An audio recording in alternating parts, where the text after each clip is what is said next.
In the heart of a desolate land, now a sprawling graveyard for countless fallen souls, the remnants of a war that could never be won lingered. Life had been stripped away in the relentless pursuit of victory, leaving the few survivors with a single, primal desire: survival.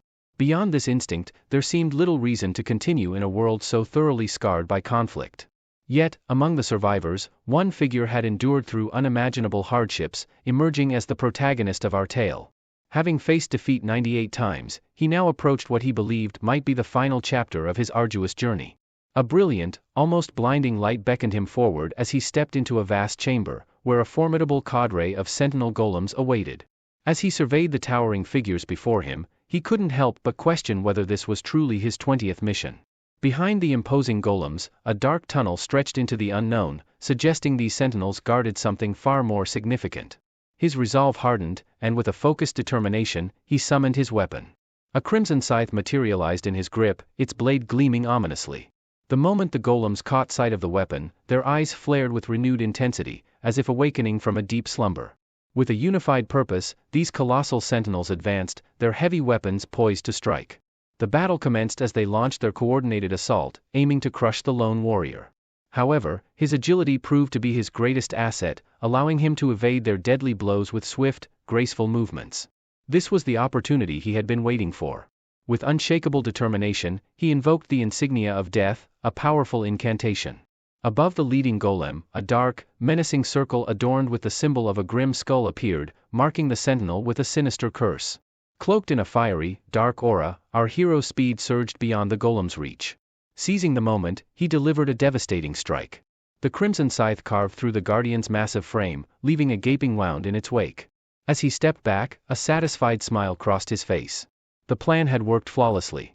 Insignia of death had doubled the damage of his attack, ensuring his success. But the victory was short-lived. As the first golem crumbled, the remaining sentinels surged forward, their fury unbridled. They charged at him, intent on tearing him apart, the battle far from over. He was like a mere insect before these colossal monsters, dwarfed by their towering forms. Yet, the overwhelming disparity in size did nothing to deter him. Undaunted by their intimidating presence, he launched himself into the air, summoning a technique known as the Knight of Death. This skill imbued his weapon with a sinister, dark energy specifically designed to counter the sanctity of his opponents. Slowly, the darkness spread, consuming the radiant light that once bathed the temple in a holy glow. The golems, guardians of the sacred place, were soon engulfed in the encroaching shadow, rendering them blind to their surroundings. Seizing the opportunity, the hero unleashed a cataclysmic strike, a wave of energy so powerful it could obliterate an entire horde of enemies in an instant. However, despite his calm demeanor, it quickly became evident that even this massive attack had failed to harm the guardian golems. With uncanny precision, the holy creatures retaliated, charging their arrows with the pure elements of fire and ice before launching them at the hero with deadly accuracy. Each arrow whizzed past him, narrowly missing its mark, threatening to end him with every shot. Realizing the imminent danger, the hero knew he needed to move faster to avoid the relentless barrage. Without hesitation, he leaped directly into the path of the advancing golems, meeting them head-on. His incredible speed allowed him to create afterimages that bewildered the guardians, causing them to strike at illusions rather than the real target. In a counterattack, one of the golems notched several arrows in rapid succession, firing them with such velocity that they broke the speed of light, obliterating nearly every illusion the hero had created. Despite the grave situation, the hero remained composed, even managing a taunting smile. He goaded the golems, mockingly suggesting that their efforts were far from enough to defeat him. But his confident facade quickly faded when a sudden burst of light erupted beneath him. To his shock, an unexpected magical seal on the floor had triggered a trap, summoning a massive block of ice that encased him completely, immobilizing him. His vaunted speed, which had been his greatest asset just moments before, was now utterly useless. Trapped, he fought with all his might to shatter the ice, slowly causing cracks to form. As he struggled, the golems closed in, one of them preparing to strike a fatal blow with a colossal spear. The cracks in the ice grew wider, but it still refused to break. In a desperate bid for freedom, the hero invoked another powerful skill, moonlight destruction.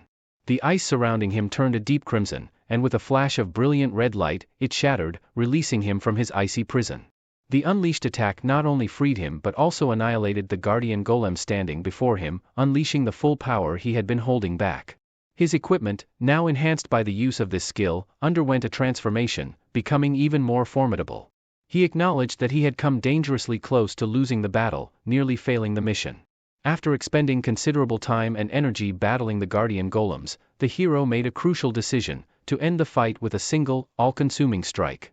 As the dark, malevolent aura around his scythe grew more intense, signaling the impending climax of the confrontation, the guardian golems prepared their most devastating attacks in response. Weapons capable of mass destruction, arrows charged with potent magic, and powerful seals were all ready, setting the stage for the final, decisive clash. Our hero retaliated with a powerful stomp, channeling immense energy into his scythe as he prepared to strike. With a fierce determination, he unleashed his moonlight destruction skill, now amplified by an overwhelming surge of dark power. But this time, the aura surrounding him was further enhanced by another skill, the red moon. The result was a devastating slash with a much wider reach, similar to the one that had shattered the ice earlier. The once dominant golems were cleaved through effortlessly, their massive forms falling to the ground as lifeless husks. As the protagonist landed, a sense of relief washed over him, knowing that these formidable enemies were finally defeated. Without hesitation, he ventured deeper into the mysterious area, heading towards the chamber that the Guardians had been protecting. However, as he advanced, an unsettling feeling crept over him. The surroundings resembled a temple, but there was something eerily vacant about the place. He approached the door at the far end, uncertain of what awaited him beyond it. As he neared, a magic circle inscribed on the floor began to glow and shift. With resolute determination, the hero stepped into the center of the circle, curious to see what would happen next. A rueful smile crossed his lips as he stood there, wondering if this would be the moment he finally completed the game on his 99th attempt. But his hope was quickly shattered when a notification appeared, informing him that only one player out of 5 was present on the magic circle. The harsh reality hit him: he needed a group of 5 to access the boss room. The notification warned that failing to meet this requirement would result in death. As he absorbed this grim truth, the weight of all his struggles and sacrifices seemed to evaporate.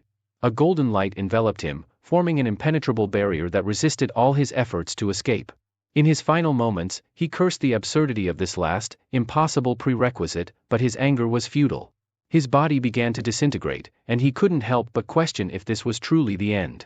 The grim realization dawned on him as the game confirmed his death, with the countdown ticking away the last seconds of his life. But just as despair threatened to consume him, a hidden power activated, a rune known as regression.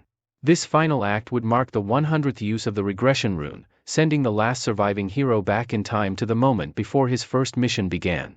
With the activation of the rune, it would vanish forever, but the protagonist would start his journey anew, embarking on his 100th regression. The scene shifts to a Korean palace, situated in the heart of the city, where the story begins once again.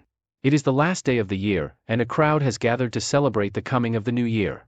As the final 5 seconds of the year approached, a radiant blue aura enveloped the body of a lone figure. His discomfort was palpable as he realized that he had returned to his previous life. The moment he glanced at his hands, recognition dawned: this was the very instant before everyone was pulled into that stupid game. Clenching his fists, the man recalled how close he had come to winning, vowing to change his fate as he prepared to face the challenge once more. He was in the 20th round, teetering on the brink of another failure. As the clock ticked down to the final 2 seconds before disaster struck, he fantasized about freezing time, longing for just a moment more to find a way out. His mind flashed back to the message he received from the system after his last death. This was his 100th use of the regression rune. The stakes were higher than ever, and he knew this might be his final chance to win. As the year's last seconds approached, the man who would be our protagonist steeled himself, determined to finish the game once and for all.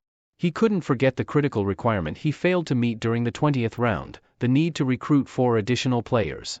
Now, as he prepared for what was to come, he began scanning the crowd, searching for the right people to join him.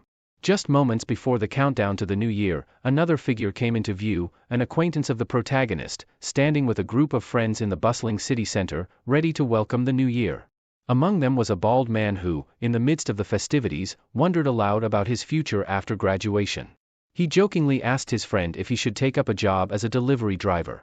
The man named Youngman, who would later be revealed as our protagonist's former tormentor, responded with a grin, declaring his ambition to become a mob boss.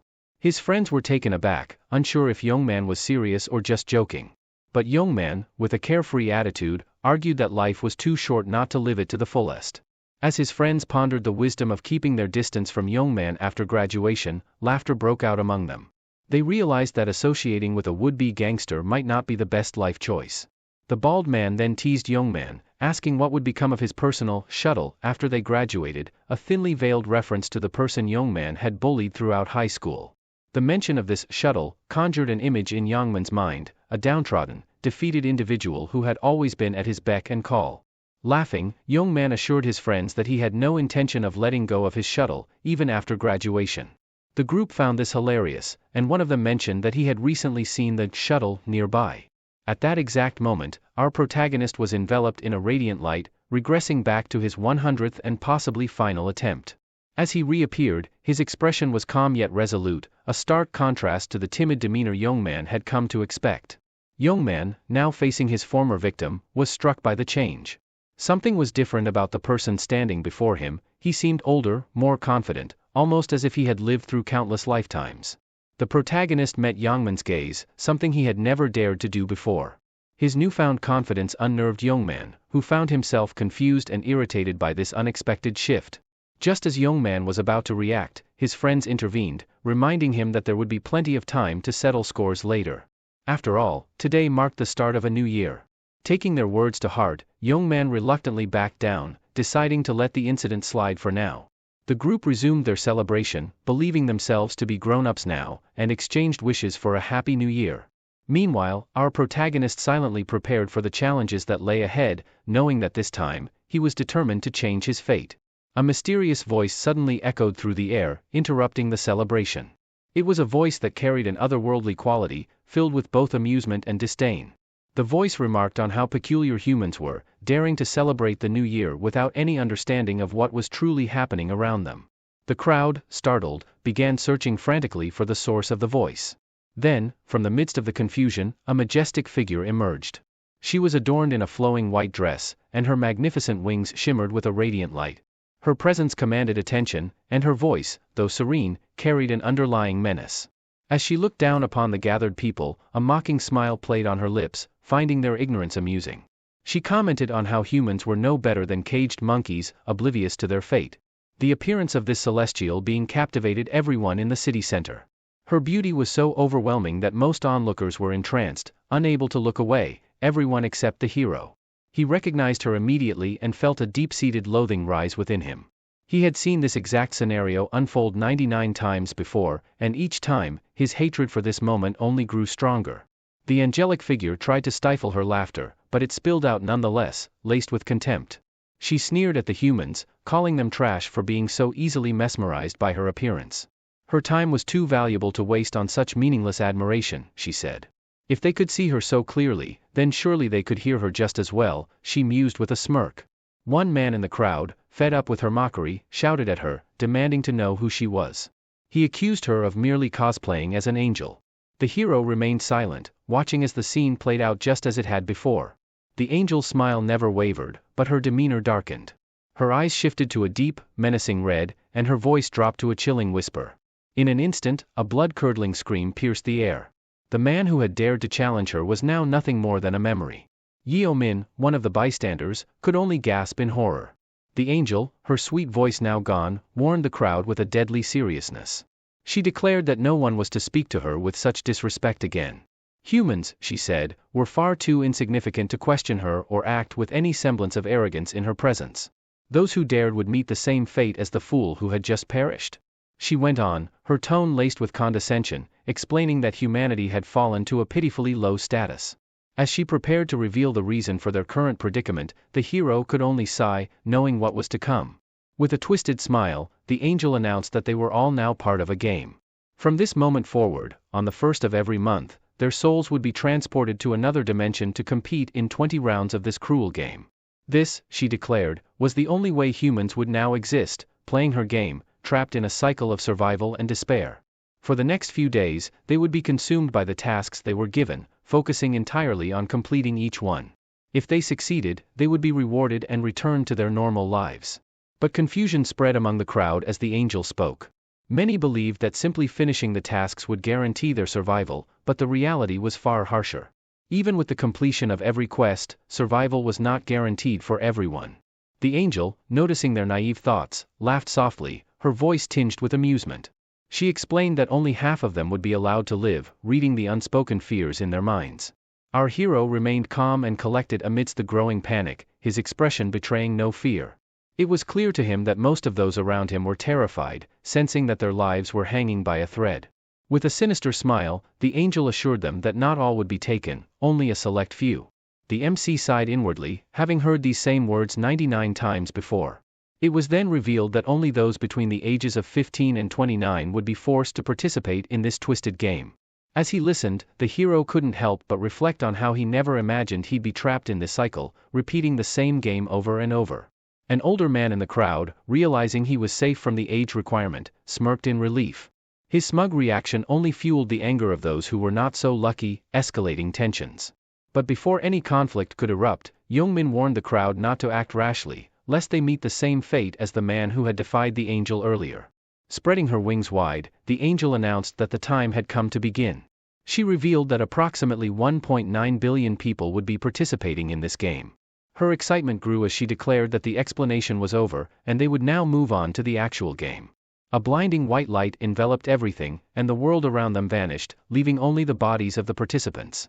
The hero was nowhere to be seen, and the angel explained that each participant had entered a space unique to them, a place visible only to the individual.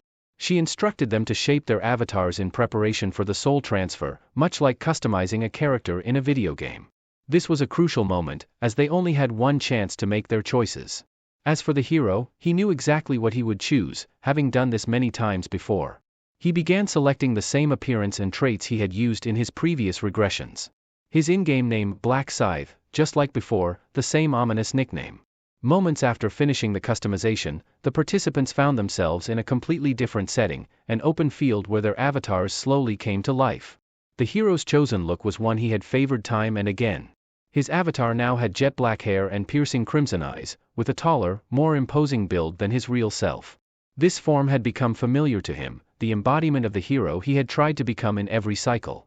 This was his 100th appearance in the game. The body he now inhabited felt more like his true form, a mirror of the ones he had used in previous regressions. There was no need for him to acclimate, he knew this body as well as his own. As the avatars of the other players materialized into this new reality, many were visibly stunned by their own customizations. The MC noticed that several had designed their avatars to be strikingly attractive. But he knew all too well that this was one of the first mistakes a player could make. In this brutal world, the strong preyed on the weak, and drawing too much attention made one an easy target. The cost of such a mistake was high, death in the game meant death in real life. Just then, his gaze fixed on someone he had been anticipating, Hwang Youngmin, the high school bully who had tormented him relentlessly. As the Black Scythe, the MC felt a twinge of disappointment. He had hoped that Youngmin might show some growth in the game, but it seemed unlikely. The angel reappeared, greeting the players now that they had all been transported. She noticed how attached they seemed to their new appearances and mused aloud, her excitement barely contained, about how these pretty faces would fare when faced with true terror and despair. The humans from Seoul had been gathered here, a staggering 1.8 million participants, though some wondered why they only saw a fraction of that number. The angel laughed, delighting in the confusion. She revealed that the participants were spread across multiple spaces, with other angels overseeing different groups. Without further delay, the angel began to unveil more about the game. She explained that players could access a special kind of status window simply by imagining it. She gave an example, and before the MC appeared the familiar Black Scythe status window. But as he scanned it, he sighed in frustration. All his maxed out stats from his previous life had been wiped clean, leaving him at square one. Has everyone seen their status windows? The angel asked, her tone laced with mockery. A reminder of just how worthless you all are, she added with a smirk. The only way to survive and complete the 20 rounds, she told them, was to grow stronger. She then revealed the reward for completing this monumental task, a single wish, anything they desired. And, she added, they wouldn't have to pay any price for winning the game. The promise of such a reward set the players' minds racing, each contemplating their deepest desires. Sensing their eagerness, the angel's smile widened. To get things started, she announced, I've prepared a little gift for each of you today.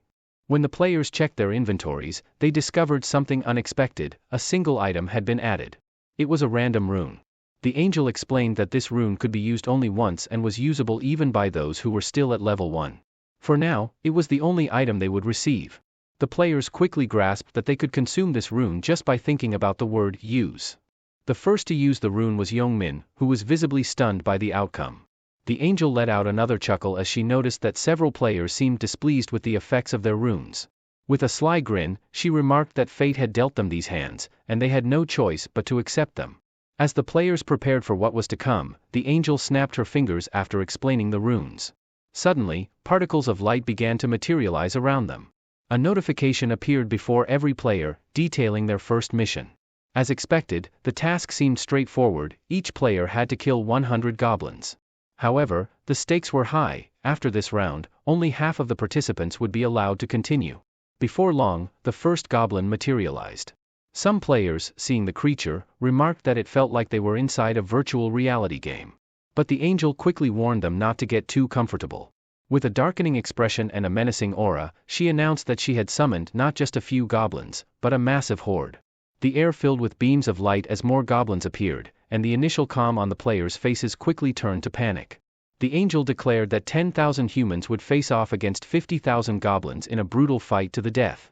As the goblin horde surged forward, moving with terrifying speed, many players were paralyzed with fear, unsure how to react. Others began to retreat, their footsteps echoing in the tense silence. But not Black Scythe.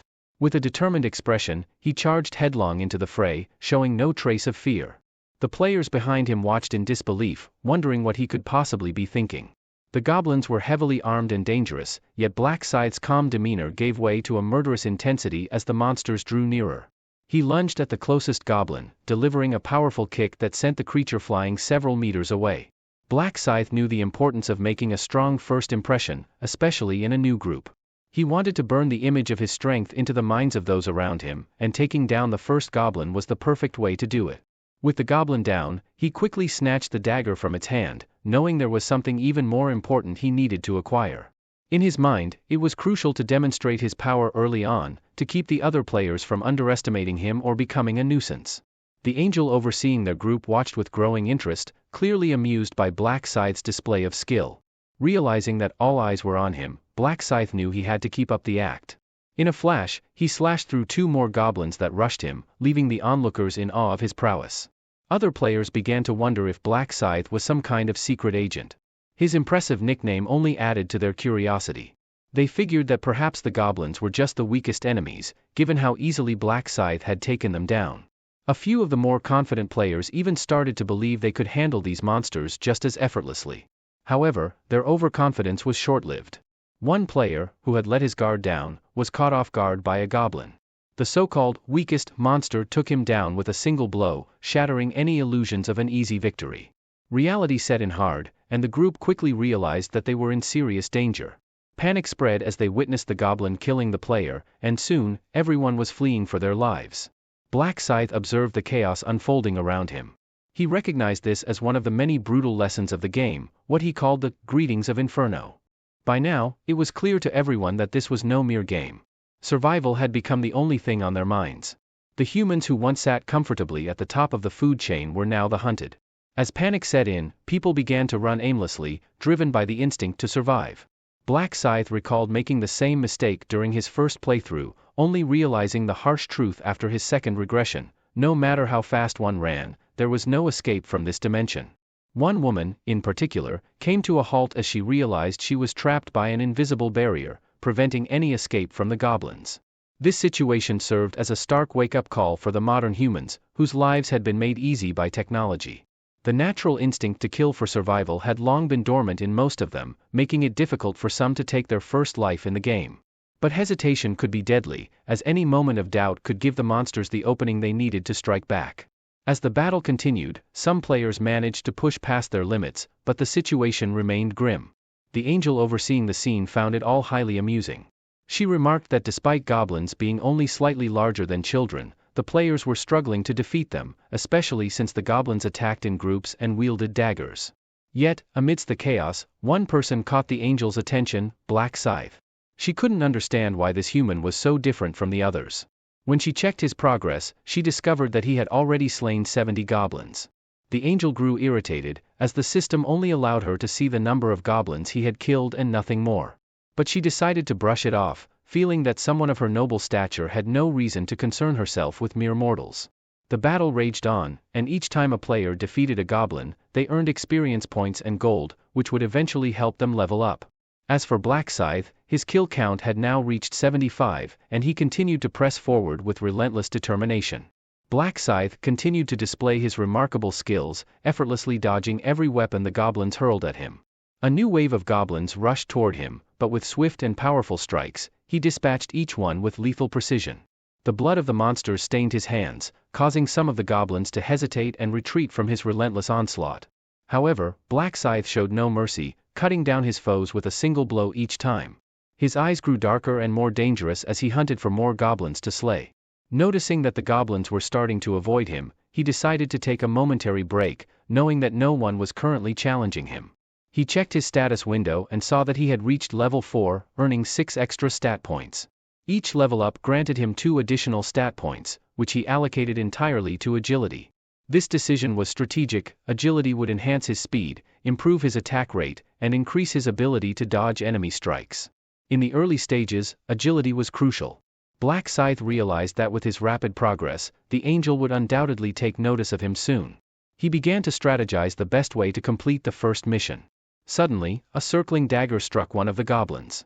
Turning his attention back to the goblins, Black Scythe taunted them, asking if they really intended to stop attacking him. Despite his provocation, the goblins remained where they were, unimpressed. Sighing in frustration, Black Scythe knew he had no choice but to press on. In a flash, he vanished from his spot and reappeared across the group of goblins, retrieving the dagger he had thrown. The goblins took several seconds to comprehend what had just happened. But before they could react, Black Scythe unleashed a devastating round slash, cutting the entire group in half. With the goblins defeated, he leveled up again, and the system notified him that he had fulfilled the requirements for the first mission. A scythe of dark light enveloped him, signaling the completion of the task.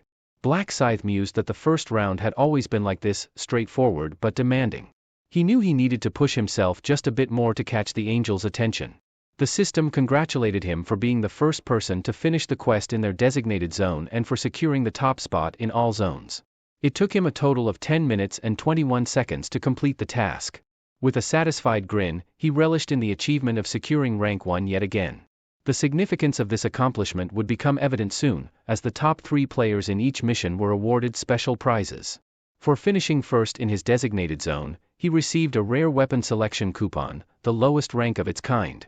Moreover, for ranking first across all zones, he was granted a unique reward selection box, items that would undoubtedly provide a significant edge over the other players. Black Scythe decided to use the weapon coupon first. The system presented him with a list of rare weapons to choose from. He couldn't help but feel a bit humiliated at the thought of returning to these lower-grade weapons, yet he was still grateful to have them at the start. After a moment of consideration, he chose the stiletto, a dagger known to be the best for beginners. It boasted an additional agility stat and had an attack power of 15. With his new weapon in hand, he discarded the dagger he had taken from the goblins, deciding to save his other reward for later.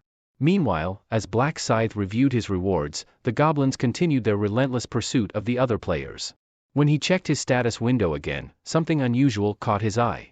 The title, Last Time Regressor, appeared, a title he had never encountered in his previous 99 attempts. Reflecting on this, he realized that the rune he had used earlier was the rune of regression, the very same rune he had received in his first attempt. This rune was what had brought him this far, though it vanished immediately after he consumed it. The only difference was the error that now appeared with the rune. Black Scythe had anticipated this outcome, knowing he couldn't keep rewinding time indefinitely. The rune confirmed that this was indeed his 100th regression, which was what triggered the Last Time Regressor title. Titles in this game were considered superior to runes, and the Last Time Regressor could only be obtained after a person's 100th regression. This title allowed him to spend a minute in soul form, during which he could resurrect with 30% of his health restored, a rare ability, typically only associated with priests. Black Scythe pondered the potential of this new title, realizing it could be crucial in his quest to win the game this time. Recognizing its value, he decided to keep the title hidden, setting it to private so that no other players or entities could see it. Expecting that other players who completed the mission would be arriving soon, he held out his hands, curious about their condition. His thoughts drifted to Youngmin, and as he scanned the area, he was relieved to see the guy still holding on, managing to survive the ordeal. Black Scythe anticipated that Youngmin would likely survive this round as well. A few moments later, golden lights began to illuminate the entire area. The angel continued to watch with a sly grin, realizing why she found the battlefield a bit dull. As more players managed to kill 100 goblins, the overall goblin population had actually decreased, diminishing the thrill of facing a horde of monsters. Acknowledging her mistake, the angel apologized, assuring everyone that she would restore the excitement. Her mocking words sent shivers down the spines of the remaining survivors, who understood the gravity of the situation. Meanwhile, the bodies of fallen players began to vanish, which caught the attention of those still alive. They wondered why this was happening, and their concerns grew as another brilliant light appeared. This time, the sight of golden light offered no comfort, only dread. A new wave of goblins had been summoned, charging toward the weary players. Fear was etched on their faces as they faced this fresh onslaught, already exhausted from the previous battle. The angel, her face twisted with madness, gleefully informed them that she had summoned an additional 50,000 goblins to keep the feast going. With no other choice, the players braced themselves for the fight, and the once peaceful fields quickly descended into chaos. The goblins fought with relentless ferocity, while the players, driven by sheer will, managed to hang on. As time passed, more players completed the mission.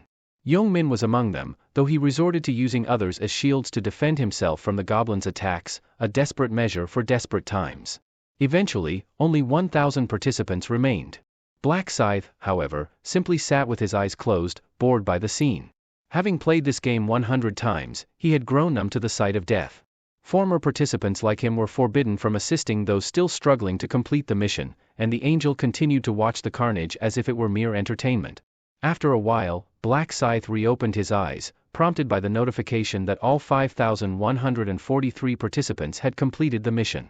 Although these survivors had managed to stay alive, they had failed to eliminate 1,000 goblins. As they looked around in confusion, they wondered where all the monsters had gone. As the angel declared the mission over, she captured everyone's attention. With a voice full of mock sympathy, she addressed those who had failed, explaining that their fates were simply a matter of the game's rules. Their bodies began to fade, signaling their inevitable demise. Some, realizing they were only a few goblins away from survival, pleaded desperately for another chance. But their cries fell on deaf ears. The angel, now with a satisfied smile, clapped her hands and congratulated the survivors, urging them to be thankful for making it through the first round. She laughed as she praised the remaining humans, wishing them luck on their upcoming challenges. Before the players were sent away, the results of the mission were displayed. Black Scythe, as expected, had claimed the top spot. Each of the other players was also identified by unique nicknames. The system announced that Black Scythe's victory had earned him 1,000 gold, in addition to his previous rewards. He was informed that once he reached level 10, he could use the gold to purchase valuable items. As he received his gold, Black Scythe noticed more players avoiding eye contact with him, exactly as he had intended. His goal was to establish himself as the strongest, and he had succeeded. The angel, somewhat surprised, commented that she never expected the top-ranked player to be within her own domain. She then turned to Black Scythe, curiosity in her eyes, and asked him how he had become so powerful, wondering if he had been granted a particularly strong rune. However, before she could press further, she realized her mistake and cut herself off. Amused, Black Scythe teased her, suggesting she could check his status window to see his rune for herself. The angel, trying to maintain her composure, pretended that she could indeed see his rune. But only Black Scythe knew that she was bluffing. To further unsettle her, Black Scythe stepped closer and made a bold request. The angel's demeanor became increasingly unstable as she listened, unaware that this man had already spent 99 lifetimes in this exact scenario. With a calm but firm tone, Black Scythe expressed his dissatisfaction with the reward he had received for finishing first. He accused the angel of being stingy, a statement that shocked those around him. They couldn't believe someone would dare to demand more from such a ruthless entity. As expected, the angel's mood darkened, and she questioned him sharply about his audacity. But Black Scythe remained unfazed, repeating his request without hesitation. His unwavering confidence left the others in awe, realizing that this was no ordinary player. He desired greater rewards. The angel's irritation with Black Scythe's audacity was growing, but they locked eyes in a tense standoff. In the back of everyone's minds, unease was creeping in. The angel wondered if his victory in the mission had made this human arrogant enough to think he could look down on her. The notion that a mere human would dare to make demands of her was incomprehensible. Raising her hand, she prepared to strike him down, but hesitated as she realized she had already used that power and couldn't kill him. As she glared at Black Scythe, another idea occurred to her, something that should be enough to deal with him. She echoed his demands, slowly moving towards him.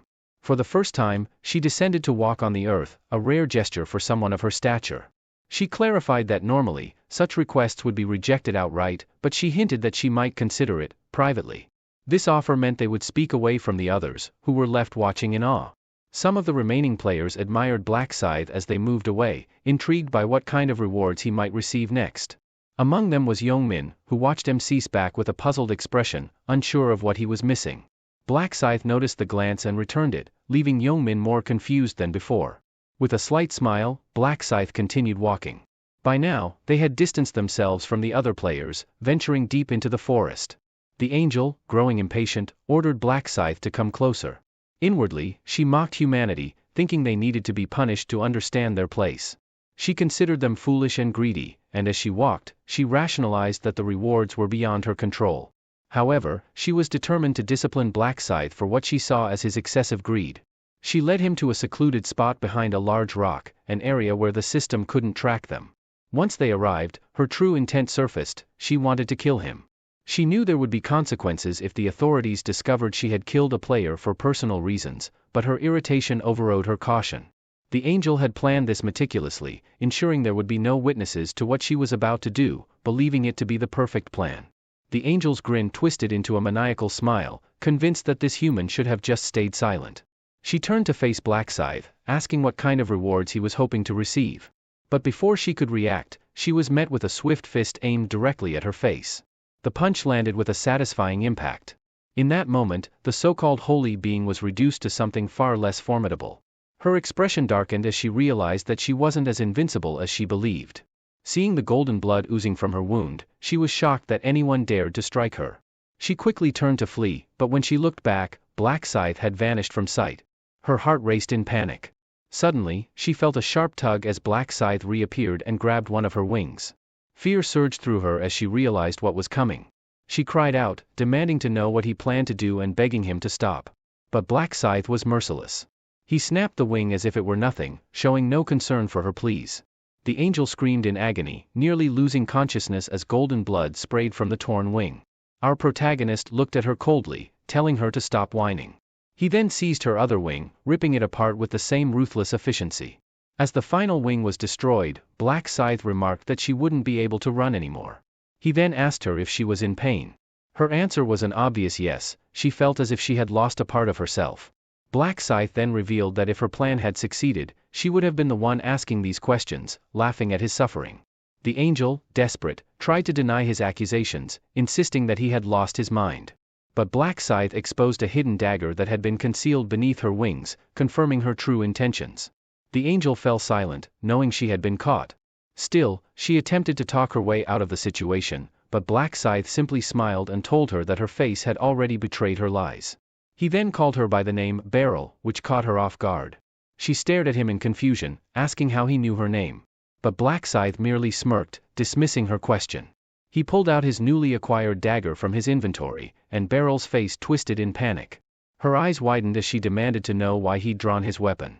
Desperation laced her voice as she threatened to obliterate him with a snap of her fingers, claiming she could end him in an instant. However, Black Scythe knew better. He was well aware that Beryl had already expended her power earlier, rendering her threat empty. This knowledge bolstered his confidence, leaving Beryl with no options. Clenching her teeth in frustration, she tried one last time to bargain for her life.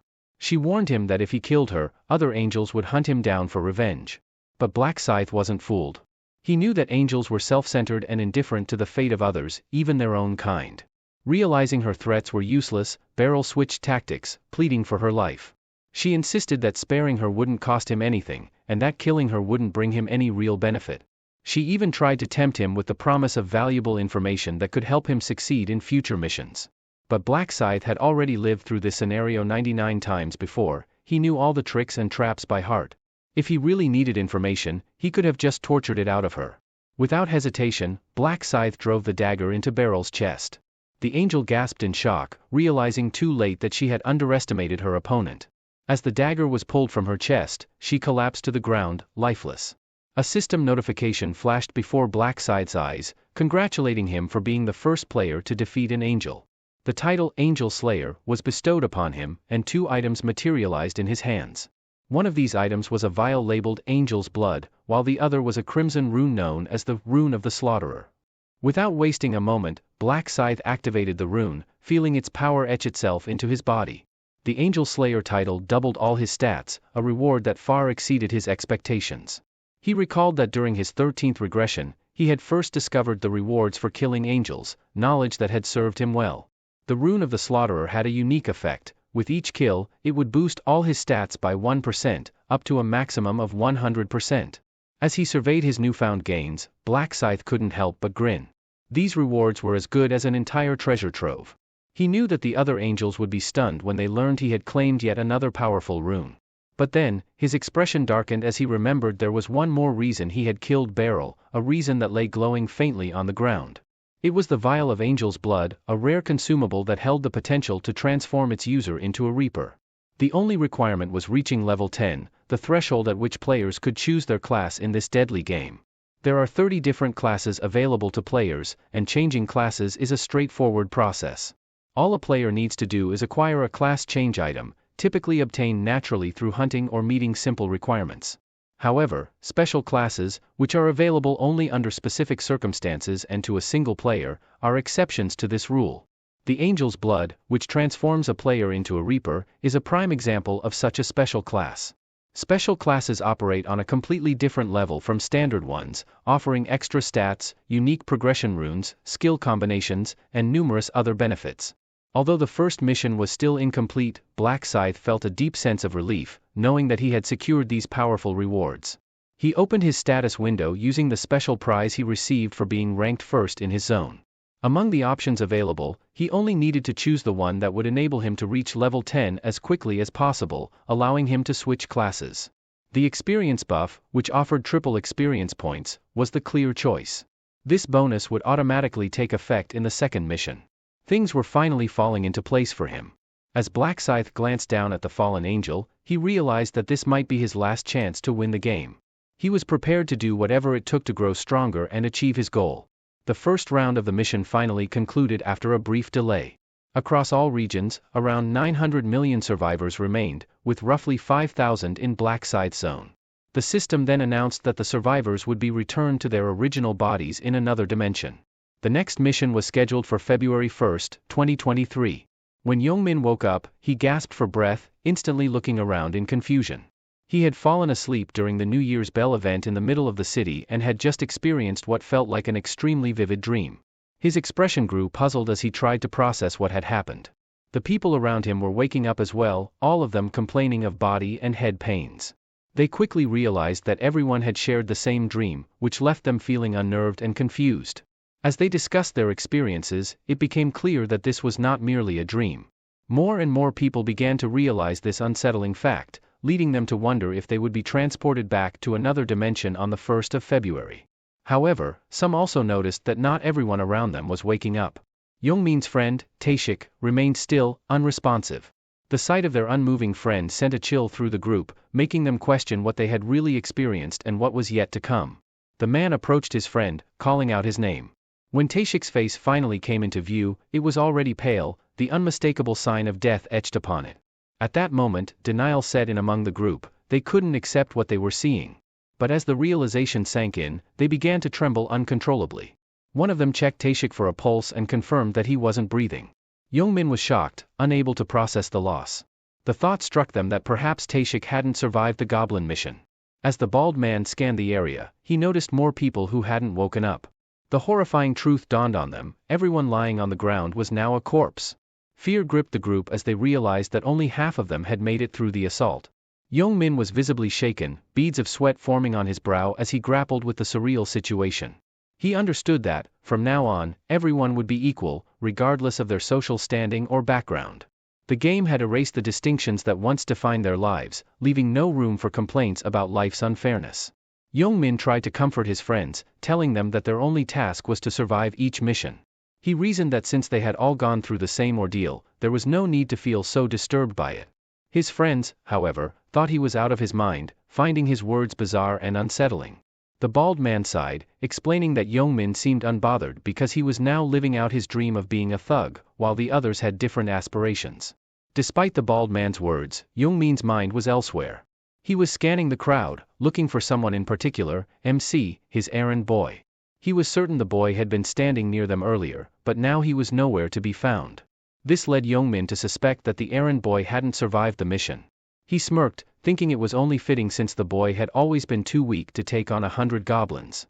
But then something caught his attention. Youngmin noticed a man nearby, carrying strange gear slung over his shoulder. He wondered where on earth the man had gotten those gaudy clothes and what the deal was with him. As the thought crossed his mind, he swallowed hard. Youngmin decided to try using the status window, and to his amazement, it appeared before him just like it had in the game. He discovered that he had reached level 5, with all his stat points allocated to strength. The realization that he could access this feature outside of the game was mind-blowing. After hearing him mention it, his friends attempted to access their own status windows as well. Their faces reflected the same shock and disbelief, just like everyone else who had made it through the mission.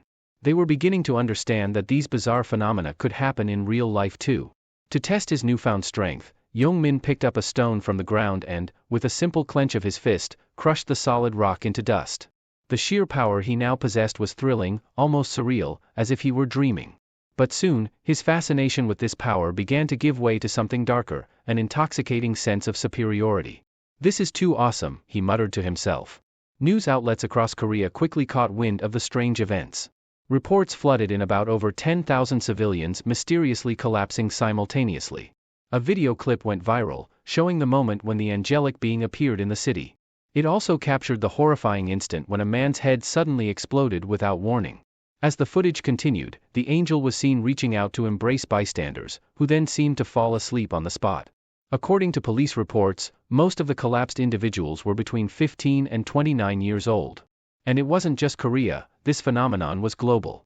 Social media was abuzz with panic and speculation. People who hadn't been part of the game were confused and scared, with many demanding answers. Some skeptics dismissed the footage as computer-generated imagery, but there was one person who knew the truth: the events that had just transpired were only the beginning. The MC understood that more was coming, and that the world was about to change forever. This was just the first mission. Soon, death would become a regular occurrence.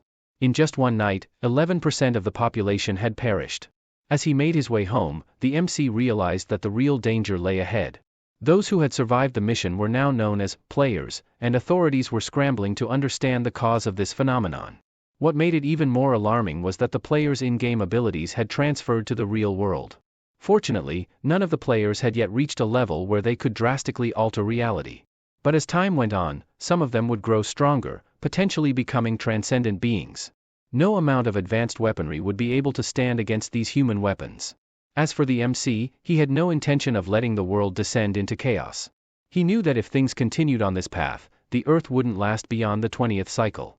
His mind was set: he needed to control the players, using overwhelming force if necessary. By the time he reached his 99th attempt, he had already amassed the immense power required to do so. However, the reason Ryu Min failed in his previous attempts was that he fought every battle alone. The final challenge required the help of 4 additional players to succeed. With a renewed sense of determination, he began to consider potential allies, individuals who might prove invaluable in the coming trials. Although he had a few candidates in mind, Ryu Min knew that the timing wasn't right to act. The game had only just begun, and there were more immediate concerns that required his attention. It's also important to note that in this reality, our protagonist goes by the name Ryu Min, and from this point on, that's how we'll refer to him. With his thoughts in order, Ryu Min headed toward his apartment complex. Once there, he unlocked the door to his unit and entered one of the rooms. The first thing that caught his eye was an empty cup of ramen sitting on the table. Shaking his head, he muttered to himself about how someone had eaten that unhealthy food again. Ryu Min walked over to another door and quietly peeked inside. There, he saw a young man who bore a striking resemblance to him, fast asleep. The only noticeable difference between them was their hair. Despite being away from home for so long, Ryu Min smiled softly, feeling a sense of relief that his younger brother was resting peacefully. The sleeping figure was Ruan, Ryu Min's younger brother, who was about to start his 3rd year of middle school. Their family had once been ordinary, but everything changed after their parents died in a car accident. Since then, it had been just the two of them, with Ryu Min taking on the role of guardian at a young age. As Ryu Min looked at Ruan, he noticed the bruises and bandages on his brother's body, something he had been oblivious to before his regression. Determined to change things, Ryu Min turned on the lights, gently waking his brother. "Time to get up," Ryu Min said, greeting him with a smile. Ruan groggily checked his phone and saw that it was only 6 in the morning.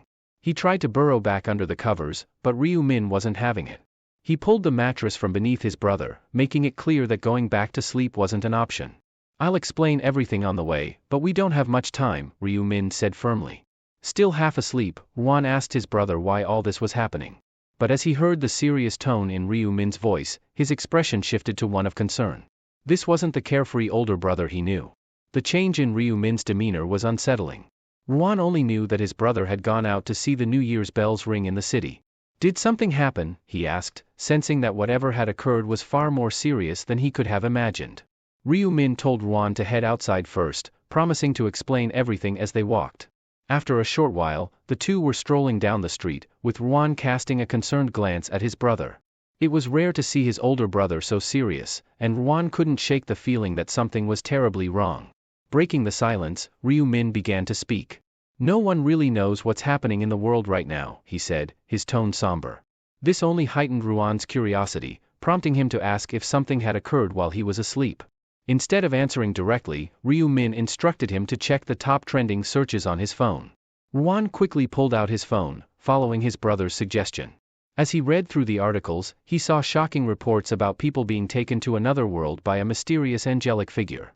However, Ryu Min corrected him. Their souls were taken, he clarified. Ruan was stunned to learn that his brother had been one of the people taken, and even more shocked to find out that the only reason Ryu Min had survived was because he had killed 100 goblins. Worried, Ruan started to ask how his brother was doing, but Ryu Min cut him off, telling him not to worry. "But how can I not worry about you?" Ruan exclaimed, his voice filled with emotion. Since their parents had died, his brother was all he had left. Ryu Min had taken on the role of caregiver, shouldering the responsibility for both of them even while they were still grieving. To Ruan, his older brother had always been a source of strength, mentally and emotionally. But the idea that Ryu Min had killed 100 goblins seemed impossible. How could the brother he knew be capable of such a thing? Sensing his brother's doubts, Ryu Min interrupted his thoughts. He explained that the game they were thrust into had a system of stats that could enhance a person's abilities. "That's how I gained the strength I needed to complete the mission," he said. Ryu Min then added that Ruan would understand everything once he saw what Ryu Min could do later. Despite Ryu Min's assurances, Ruan couldn't shake the concern that gnawed at him. The world had changed, and so had his brother. But how much, he wondered, had Ryu Min truly changed? Ruan suddenly stopped in his tracks, refusing to take another step until Ryu Min revealed where they were heading. His voice tinged with desperation, he insisted on knowing their destination before going any further. As he stood there, the bruises hidden beneath his bandages became more visible, a stark reminder of his recent struggles. Ryu Min's expression remained blank as he recalled a painful memory from the past. After a brief pause, he spoke a name, Bang Taeju. The mention of this name sent a jolt of fear through Ruan, his eyes widening in shock. He hadn't expected his brother to know about Bang Taeju, the notorious bully in his class who had been tormenting him. Turning to face his younger brother, Ryu Min calmly stated that they were heading to Bang Taeju's hideout. It was the place where the head delinquent of Ruan's class was hiding out, and it was also where Ryu Min had finally admitted to himself that he knew Ruan was being bullied. Ruan's alarm grew. He had gone to great lengths to keep this secret from his brother, hoping to shield him from further stress during an already difficult time.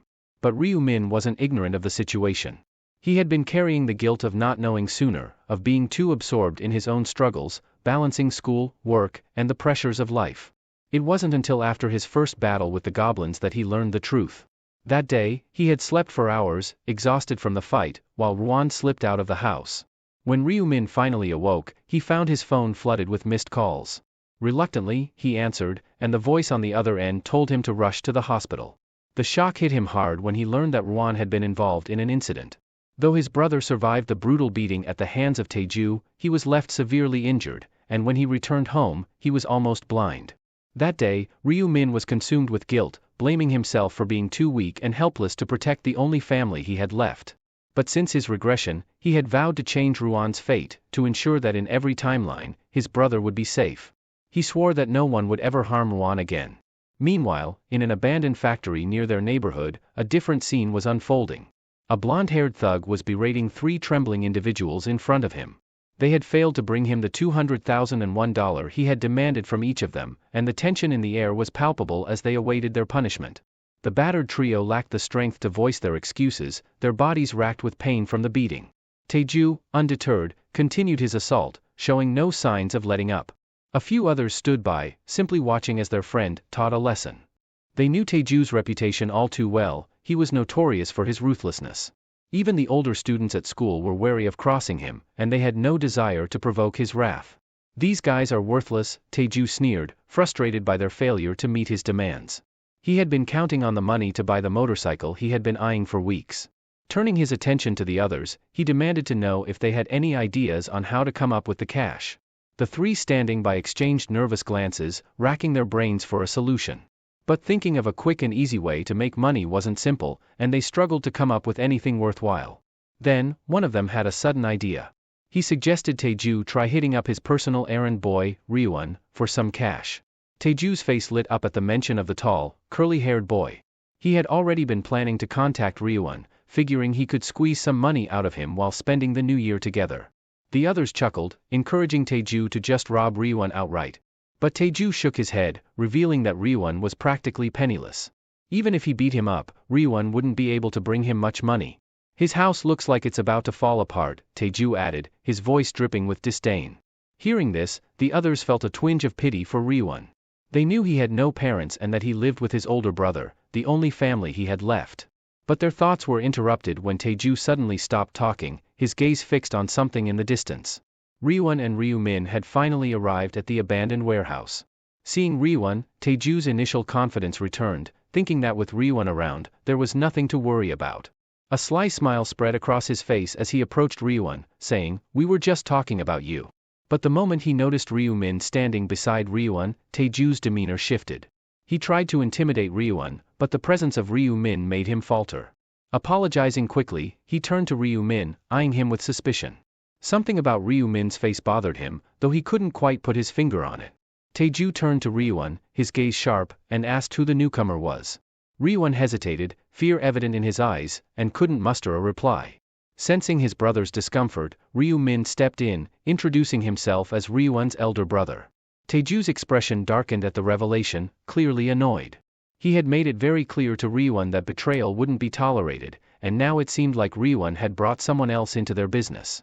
Irritated, Taeju warned Ryu-min that he was about to teach him a lesson as well. He gave a nod to one of his henchmen, signaling them to move in. The three thugs approached Ryu-min, smirking as they sized him up. One of them even mocked Ryu-min for being shorter than his younger brother.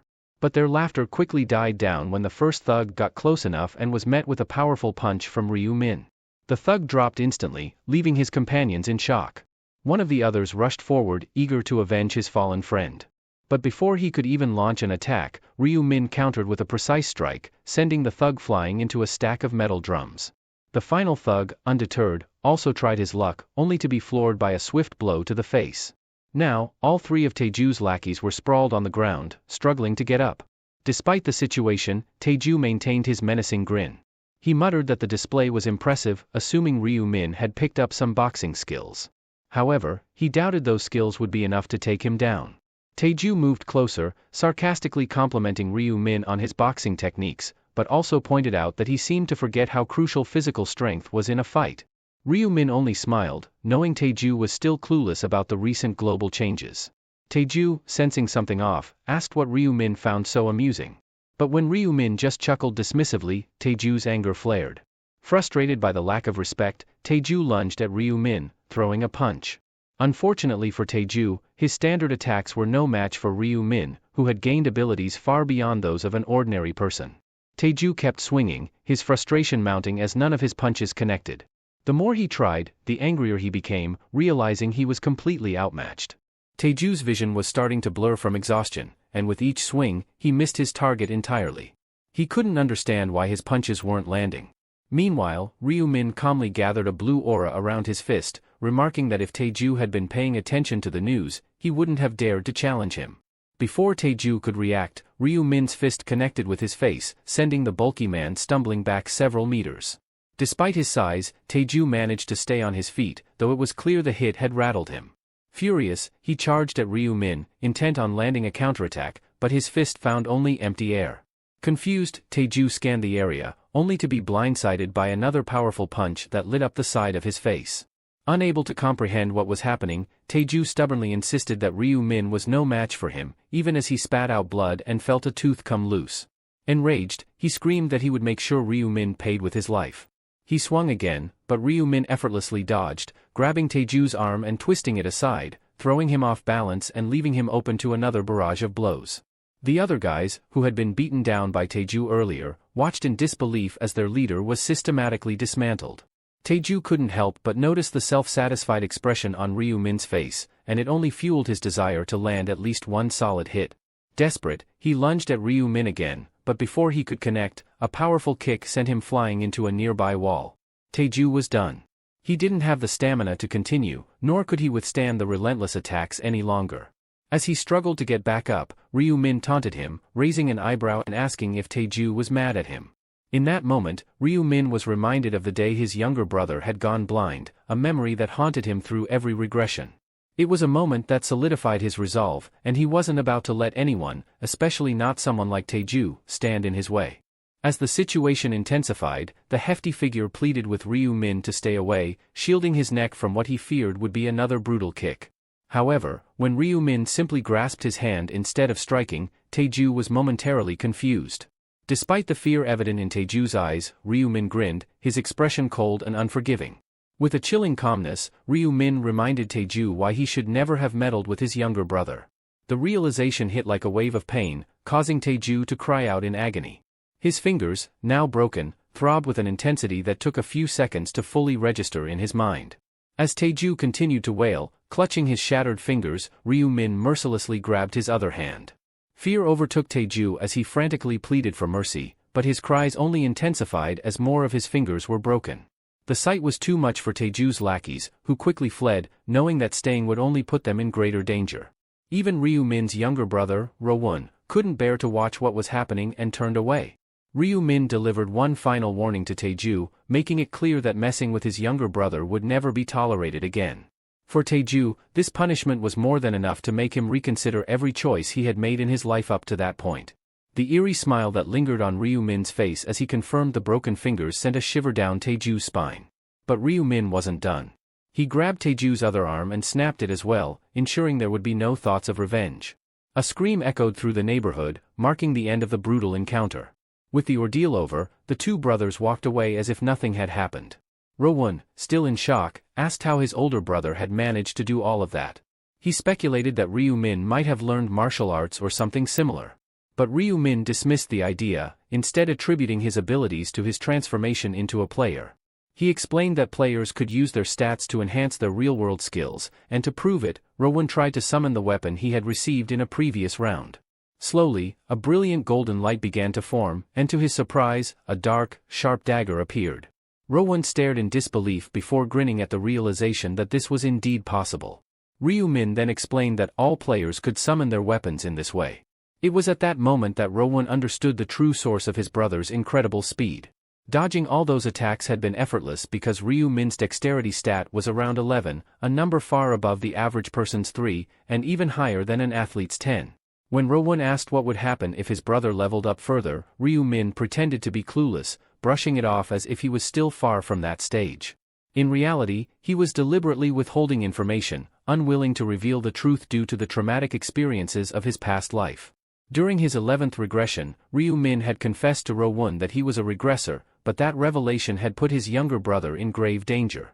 Ro-won was kidnapped by other players who sought to use him as leverage against Ryu Min. Though Ryu Min had managed to save him at that time, he vowed never to let Ro-won endure such trauma again. As Ro-won studied his brother, he realized that he needed to be better prepared to protect him from other players. To lighten the mood, he suggested they grab breakfast at the convenience store. Ryu Min agreed, and they made their way to the QS24 store. While Ro-won headed toward the cup noodles, Ryu Min went to the ATM to withdraw some cash. As he punched in the numbers, he saw his savings amounting to 133.21. He withdrew 100,001, equivalent to about $100. Ro-won was surprised by the amount his brother withdrew, knowing the struggles they had faced together. But Ryu Min reassured him that the money was for a future purpose. He then asked Ro-won what he wanted to eat. Ro-won hesitated, mindful of their limited budget, but Ryu-min encouraged him to enjoy as much food as he liked. Ro-won, who had only eaten a cup of noodles the night before, finally decided on pork belly with chili, something he had been craving for a while. Ryu-min smiled, suggesting they treat themselves to hanwoo beef someday. Ro-won, feeling uneasy about the idea, insisted that the pork belly was more than enough for him. Meanwhile, Ryu-min was already envisioning a future where they could afford anything they wanted. Soon, they were enjoying their breakfast, with the pork belly looking especially delicious. Ro-won's face lit up as he took his first bite, savoring the taste. During their meal, Ryu-min excused himself, saying he had something important to do. Ro-won watched him carefully, curious about where his brother was going. Ryu-min returned a short while later, holding a pen and a stack of lottery tickets. Ro-won was shocked to see that his brother had spent all their remaining money on 20 lottery tickets, totaling 100,001. As Ro-won began to panic, Ryu-min calmly checked the numbers on each ticket, confidently selecting the same ones over and over. He then flashed a grin and revealed that these were the winning numbers, explaining that was why he had taken such a bold step. Ro-won was left in disbelief, struggling to comprehend his brother's actions, while Ryu-min remained certain that their gamble would pay off. Later that night, the two brothers returned to their apartment. Ryu-won was glued to his phone, anxiously watching the day's lottery draw. His nerves were getting the best of him. He even started biting his nails, worried they might have just wasted 100,001. As the numbers began to be drawn, Ryu-min lightly teased his younger brother for his behavior, but Ryu-won's focus remained unshaken. The first number announced was 3, followed by 8. When 9 and 38 appeared next, Ryu-won's heart skipped a beat. These were the exact numbers his brother had selected.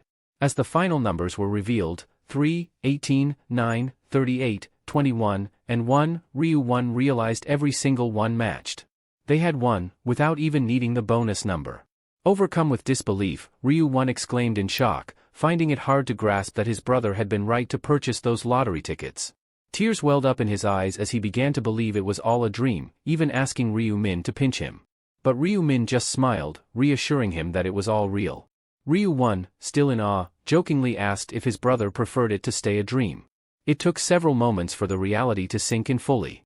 When it finally did, he jumped up, holding the winning tickets high, and let out a loud shout of joy. His celebration was cut short when Ryu-min urged him to quiet down, concerned that the neighbors might hear. Seeing his brother's excitement brought back memories for Ryu-min. The first time he won the lottery, he had reacted just like Ryu-won, cheering and shouting all night. But after experiencing multiple regressions, it had become a routine event for him. This was all part of a bigger plan. With 11% of the world's population disappearing overnight, global economies had been thrown into chaos. And with the imminent introduction of player-to-player item trading, which would be conducted entirely in cash, Ryu-min knew he needed a substantial amount of money. The next day, after exchanging the tickets, Ryu-won asked his brother how much they would receive. Ryu-min's response was cryptic. His only concern was whether this sum would be enough to shake the world. Later, Ryu-min stood in front of the Manhwa bank building, calm and composed. He had done this many times before. As he approached the teller, he casually mentioned that he was there to collect the first-place prize. The teller congratulated him but grew increasingly curious as he noticed how young Ryu-min appeared, almost like a high school student. The teller then asked where Ryu-min had purchased the winning ticket, and Ryu-min's nonchalant response took the man by surprise. The bank teller suddenly remembered something his colleague had mentioned earlier about the unusually high number of winning tickets in this particular draw, 115 in total. What made it even stranger was that 100 of these tickets had been purchased from a single store, and all on the same day by just one person. The teller recalled that his colleague had told him to treat anyone coming to claim these winnings as a VIP, regardless of the situation. As he stood there, lost in thought, Ryu-min interrupted his reverie. The teller quickly apologized and asked Ryu-min to wait for a moment. Soon after, a man entered the room, introducing himself as Kwon Jun-ho, the president of Manhwa Bank. Recognizing Ryu-min as the winner of multiple lottery tickets, President Jun-ho personally greeted him and extended his congratulations. He then invited Ryu-min to follow him to a more private area. President Jun-ho led Ryu-min to a room where the team responsible for managing lottery ticket sales was stationed. As they entered, a woman greeted them and, noticing Ryu-min, questioned who he was, speculating that he might be the president's son. President Jun-ho quickly clarified, introducing Ryu-min as one of their VVIP clients there to claim his prize. He instructed the woman to ensure Ryu-min's comfort. When the woman learned that Ryu Min had won with 100 lottery tickets in a single sitting, she was initially taken aback but quickly composed herself. She invited Ryu Min to sit and offered him something to drink, but Ryu Min was focused on one thing: collecting his winnings as soon as possible. The woman began the process by verifying the NATO tickets. Ryu Min handed them over quickly, and as she examined the stack, she couldn't help but find the situation almost surreal. She had never encountered anything like this before and briefly entertained the thought that Ryu Min might somehow have known the winning numbers in advance. After a short while, she confirmed that all the tickets were genuine. When Ryu Min inquired about the amount he would be receiving, the woman hesitated, momentarily overwhelmed by the figure. Finally, after a brief pause, she informed Ryu Min that his winnings amounted to approximately $22.5 billion. The winnings totaled over $16 million, an incredible rags-to-riches story. After taxes, Ryu Min ended up with 15 billion won, equal to $11 million. Once the reward was in hand, things moved quickly. That same evening, Ryu Min busied himself with purchasing a new home for them and setting up a stock trading account. He planned to increase his Bitcoin holdings and invest in stocks since he knew Bitcoin's value was predicted to skyrocket by 500% during this time of year. A few days later, the brothers discussed their future plans. Ryu Min showed Ryu Won some pictures of their new home, a place so luxurious that Ryu Won had only ever seen such houses in magazines. However, something puzzled Ryu Won. Despite having more than enough money, his brother had chosen to rent the house instead of buying it outright. Ryu Min explained that they were temporarily low on cash because he had invested everything, $14 million, into Bitcoin. At first, Ryu Won was stunned into silence, unable to comprehend the enormity of the decision. But Ryu Min, confident in his knowledge of future events, assured his brother that this was the right move. He even had a backup plan in case things went wrong, revealing that he still remembered 4 sets of winning lottery numbers from a dream. If necessary, he could simply buy more tickets. Ryu Won's eyes widened in disbelief. He had only seen people dream about winning numbers on TV and had never taken them seriously. He shook his brother, urging him not to forget those numbers. Given the importance of the situation, Ryu Min reassured him that he wouldn't forget. He had already memorized them after all the times he had been through this. Afterward, Ryu Min told his brother it was time to get ready to move into their new home. Ryu Won, still confused, asked where they were going. With a smile, Ryu Min revealed that they were moving in today. Meanwhile, in a distant, isolated location, a powerful punch struck a wall, shattering the point of impact. The one responsible was a man named Yong Min. He grinned with satisfaction, knowing that his decision to allocate all his stat points to strength was paying off. The angel had bestowed upon him the rune of strength, which doubled his strength stat, granting him this immense power. As he observed the deep fissures he had caused in the wall, Yong Min felt a surge of pride. He believed that even the best fighters would be envious of such a powerful punch. The thought of testing his newfound strength in a real battle excited him, and he couldn't wait to unleash it. Later that day, a young man, seething with anger, knocked on the door of Ryu Min's old home. He was the same person who had a vendetta against Ryu Min, intending to become a fearsome underworld boss. The silence from within the house only fueled his frustration, especially since none of his calls were answered. He had a hunch that Ryu Min had survived their last encounter, and the memory of being looked down upon by Ryu Min, as if he were nothing more than an insect, filled him with rage.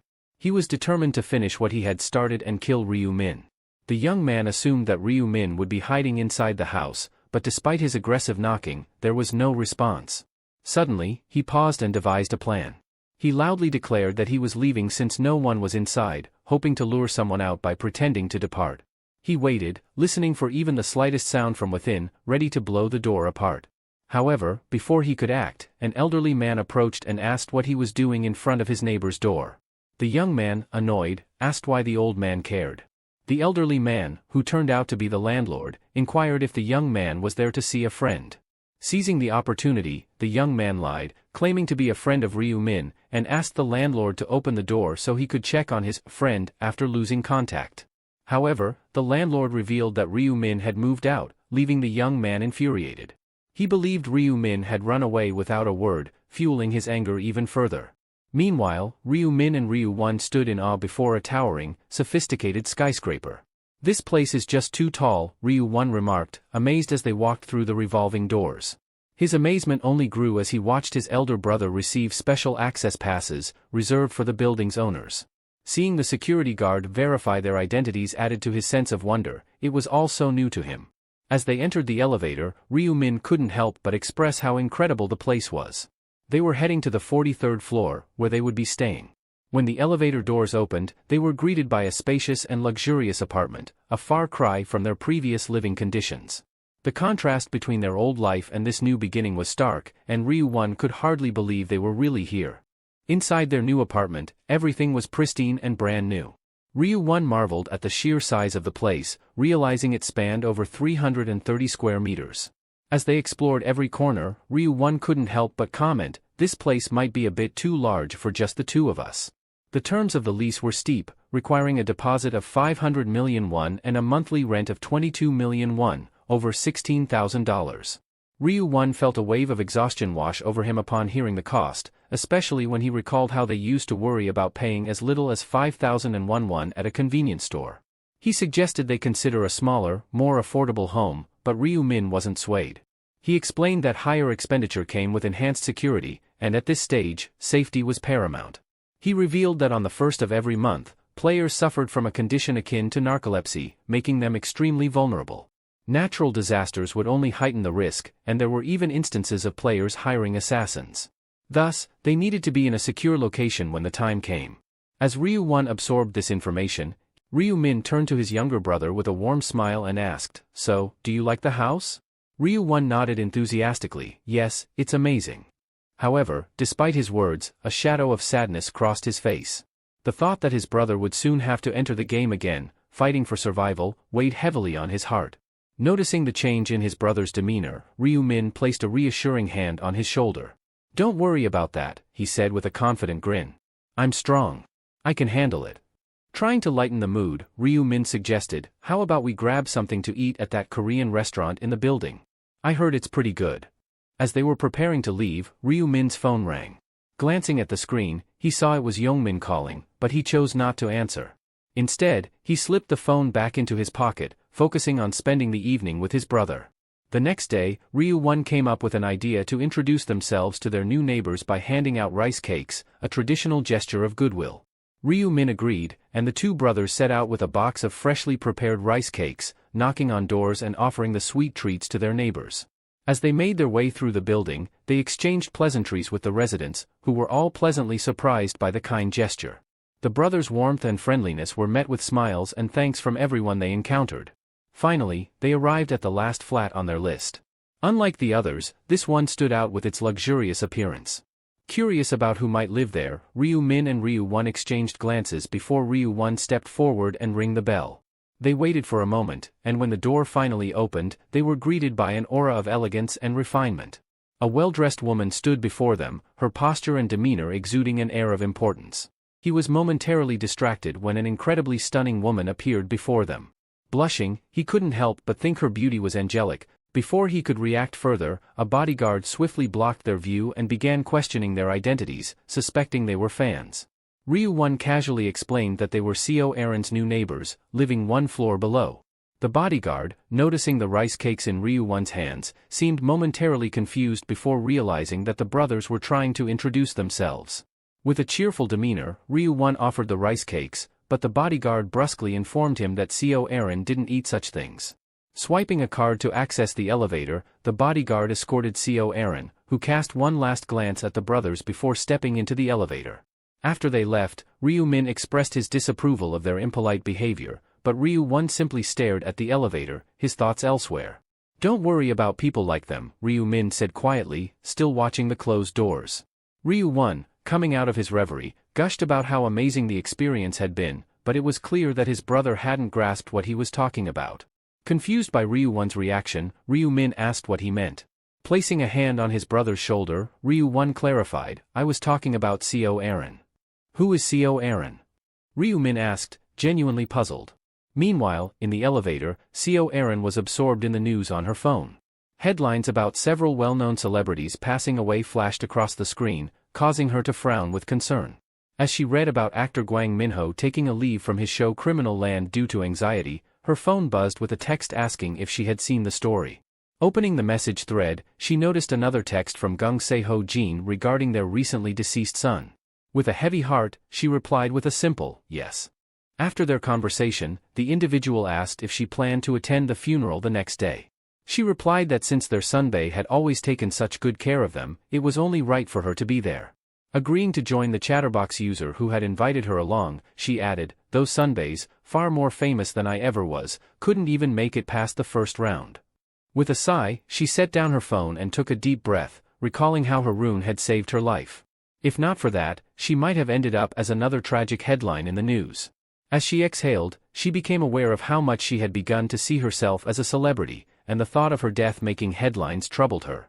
Lost in her thoughts, she pondered whether she would have gotten as far as she had without the sponsorships, especially since even her luxurious penthouse had been a gift. Unbeknownst to her, a bodyguard had already been trailing her. The bodyguard approached and asked what was on her mind. Startled by his sudden presence, she quickly responded that it was nothing. He took a seat beside her on the couch, offering to lend an ear if she needed to talk. Eerie hesitated but eventually confessed her worries about not making it through the next round and her growing concern about how chaotic the world had become. The bodyguard, in a calm and reassuring tone, told her not to worry because he was there to protect her. "You can trust me with your worries," he advised. Her lips curved into a smile as she assured him that she did trust him. Their eyes locked, and Eerie was reminded of the day the company had assigned him as her personal bodyguard.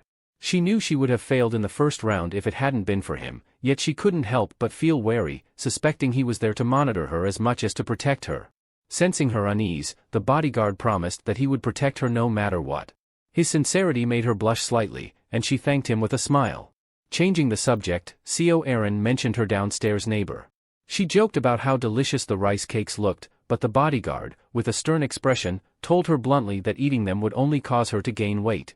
She laughed, suggesting that he might have offended the neighbors and that they had only been trying to be kind. However, the bodyguard's demeanor turned serious as he assured her that the neighbors weren't simply being nice.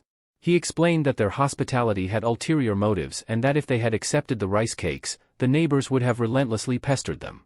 Despite his warning, she couldn't help but think back to the neighbors' kind faces and found it hard to believe they were anything but good people. Suddenly, she noticed that one of the two figures appeared to be older than 15. "He must have slaughtered 100 goblins just to survive the first round," she remarked in awe. The bodyguard, nodding in agreement, responded, "It does seem that way." Hugging her arm, she marveled at how calm the boy seemed despite the brutal experiences he must have endured. The bodyguard, with a hint of a smirk, told her that she could achieve the same feat. "Killing 100 goblins isn't that hard," he explained, "and those who can't do it are just doomed." Eerie silently agreed that her bodyguard was indeed impressive, even by the harsh standards of the otherworld, though she kept her thoughts to herself. However, she couldn't help but compare him to Blackscythe, the man who had left a lasting impression on her. Watching Blackscythe's ruthless efficiency, she almost felt pity for the goblins he cut down. Her curiosity piqued, she asked what Blackscythe's real-world occupation might be. She was certain that if she could team up with him, she'd have a better shot at making it through the second round. She recalled how she had barely scraped through the first round by sheer luck, and the memory filled her with anxiety as she questioned whether she'd survive the next. Meanwhile, at 11 a.m. on Tuesday, January 31st, Ryu-1 turned away from the vacuum cleaner. Opening the door with a broad smile, he greeted his brother enthusiastically and asked if the money had arrived. "Only about 15 billion this time, compared to 17 billion before," Ryu-min replied, slightly puzzled. It was his fourth transaction, so he wondered if the bank had mentioned anything unusual to his brother. Ryu-min recalled that the bank manager had indeed been surprised to see him again. The manager had cautiously inquired about his secret to winning the lottery, gently reminding him that just last week, Ryu-min had told him the strategy had come to him in a dream. Seemingly convinced, the manager had even expressed a hope that he would have similar dreams in the future. Ryu-1 was taken aback by the story. He then asked his brother if he planned to reinvest in Bitcoin. Yes, Ryu-min affirmed, noting that their initial investment had already grown to 150 billion. With a bit of concern, Ryu-1 wondered aloud if they should consider selling their Bitcoin, suspecting that the value might soon drop. But Ryu-min, confident as ever, assured his brother that it wasn't the right time to sell just yet. He gave Ryu-1 a reassuring smile, promising to handle everything. Afterward, Ryu-min suggested they grab something to eat. They walked down the streets with grocery bags in hand, their spirits lifted as they enjoyed a meal of pasta at a nearby restaurant. On Tuesday, January 31st, at 11:55 p.m., Ryu-1 remained at his brother's side, holding his hand tightly as they sat together. Though Ryu-1 was still awake, worry crept into his thoughts. Squeezing his brother's hand, he urged him to come back alive. Ryu Min, with a confident smile, reassured his brother that there was no need to worry, reminding him of the power he had unleashed on someone known as Bang Taeju. Despite knowing his brother's strength, Ryu Min couldn't help but feel concerned. Patting his brother gently on the head, Ryu Min advised him to stop worrying and get some rest. He promised that they would see each other later, assuring him that by the time he woke up, he would have already returned from the other world. Just in time, Ryu Min was transported to another realm, his soul glowing with a radiant light. Meanwhile, other players began to arrive under a gloomy, overcast sky. One player asked if they had arrived successfully, while another remarked with amusement at the speed of their travel.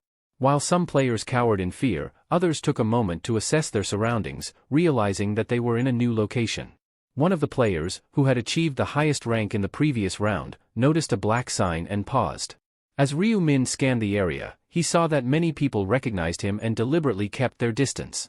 Among the players, he spotted Yongmin, which made him grow impatient, wondering when the angel would make her appearance.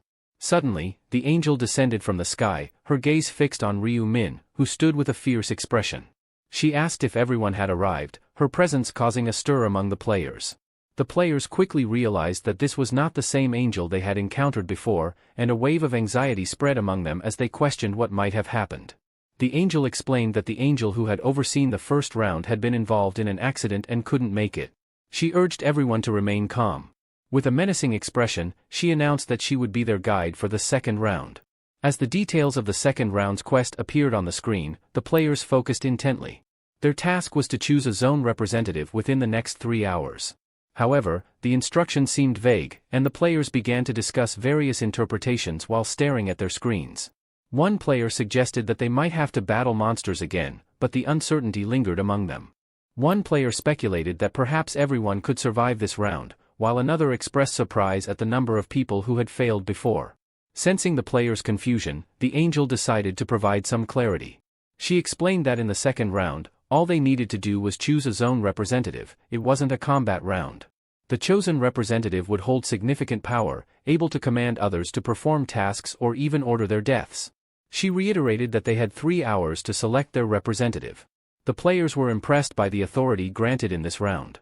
Curious, one player asked if that was all there was to it. The angel confirmed that since this round was more of a rest period, once they voted, they would be marked as having passed and sent home. The players felt a wave of relief at the prospect of completing such a simple task without facing any life-threatening danger. As the timer started, the angel urged them to discuss and decide who they wanted as their zone representative. The players, grinning, joked with one another, wondering if they'd all still be alive after voting in 3 hours. They found humor in the easy task and the potential power the representative would wield. However, Hwang Yongmin felt disappointed that he wouldn't get to use his combat skills this round. One of his friends tried to console him, suggesting he let it go since they would all survive after voting. But Yongmin couldn't shake his frustration. He had invested heavily in his strength stat, and now it seemed wasted. Overhearing the conversation, Ryu Min quickly realized that Yongmin must have obtained the rune of strength. He surveyed the situation, noting how Yongmin's rune and the current circumstances were unfolding just as they always had. Deciding that the debate over who to support wasn't his priority, Ryu Min moved away from the group. He knew that if there was a main quest, there had to be a side mission as well.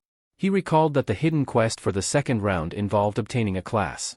Tightening his grip on his dagger, Ryu Min was eager to level up quickly, knowing this was essential for class enrollment. When a goblin appeared, he lunged forward, and with a loud, unsettling noise, the creature moved to attack. Ryu Min swiftly countered, managing to decapitate the goblin. A notification screen appeared, informing him that he had defeated a hobgoblin. His triple XP buff was active, and he had 1 kill out of 100. Additional notifications revealed that his experience level had increased to 9%, and he had earned 15 gold. The Rune of Slaughter also boosted all his stats by 1%. Ryu Min decided that venturing into the forest to hunt was a smart choice. He knew that where there was one goblin, there would surely be more, and he was right.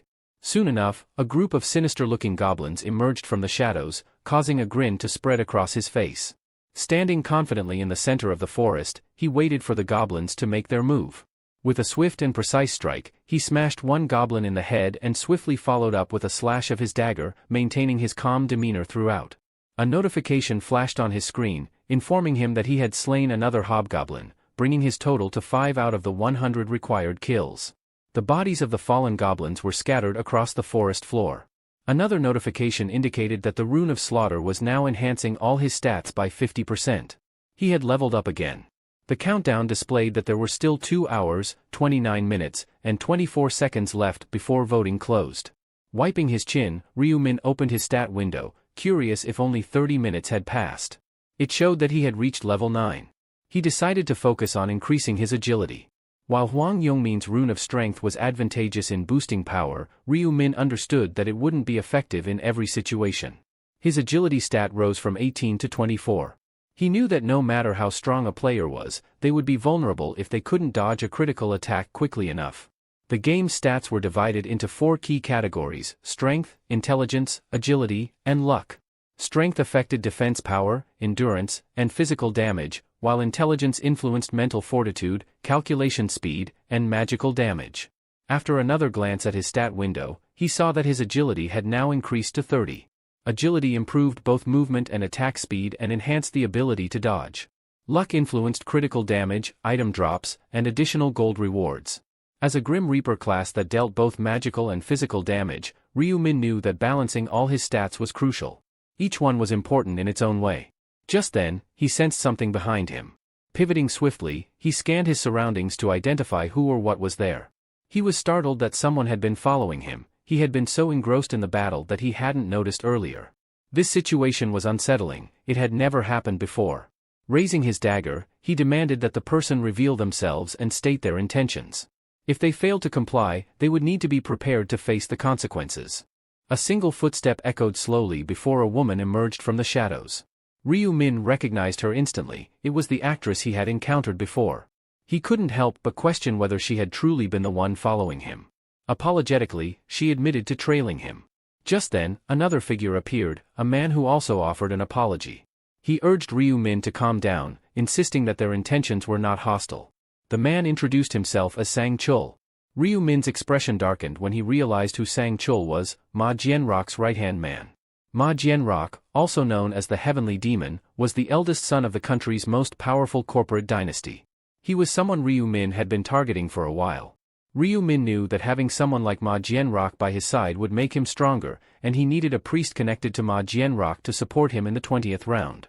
Ryu-min was taken aback by the unexpected encounter with Ma Jianrock's right-hand man so soon. He began to wonder why Sang-chul was with Seo Rin and suspected that Sang-chul might be her bodyguard. Considering that many celebrities were sponsored by Ma Jianrock's company, the pieces of the puzzle started to fall into place. Despite this, Ryu-min felt uneasy knowing that the future had shifted from what he expected. He asked them how long they had been trailing him. Seo Rin admitted that they had been following him ever since they saw him enter the forest and sincerely apologized for it. Ryu-min then demanded to know why they had been following him. Seo Rin nervously explained that their intentions weren't harmful, they simply wanted to make him an offer. She hesitantly suggested that they form a team, knowing he had won the first round. Ryu-min chuckled at the idea of forming a group, dismissing it as irrelevant unless she could actually be useful to him. He mocked her openly. Seo Rin found herself at a loss for words, unable to counter his remarks. Ryu-min bluntly told them that he didn't need their help and would do just fine on his own. He advised them to turn back and stop wasting his time. Turning away, he made it clear that he had no interest in joining a team. They stared at him in disbelief. Seo Rin let out a deep sigh and sank to her knees as Sang-chul muttered under his breath, commenting on how arrogant Ryu-min was. Seo Rin tried to explain that there was a reason for Ryu-min's existence, but his overwhelming aura made her uneasy. Sang-chul remarked that even if someone had a knife to their face, they wouldn't be as intimidating as Ryu-min. Seo Rin felt a pang of disappointment that her plan to team up with him had fallen apart, and Sang-chul reiterated his earlier point, that people with egos as large as Ryu-min's never work well in groups. It was an unfortunate turn of events. Seo Rin couldn't help but reflect on the situation, but Sang-chul quickly reassured her, telling her that it wasn't a humiliating experience. He felt that their time following Ryu-min had been wasted. Seo Rin, trying to shift the conversation, admitted that she hadn't expected to encounter monsters in the forest. She suggested that they spend the rest of their time hunting them instead. Sang-chul agreed that it wasn't a bad idea, and they set off to carry out the plan. The forest was dense with towering trees and thick underbrush. Meanwhile, Ryu-min, hearing noises from the bushes, instinctively attacked a goblin that emerged. He found it infuriating that, despite his tight schedule, they had the audacity to ask him to collaborate. With swift precision, his dagger sliced through the goblin's flesh as he remained focused on his primary goal, leveling up. A notification popped up, confirming that he had defeated another hobgoblin. His current kill count stood at 60 out of 100, and the effects of the Rune of Slaughter had boosted all his stats by 60%. Suddenly, a pack of wolf-like creatures, gnolls, appeared. Ryu Min felt a rush of satisfaction at the sight of so many gnolls approaching at once. They lunged at him in unison, weapons poised for attack. Ryu Min stood his ground confidently, gripping his dagger tightly. Using both the fallen bodies of the gnolls and his dagger, he quickly dealt successive blows to the advancing creatures. Another notification confirmed the defeat of a gnoll, bringing his kill count to 65 and raising his stats by 65% thanks to the Rune of Slaughter. He had now reached level 10. His hard work paid off as a series of notifications informed him that he had met the requirements for class advancement. With his newfound level, Ryu Min could now access the store and a hidden subquest. The subquest window indicated that in order to obtain a class and advancement items, players needed to level up before the voting period ended. Success in this quest would also reward them with a daily item sale ticket, offering a 50% discount. Many players who were unaware of the subquest often found themselves confused, not knowing how to select a class or where to find the necessary advancement items. While everyone agreed that obtaining a class was crucial, the challenge lay in understanding the specific requirements to acquire the advancement item. For example, warriors needed to defeat monsters within an hour and increase their strength stat to at least 10. Berserkers had to hunt while sustaining injuries for a certain period. Assassins needed to successfully deceive monsters multiple times. Quick advancement was key, otherwise, players risked remaining beginners indefinitely. Ryu Min activated the Angel's Blood, and immediately, a status window appeared before him, offering a choice: do you want to select the Reaper profession? Without hesitation, he clicked yes. As a reward for his decision, he received the Reaper's Rune, a powerful artifact that significantly reduces the chances of being detected by enemies during the night. Wasting no time, Ryu Min activated the Reaper's Rune. In the world of the game, where there are 6 ranks from beginner to grandmaster, players can unlock new skills as they level up. The use of the Reaper's Rune granted Ryu Min the skill Seal of Death, a formidable ability that would serve him well in future battles. In addition to this, he was rewarded with a weapon befitting his new profession, the Reaper's Scythe. Ryu Min was the first player to advance, and as a reward for his achievement, a notification window informed him that he had received a random gold pouch. His strategic approach and timely execution had paid off, setting him apart from the rest. In addition to his other rewards, Ryu Min also gained the neutral skill, Tracking, as a special benefit for being the first player to advance. According to the notification window, this skill allows him to track the precise location of a designated target, provided that both the target's face and nickname match. This valuable skill could be purchased for 20,000 gold. A grin spread across Ryu Min's face as he reviewed the details on his screen. With enough gold in his possession, he decided to put the tracking ability to the test by targeting Youngmin. The tracking system confirmed a match between Youngmin's face and nickname, indicating his exact location as 190 meters away from Ryu Min. Following the instructions on the notification window, Ryu Min saw a glowing line appear on the ground, guiding him directly to Youngmin's location. He deduced that Youngmin must have also entered the forest, considering how much closer he was now compared to their last encounter, where Youngmin was 2 kilometers away. This piqued Ryu Min's curiosity as he contemplated whether or not to confront Youngmin. Elsewhere in the forest, Seo Rin and Un Sang Chul were struggling, their breath coming in ragged gasps. Suddenly, Seo Rin cried out in pain and collapsed face-first onto the ground. She informed Sang Chul that she had injured her leg and couldn't continue running.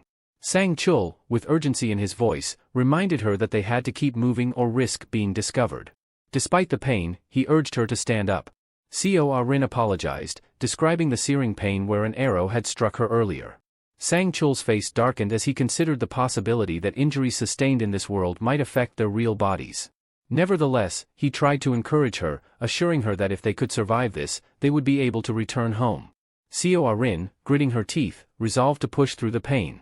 Suddenly, a voice interrupted them, asking, "Where do you think you're going with an injury like that?" Startled, they quickly turned to face the source.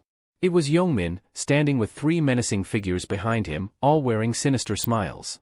Youngmin mocked Seo Rin, sarcastically commenting that her injury didn't seem to be painful enough yet. Un Sang Chul felt trapped and fury welled up inside him. He clenched his teeth, cursing under his breath at the situation, especially at the acquaintance he bitterly referred to as a stupid woman in his mind. Realizing that they might have no choice but to fight, he drew his weapon and assumed a battle stance. His readiness to fight seemed to catch Youngmin off guard, momentarily impressing him. A sly grin spread across Youngmin's face, mirrored by his lackeys. With a mocking tone, he addressed Sangchul as old man and asked if he was actually thinking about fighting them. The four men wore expressions of arrogant confidence. Youngmin then told Sangchul to use his eyes and count how many of them there were, clearly enjoying the intimidation. Sangchul's anger flared as he demanded to know why they were being treated this way when they hadn't done anything to provoke him. Youngmin, maintaining his taunting demeanor, denied any wrongdoing. Confusion etched across Sangchul's face as he questioned why they had suddenly decided to attack. Youngmin, still smirking, revealed that they needed something only Seo Rin could provide. Seo Rin and Sangchul exchanged bewildered glances. Youngmin then admitted that his interest lay solely in the girl standing next to Sangchul. He made it clear that they had no interest in Sangchul himself, emphasizing that their attention was focused entirely on Seo Rin. As they conversed, the three men with Youngmin speculated whether the girl was indeed the famous Seo Rin. One of them noted that her face and nickname confirmed it was her. Another suggested that perhaps someone was merely imitating her, trying to take on her identity. They continued discussing how little it mattered to them, given that appearances could be so deceiving. Seo Rin's face paled in horror as she listened to their conversation. Meanwhile, Youngmin turned back to Sangchul and offered him a deal: leave Seo Rin behind, and he could walk away unharmed. This only fueled Sangchul's rage.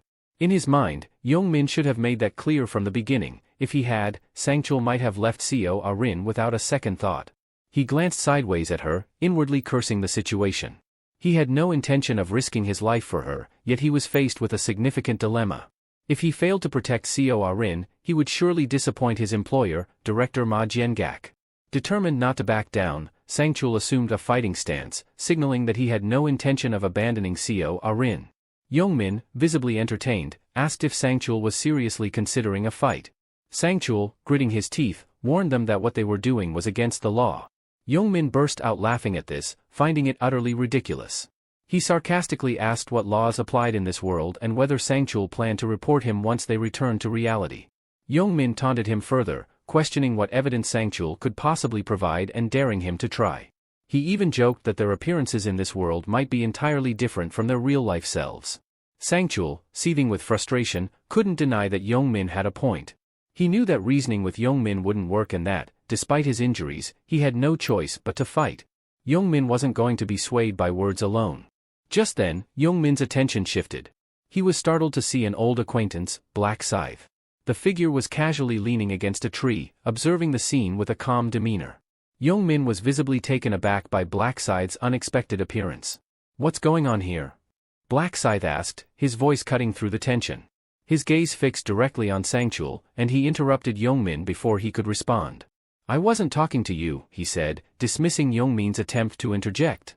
Annoyed, Youngmin told him to mind his own business and leave them alone. Ignoring Youngmin, Black Scythe turned his attention back to Sangchul. "Tell me what's happening," he demanded. Without hesitation, Sangchul explained the situation, revealing how they were ambushed by Youngmin and his men, who were after Seo Rin. Desperate, Sangchul pleaded for Black Scythe's help, promising to owe him a favor in return. Black Scythe's gaze shifted to Youngmin. "Is what he said true?" he asked, his tone sharp. Youngmin, brushing off the accusation, told Black Scythe that it didn't concern him and that he should move on. But Black Scythe wasn't deterred. He stepped closer, noting the menacing red aura that surrounded Youngmin. Youngmin and his lackeys, sensing the growing tension, nervously questioned what Black Scythe intended to do. As his weapon began to materialize in his hand, Black Scythe coldly informed them that he wouldn't abandon someone who was injured. Seo Rin and Sangchul felt a wave of relief, while Youngmin's anger flared. Black Scythe knew that helping them wasn't just an act of kindness. He calculated that by assisting Sangchul, he could gain favor with Ma Jiangak, and having someone like Ma Jiangak indebted to him would be a valuable asset. Moreover, he simply didn't like Youngmin.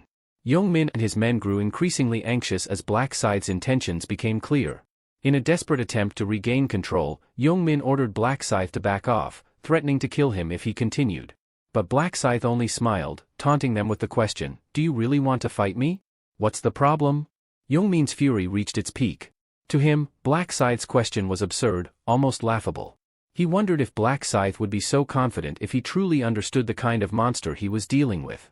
The memory of Black Scythe effortlessly defeating goblins and claiming the top rank in the last encounter flashed through Youngmin's mind, and his eyes widened in shock. Black Scythe lowered his scythe to the ground and, with a calm yet menacing tone, told Youngmin to let him know if he wanted to end the fight. The four men watched nervously as the scythe's blade moved, their fear evident in their eyes. Youngmin, visibly shaken, asked if Black Scythe would really let him go. Black Scythe crossed his arms, a hint of amusement in his voice, and replied that he might consider it, if Youngmin got on his knees and begged for his life with sincerity.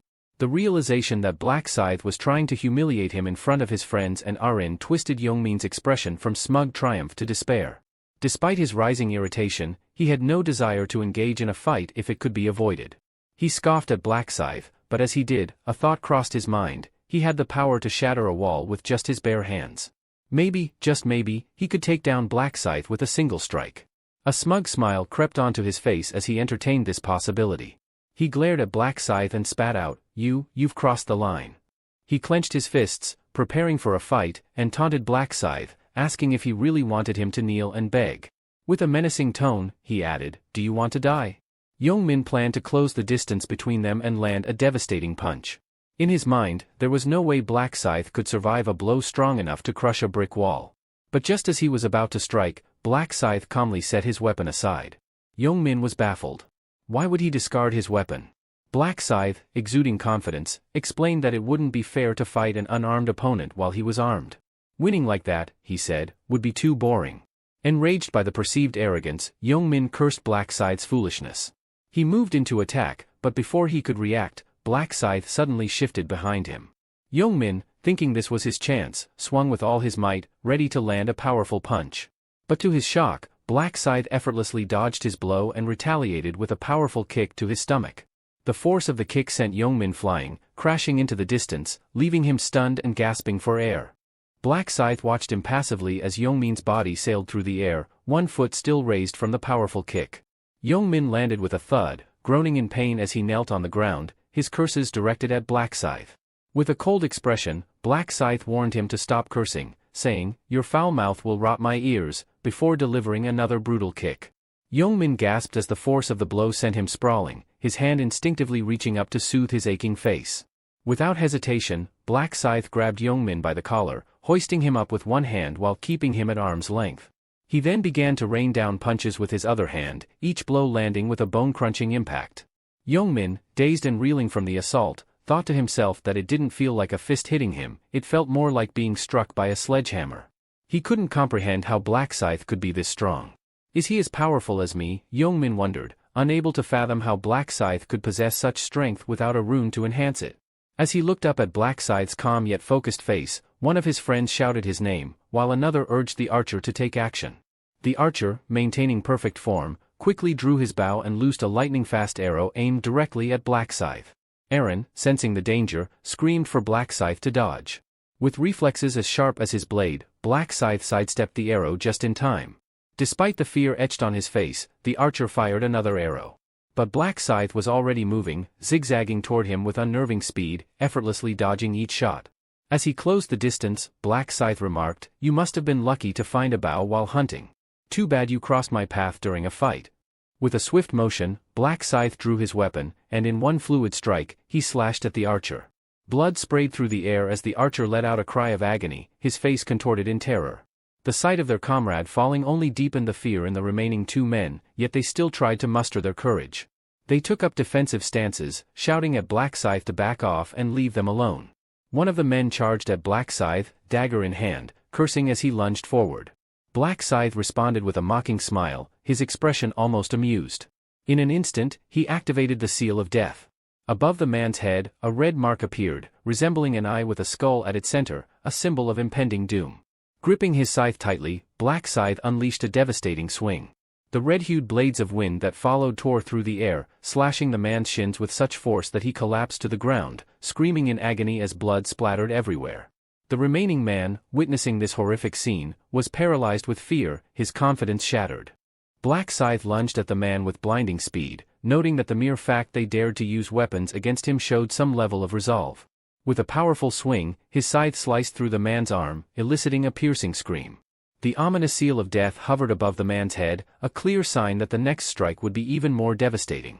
As expected, the scythe cut through the armor with ease, doubling the damage and leaving the man clutching his deep wound in sheer agony. As the men writhed on the ground, their faces contorted in pain, Black Scythe observed them coldly. This can't be it, he thought. He knew he had to instill fear so deep they would never dare to cross his path again. When he approached, they whimpered and pleaded for mercy, begging him to spare them. Without a word, Black Scythe flicked his scythe, sending blood splattering with the movement. Another scream tore through the air. Taking a deep breath, Black Scythe decided he was finished with these men, ready to move on to the next target. His sharp gaze fell on a figure hiding behind a tree. "Hiding won't help you," Black Scythe called out, his voice chilling. In a flash, a blade of wind sliced through the young man's arm, causing him to cry out in pain as blood spurted from the wound. "Stop acting like a child," Black Scythe admonished, his tone devoid of sympathy. The young man's pain barely scratched the surface of what he had inflicted on others. Black Scythe's scythe struck again and again, each blow drawing a scream from the boy as he was mercilessly cut down. Sangchul and Arin watched in stunned silence, witnessing the brutal efficiency of Black Scythe's assault. Sangchul was particularly struck by how Black Scythe could so ruthlessly dismember an opponent who had already lost the will to fight. As Black Scythe severed the boy's arms and moved on to his leg, Sangchul couldn't help but admire the cold precision. It might seem extreme, Sangchul thought, but I appreciate that level of decisiveness. In his mind, Black Scythe rivaled even his director. Finally, Black Scythe turned to Sangchul and Arin. "Are you two all right?" he asked, his voice steady. Sangchul nodded, acknowledging that they were safe because of him. "You don't have to worry about Yongmin and his crew anymore," Black Scythe assured them, his tone leaving no room for doubt. Black Scythe suggested they should go and vote, seeing as the four men were too battered to move. In unison, Sangchul and Arin bowed deeply, expressing their gratitude. Arin hesitated, then asked, "Will they die?" Black Scythe shrugged. "Does it matter if they die? They aren't even worth calling animals," he replied coldly, his bluntness catching Arin off guard. Observing her troubled expression, he realized she was far too sensitive. He wondered why she seemed to care so much about the lives of these men as if she were some saint. Perhaps she was concerned about her public image as a celebrity, he thought. Turning to Sangchul, Black Scythe asked, "Do you have a question?" "Yeah," Sangchul responded confidently. "Why did you decide to spare them? Even if you killed them, there wouldn't be any repercussions in the real world." The young man's face paled at the question. Black Scythe replied calmly, "If you're asking whether there was a specific reason I let them live, there wasn't." He continued, "But the real reason I didn't finish them off is simple, there's nothing to gain from killing them." Sangchul was puzzled by the notion of there being no benefit. "But even so," he insisted, "it's not wise to leave any potential threats alive." "Threats?" Black Scythe echoed, glancing at the trembling men. "If these guys are still capable of causing trouble, then I'd say the game's already in a poor state. Besides, reducing the number of players doesn't benefit anyone. The more, the merrier." After a moment, Sangchul nodded, understanding his reasoning. "Makes sense," he admitted. Sangchul considered that fewer players meant fewer available spots for those who completed each round. He found himself admiring Black Scythe's unique perspective on the game's mechanics, realizing that Black Scythe saw things differently from most players. "I get it," Sangchul nodded. "From now on, we'll stop thinking about the humanity of this game." With that, Black Scythe turned to leave, but Sangchul quickly called out, "Wait. Give me your account number, and I'll make sure you're compensated in the real world." Black Scythe waved it off. "Forget about it," he said, continuing on his way. Sangchul was stunned by his refusal to accept any reward. Helping without any expectation of payment was rare in their world. He resolved to report the encounter to the president as soon as he returned to reality.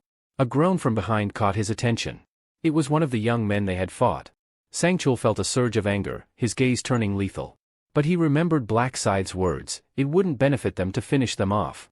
Holding back, he spat in their direction and urged Arin to leave with him. Back in the main field, the atmosphere was tense.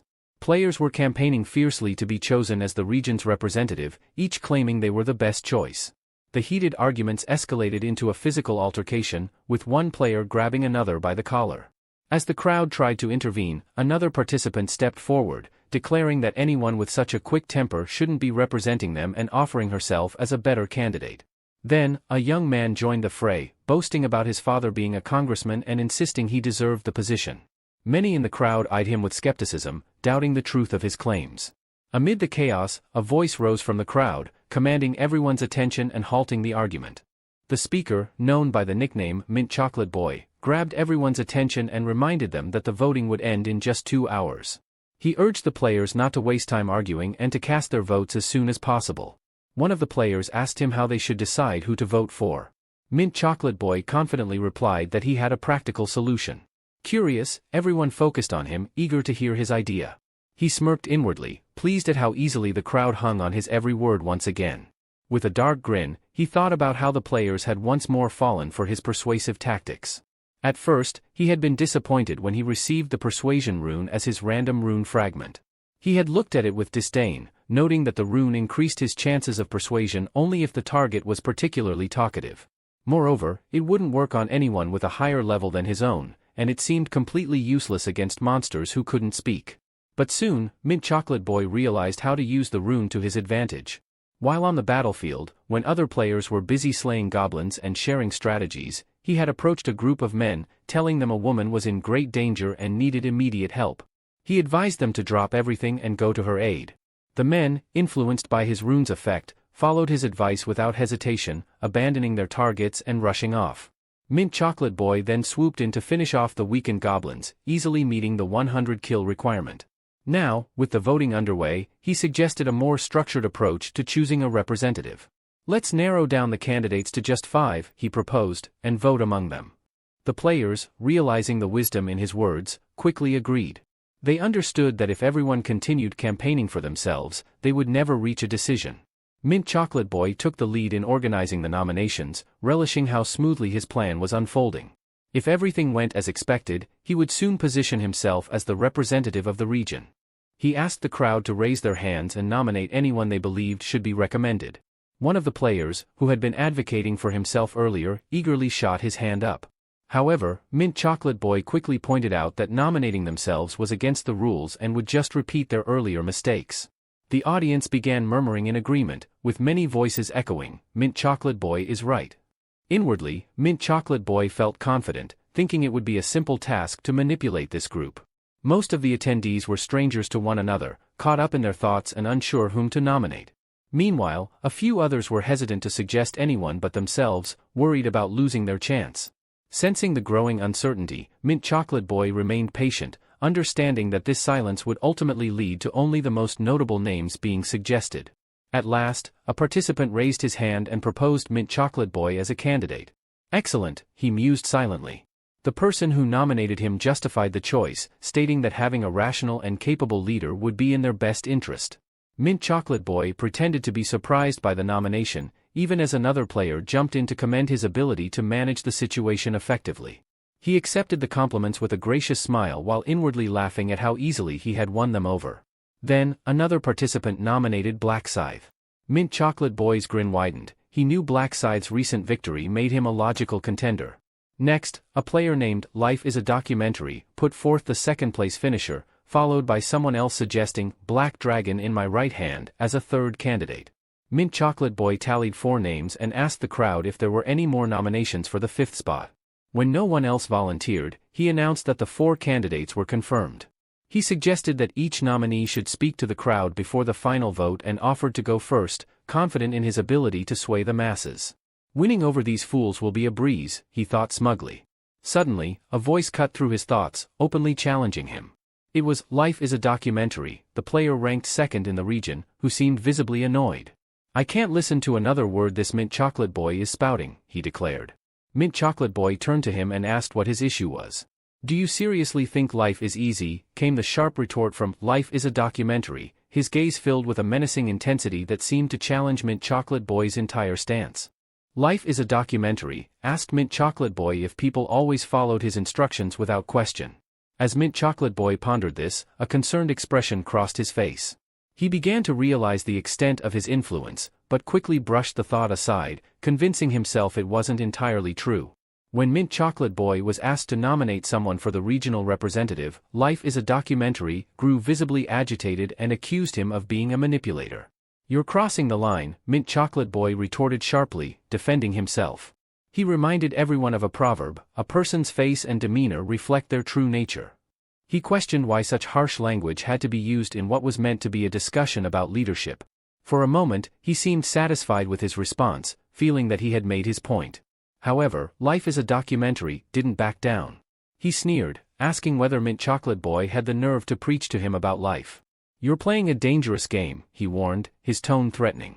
The situation escalated quickly, and Mint Chocolate Boy found himself taken aback by the intensity of the challenge.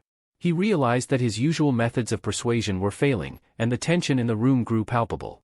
Seeing his influence slip away, Life is a Documentary desperately appealed to the crowd, urging them to vote for him and ignore the other candidates.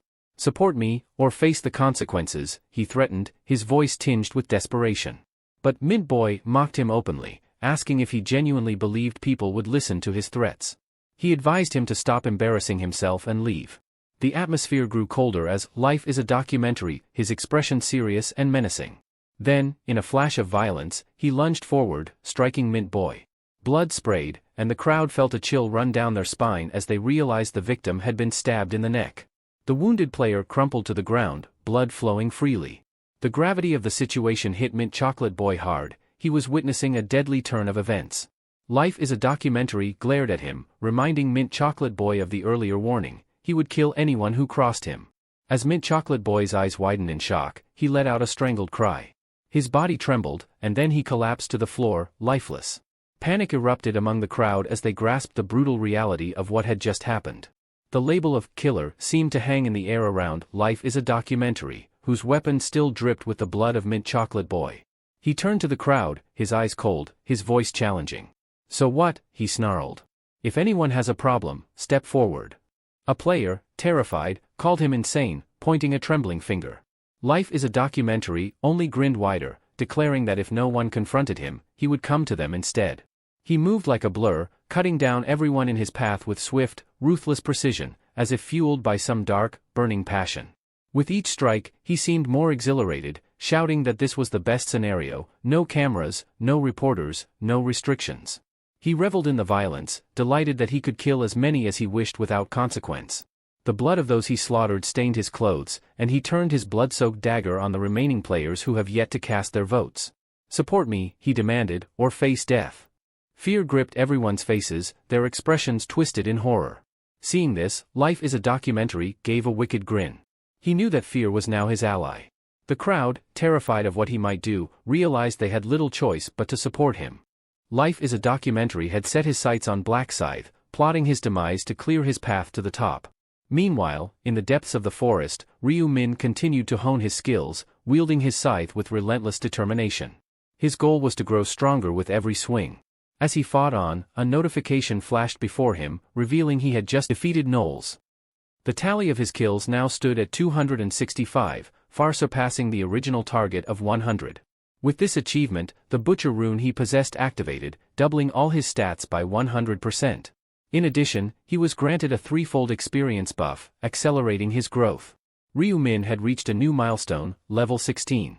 Yet, when he glanced at his status window, he realized that his leveling pace was beginning to slow. Despite having slain over 200 monsters, he had only managed to gain 2 levels in the past 2 hours. While the progress was slowing, hunting had become noticeably easier, likely due to the powerful combination of the Butcher and Reaper runes. These runes not only enhanced his weapon's attack power but also amplified all of his stats. Feeling satisfied with his gains, Ryu Min decided it was time to head back. Sheathing his weapon, he turned to make his way back to the starting point. Suddenly, the countdown reached 0, and a notification window appeared, signaling that the voting period had begun. A radiant golden light enveloped Ryu Min's body, signifying that all players in the vicinity were being summoned back to the starting point. The time had come to cast their votes. As the local players gathered, 4 wounded figures emerged, those who had earlier fought against Black Scythe. Their battered appearance caught everyone's attention, leaving the other players in shock at the sight of their injuries. Then, Aaron, Sangchul, and a group of additional players arrived at the scene. As they surveyed their surroundings, they were stunned by the sight before them, a field strewn with player corpses. Shocked, they immediately began to ask what had happened. Aaron quickly assessed the situation, his eyes narrowing at the figure standing among the bodies, covered head to toe in blood. He assumed that the blood-soaked individual must be the one responsible for the carnage. Ryu Min, observing the situation, noticed that it looked like Cho Young-sik had regained control. Cho Young-sik was known as the leader of the Young-sik gang and was widely regarded as the second-best fighter in the region. However, his personality was infamous for being aggressive and domineering. Young Sik's face was smeared with blood, and his expression was disturbingly intense, his eyes darting around suspiciously. Ryu Min understood that this was a volatile situation, like a ticking time bomb waiting to go off. He quickly calculated that it wasn't the right moment to act just yet. As he assessed his options, Young Sik slowly approached him, clearly waiting for some kind of reaction. With a calm demeanor, Ryu Min decided to bide his time and wait for the perfect opportunity. Meanwhile, Young Sik called out to him, asking where he had been. This caught the attention of both Aran and Sangcheol, who turned their focus to Black Scythe. Ryu Min, maintaining his composure, responded to Young Sik's question with a steady gaze, asking what he wanted. Young Sik, with a haughty smirk, stated his demand outright. He wanted Black Scythe to serve him as a subordinate. Ryu Min, known as Black Scythe, replied with a cold, "And why would I do that?" Undeterred, Young Sik spun his dagger in a menacing manner, threatening to spare Black Scythe's life only if he submitted to him. Instead of fear, Young Sik was met with the sound of Ryu Min's laughter. Amused by the audacity of the demand, Ryu Min asked if Young Sik intended to start a fight immediately. Still smiling, he added, "If you want me to spare you, you'll have to kneel before me." This bold statement caught Young Sik off guard, making him view Black Scythe as utterly insane. Cho Young Sik accused Black Scythe of not grasping the gravity of the situation, his frustration evident in his voice. He continued speaking, but Black Scythe swiftly cut him off, tauntingly asking if Young Sik was having trouble understanding what he had just said. With a cold smile, Black Scythe unsheathed his weapon and casually suggested that dying on the spot might be more satisfying for Young Sik. Caught off guard, Young Sik stared at the weapon in Black Scythe's hand, bewildered. He had no idea where such a powerful weapon had come from and could feel his confidence begin to waver. Panic crept into his mind as he realized he may have underestimated his opponent. Sensing his discomfort, Black Scythe taunted him further, asking, "What's the matter? Cat got your tongue?" Young Sik gritted his teeth, frustrated by his own hesitation. Trying to regain his composure, he loudly proclaimed his identity as the leader of the Young Sik gang and declared that he would never bow to anyone. His anger reached its peak, and he recklessly swung his weapon, challenging Black Scythe to a duel. In response, Black Scythe merely scoffed, recognizing Young Sik's notorious temper. He decided to stop provoking him further, knowing that things could become complicated if he pushed too hard. Black Scythe had a strategy in mind. Displaying his strength to win the votes of the players wasn't his intention. Young Sik could be useful for his plan during the third round as a representative. Additionally, he sensed that the angel would appear any moment. As if on cue, the angel materialized, calling for all players to gather. Young Sik, momentarily distracted by the sudden arrival, shifted his focus away from Black Scythe. Seizing the moment, Black Scythe remarked on Young Sik's good fortune and calmly advised him to choose his battles more wisely next time if he wished to avoid an untimely end. With that, Black Scythe turned to leave, leaving Young Sik standing there, his anger simmering just beneath the surface. Young Sik stood frozen in place, his face a mask of rage, but beneath the surface, he felt a wave of relief.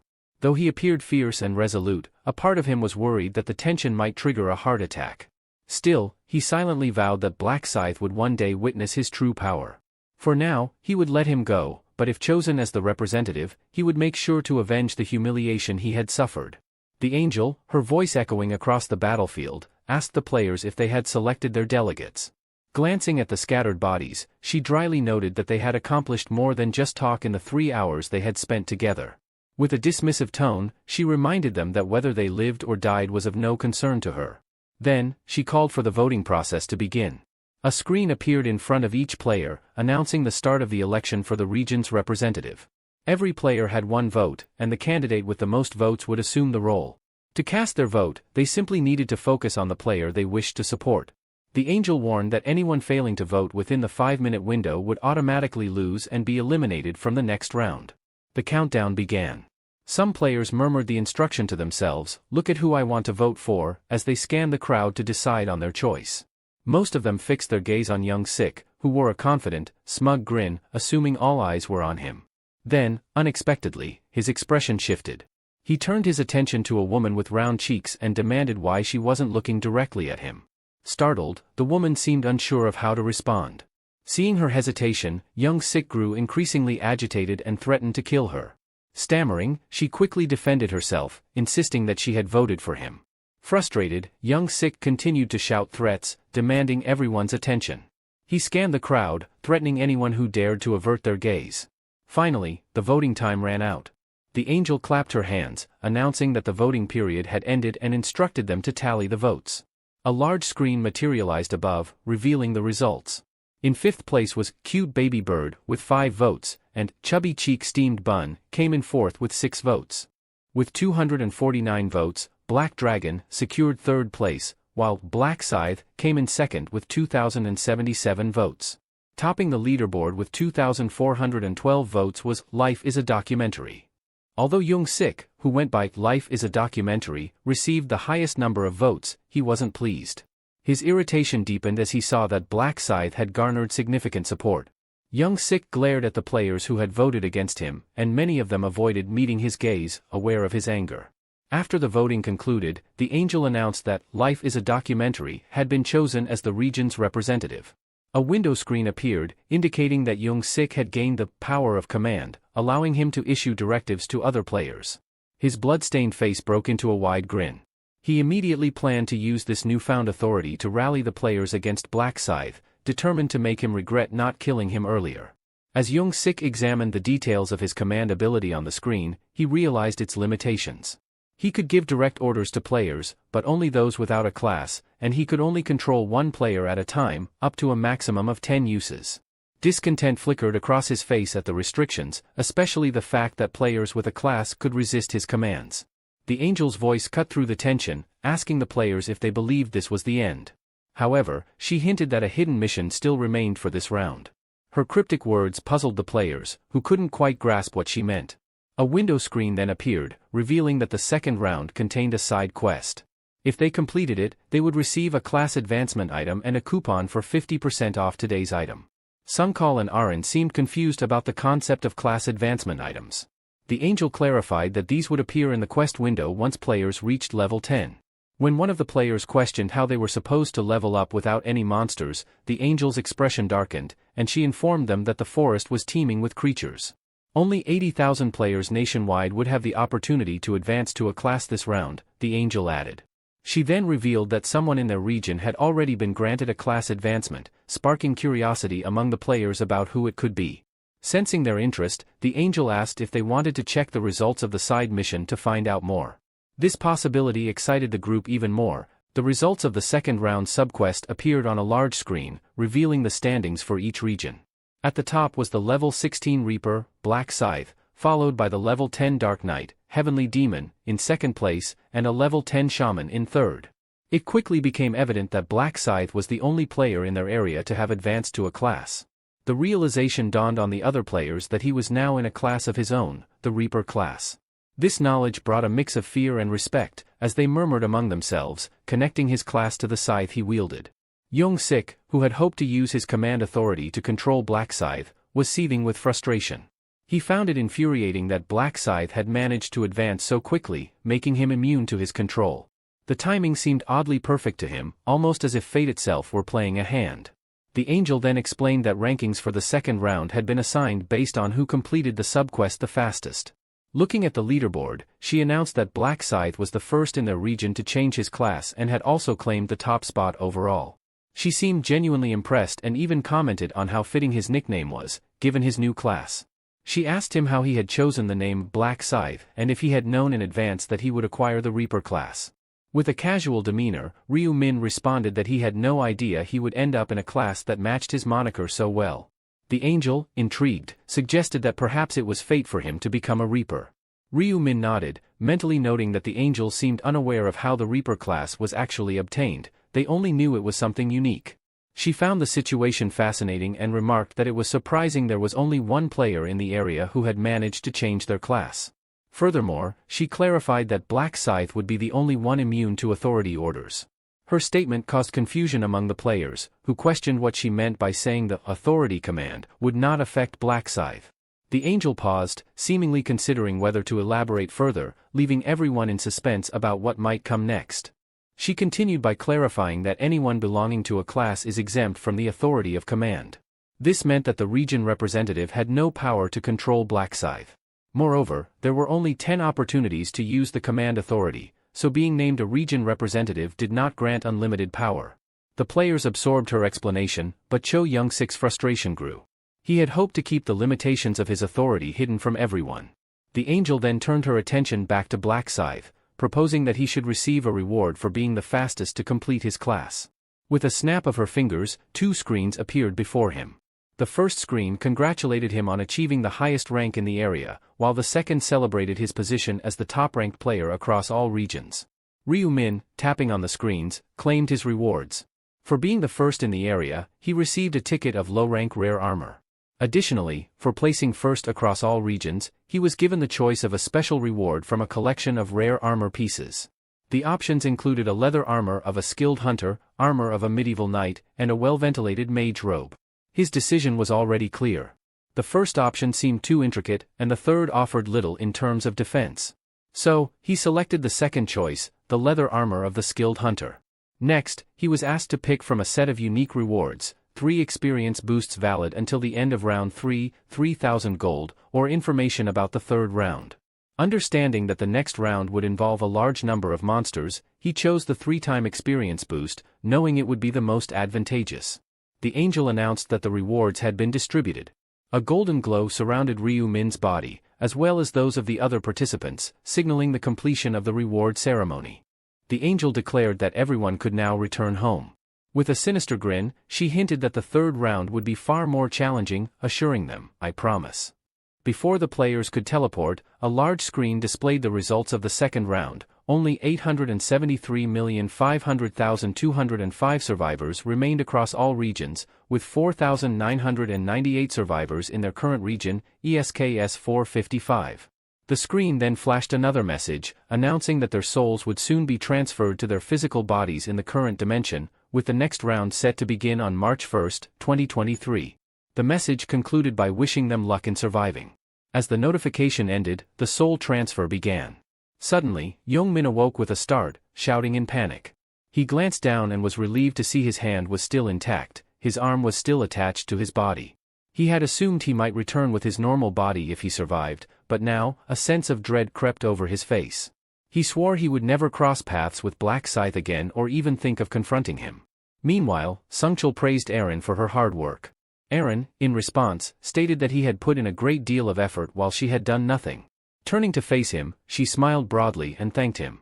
Feeling awkward, Sungchul cleared his throat, looked away, and adjusted his tie, saying it was his duty as her bodyguard and manager. Aaron expressed her desire to thank Black Scythe again and asked if there was any way to do so. Sungchul explained that they had no way of finding him, as they had no idea what he really looked like. He also mentioned that Black Scythe seemed to prefer remaining anonymous.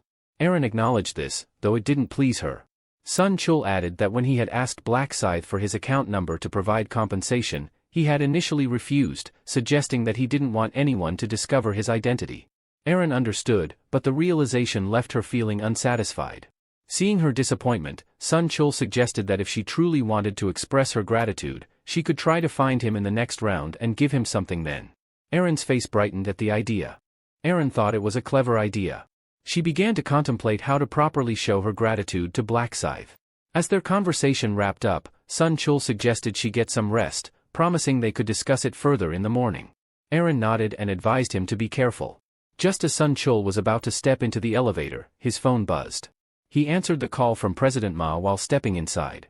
Noting that the president was still awake, Sun Chul heard him mention that he had just started sipping on whiskey after his return. Sun Chul congratulated President Ma on advancing to the Dark Knight class. The president asked about their experience in their region.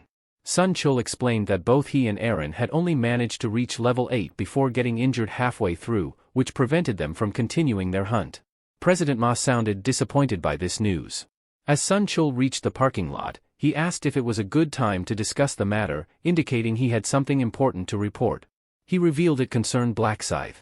President Ma immediately instructed him to come to the hotel so they could talk in person. Sun Chul agreed, saying he would be there in 20 minutes. He started driving, unaware that someone was watching him. From the shadows, a man observed Sun Chul's car as it exited the parking lot. It was Ryu Min, quietly tailing him. Ryu Min wondered if Sun Chul was heading towards Ma Kyungrak. 10 minutes earlier, Ryu Min had been reviewing his stats window while Ryu Won was asleep on the bed nearby. The display indicated that he needed to focus on the target he wished to track.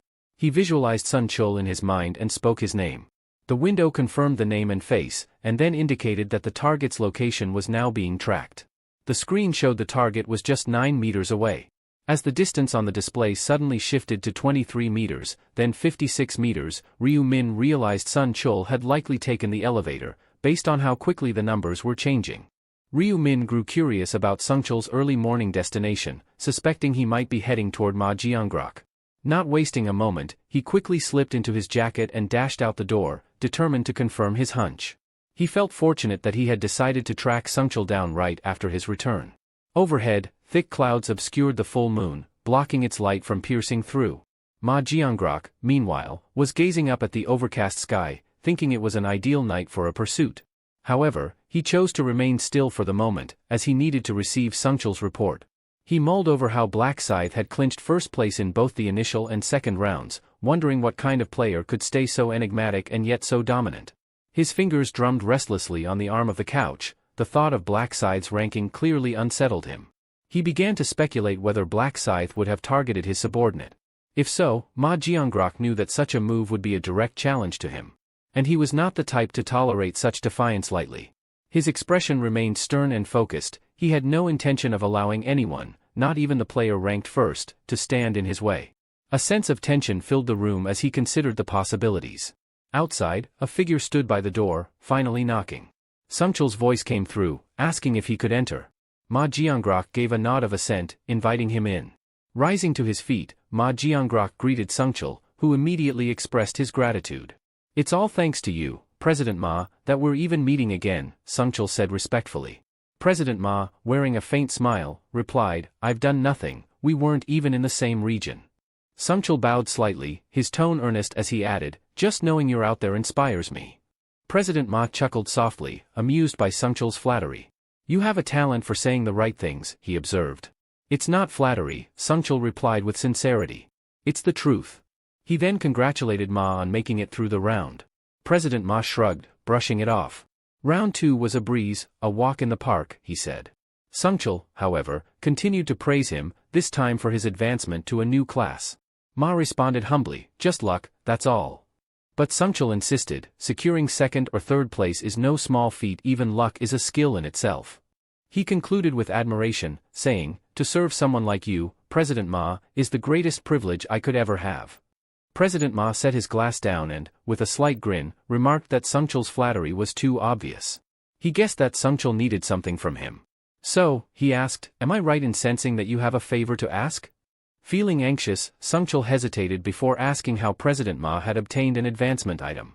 President Ma waved it off, saying it wasn't a big deal. "The item just dropped while I was hunting monsters," he replied casually. What he didn't reveal was that the random rune fragment he acquired had been a result of his Dark Knight rune. He recalled that the angel had told them to check their inventory to see a gift she had prepared. That was when he found the Dark Knight rune, which not only boosted all of his stats but also cloaked his weapon in a dark aura that inflicted extra damage on opponents. When he checked his inventory, he noticed that upon reaching level 10, the rune would automatically advance him to the unique class of Dark Knight. Even though he appeared puzzled by this, he quickly understood the significance of the item. He realized he had gotten extremely lucky to receive such a powerful, cheat-level item in the first round. But despite his good fortune, he kept this information to himself, even from trusted subordinates whom he considered family. He knew well how quickly people could change when it came to matters of power and advantage. Shifting the conversation, President Ma's tone turned serious as he asked directly, "Who injured you? Was it Black Scythe?" Sun Chul seemed startled by the assumption and quickly corrected him, explaining that Black Scythe had actually saved his life. Curious, President Ma urged him to elaborate. He asked if pursuing the actress, Erin, had led to his near-death experience. Sun Chul admitted that they might have died if Black Scythe hadn't intervened. He explained further, Erin might have survived, but she would have been left with psychological scars too severe to continue her career in the entertainment industry. President Ma nodded, his interest piqued. The story was turning out to be more complicated than he initially thought. President Ma seemed to be deep in thought. He had nearly lost a valuable subordinate, and it had almost jeopardized his business interests. Breaking the silence, President Ma asked about the fate of the thugs involved, assuming they had been killed. Sun Chul clarified that while Black Scythe had inflicted agonizing pain on them, it wasn't fatal. Curious, President Ma asked why Black Scythe had spared them. Sun Chul explained that, according to Black Scythe, there was no point in killing them. His logic was simple: as the overall population dwindles, so does the pool of those who survive. President Ma acknowledged that the reasoning made sense, though he remained concerned about what these individuals might do in the future. Taking a thoughtful sip of his whiskey, he reflected that both his assets and subordinates were only alive because of Black Scythe. He felt indebted to him for that and remarked that he should offer some financial compensation. Sungchul mentioned that he had already brought up the topic, but Black Scythe had refused and left immediately afterward. President Ma was slightly surprised to hear that the offer of compensation had been declined. He speculated that perhaps Black Scythe wanted to avoid revealing his identity. With the conversation seemingly drawing to a close, both men stood up. President Ma described Black Scythe as a cautious individual. He instructed Sungchul to express his gratitude if he encountered Black Scythe in the next round, genuinely appreciating the man who had kept both Aaron and Sungchul alive. Sungchul promised he would convey the message. Moreover, President Ma ordered Sungchul to keep an eye on Black Scythe and offer assistance if needed, stating his philosophy of never leaving debts unpaid. "As you wish, sir," Sungchul replied. Just before Sungchul could leave, President Ma remembered something crucial and made a bold request. With a menacing glare, he demanded to know the nicknames of the thugs involved. Meanwhile, outside the hotel, Ryu Min was concealed behind a tree, silently observing. He glanced around, thinking to himself how fiercely loyal a dog Sungchul truly was. Even though it was late at night, Sangchul made his way directly to Ma Jiangrok's location as soon as he returned to reality. Having already confirmed the place, he decided to leave quickly, knowing that staying there too long might arouse suspicion. He called a cab and, while waiting, couldn't help but notice a peculiar coincidence. CO Aaron, a celebrity backed by Jiangrok, happened to live in the same apartment complex as he did. He recalled to himself that he needed to thank his younger brother. If they hadn't handed out rice cakes, he would never have crossed paths with Aaron or uncovered the connection between Sungchul and her. Just as he was about to open the taxi door, he had a sudden thought: perhaps he could use this neighborly relationship to his advantage to gain Jiangrok's trust. Still, he needed to decide whether bringing Jiangrok into the fold for the 20th round was the right move. He was well aware of Jiangrok's possession of the Dark Knight rune, a powerful item that essentially functioned like a cheat. However, he also knew its limitations. Without an advancement rune, Jiangrok would have to progress as a basic knight first. Moreover, to unlock the true potential of the Dark Knight, like the Dark Aura ability, Jiangrok would need to accumulate dark mana, a unique type of energy that couldn't be obtained through conventional means. It seemed suited for someone with a twisted hobby, like Jiangrok. Ryu Min mused that having a comrade with a psychopathic streak could be dangerous. For now, he decided to keep Jiangrok as a potential candidate but planned to exploit his usefulness as much as possible. He also noted that there were other promising players, like a girl he had seen with a unique green energy aura. Upon reaching his apartment, Ryu Min resolved to head out at dawn to begin his work.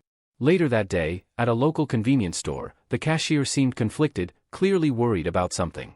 He was anxious, fearing that their sales might plummet by 50%. Just then, his daughter arrived. He greeted her with a warm smile. Juri asked her father why he seemed so troubled.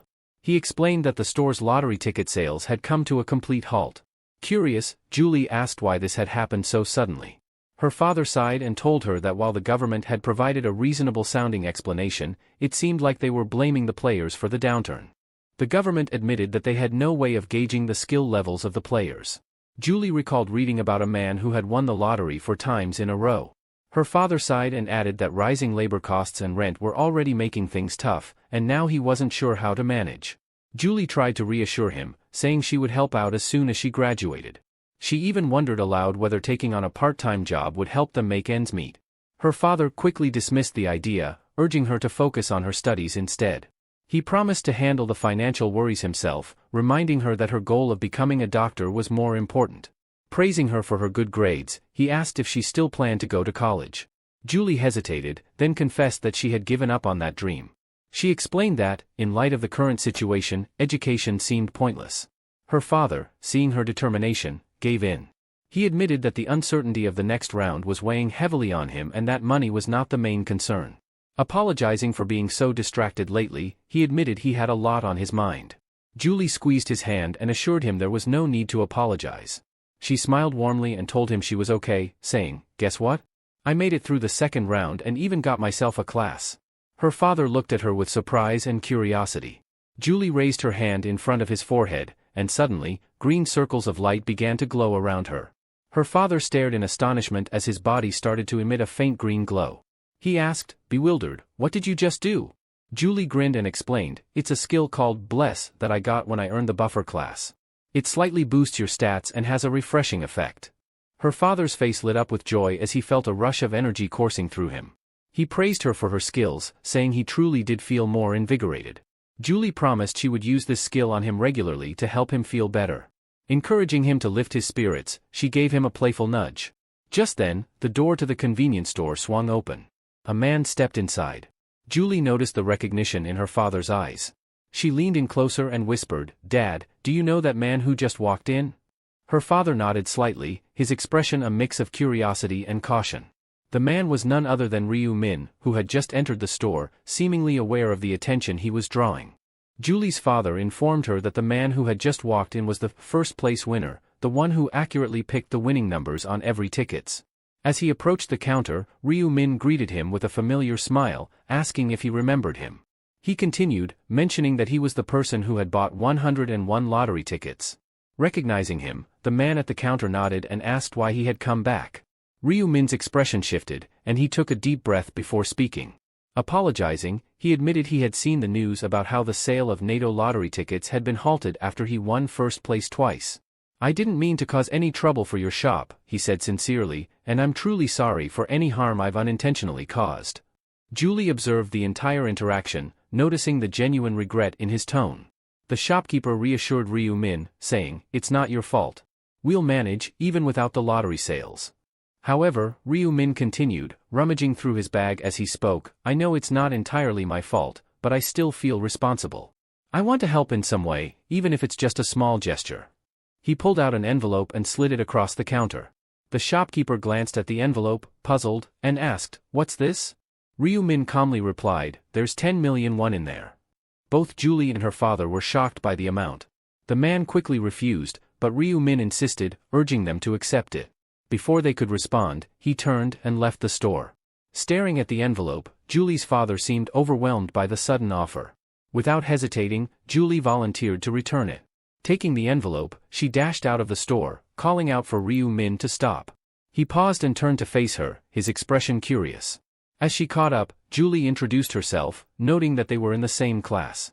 Ryu Min raised an eyebrow, feigning surprise. "I'm sorry, I'm not great with faces," he replied, clearly lying. He knew exactly who Julie Min was, the daughter of the convenience store owner, and someone with the unique buffer class. Still, he maintained his polite demeanor as if meeting her for the first time, masking his awareness with a well-practiced calm. When Ryu Min first realized that Julie had been in his class in the past, he was genuinely taken aback, feeling as if fate had intertwined their paths for a reason. He had originally approached her under the guise of coincidence, aiming to subtly persuade her to see things from his perspective. Julie, sensing his intentions, invited him to talk privately. Ryu Min agreed, and soon they found themselves sitting on a park bench under a clear, brilliant blue sky. Julie handed the envelope back to him. "Is this the money I just gave you?" he asked, raising an eyebrow. Julie firmly insisted that he take it back, saying, "We can't accept such a large amount." Ryu Min knew that 10 million won was indeed a significant sum, and he had anticipated they might refuse it. He had given it with this in mind, aware that Julie was the type who could not tolerate any debt, regardless of her situation. Holding the envelope, she added with a sigh, "Just take it, my arm is starting to hurt." Ryu Min, however, declined, explaining, "I feel responsible for any trouble I've caused, which is why I offered it in the first place. It's the least I can do to ease my conscience." Julie countered, saying, "But that's way too much." Ryu Min responded calmly, "No matter the amount, I still want you to accept it. If you don't, it'll bother me for a long time." Julie protested again, "It's too burdensome and excessive." Ryu Min smiled slightly, knowing this was precisely why he insisted on giving it to her. He suggested she send a message to the store owner, adding, "To me, it's not that much money, so please don't feel pressured to refuse it." Julie shot back, "Why are you always so stubborn?" Just as Ryu Min stood up to leave, she called out, "Wait." She continued, "I'll take 1 million won, but 10 million is far too much." Ryu Min paused, intrigued, and asked, "And how can you make that decision for him? You should talk to the owner." Julie replied, "Trust me, my father would find accepting such a large amount awkward." Ryu Min feigned surprise. "Your father owns the convenience store," he said, tilting his head. "I had no idea." He admitted that he frequently visited the store, finding this coincidence strangely fascinating. As Julie studied him, she couldn't help but feel that there was more to his intentions than he was revealing. Julie acknowledged that she found the situation quite fascinating as well, especially since her classmate turned out to be the first natto winner. The word friend seemed to catch Ryu-min off guard. Julie then asked if he genuinely hadn't realized she was in his class all this time. Introducing herself, she mentioned that she recognized him the moment he entered the convenience store. Ryu-min, feigning a sheepish grin, replied, "This is actually our first real conversation. Sorry, I'm not really great with remembering faces." Julie's expression shifted to a slight frown, feeling a bit deflated that he only now seemed to know her name. Noticing her reaction, Ryu-min quickly apologized again. Julie blushed, remaining silent, while Ryu-min felt a twinge of guilt for pretending not to know her, though he knew he needed to act this way to keep her intrigued. Julie stood up and firmly reintroduced herself as Julie Min, stepping closer to him. "That's my face," she stated, her eyes meeting his. "Will you remember it now?" Ryu-min smiled warmly and nodded, his expression sincere.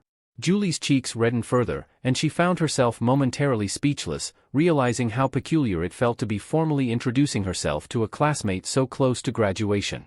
Sensing her unease, Ryu-min gently said, "I knew who you were, at least a little. And graduation doesn't have to mean losing contact." He then asked for her phone number. Julie, caught off guard, hesitated. "Is it wrong to ask?" he inquired with a playful smile. "I don't think it's strange to ask a classmate for their number."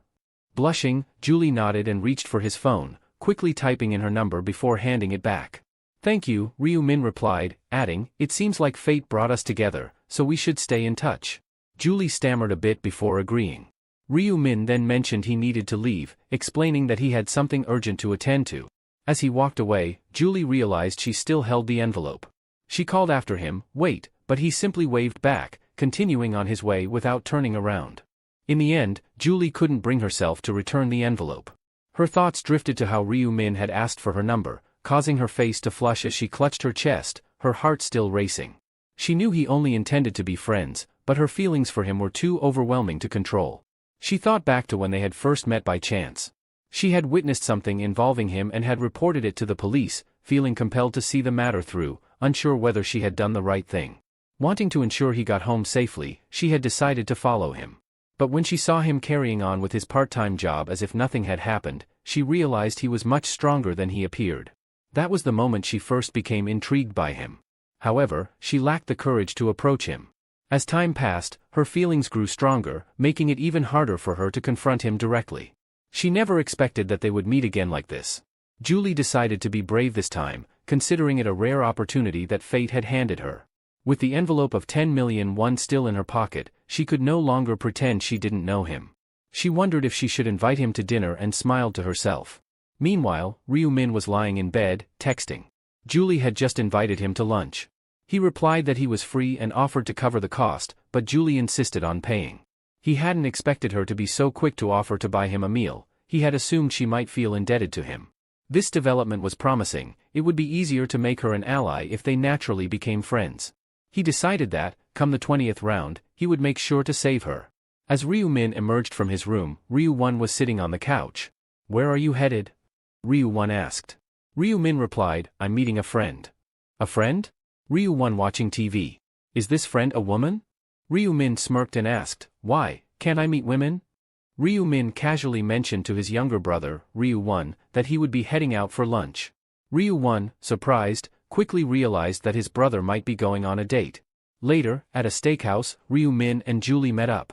As they settled down, Ryu-min asked if she liked steak. When Julie replied that she did, he encouraged her to eat plenty, causing her to blush.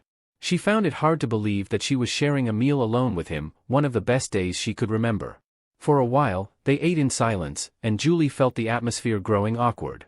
Feeling the need to break the ice, she asked about his 4 consecutive natto lottery wins. Ryu-min casually replied that he had gotten lucky after seeing the numbers in a dream, a claim she found hard to believe. Curious, she asked how much money he made from his lucky streak. He joked that he wouldn't have to worry about money for the rest of his life but added more seriously that his real concerns were more about survival than wealth. Julie then shifted the conversation to their experiences in the first round of the game. She asked how difficult it had been for him to kill goblins. He replied that it had taken quite a while. When she asked which region he was in, he confessed he couldn't remember much but thought his region ended in the number 5.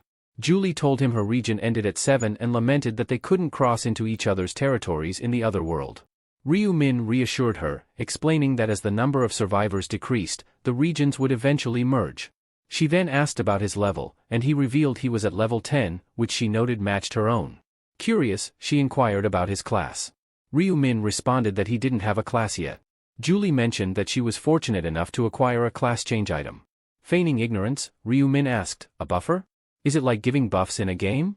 Secretly, he was pleased to hear she was a buffer, it fit perfectly with his plans. Julie excitedly offered to show him her skill, explaining that her buff, Bless, boosted all stats slightly. Ryu Min, intrigued, said he would love to see it. With a smile, Julie activated her buff, eager to impress him. When Julie extended her hand, a green pattern appeared in the air before her, glowing softly. A notification window popped up, indicating that the blessing would last for 3 hours and that all of Ryu Min's stats had increased by 50%. He expressed his admiration for her skill, thinking to himself that it was a remarkable effect for a special talent. He also realized that once Julie reached her maximum level, the effectiveness of her ability could double, enhancing the buff to a total of 100%. That is, of course, if she managed to level up to the highest point. Regardless, he was pleased to have the buff, especially since meeting her had served that exact purpose. Ryu Min remembered the random gold pouch he had won as a reward for completing his first-class change subquest. The pouch contained a random amount of gold, determined by his luck stat. The higher his luck, the more gold he would receive. He thanked her, stating that the effects of the buff were impressive. Julie beamed and said he only had to ask if he ever needed another buff, reassuring him that casting it was effortless for her. Sensing there was more she wanted to say, he asked what else she had on her mind. Julie hesitated briefly before thanking him again for the 10 million won he had offered. She added that her father was also grateful and wanted to convey his thanks. However, Ryu Min sensed there was something more, so he probed gently, "Is that really all you wanted to say?" She shook her head slightly and explained that she had been thinking of something else. Reaching into her bag, she pulled out a glowing object. Curious, Ryu Min asked what it was. Julie explained that she had found the item while hunting, and since he refused the money, she wanted him to at least accept this as a token of her appreciation. She insisted he take it, making it clear that she was sincere and wouldn't take "no" for an answer. They finished their meal, and Julie suggested they meet again sometime. Ryu Min nodded in agreement, advising her to stay safe in the upcoming round. She eagerly agreed, saying they should continue surviving and meeting at the park. After she left, Ryu Min was alone. He pulled up his inventory screen and inspected the object Julie had given him. It was a low-quality purple magic crystal, not particularly valuable but potentially useful. The crystal Julie gave him was a delicate, stunning purple stone with a faint mana aura. Ryu Min hadn't expected her to gift him something like this. When he removed it from his inventory, he noted the brief description, which didn't offer much insight into its properties. He had no idea what the crystal could actually do. However, he knew that at level 20, the combination function would unlock, allowing players to fuse magic crystals with weapons, and he suspected that this particular item would be of great value at that point. The combination feature would not only allow him to merge the crystal with a weapon, but also grant additional enhancements. There were 7 types of magic crystals, each with a different color representing a specific attribute: red for damage, orange for strength, yellow for luck, green for dexterity, blue for intelligence, dark blue for damage reduction, and purple, the rarest of all, for boosting all stats. The purple crystal had the lowest chance of appearing, making it incredibly valuable. Ryu Min felt fortunate to have acquired the crystal so easily. It was a testament to his high luck stat in real life. He decided he would save it until he reached level 20, when he could truly unlock its potential. Glancing at his screen, he noticed the Bless effect still had 30 minutes left. He debated whether to open the gold pouch before the buff expired but realized he first needed to make use of his Butcher rune to maximize his stats. The rune had a unique function: every time it killed a living entity, including something as small as an insect, it would increase all his stats by 1%. Since there were no insects to hunt in the alternate world, he had to kill monsters there, but the real world had no such restriction. He opened his bag and pulled out a plastic packet filled with 100 mealworms. Feeling a bit guilty, he placed the packet on the floor and apologized to the small creatures before raising his foot to crush them. A notification appeared, displaying a kill count of 45 out of 100, which resulted in a 45% boost to all his stats from the Butcher rune. Moments later, another window popped up showing the kill count had reached 67, raising his stat boost to 67%. Each update confirmed the rune's effects, steadily enhancing his abilities as he continued. Ryu Min continued using the Butcher rune until his kill count surpassed 100. With that, the rune's effect maximized, boosting all his stats by 100%. Opening his status window, he noticed his luck stat had climbed to 45 points. Feeling confident about his chances, he decided it was the perfect time to use the random gold pouch he had stored in his inventory. The random gold pouch was a rare consumable item, capable of yielding anywhere from 1 to 9,999 gold, but it had to be used before the next round. The amount received was directly influenced by the user's luck stat, so with his current luck boost, Ryu Min felt optimistic. He had used similar pouches before, and his luck had usually netted him between 300 to 600 gold. This time, however, he hoped for an even better outcome. He held his breath and used the pouch, his eyes locked on the notification window that appeared. To his shock and delight, the alert showed he had received the maximum amount, 9,999 gold. A wide grin spread across his face, the bless effect had indeed paid off. Checking his total gold, he now had 16,249, a substantial amount, more than enough to purchase an epic item. However, since the specific item he wanted wouldn't be available for another 2 weeks, he decided to save the gold for now. Back at the apartment, Ryu Min announced his return. His younger brother, Ryu 1, looked up from his smartphone and eagerly approached him. "So, how did your date go?" Ryu 1 asked, a mischievous glint in his eyes. Ryu Min gave him a puzzled look. "What date?" he replied, pretending not to understand. "You know, with that girl you were meeting," Ryu 1 teased. Ryu Min waved him off. "Stop talking nonsense. What did you have for lunch?" Ryu 1 shrugged. "Just ordered black bean noodles." Ryu Min chuckled. "You should have treated yourself to something better." Ryu 1 frowned, confused. "What's wrong with noodles? I felt like eating them." Ryu Min nodded thoughtfully, remembering that just a month ago, they could barely afford such small luxuries. It was a reminder of how quickly things could change. As Ryu Min reflected, he remembered his recent investment of $150 million in Bitcoin. Predicting a market crash in 2 weeks, he planned to cash out just in time, similar to his past financial maneuvers. His attention shifted when a sleek car on television caught his eye, prompting him to realize he needed a driver's license. He decided to take the written exam, wondering how many times he'd attempted it in the past. Approaching it with a casual attitude, he completed it quickly. The proctor, puzzled by the speed, checked the computer and was surprised to see that Ryu Min had scored a 95.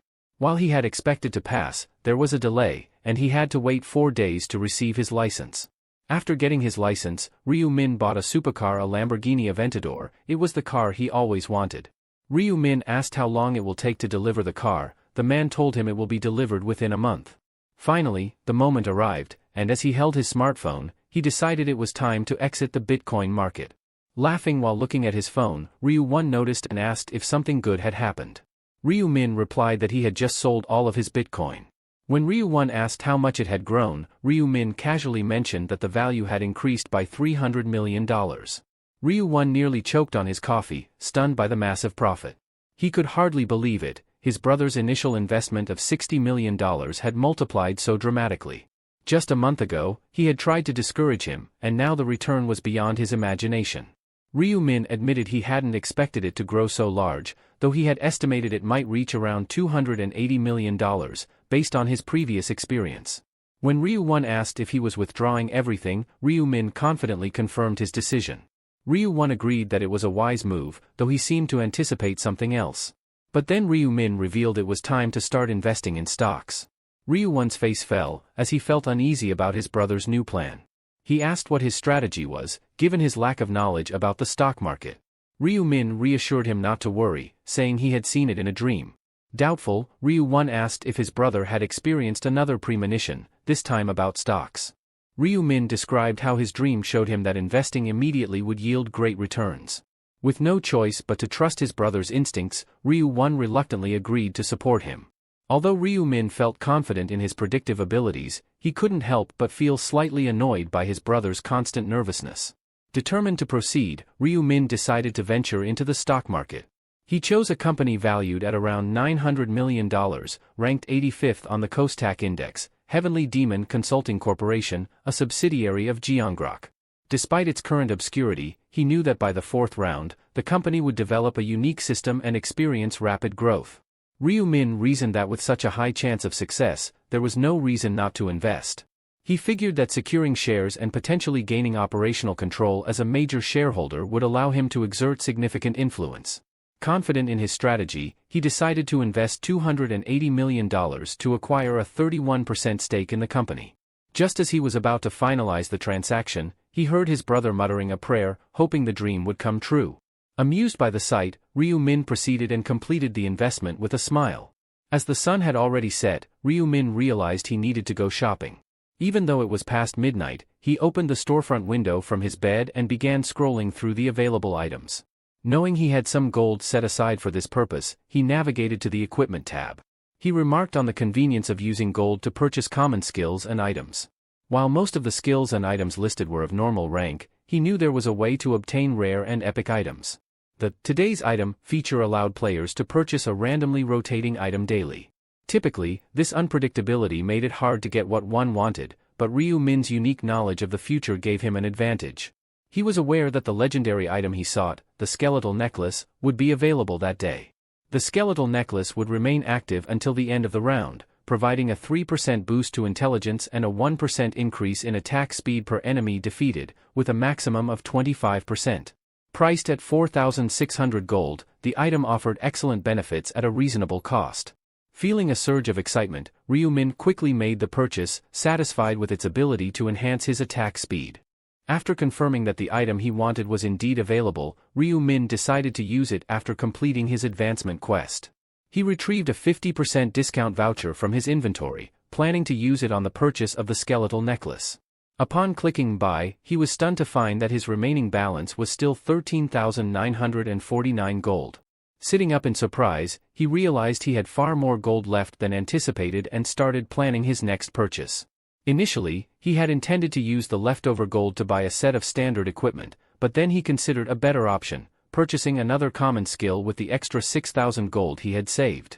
After all, common skills were more useful than basic equipment. Motivated by this new goal, he resolved to quickly gather the 6,000 gold needed.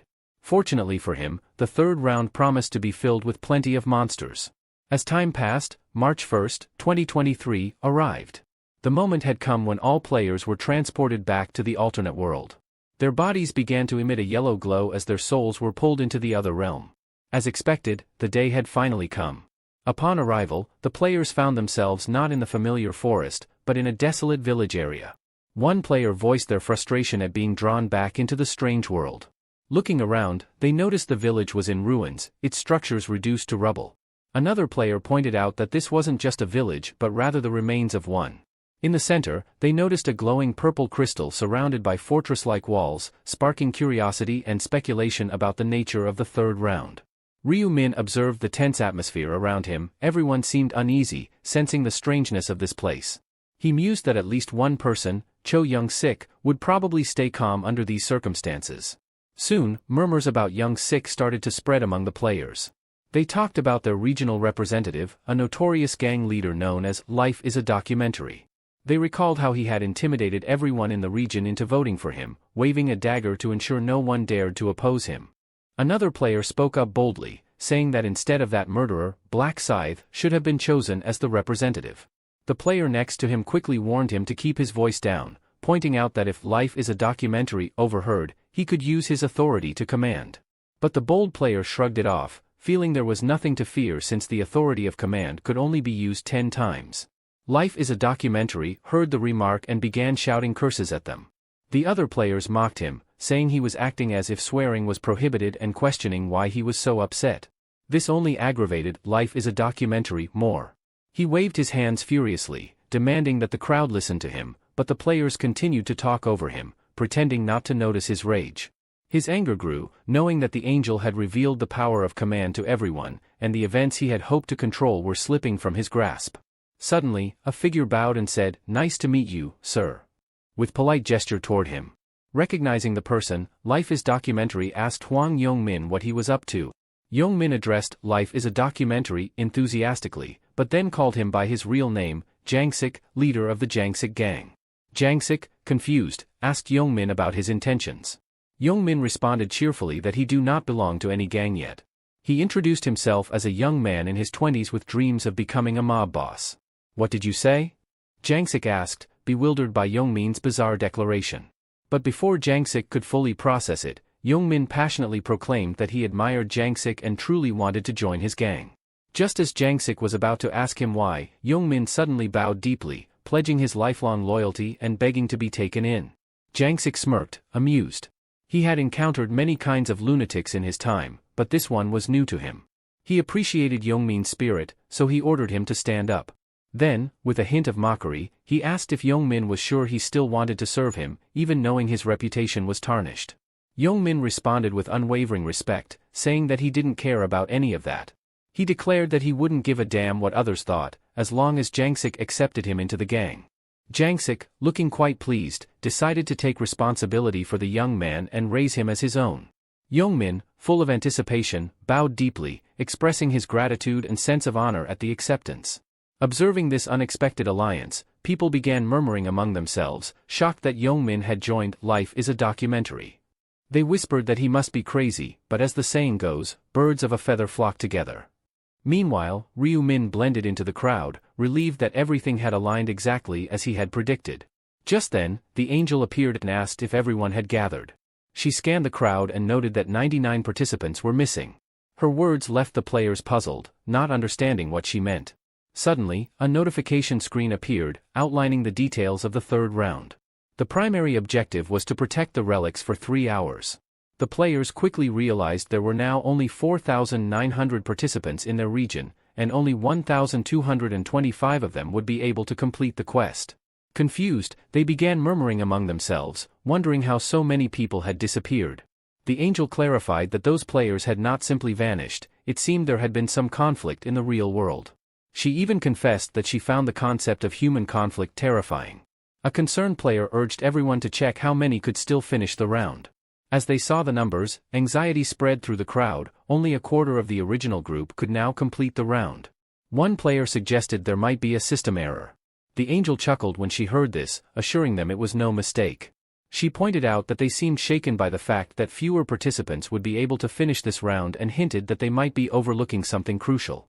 She explained that in each round, only half of them might make it, but since everyone survived the previous round, it made sense that only a quarter would make it through this time. The players' faces showed a mix of fear and frustration. Before they could voice their complaints, the angel cut them off, insisting it was not unfair.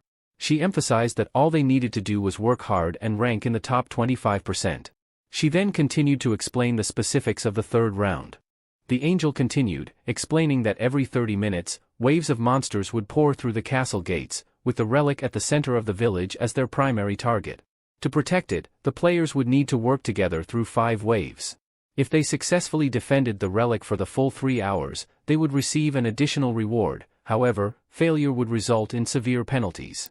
Regardless of whether the relic was protected, each player would be ranked based on the number of monsters they defeated. She warned them that the nature of this round meant there would be far more monsters than usual, though at only a third of their usual strength. But that also meant any experience points and gold gained would only be at a third of the normal amount. Jangsik grinned to himself, thinking that all he had to do was defeat as many monsters as possible. Holding the authority of command, he felt confident that this round would be straightforward. The angel then mentioned one more critical point she had almost forgotten. In the previous round, Life is a Documentary had been chosen as the representative. She explained that he could continue to use his authority moving forward. However, she sensed the crowd's curiosity about what would happen if he died. She clarified that if he were to perish due to natural causes, his position would become vacant. But what if another player were to kill him? She paused, letting the question linger.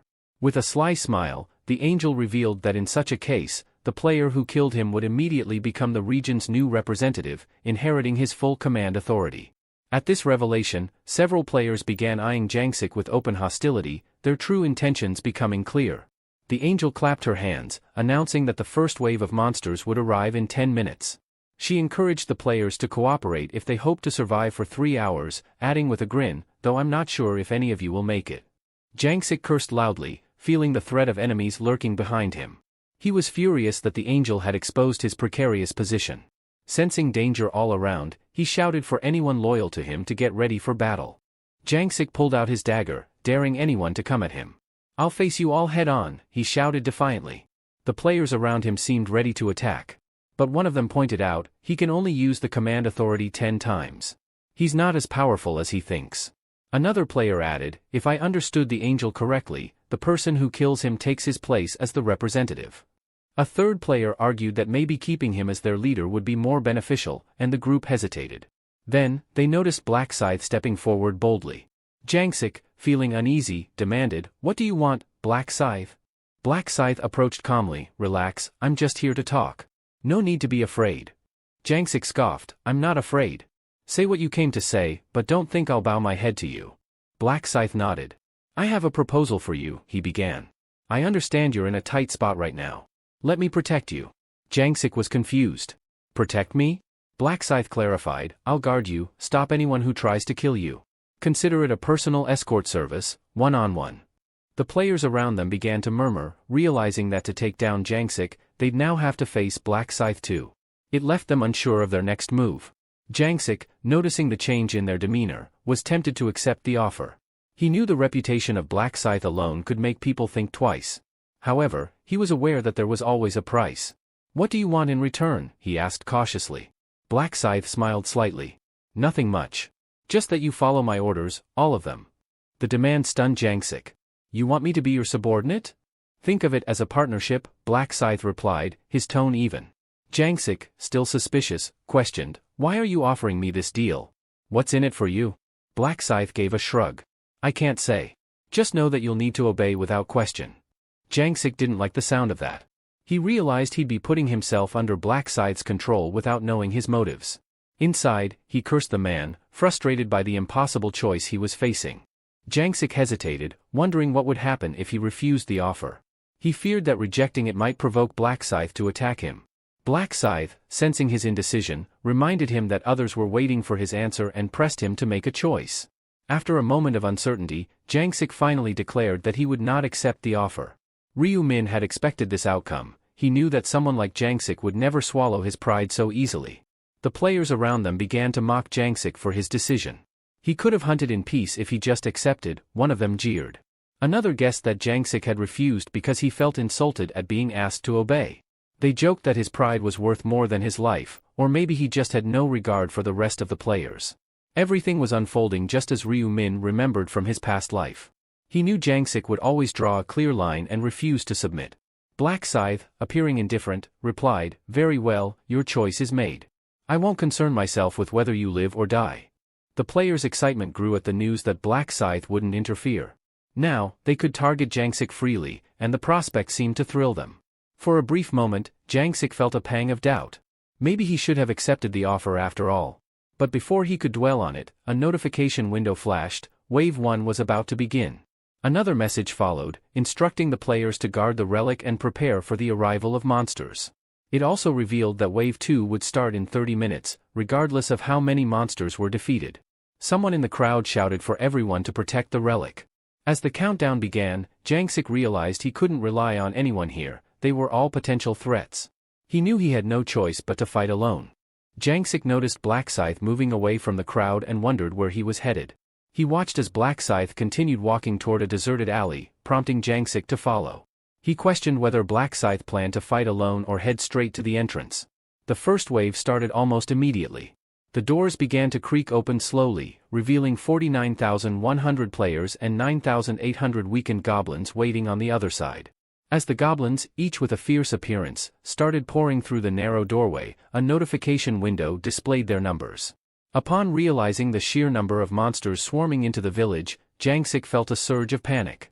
The window also noted that, due to the nature of the round, the goblins' strength was reduced to just 1/3 of their usual power. The final message read, "Good luck to you all."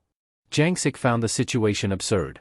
Deciding to observe from a safe distance, he quickly hid and ran up the stairs to get a better view. He wondered why Black Scythe wasn't moving. It seemed that Black Scythe intended to fight the goblins at the entrance alone. Jangsik noticed that the entrance, while narrow, was still wide enough to fit at least 10 goblins side by side. He questioned how confident Black Scythe must be to face them all by himself.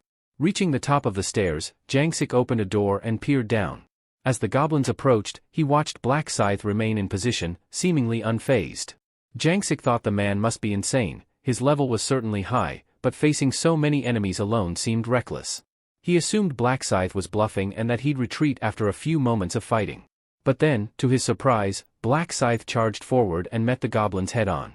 With a swift swing of his scythe, he cut down several goblins in a single blow. Jangsik's attention was drawn to the ferocity of the attack. More goblins leapt towards Black Scythe, but he stood his ground, preparing to strike again. With incredible speed and agility, Black Scythe leapt into the air, slicing through the goblins with a precise counterattack. Jangsik finally understood the extent of Black Scythe's power. Seeing this, he wondered if it was because Black Scythe had already reached level 16.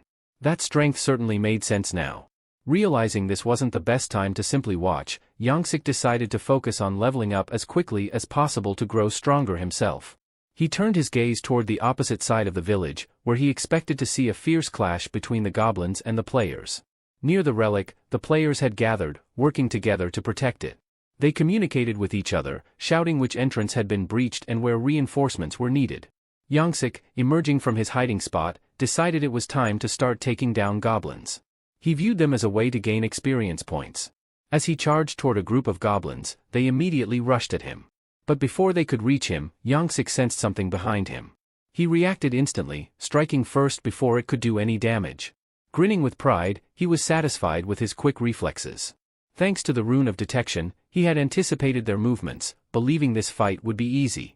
Suddenly, Jangsik caught a glint of metal in his peripheral vision. He tried to dodge, but it grazed his ear. Realizing it was an arrow, he scanned the area, confused. He hadn't seen any goblins using bows. Furious, he searched for whoever fired it.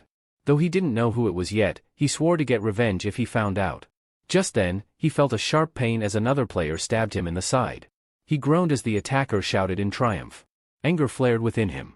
Gritting his teeth, Jangsik grabbed the spear embedded in his body, yanking it to pull the player closer.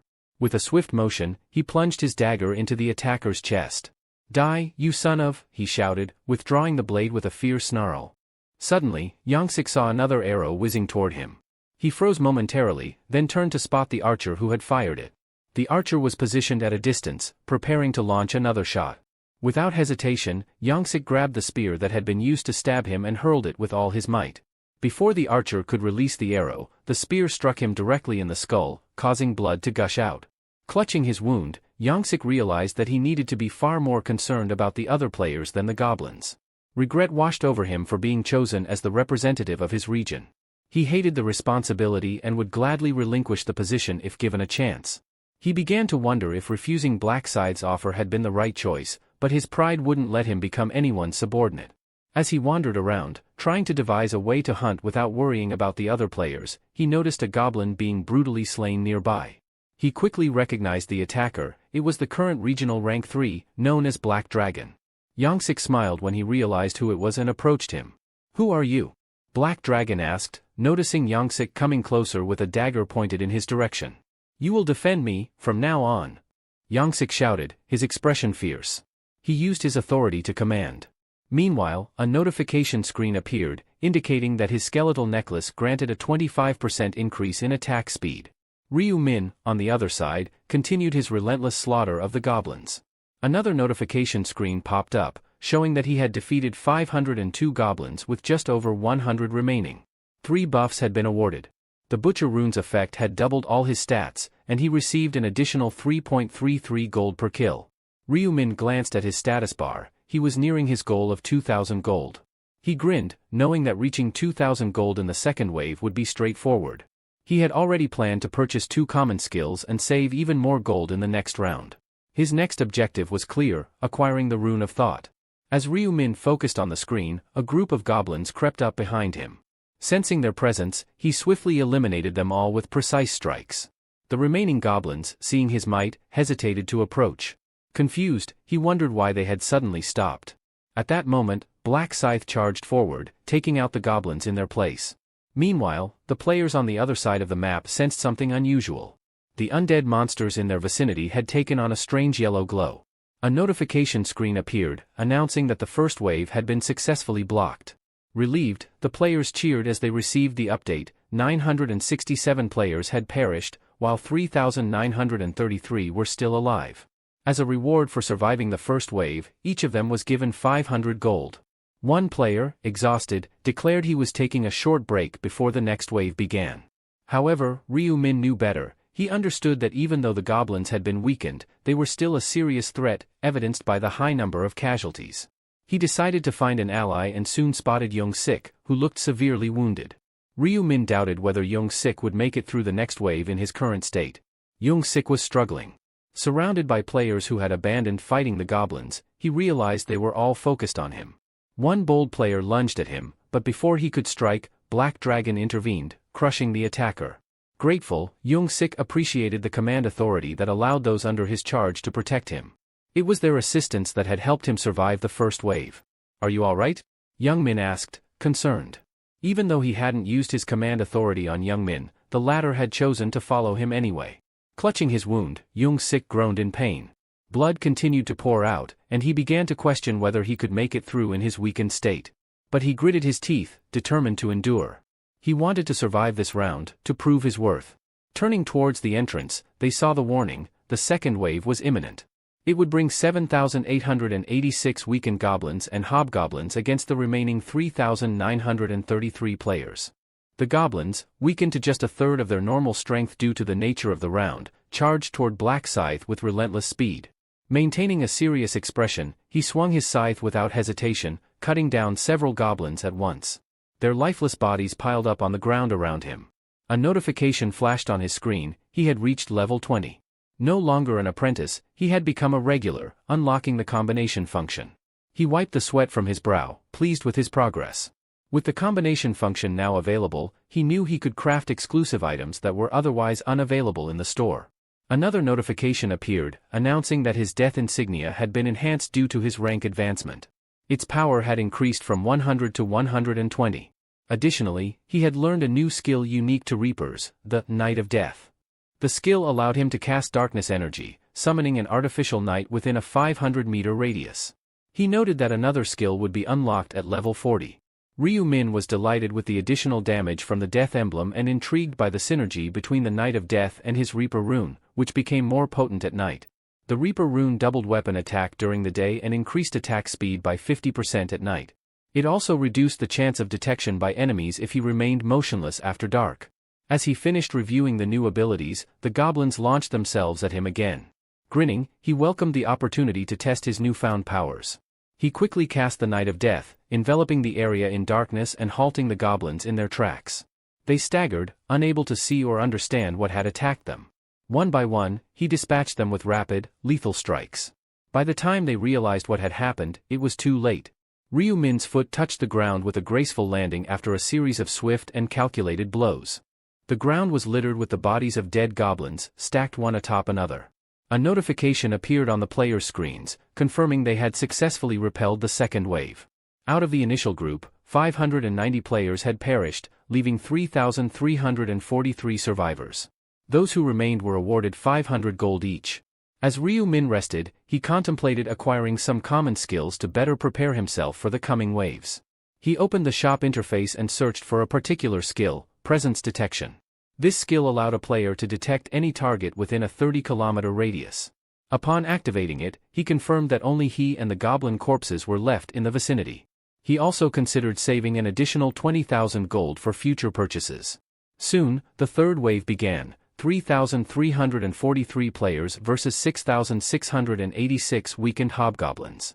The battle was intense, but the players managed to fend off the onslaught, and a notification announced their victory. Immediately following, the fourth wave commenced with 3,001 players facing 6,002 hobgoblins. Ryu Min continued to fight with all his might, as did the other players, until another notification confirmed they had successfully repelled the fourth wave. Young-sik appeared exhausted, but he knew only 1 hour remained.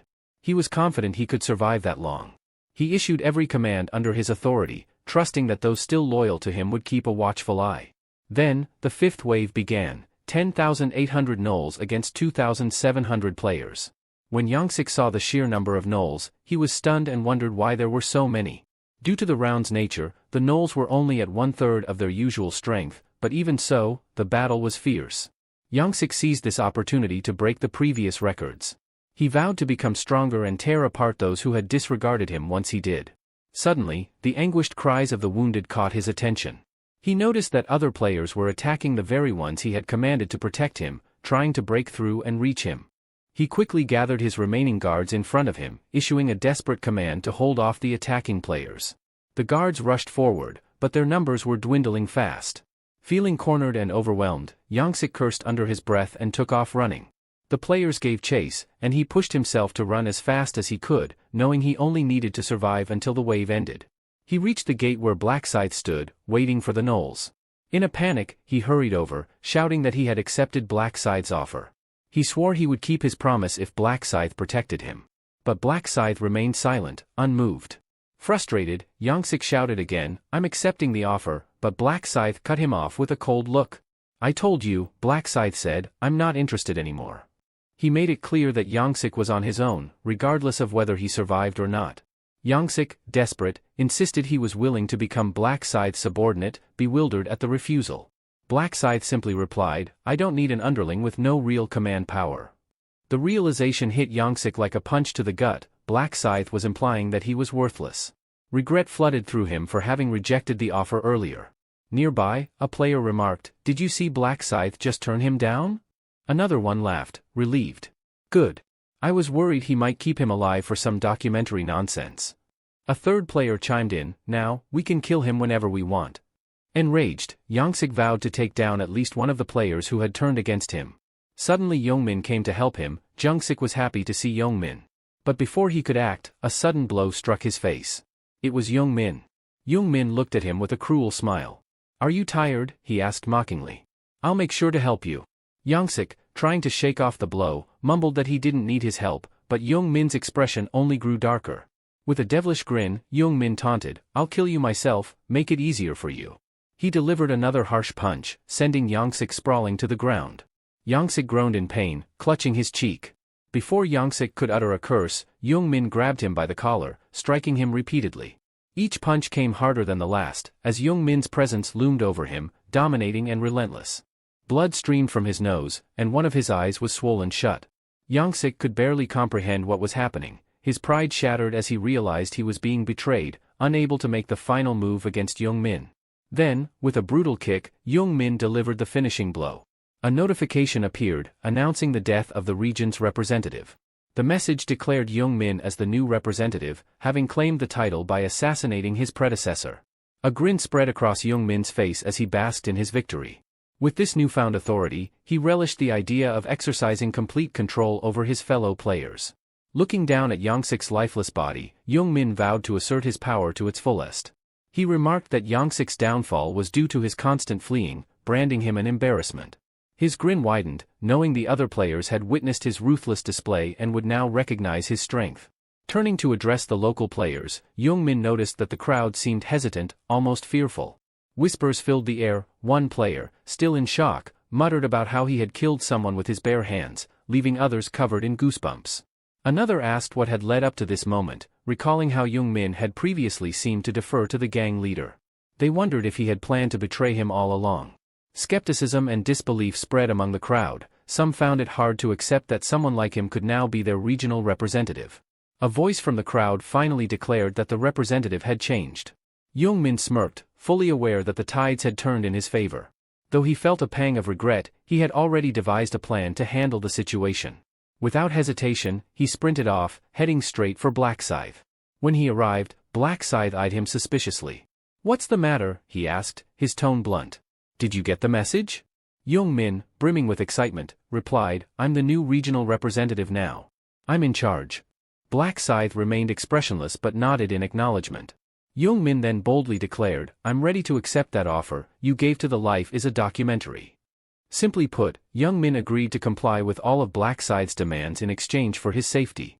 He felt confident his plan would work. After all, he was now the new regional representative, unlike Yongsik, who had failed because he lacked command authority. Yongmin was certain that Black Scythe wouldn't turn him down now, especially since he hadn't yet used his newfound authority. However, Black Scythe's expression remained stern. "Your attitude isn't exactly winning me over," he said flatly. He then added, "If you want me to consider your offer, get on your knees." Yongmin blinked in confusion, not fully grasping what Black Scythe meant. "But I'm in a position to give orders," he protested. Black Scythe shook his head. You're mistaken. You think you have something to offer, but you're the one who lost here. I don't care about titles or positions. If you want my protection, you're going to have to earn it, so kneel. As the other players began to draw closer, Young Min felt a wave of panic. He had to make a decision quickly. Swallowing his pride, he dropped to his knees before Black Scythe. Please, he begged, let me serve under you. I'll follow your every command, I promise. Black Scythe stared down at him, his expression unreadable. Deep down, he was tired of this pitiful display. He had seen it too many times before. Yet, unlike Young Sik, he recognized potential in Young Min. After a tense pause, Black Scythe nodded. Fine. I accept, he replied. Young Min sighed in relief, thanking him profusely. But Black Scythe cut him off with a dismissive wave. Stop groveling, he snapped. I don't want to see you like this again. Young Min understood. Rising to his feet, he stepped aside as Black Scythe moved past him to face the players who had been pursuing. The group exchanged uneasy glances, unsure of their next move. One player nervously suggested attacking immediately, but another quickly objected. He can take on multiple enemies at once, the player whispered. We don't stand a chance against someone like that. Sensing their hesitation, Black Scythe decided to offer them a choice. Listen up, he called out. You have two options. You can either die by my hand, or you can abandon this pointless quest for power and go back to hunting monsters. He pointed at them, his eyes cold. Personally, I'd recommend the first option if you're looking for a quick end. The players froze, realizing just how serious he was. The gravity of the situation weighed heavily on them as they contemplated their next move. However, Black Scythe was also fine with the latter option. He made it clear that anyone who raised a sword against him would no longer be considered human. The players gulped nervously, their fear palpable. A number of them began to back away, deciding to abandon their pursuit. Young Min was surprised by the sudden retreat. Black Scythe had managed to intimidate them all into standing down. Despite his fierce demeanor, Young Min thought, Black Scythe could be a reliable ally. Black Scythe surveyed the area, sensing that the round was slowly coming to an end. While the gnomes still posed a threat, it seemed the players would soon overcome the fifth wave. Yet, he felt a sense of dissatisfaction with this conclusion. He turned to Young Min, addressing him directly. Young Min responded with a warm smile, ready to fulfill his promise. All right, Black Scythe said, it's time to make good on your word. With confidence, Young Min agreed and asked for his first command. Black Scythe's eyes narrowed. Break the relic, he instructed, and use all 10 of your commands of authority. Young Min's smile faltered, replaced by a look of shock. He knew breaking the relic would have dire consequences for everyone involved. His earlier eagerness turned to frustration and doubt. Why would you want that? He asked, feeling a surge of anxiety. Even with all his power, he feared he might not be able to handle the fallout. But Black Scythe cut him off sharply. Stop questioning and follow orders, he demanded. Young Min tried to negotiate, asking if he could use just 9 of his 10 commands instead. But Black Scythe's patience wore thin. Don't repeat yourself, he warned. Decide quickly, or face death. Reluctantly, Young Min nodded. I'll do it, he conceded. Black Scythe began to list the names of the individuals on whom Young Min was to use his authority. Shim Sung Yu, Little Chili Pepper, Spring, Summer, Autumn, and Don't Bother Me. He ordered Young Min to command these 10 people to destroy the relic. Young Min's eyes widened in disbelief. The list was full of his closest friends. Was Black Scythe doing this on purpose? His friends begged him not to go through with it, but he could only shrug and offer a quiet apology. I'm sorry, he said, but it's Black Scythe's orders. With a heavy heart, Young Min gave the command to his friends, destroy the relic. After Young Min called out the names given by Black Scythe, a notification blared across all screens, alerting every player that the relic was under attack. Instantly, all eyes turned to the relic, and disbelief rippled through the crowd as they saw 10 players relentlessly striking it. Panic erupted, and frantic shouts filled the air, urging them to stop. A surge of players rushed forward, desperate to prevent the destruction of the relic, fearing the severe penalty that awaited if it shattered. One player screamed orders to halt the attackers, while another tried to physically pull away a player hitting the relic. A third suggested taking extreme measures, even killing the attackers if necessary. But before anyone could intervene, the relic cracked wide open and shattered completely. A notification flashed, relic destroyed. Primary mission failed. A new message announced that in 30 minutes, a divine retribution proxy would be summoned. Another screen popped up with urgent instructions for all players to survive the impending divine retribution. The round would continue until the countdown ended. The players glanced at each other in confusion, wondering if they were about to face a new kind of boss battle. Then, a notification for a subquest appeared, and Ryu Min's grin widened.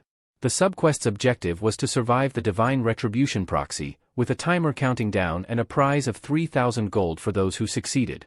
The sight of the prize seemed to change the mood among the players. Although the primary quest only offered 2,000 gold, many began to calculate that completing the subquest would net them even more, an additional 3,000 gold. Suddenly, what seemed like a failure now offered a more lucrative opportunity. Black Scythe had anticipated this turn of events. He had instructed young Min to destroy the relic, knowing full well that he didn't want to do it himself. As the notification confirmed the relic's destruction, another message appeared, confirmed, relic was broken by the players who attacked it. A penalty was immediately imposed on those 10 players, a permanent 50% reduction in all their stats. The 10 players, who had only followed young Min's orders, stood in shock and disbelief, unable to accept the harsh consequences for their actions. The 10 players, furious at young Min, turned on him. Young Min, visibly shaken, stammered out an apology, insisting he had no idea about the punishment. But before he could finish, another notification flashed across their screens: region representative penalized, stats permanently reduced by 50% for failing to protect the relic. The reality sank in hard. Young Min let out a scream of rage, cursing loudly and kicking the wall in frustration. Meanwhile, Ryu Min watched them closely. Understanding the severity of permanent stat reductions, a near-death sentence in a game where survival depended on every advantage, Ryu Min decided to prepare himself for the upcoming battle against the Divine Retribution proxy. He quickly accessed the shop and spent his extra gold on some essential items. First, he chose the Assassin's Hood, a standard helmet for assassins that added 3 points to agility and 20 to defense. He knew that even minor improvements could make a difference. Then, he purchased the Agile long boots, which, despite their tight appearance, were surprisingly comfortable, offering 15 defense, plus 2 agility, and a 5% speed boost. Ryu Min knew that every little stat increase could aid him in the upcoming subquest. He began crafting, carefully combining various items with a mana stone. One successful attempt created a skull and bones necklace that boosted all stats by 1. Determined to enhance all his gear, he attached a mana stone to each piece, resulting in a seasoned hunter's leather armor with improved damage reduction. Another combination yielded a Grim Reaper's scythe, which granted an additional 2 points to strength. Although he understood that low-grade mana stones wouldn't offer much of an advantage, he figured any boost was better than none. Meanwhile, the players gathered in the center of the village, sensing an ominous presence around them. Anxiety filled the air as they questioned whether this was the beginning of the Divine Retribution. The tension grew as they braced for what was to come. One of the players urged everyone to hold out for the next 30 minutes. Another suggested that their best chance for survival might be to keep running away. Ryu Min listened to them and knew they were underestimating their opponent. In his past life, out of the original 2,700 players, only around 500 had managed to survive. Escaping wouldn't be easy. The proxy of divine punishment was not something they could outrun. Even at level 40, it was a formidable monster, swift and merciless. But Ryu Min had a different plan. He wanted to defeat it and claim the substantial reward that came with it. Suddenly, a burst of yellow light pierced through the darkened sky. The source of the light was the Divine Retribution's messenger. As it approached, most of the players looked up, thinking all they had to do was evade it until time ran out. Meanwhile, Ryu Min felt an unusual calm settle over him as he observed the enemy. He held a unique advantage, the title of First Ever Angel Slayer, earned after defeating the Angel Briel. This title doubled his stats against divine-type enemies, and the proxy of divine punishment fit that category perfectly. The divine entity descended from the sky, its appearance marked by an aura of light. In its hands, it wielded a staff with a bell embedded in a circular end. It struck the ground with the staff, sending a loud, resonating sound across the village. A barrier of radiant light formed, encircling a section of the village, and notifications flashed before the players. The proxy of divine retribution had cast a restriction field. Panic set in as players realized they were trapped. Another alert confirmed their stats would be reduced by 50% while inside the barrier. Several players desperately tried to break the barrier, striking it repeatedly, but it held firm. Ryu Min quickly assessed the situation. Around 300 people were now caught within the field. He knew there was little he could do to save them all. As he watched, the divine entity spread its angelic wings, releasing a flurry of needle-like blades that filled the sky. Ryu Min recognized this as the signal to begin. He closed his eyes, not wanting to see the massacre. The proxy of divine punishment unleashed a flurry of gleaming blades that shot through the air like streaks of light. The players, caught in its relentless assault, scrambled in every direction. Panic spread among them as the blades cut through the air with an eerie whistling sound, slicing through armor, skin, and bone alike. Cries of pain and alarm filled the air as several players fell to their knees, clutching at their wounds. Others desperately tried to dodge, but the speed of the blades made them almost impossible to evade. More blades rained down, their numbers multiplying, creating a deadly downpour that left no room for escape. Trapped within the restriction field, the players realized they were cornered. The light arrows fell like a storm, and those who had managed to dodge the initial wave were quickly overwhelmed by the unending barrage. Fear gripped them, there was no way out, no safe place to hide. Ryu-min, however, saw this as his chance. As the others frantically looked for cover, he moved with calculated precision.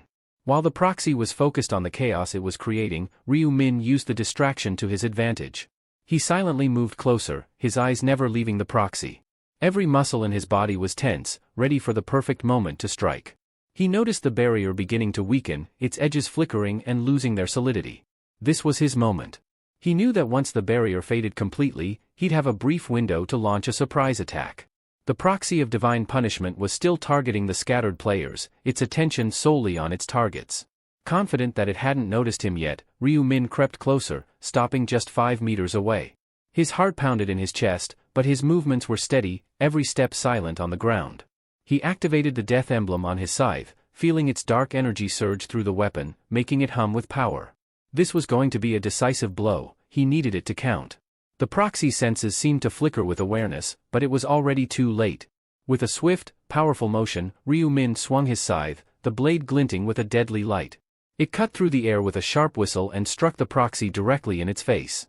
The blade dug deep into its eye, and a violent scream erupted from the proxy, echoing across the battlefield. The impact was brutal. The proxy staggered back, clutching its wounded eye as dark energy crackled around it. Its health bar dropped significantly, the single blow reducing it by a staggering 40%. For a moment, the battlefield fell silent, as if even the world itself was stunned by the attack. Ryu-min didn't waste a second. He knew the proxy would retaliate and try to trap him again.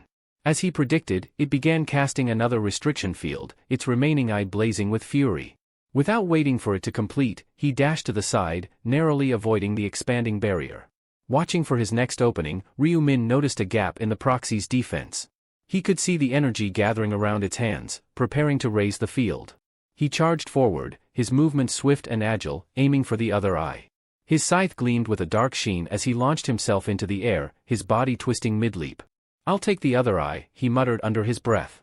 Just as he was about to strike, the proxy let out a deafening cry, sensing the imminent danger. But Ryu-min was faster, his scythe already descending in a deadly arc. The proxy of divine punishment continued to scream in rage as Ryu-min landed gracefully a short distance away. With its restriction field now in place, every player inside found their stats reduced to 50%, but Ryu-min didn't seem bothered in the slightest. To him, the proxy, now blinded, was nothing more than a glorified sandbag. Even as it continued to howl in pain, the proxy fired light arrows wildly in all directions, hoping to strike him down. Ryu-min remained behind the proxy, shrouded in darkness, having activated his Night of Death ability. The light arrows, obscured by the surrounding shadows, failed to find their mark. The proxy seemed utterly disoriented, flailing blindly in its attempts to hit him. Ryu-min understood the mechanics of this world well. In a place like this, darkness often triumphed over light. Seizing the moment, Ryu-min leapt into the air, his scythe poised for another strike. His expression was focused and determined. "Time to finish this," he declared, his voice cold and resolute. He swung his scythe with all his might, aiming for the proxy's wing. The blade sliced through the air, connecting with a solid impact.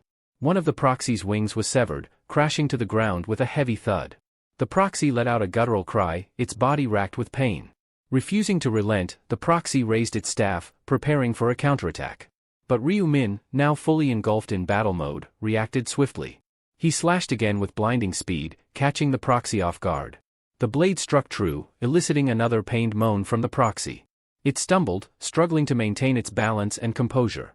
Ryu-min stepped back, his movements fluid and precise, as if dancing in the air. He hovered for a moment, calculating his next move. Then, with unwavering resolve, he charged forward once more, targeting the remaining wing. His scythe cut through the air again, severing the second wing cleanly. Another agonized cry erupted from the proxy as the severed wing fell to the ground. Ryu Min landed lightly beside the fallen wings, his gaze fixed on his foe. He checked the proxy's remaining health and saw that it was now down to a mere 10%. Victory was within his grasp. The proxy of divine punishment was about to play his last card, and Ryu Min knew it. Ever the strategist, he decided it was time to create some distance between himself and his divine foe. Keeping a safe gap was essential, after all. As he backed away, a new notification flashed across his screen. It was a warning about the proxy's last radiant storm, a passive skill that granted it immense strength and a temporary state of invincibility. Ryu Min watched intently as the proxy began to glow, its body radiating a brilliant yellow while its staff shimmered ominously in purple. He recalled from past experience that this was the moment when its endurance hit rock bottom. Had he rushed in earlier, the proxy would have unleashed its full might against him without hesitation. Suddenly, lightning crackled through the air, and the proxy let out a guttural roar that could rival any heavy metal band. Tiny purple warp holes started forming in the sky, raining down like celestial confetti. But Ryu Min, the patient observer, held his ground, carefully watching the spectacle unfold. This attack, known as Last Radiant Storm, came with a countdown timer that appeared on his screen. The timer ticked down from 50 seconds, adding a sense of urgency to the scene. For the first 30 seconds, the proxy was surrounded by a static field. At the 10-second mark, the staff began to crackle and flash with energy, intensifying with every moment. Ryu Min's lips curled into a knowing grin. He waited as the countdown neared its final moments. The proxy's once invincible state was finally disarmed. In that split second, Ryu Min seized the opportunity. He launched himself from behind, moving with speed and purpose. His scythe gleamed in the dim light as he lifted it high, eyes locked on his target. With a powerful downward swing, he brought the blade down with all his might. The scythe cut cleanly through the proxy's neck, severing its head in a single, decisive blow. The divine body crumpled, its head rolling away. The battle ended with a dramatic finale, just as Ryu Min had planned.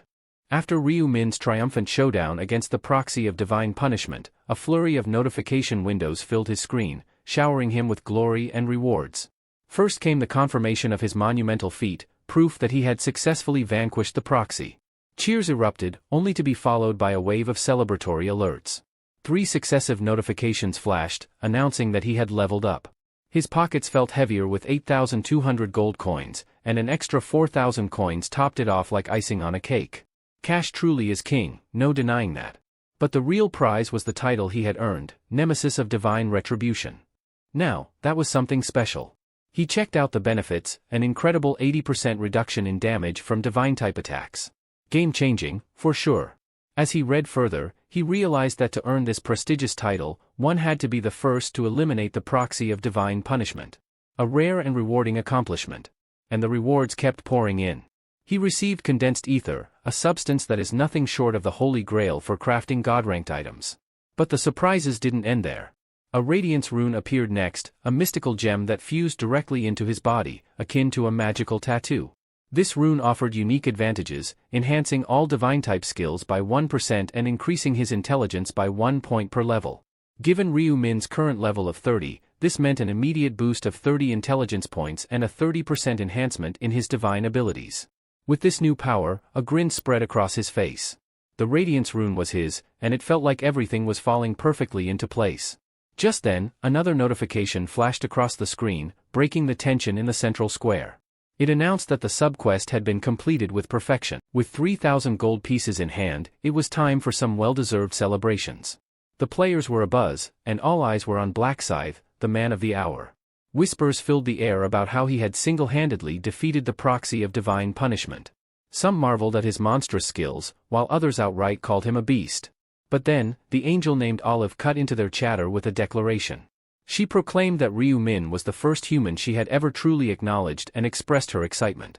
Ryu Min, however, hardly seemed to care. He was busy scanning through his own notification screens. In a light-hearted mood, Olive suggested an interview, hoping to get his take on his spree of divine slayings. Ryu Min was less than thrilled by the idea. Without even sparing her a glance, he curtly replied that he had done it simply because he wanted to. Olive found his reasoning puzzling. After all, he could have just passed the stage and still received a reward. But no, Ryu Min had chosen a different path, going on what seemed like a relentless killing spree. He calmly explained that if he hadn't acted, there would have been a massacre of the players. The other players, who had been listening closely, began to rethink their perceptions. Maybe Ryu Min, or Black Scythe, was more than just a powerful player, perhaps he is a nice person. Even one of the players admitted that he'd expected someone like Black Scythe to be ruthless, but maybe he was different.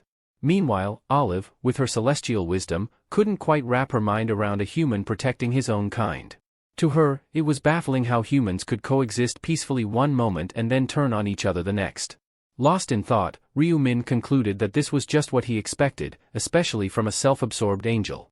Still confused but not without admiration, Olive praised the crowd for their perseverance but reminded them of a harsh reality: it was far too early to relax. The game was far from over. She then decided it was time to display the results of the third round. The massive screen lit up with the scores. Unsurprisingly, Black Scythe dominated every zone, racking up a staggering 3,631 enemy kills. He was on fire. Behind him were Level 13 Stupid Idiot and Heavenly Demon in second and third place, respectively. In Ryu-min's own zone, he reigned supreme, with Sangchul and Seo Aaron trailing behind him. Black Scythe's level and score were so unreal, it left the players in disbelief.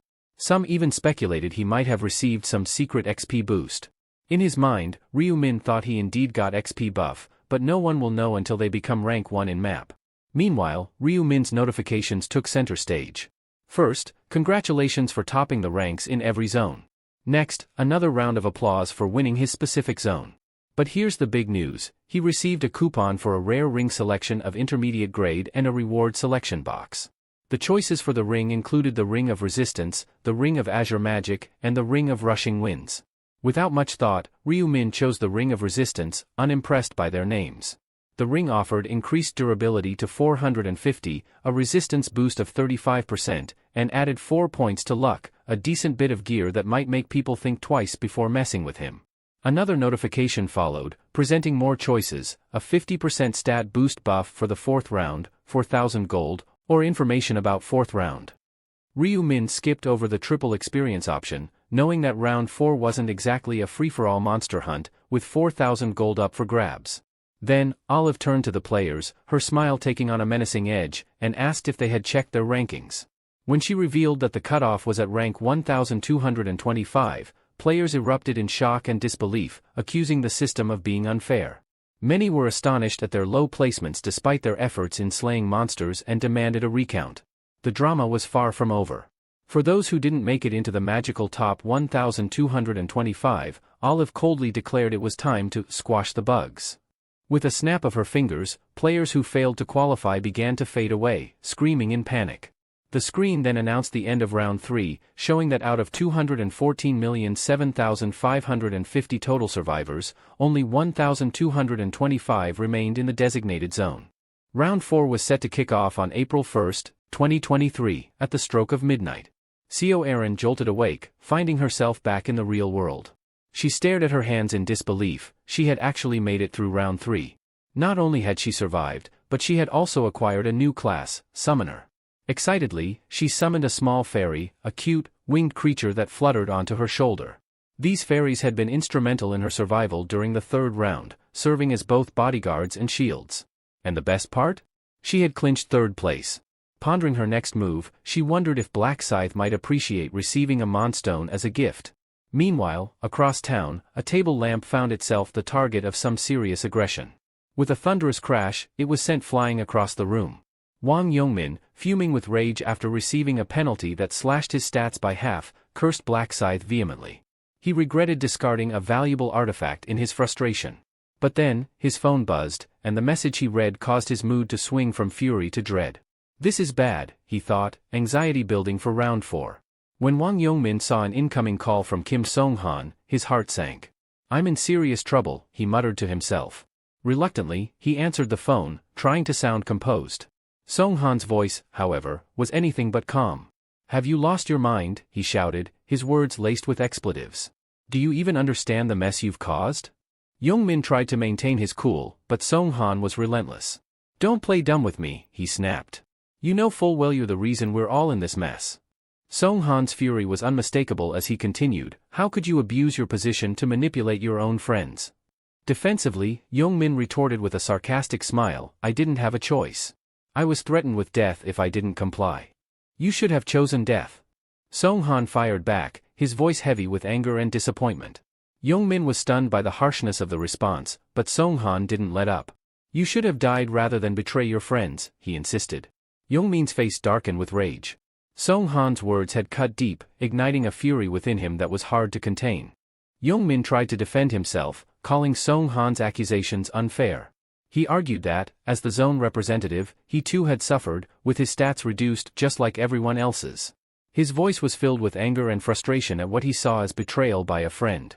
Songhan wasn't having it. He bluntly accused Yongmin of being the source of all their problems, driven by greed to claim the position of zone representative. Under pressure, he labeled Yongmin as a traitor. Just as Yongmin was about to fire back, Songhan cut him off sharply. Whether it's in this world or any other, don't ever call me again, he warned. And don't even pretend to know me. If I see your face again, I'll kill you. With that, Songhan ended the call abruptly. Fuming, Yongmin tried to call back, insisting that he was the real victim and had done nothing wrong. But when he tried to reach Songhan, all he got was a message that the number was currently unavailable. Frustration boiling over, he vowed to his remaining friends to crush Songhan for his insults. He dialed again, only to be met with silence. Furious, he cursed loudly and tossed his phone onto his bed. As his anger festered, Yongmin began to convince himself that he didn't need friends, that true meaning in life could only be found in solitude. He remembered Songhan's threat to kill him if they ever crossed paths again, and his rage grew even hotter. In his fury, he swore that he would kill all his former friends if he ever saw them again. Meanwhile, at the Imperial Hotel, the department head was permitted to enter a room. He bowed to the figure in front of him, who acknowledged that the Sangchul had successfully survived the round. Sangchul responded modestly, claiming it was all just luck. Ma Jiangrok noted that the third round had been a bit tough and asked how Sangchul was holding up. In reply, Sangchul modestly suggested that perhaps the monster was just weaker this time, which made him feel less anxious. Jiangrek then inquired about Sangchul's class and level. Sangchul responded that he was a level 11 knight and mentioned that Co Aaron was at the same level. He explained that Aaron belonged to the summoner class, which was quite rare. Jiangrek found it impressive, especially since the summoner class was considered uncommon. Sangchul admitted he was also surprised by it and recounted how Aaron, after her class change, could summon fairies and create protective shields. He credited her with allowing him to hunt safely. Jiangrek agreed, saying it was indeed remarkable. Then, he jokingly told Sangchul to keep his distance from Aaron but added that he could still date her if he wanted. Sangchul looked puzzled by Jiangrek's suggestion. Jiangrek clarified, saying he meant that dating could make it easier to see a person's flaws, but he didn't think Sangchul should become too serious with her. Confused, Sangchul asked if he should actually pursue a romantic relationship with her. Jiangrek laughed, amused to see Sangchul so flustered. It had been a while since he had seen him like this. He reassured Sangchul that it wasn't necessary, especially if it might lead to complications. Sangchul seemed relieved and said that Aaron probably wouldn't feel anything for him anyway. Jiangrek questioned why Sangchul, who was dependable and manly, would think that way. Sangchul explained that Aaron always addressed him as Mr. Bodyguard, maintaining a strictly professional relationship. Shifting gears, Jiangrek reminded Sangchul about the urgent report he needed to deliver. Unexpectedly, Sangchul began his report with an apology. Jiangrek asked what he was apologizing for. Sangchul clarified that he had failed to deliver the message he was tasked with or follow orders to assist Black Scythe. Jiangrek had a feeling there was a good reason for this and waited for Sangchul to explain. Sangchul began detailing the situation, and Jiangrek listened closely. When he heard about the divine punishment proxy, Jiangrok guessed it must have been a formidable opponent and asked if Black Scythe had managed to defeat it. Sangchul confirmed that Black Scythe had indeed taken down the enemy with such skill and precision that it seemed as if he already knew exactly how to win. He also mentioned that Black Scythe appeared to be entirely self-reliant. This made Jiangrek suspect that Black Scythe possessed extraordinarily powerful stats, far beyond what he could imagine. He even felt a pang of guilt for having once believed his own strength, bolstered by the Dark Knight's rune, was enough. His expression turned serious as he contemplated what it would be like to meet Black Scythe, if that was even possible. Jiangrek reassured Sangchul that he wouldn't be held accountable, acknowledging that his reasons were valid. Sangchul apologized again, but Jiangrek shifted the conversation to the criminals they were hunting and the current status of the investigation. Sangchul explained that there were many people with the name Yongmin in their country, assuming that it was his real name. He added that they had managed to narrow the list down to 5 individuals. If they assumed that he was a sole resident in his 20s, Jiangrek asked about their addresses. Sangchul replied that finding the residential addresses of those individuals would take about a month. Jiangrek was a bit disappointed to hear that they wouldn't be able to locate the culprits until after the 4th round, which Sungchul confirmed. However, he added that since they still had some time, there was no need to rush. Jiangrek then asked about Sungchul's gold collection. Sungchul reported that he had accumulated 10,000 gold pieces. Jiangrek informed him that he was already halfway there and gave him instructions on how to acquire the tracking skill, which could be purchased for 20,000 gold from the shop. Sungchul responded that he understood. Then, Jiangrek was informed by him that a shareholder had purchased a substantial amount of his company's stock the previous month. Jiangrek took a moment to think what this meant for the company. It's Heavenly Demon Consulting, Sungchul clarified, referring to the company that the director was currently focusing on. Jiangrek asked how much of the stock had been purchased. Sungchul warned him not to be shocked before revealing the answer, an astonishing 31%. Jiangrek could hardly believe that a single person had bought that much of the stock. Seeing Jiangrek's reaction, Sungchul admitted that he, too, had questioned his vision when he saw the figure on the monitor. Jiangrek's mind raced, considering the implications for Heavenly Demon Consulting, which had a market value of 900 billion won. The 31% stake amounted to 280 billion won, an enormous sum. He found it hard to believe that anyone would have that kind of money to spend. Was it a move by his brother, or was there a wealthy individual he didn't know about? He quickly reached for his cell phone, suspecting that whoever had made such a massive investment was aiming to get involved in the company's management. He asked Sungchul for the shareholders' contact information. Meanwhile, in another part of the city, someone was checking his phone while lying in bed. It was Ryu Min. He knew that Jiangrek would be looking for him by now, but he didn't want to make the first move and lose face as a major shareholder. Just then, Ryu Won burst into the room, demanding to know his level. Startled, Ryu Min dropped his phone, which smacked him right in the face. Annoyed, he asked why Ryu Won was suddenly asking about his level. Ryu Won, clearly frustrated, explained, "There's this kid who's always bragging about how great his brother is, like he's some big deal. He's been saying his brother is already level 11. Upon hearing this, Ryu Min smirked and told Ryu Won that he was above that level. Ryu Won, eyes wide with admiration, immediately asked what his level was. Ryu Min hesitated, wondering how much he should reveal. He didn't want to cause unnecessary trouble, so he calmly replied, level 12. Ryu Won's face lit up with admiration, and he eagerly asked if Ryu Min had a special class. Ryu Min just responded with a nonchalant, yes. This only made Ryu Won more curious, and he pressed for more details, but Ryu Min shook his head and said, that's a trade secret. Pouting, Ryu Won remarked that there shouldn't be any secrets between brothers. Ryu Min replied with a sigh, telling his younger brother he needed to sleep and that Ryu Won should leave. With a disappointed expression, Ryu Won left the room, closing the door behind him. The moment Ryu Won was gone, Ryu Min's phone rang. It was the call he had been waiting for. He picked up, and with a calm demeanor, asked, who's calling? The caller introduced himself as Jiangrek, the CEO of Heavenly Demon Consulting. This was exactly what Ryu Min had anticipated. Playing his part, he made his voice sound innocent and slightly clueless. After all, the more naive he appeared, the more likely Jiangrek would underestimate him. Jiangrek asked if Ryu Min had indeed made a substantial investment in his company last month. Ryu Min confirmed, adding a touch of curiosity to his voice as he asked if something was wrong. Jiangrek explained that since Ryu Min had become the largest shareholder of Heavenly Demon Consulting, he wished to meet him in person. He suggested they have a meal together to discuss things further. Ryu Min agreed, but when Jiangrek proposed meeting that Friday, Ryu Min hesitated. He knew that day was essential for obtaining the rune of inner thoughts. Thinking quickly, he suggested they meet another day since he already had plans for Friday. Jiangrek agreed, and they wrapped up the conversation. Ryu Min had expected this call.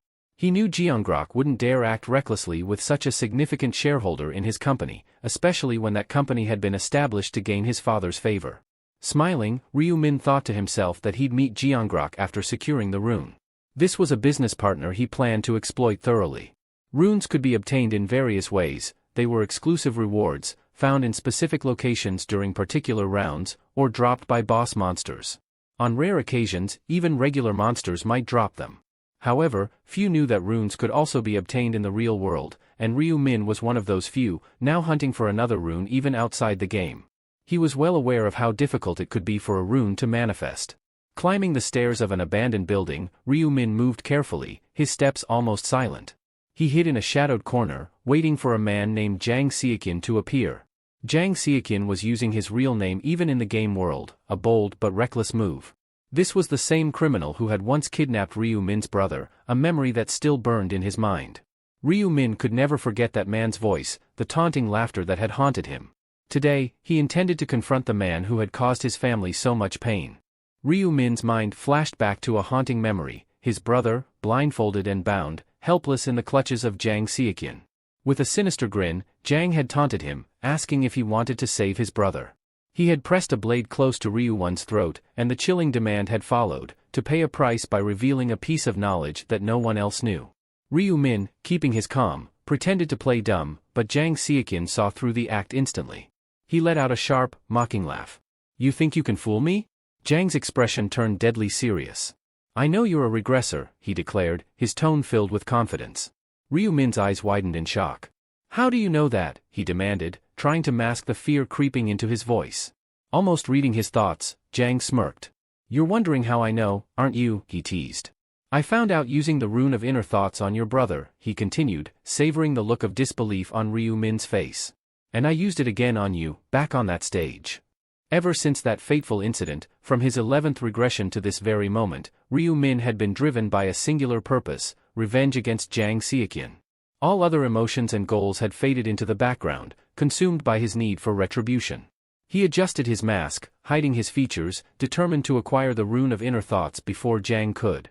As if on cue, Jang Seokyeon entered the abandoned warehouse, a figure slung over his shoulder.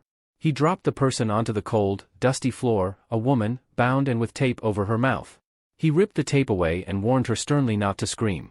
Trembling, the woman, still shaking with fear, only managed to beg for her life, despite being given the chance to speak. Jang's expression darkened with frustration. "Is that all you have to say?" he growled. "I have a child? Please, just let me go."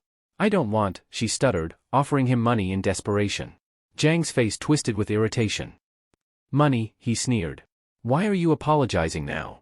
Through shaky breaths, the woman explained that she had accidentally looked in the wrong direction the other day, which had somehow provoked Jang's wrath. Jang's annoyance only deepened. "Is that your excuse?" he snapped, his eyes narrowing. "You'll regret saying things like that," he warned, his voice laced with menace, his intentions clear. He wasn't here for apologies. Jang Seokyeon, reflecting on his actions from 2 nights ago, felt a hint of embarrassment. He had been wandering around the city, searching for a girl to pick up, believing that finding just one could somehow solve all his problems. Spotting a woman engrossed in her phone, he immediately noticed her attractive figure and decided she was the one. The woman continued down the street, completely unaware of his presence. When she turned into a dimly lit alley, Jang seized the opportunity and followed her quietly. Sensing his moment, he rushed toward her, his entire body emitting a strange, glowing light. The woman turned in surprise, her vision suddenly blurred by the intense brightness. A sharp pain shot through her eyes, causing her to cry out, "Who are you?" In her panic and disorientation, she dropped her phone. Jang continued his assault, ignoring her screams, until he finally left the scene, glancing back briefly to see her on her knees, still blinded and in pain. Feeling a surge of satisfaction, Jang reveled in the power he had to cause chaos whenever he wanted. He lived recklessly, uncaring if he met his end, finding his life otherwise dull and meaningless. Before his journey to the other world, he had been a frequent visitor to correctional facilities. He had acquired the rune of luminescence, which allowed his body to emit a blinding light that disoriented his opponents. To him, it was the perfect tool for his twisted sense of fun. Later, Jang walked into a local cafe.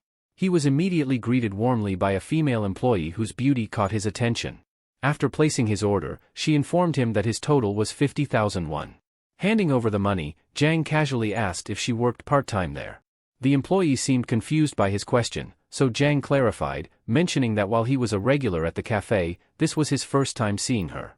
The woman explained that she hadn't realized he was a regular and added that all the part-timers had left recently.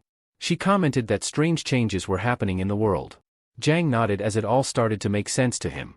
The part-timers likely had no intention of continuing their jobs, knowing the dangers of the world around them and the constant threat of death looming over them. Jang Seokyeon continued probing the cafe employee, pressing her about whether she was the owner.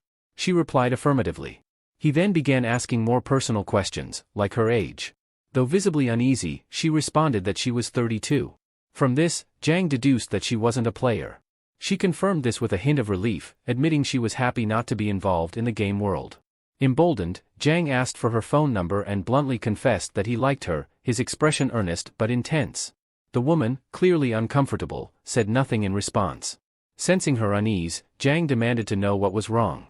The woman hesitated. Jiang assumed that she didn't like his face. Jiang's mood shifted instantly to anger. He shouted, asking if the few blemishes on his face repulsed her. His fury mounting, he slammed his fist against the counter, refusing her earlier offer of coffee and instead demanding his money back. With shaking hands, she returned his money, and he snatched it away, fuming. He stormed out of the cafe, swearing under his breath about her. He was enraged that she seemed to be judging him solely based on his appearance. Seething with resentment, he swore she would pay for what he perceived as her disdainful look. Waiting for her to leave the cafe, Jiang struck her on the back of the head with a bat as soon as she stepped outside. Back in the present, the woman was trembling as she apologized to him, her voice wavering with fear. Jiang reprimanded her, accusing her of believing that people should only be judged by their looks. She desperately promised never to do it again, but Jiang was far from satisfied.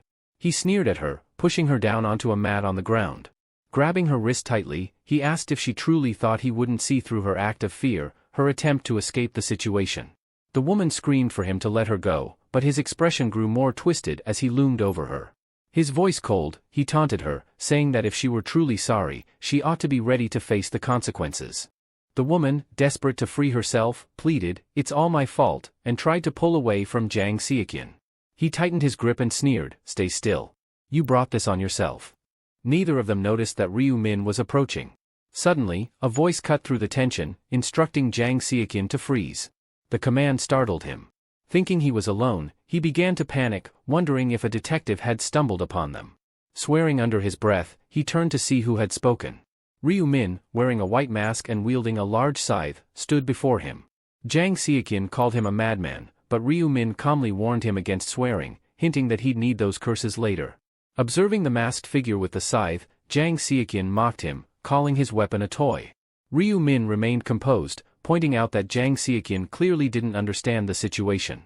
"Does this look like a toy to you?" he asked, lifting the scythe. Realizing the scythe was real, panic flickered in Jiang Xiaqian's eyes. "Are you a player?" he stammered. Ryu Min replied, "What does it look like to you, idiot?" Turning to the woman, Ryu Min told her, "You can leave now. This is your only chance." Jiang Xiaqian snapped his head toward her and shouted, "Who said you could go?" Terrified, the woman hesitated. Seizing the moment, Ryu Min dashed toward Jiang Xiaqian. Caught off guard, Jiang Xiaqian failed to react in time and felt a sharp pain as Ryu Min delivered a swift kick to his groin. He crumpled to his knees, clutching himself and cursing in agony. "Didn't I tell you to save those curses?" Ryu Min taunted with a grin. Turning to the woman, he calmly told her, "Go. Leave him to me." She muttered a quick, "Thank you," and fled towards the door. Now alone with Jiang Xiaqian, Ryu Min's face darkened. "Let's start the real game," he said menacingly. Jiang Xiaqian, still clutching his groin, seethed in pain and anger. "I'll kill you," he bellowed, his voice hoarse with rage. Ryu Min, unbothered, smiled. "I like your spirit. It wouldn't be fun if you gave up so soon." Enraged, Jiang Xiaqian hurled more curses at him, his eyes burning with fury. He lunged at Ryu Min with his blade, striking over and over, but Ryu Min dodged each attack effortlessly, moving with a fluid grace that seemed almost inhuman. Each failed attempt only fueled Jiang Xiaqian's frustration. His strikes grew more frantic, his breathing more ragged, while Ryu Min remained calm and poised, like a predator toying with his prey.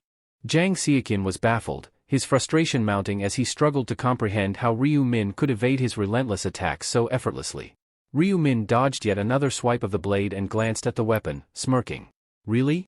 You're still swinging around a goblin's dagger," he mocked. Before Jiang Xiaqian could react, Ryu Min moved in a blur, slashing his hand with a swift, precise motion. Blood sprayed from the wound as Jiang Xiaqian screamed in agony, clutching his injured arm. Ryu Min's taunts cut deeper than his blade. "Does it hurt? And here I thought I hadn't even gotten serious yet," he sneered. Panic spread across Jiang Xiaqian's face as he tried to stanch the bleeding with his other hand. But Ryu Min gave him no time to recover. He swung his scythe again, severing Jiang Xiaqian's other hand in a swift, ruthless stroke. Another howl of pain escaped his lips as he went pale with fear. Desperation set in. He knew he was moments away from death, yet he clung to a sliver of hope. He decided his only chance was to blind Ryu Min. With a scream, he unleashed a blinding white light, hoping to disorient his foe. But something was wrong. His brilliance flickered, then dimmed, the light sputtering out. Panic and confusion seized him as sweat beaded on his brow. Why isn't it working? He muttered under his breath, terrified. Ryu Min watched with an amused expression. Oh, poor Mr. Lightbulb, he chuckled, you didn't know, did you? When the Night of Death is activated, no light can shine. Aware of Jang Seokin's desperate move, Ryu Min had cast Night of Death earlier to prevent any light from breaking through. Now, he advanced, his scythe glinting ominously. But just in case, I think I'll take a few precautions, he muttered darkly. He moved with brutal efficiency, slicing through Jang Seokin's ankles. The man crumpled to the ground, a scream of agony ripping through the air. Demon! Jang Seokin spat, crawling backward, his voice trembling with terror. Why are you doing this to me? Ryu Min looked down at him with cold disdain. Why, he echoed, almost mocking the question. Then, with a swift motion, he drove the tip of his scythe into Jang Seokin's leg. Blood spurted from the wound, and a fresh scream tore from his lips. Why do people kill bugs? Ryu Min asked rhetorically, his voice calm and measured. Without waiting for an answer, he stabbed the other leg, drawing another shriek of pain from his victim. Because leaving them alive only brings trouble, Ryu Min answered, his tone chillingly calm. Jang Seokin, his face twisted with rage, spat out the word, psychopath, at Ryu Min. In response, Ryu Min calmly taunted, let's see how long you can keep that attitude. Without hesitation, he continued his brutal assault, stabbing Jang Seokin in various parts of his body. Each strike drew out a fresh scream and a new torrent of blood. Jang Seokin could barely move now, his body trembling as he lay face down on the ground. His mind raced, struggling to understand why Ryu Min was torturing him so mercilessly. What kind of grudge did this man hold against him? He couldn't fathom it. It felt so unfair. The pain was unbearable, every nerve screaming in agony. Tears, sweat, snot, and saliva mingled on his face as he considered the only escape he could think of, death. Desperately, he decided to bite his tongue, hoping to end his suffering quickly. His expression contorted in anguish as he prepared to carry out his grim decision, but before he could act, Ryu Min's scythe brushed lightly against his chin. Startled, Jang Seokin looked up at him, his eyes wide with fear. You were thinking of biting your tongue, weren't you? Ryu Min asked, his tone cold. Did you really think I'd let you do that? With a swift motion, he stabbed Jang Seokin again, blood spurting from the new wound. You don't get to die unless you beg for it, Ryu Min declared, his voice filled with venom. Ryu Min continued his vicious onslaught, slicing and stabbing, each strike more brutal than the last. Jang Seokin's mind was consumed with a single, desperate thought, to end the pain. In a broken whisper, he managed to say, kill me, please. Ryu Min paused, tilting his head as if he hadn't heard him. What was that? He asked. Jang Seokin repeated his plea, louder this time. Are you serious? Ryu Min pressed, his voice mocking. Jang Seokin begged again, his voice hoarse with pain. But instead of delivering the final blow, Ryu Min withdrew his scythe, his expression thoughtful. Do you really not know why I'm doing this? He asked, his tone cold. Especially since we're supposed to be complete strangers. Jang Seokin said nothing, just stared up at him, bewildered. Ryu Min leaned closer, his voice a low growl. We're not strangers, he said, addressing him by name. We've met before. The revelation stunned Jang Seokin. How did this man know his name? Why, he croaked, still struggling to comprehend. Why did you do this to me? Are you related to that woman? Ryu Min asked, you think I had any connection to that woman, he began. I don't. Jang Seokin remained confused, trying to understand the situation.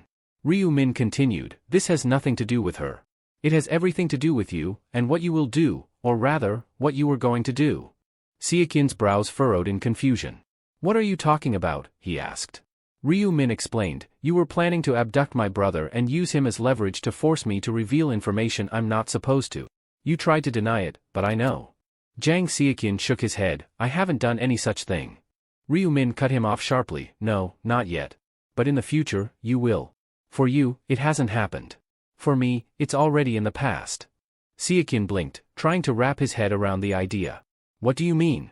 How do you know this? Ryu Min's voice was calm and cold, because I've lived through it before.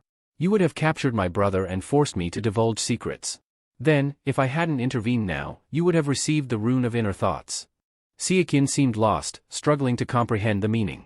The rune of inner thoughts, he muttered, more to himself than anyone else. Yes, Ryu Min clarified, there's a hidden rune in this warehouse. It manifests only when someone hears a genuine voice, a voice that comes from the heart. Seokin asked, what do you mean by a genuine voice? Ryu Min explained, a voice filled with sincerity, coming straight from the core of one's being. Had I not come here tonight, that woman would have begged you for mercy in her own voice. You would have heard it and claimed the rune, using it for even more criminal activities. Seokin remained silent, absorbing the information. Ryu Min went on, I've regressed multiple times, and each time, you end up the same way, a criminal who deserves nothing less than death. This rune would have made you far more dangerous. Seokin's face drained of color. He could hardly believe what he was hearing. If I deserve to die, just kill me now, he pleaded. Ryu Min stared down at him, unyielding. No, he said, I won't lay a hand on you. Seokin was stunned, trying to understand what Ryu Min was planning. Why? He asked. Ryu Min's voice was calm but firm. Because I intend to let you die slowly, to give you time to reflect, he said, watching Seokin's face contort with pain. Seokin gritted his teeth, inwardly cursing his situation.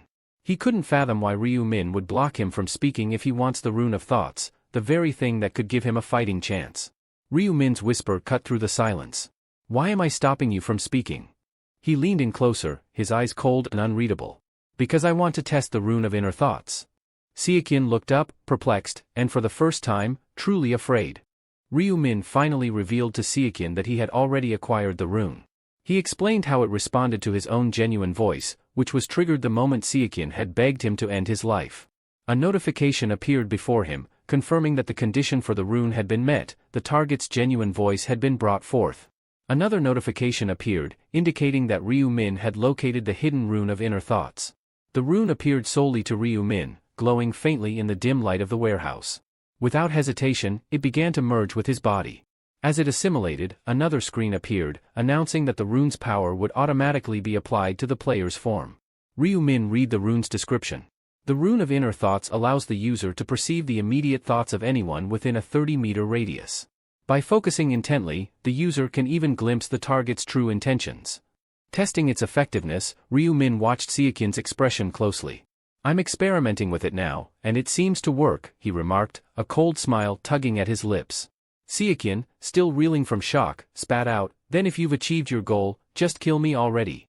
But Ryu Min refused, his voice calm and detached. That would be far too merciful, he replied, after all you've done to others. Seokin could only curse at him, calling him a demon.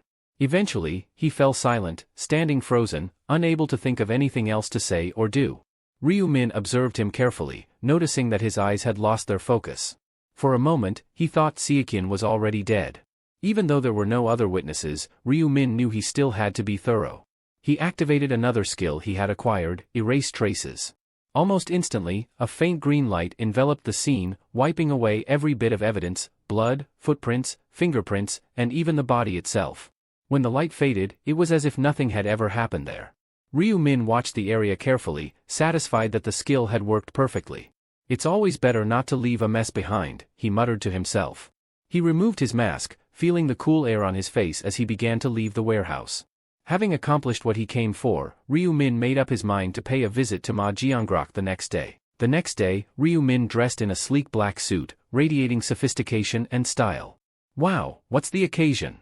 Ryu Won asked, clearly impressed, his tone curious. Got a hot date or something? Ryu Min chuckled, shaking his head. No, nothing like that. I have an important meeting with a potential business partner. Ryu Won blinked in surprise. Business partner? Are you getting into something new? Yeah, you could say that, Ryu Min replied calmly, adjusting his cufflinks. Ryu Won's mind raced. He couldn't help but feel a twinge of concern, remembering Ryu Min's past foray into stock trading. Now, Ryu Min was diving into the business world? Ryu Won quietly worried about the possibility of his brother facing disappointment. He wondered what would happen if this venture didn't go the way Ryu Min expected. Noticing the worry etched on his younger brother's face, Ryu Min smiled. It warmed his heart to see that Ryu Won was more anxious about his emotional state than the potential financial fallout. With a confident grin, Ryu Min reassured him, don't stress. I'll tell you everything after the meeting. Just trust me, alright? One nodded, still slightly uneasy but reassured by Ryu Min's words. I trust you completely. You know that, he said sincerely. Ryu Min ruffled his brother's hair. Good. Now, just stay home and be safe. The streets are dangerous, especially with all these players running wild. I know, Ryu Won agreed, recalling recent news reports. It's getting crazy out there. Players are abusing their abilities, committing all kinds of crimes. I even heard about criminals escaping from prisons overseas. Yeah, Ryu Min acknowledged grimly.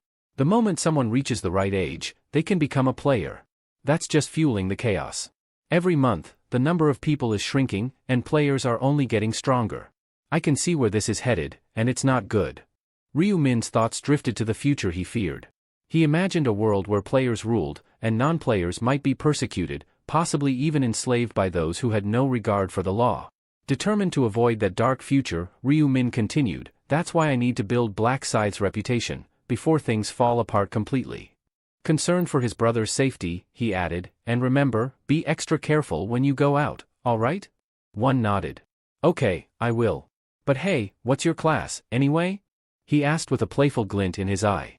Ryu Min smirked. "That's a secret." One pouted, his expression adorable. "Come on, I really want to know." With a playful grin, Ryu Min pinched Ryu One's cheek, teasingly promising to reveal his class soon. "Now, focus on your fancy lunch instead of craving those black bean noodles, alright?" Ryu Min joked. Ryu One, rubbing his cheek, replied with a light-hearted, "Ow, got it." Standing by the grand entrance of the building, Ryu Min reflected, knowing that Giant Rock would pick this place for their meeting. It made sense to operate on familiar turf.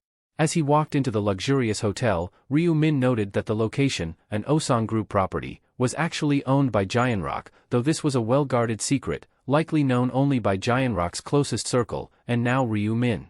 Ryu Min knew he had to use this insider knowledge to his advantage, but first, he had to establish the right impression. Playing the role of an unassuming, slightly naive businessman was key. With that in mind, he approached the front desk, nervously introducing himself and explaining his meeting arrangements. The receptionist asked if he was there to meet with the CEO of Heavenly Demon Consulting. Ryu Min confirmed, and she informed him that the CEO would be arriving shortly, directing him to the lounge to wait. Thanking her, Ryu Min moved to the lounge, deliberately adopting an absent-minded air as he glanced up at the impressive chandeliers. Acting as though he were new to such an extravagant setting was all part of the plan. Then, someone approached him and asked, "Are you Ryu Min?" Finally, he's here, Ryu Min thought to himself. He turned to greet the newcomer but stopped when he saw the bodyguard standing in front of him. The guard asked if they had crossed paths at the Galleria Forest, and Ryu Min confirmed, recalling the encounter with a subtle smile. Ryu Min recalled seeing the bodyguard during moving day when he had been handing out rice cakes with the actress Erin. Suddenly, the bodyguard bowed, acknowledging the encounter and apologizing for any previous disrespect. Inside, the bodyguard was puzzled by Ryu Min's youth. This kid didn't even look 20, yet he was supposedly the major investor with 280 billion won at his disposal. Doubt simmered in the bodyguard's mind about how someone so young could wield such vast wealth. Ryu Min, using his mind-reading rune, picked up on these thoughts but kept his expression calm. He brushed off the apology, explaining that the bodyguard had acted out of ignorance, and mentioned that he hadn't known the CEO of Heavenly Demon Consulting lived in the building either. The bodyguard quickly corrected him, explaining that he wasn't the CEO. "Huh?" Ryu Min responded, confused. The man then formally introduced himself as On Sang-cheol, head of the department. He added that Giant Rock, the CEO, was running late, and that was why On had arrived early. On then invited Ryu Min to wait inside until Giant Rock arrived. Nodding, Ryu Min followed him into the building and sat down, settling into a comfortable chair. After ensuring Ryu Min was seated, On excused himself, stepping outside to discreetly send a text. He informed Giant Rock about meeting with the shareholder but expressed doubts about whether this young man was truly the one behind the massive investment. He suspected there might be someone else pulling the strings and urged Giant Rock to be cautious. Back in the room, Ryu Min picked up on the bodyguard's suspicions, unsurprised. He knew Giant Rock was the type to send someone ahead to size up his guests. Moments later, Giant Rock entered with a warm greeting, introducing himself as the CEO of Heavenly Demon Consulting. With a friendly handshake, Giant Rock met Ryu Min's gaze, his tone respectful yet guarded. Ryu Min returned the handshake as Giant Rock gestured for him to sit back down, inviting On Sang-cheol to join them as well. Ryu Min understood the subtle move. It was Giant Rock's way of taking control of the meeting while maintaining an air of hospitality. As the food arrived, Giant Rock suggested they enjoy the meal before diving into the business discussion, setting the stage for their conversation. Giant Rock mentioned that a variety of traditional Korean dishes had been prepared and hoped they suited Ryu Min's taste. The table was laden with an array of tempting dishes, meats, vegetables, fish, and chicken, all beautifully presented. He added that, with such gourmet food from a high-end hotel, it was bound to be a treat. After savoring a few bites, Ryu Min smiled and complimented the meal. This is really delicious, he remarked, clearly impressed. Giant Rock was pleased by the compliment and nodded, happy that Ryu Min was enjoying the food.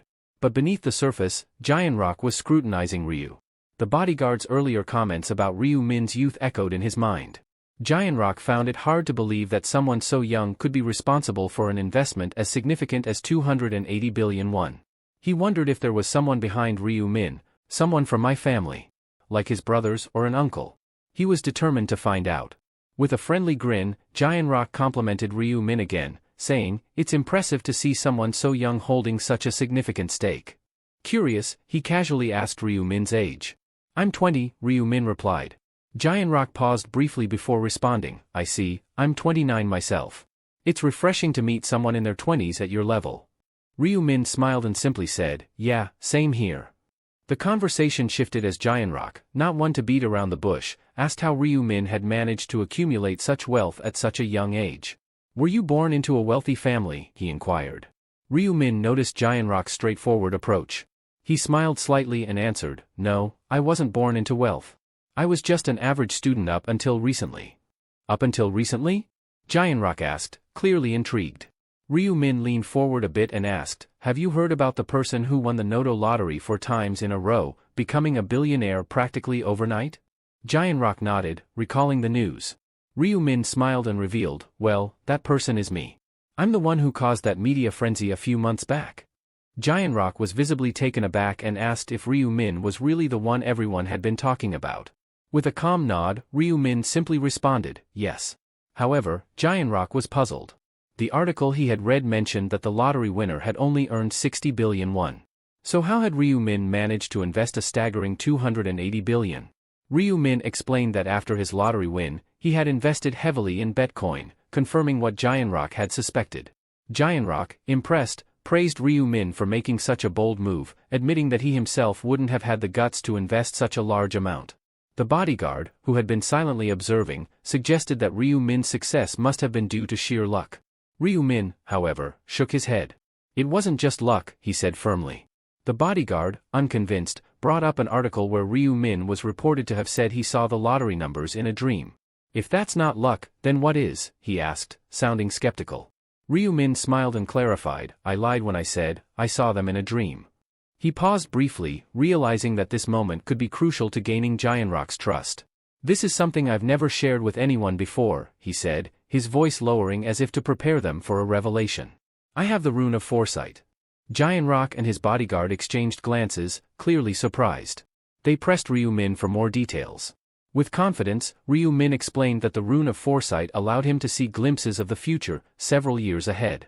"In other words," he continued, "it's like being a seer who can predict what's to come." Giant Rock and the bodyguard were taken aback. The bodyguard, particularly, found it hard to believe. "Is this guy serious?" he thought. "A seer? What kind of explanation is that?" Ryu Min remained composed, his expression unwavering as he was surrounded by a faint, almost mystical, cerulean aura. "Yes, that's how I knew the lottery numbers," Ryu Min affirmed confidently. "The rune of foresight showed them to me." There was a moment of silence as Giant Rock and his bodyguard tried to process what they had just heard. Could it be true? Or was Ryu Min fabricating an elaborate story? Either way, Ryu Min's conviction left them questioning their doubts. Ryu Min went on to explain that his success with Bitcoin wasn't a gamble, but a calculated move based on his ability to foresee the future. He had staked everything because he believed in his power to see what was coming. But then, Giant Rock, still skeptical, asked if Ryu could demonstrate it. Could he predict his next action, for example? Ryu Min thought about it. He could easily guess Giant Rock's next move by reading his thoughts. But, Ryu Min decided to put limits on his ability to make it more believable. After a brief pause, Ryu Min apologized, explaining that his powers didn't work on command. "They activate randomly," he said, trying to downplay the full extent of his abilities.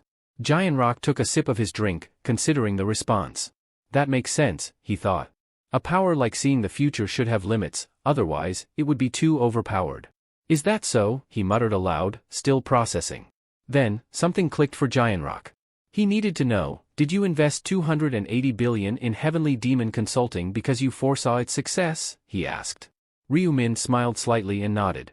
"Exactly. I invested because I saw the company's potential for rapid growth." "But how far will it go?" Giant Rock asked, pressing for more information.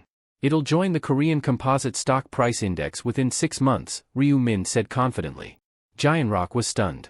If that actually happened, it would be monumental, not just for the company, but for him personally. His father would finally acknowledge his abilities, and he could very well be the next chairman. The thought filled him with excitement, but doubt crept in. Could this really be true? It seemed almost too good to be real. The room fell into a heavy silence, with Giant Rock deep in thought, until Ryu Min spoke up again. But to succeed, you'll need to completely revamp your industry. What do you mean by that? Giant Rock asked, confusion breaking through his excitement. Before Ryu Min could respond, the bodyguard stood up abruptly, visibly angry. Change the industry? Are you serious? He exclaimed. Why would we do that? You might as well be asking us to change the company's name. If they're going to change the entire industry, it's only natural the company's name will change too, Ryu Min stated calmly. The room went silent, with everyone staring at him in disbelief.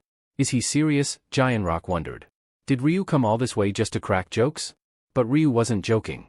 He was sitting firm, treating the conversation as seriously as the business at hand. In this room, everyone was a player, fully aware of the risks of casually revealing one's rune. And yet, Ryu Min had taken that risk, disclosing his ability without hesitation. Why? Because, as a major shareholder and someone intending to become a key player in the company's management, he needed them to understand the value he could bring. His 280 billion won investment wasn't just for profit, it was to push the company toward success. To make that happen, they needed to cooperate with him. The bodyguard's skepticism broke the silence. Mr. Giant Rock, you can't actually believe this, right? But Giant Rock remained quiet, his expression unreadable. Ryu sighed, realizing they still didn't trust him. Honestly, I get it, Ryu said. You don't believe in my abilities.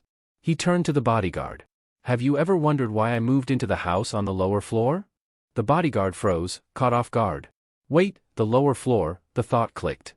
Wasn't that the apartment right below Aaron's penthouse? Ryu continued, it's not just some random coincidence, is it? The bodyguard blinked, suddenly piecing things together. The house below CO Aaron's? What does he mean by that? Giant Rock urged him to explain it. Reluctantly, the bodyguard admitted, about 2 months ago, Mr. Ryu Min moved into the apartment directly beneath Aaron's penthouse. Ryu nodded. That was just a few days after I acquired the Rune of Future. Giant Rock's brows furrowed. Why are you bringing this up now? He asked, confused. The bodyguard shifted uncomfortably. I only learned about it today. But, think about it. If Ryu didn't have knowledge of the future, why would he move so close to someone tied to the company he was about to invest in? Giant Rock considered this. It seemed too deliberate to be a coincidence. But then again, couldn't Ryu just be someone with inside knowledge, someone aware that Giant Rock was sponsoring Aaron? As Giant Rock mulled it over, Ryu calmly enjoyed the meal in front of him. He knew it wasn't enough to convince Giant Rock yet. The CEO's expression still carried doubt. How about this? Ryu Min said, his voice calm and measured. The hotel we're in right now. Giant Rock, you own it, don't you? You're the eldest son of the Osum Group.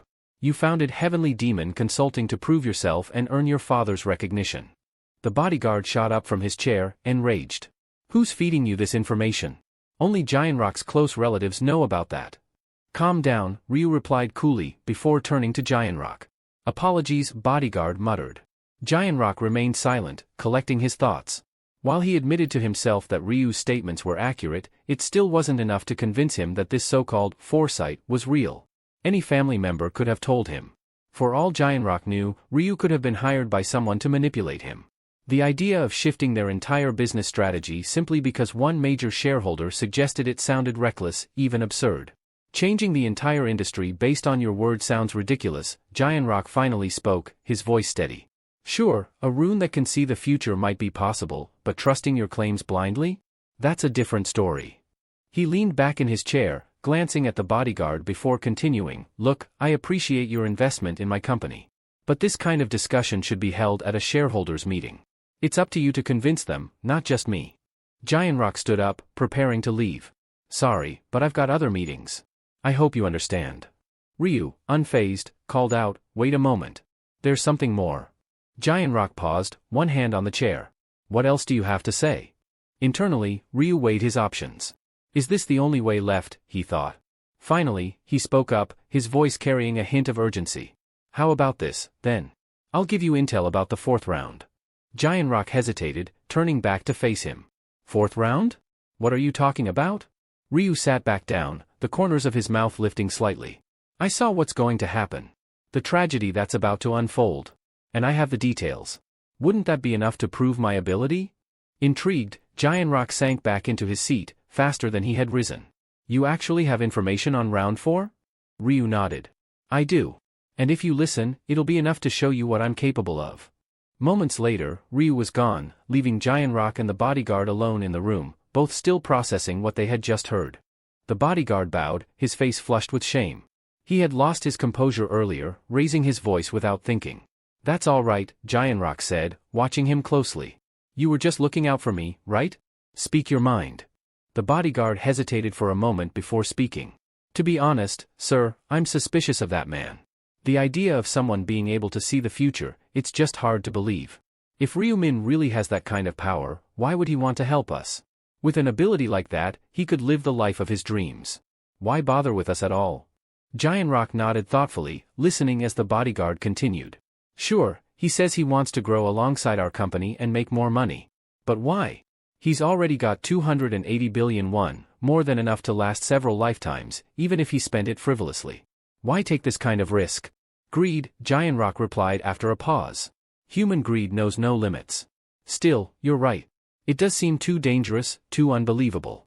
Who's to say a rune like that even exists? The bodyguard sighed. Exactly. But if Ryu is telling the truth, and he really can see the future, we need him on our side, no matter what. Just think about it. If he can give us insight into every round, we could prepare perfectly. It'd be like playing with a cheat code. Growing the company would just be a bonus. Giant Rock leaned back in his chair, contemplating his words. We'll know in time, won't we? Let's see how things unfold. Meanwhile, Ryu Min walked down the street, hands in his pockets, a small smirk on his face. He knew it was only a matter of time before they fully believed in his abilities. After the 4th round, there would be no doubt left. He hadn't revealed everything, he kept the critical details about side quests and top-rank strategies to himself, but what he had shared was more than enough. The most important part? Ryu had told them that round 4 wasn't going to be a hunt for monsters. It would be a bloodbath among the players. A massacre. He warned them not to be careless or complacent. That warning alone would prove his foresight. After that, they would treat him with the respect and reverence he deserved. They'd protect him, not because he was rich, but because he was their key to survival. After all, having a seer as an ally is far better than having one as an enemy, Ryu mused to himself, his confidence growing. Now that he was already playing the role, why not fully commit? With that decision made, he reached for his phone, realizing he needed to get in touch with someone. Meanwhile, Juri walked briskly down the street, her mind racing. She glanced at her watch, knowing she was running late. Standing at a red light, she tapped her foot impatiently, hoping it would change soon. Out of nowhere, a flashy sports car pulled up, blocking the entrance to the nearby grocery store. Confused, she stared at the car, wondering what the driver was thinking. Then the window lowered, revealing Ryu Min behind the wheel. Juri, he called out. She recognized him immediately. The light turned green, and she hurried across the street, making her way toward his car. Is this your car? She asked, her voice tinged with surprise. Yeah, Ryu nodded, offering a quick apology for parking in front of the store. Hop in. Let's go for a drive and talk. Sure, Juri agreed, curiosity piqued. As the car sped down the road, Juri couldn't help but be impressed by the luxurious vehicle. She had never been in a car like this before. Ryu mentioned it was his first drive in it too, having only recently bought it. How much did it cost? She asked, intrigued. Not much, Ryu replied nonchalantly. Around 900 million. 900 million? Juri exclaimed, her eyes wide with disbelief. That's not much to you? Do you know how many convenience stores you could open with that kind of money? Ryu laughed softly. Compared to what I earned from the lottery, it really isn't that much. Fair enough, she admitted, shaking her head in amazement. She couldn't deny it, Ryu was incredibly wealthy. 60 billion from Nato? It's like we live in completely different worlds. Juri blushed, unable to shake the feeling that this outing felt a bit like a date, making her shy. Her cheeks grew even warmer when Ryu suddenly said, I need to confess something. Her heart skipped a beat, and she stammered out a flustered, huh? Confess? Noticing her reaction, Ryu quickly clarified, relax, it's nothing weird. Don't get the wrong idea. Trying to compose herself, Juri replied, wrong idea? No, of course not. But inside, she felt like she wanted to disappear into the nearest hiding spot. Curiosity piqued, she asked, so, what is it? Ryu leaned back casually and admitted, "That story I told you before, about winning the lottery from a dream? That wasn't true." "Wait, really?" Juri asked, surprised. "Yeah," Ryu explained. "I actually knew the lottery numbers because of my rune of future. It's tied to my class as a seer." "A seer?" Juri repeated, genuinely impressed. "That's incredible. The rune of future sounds amazing."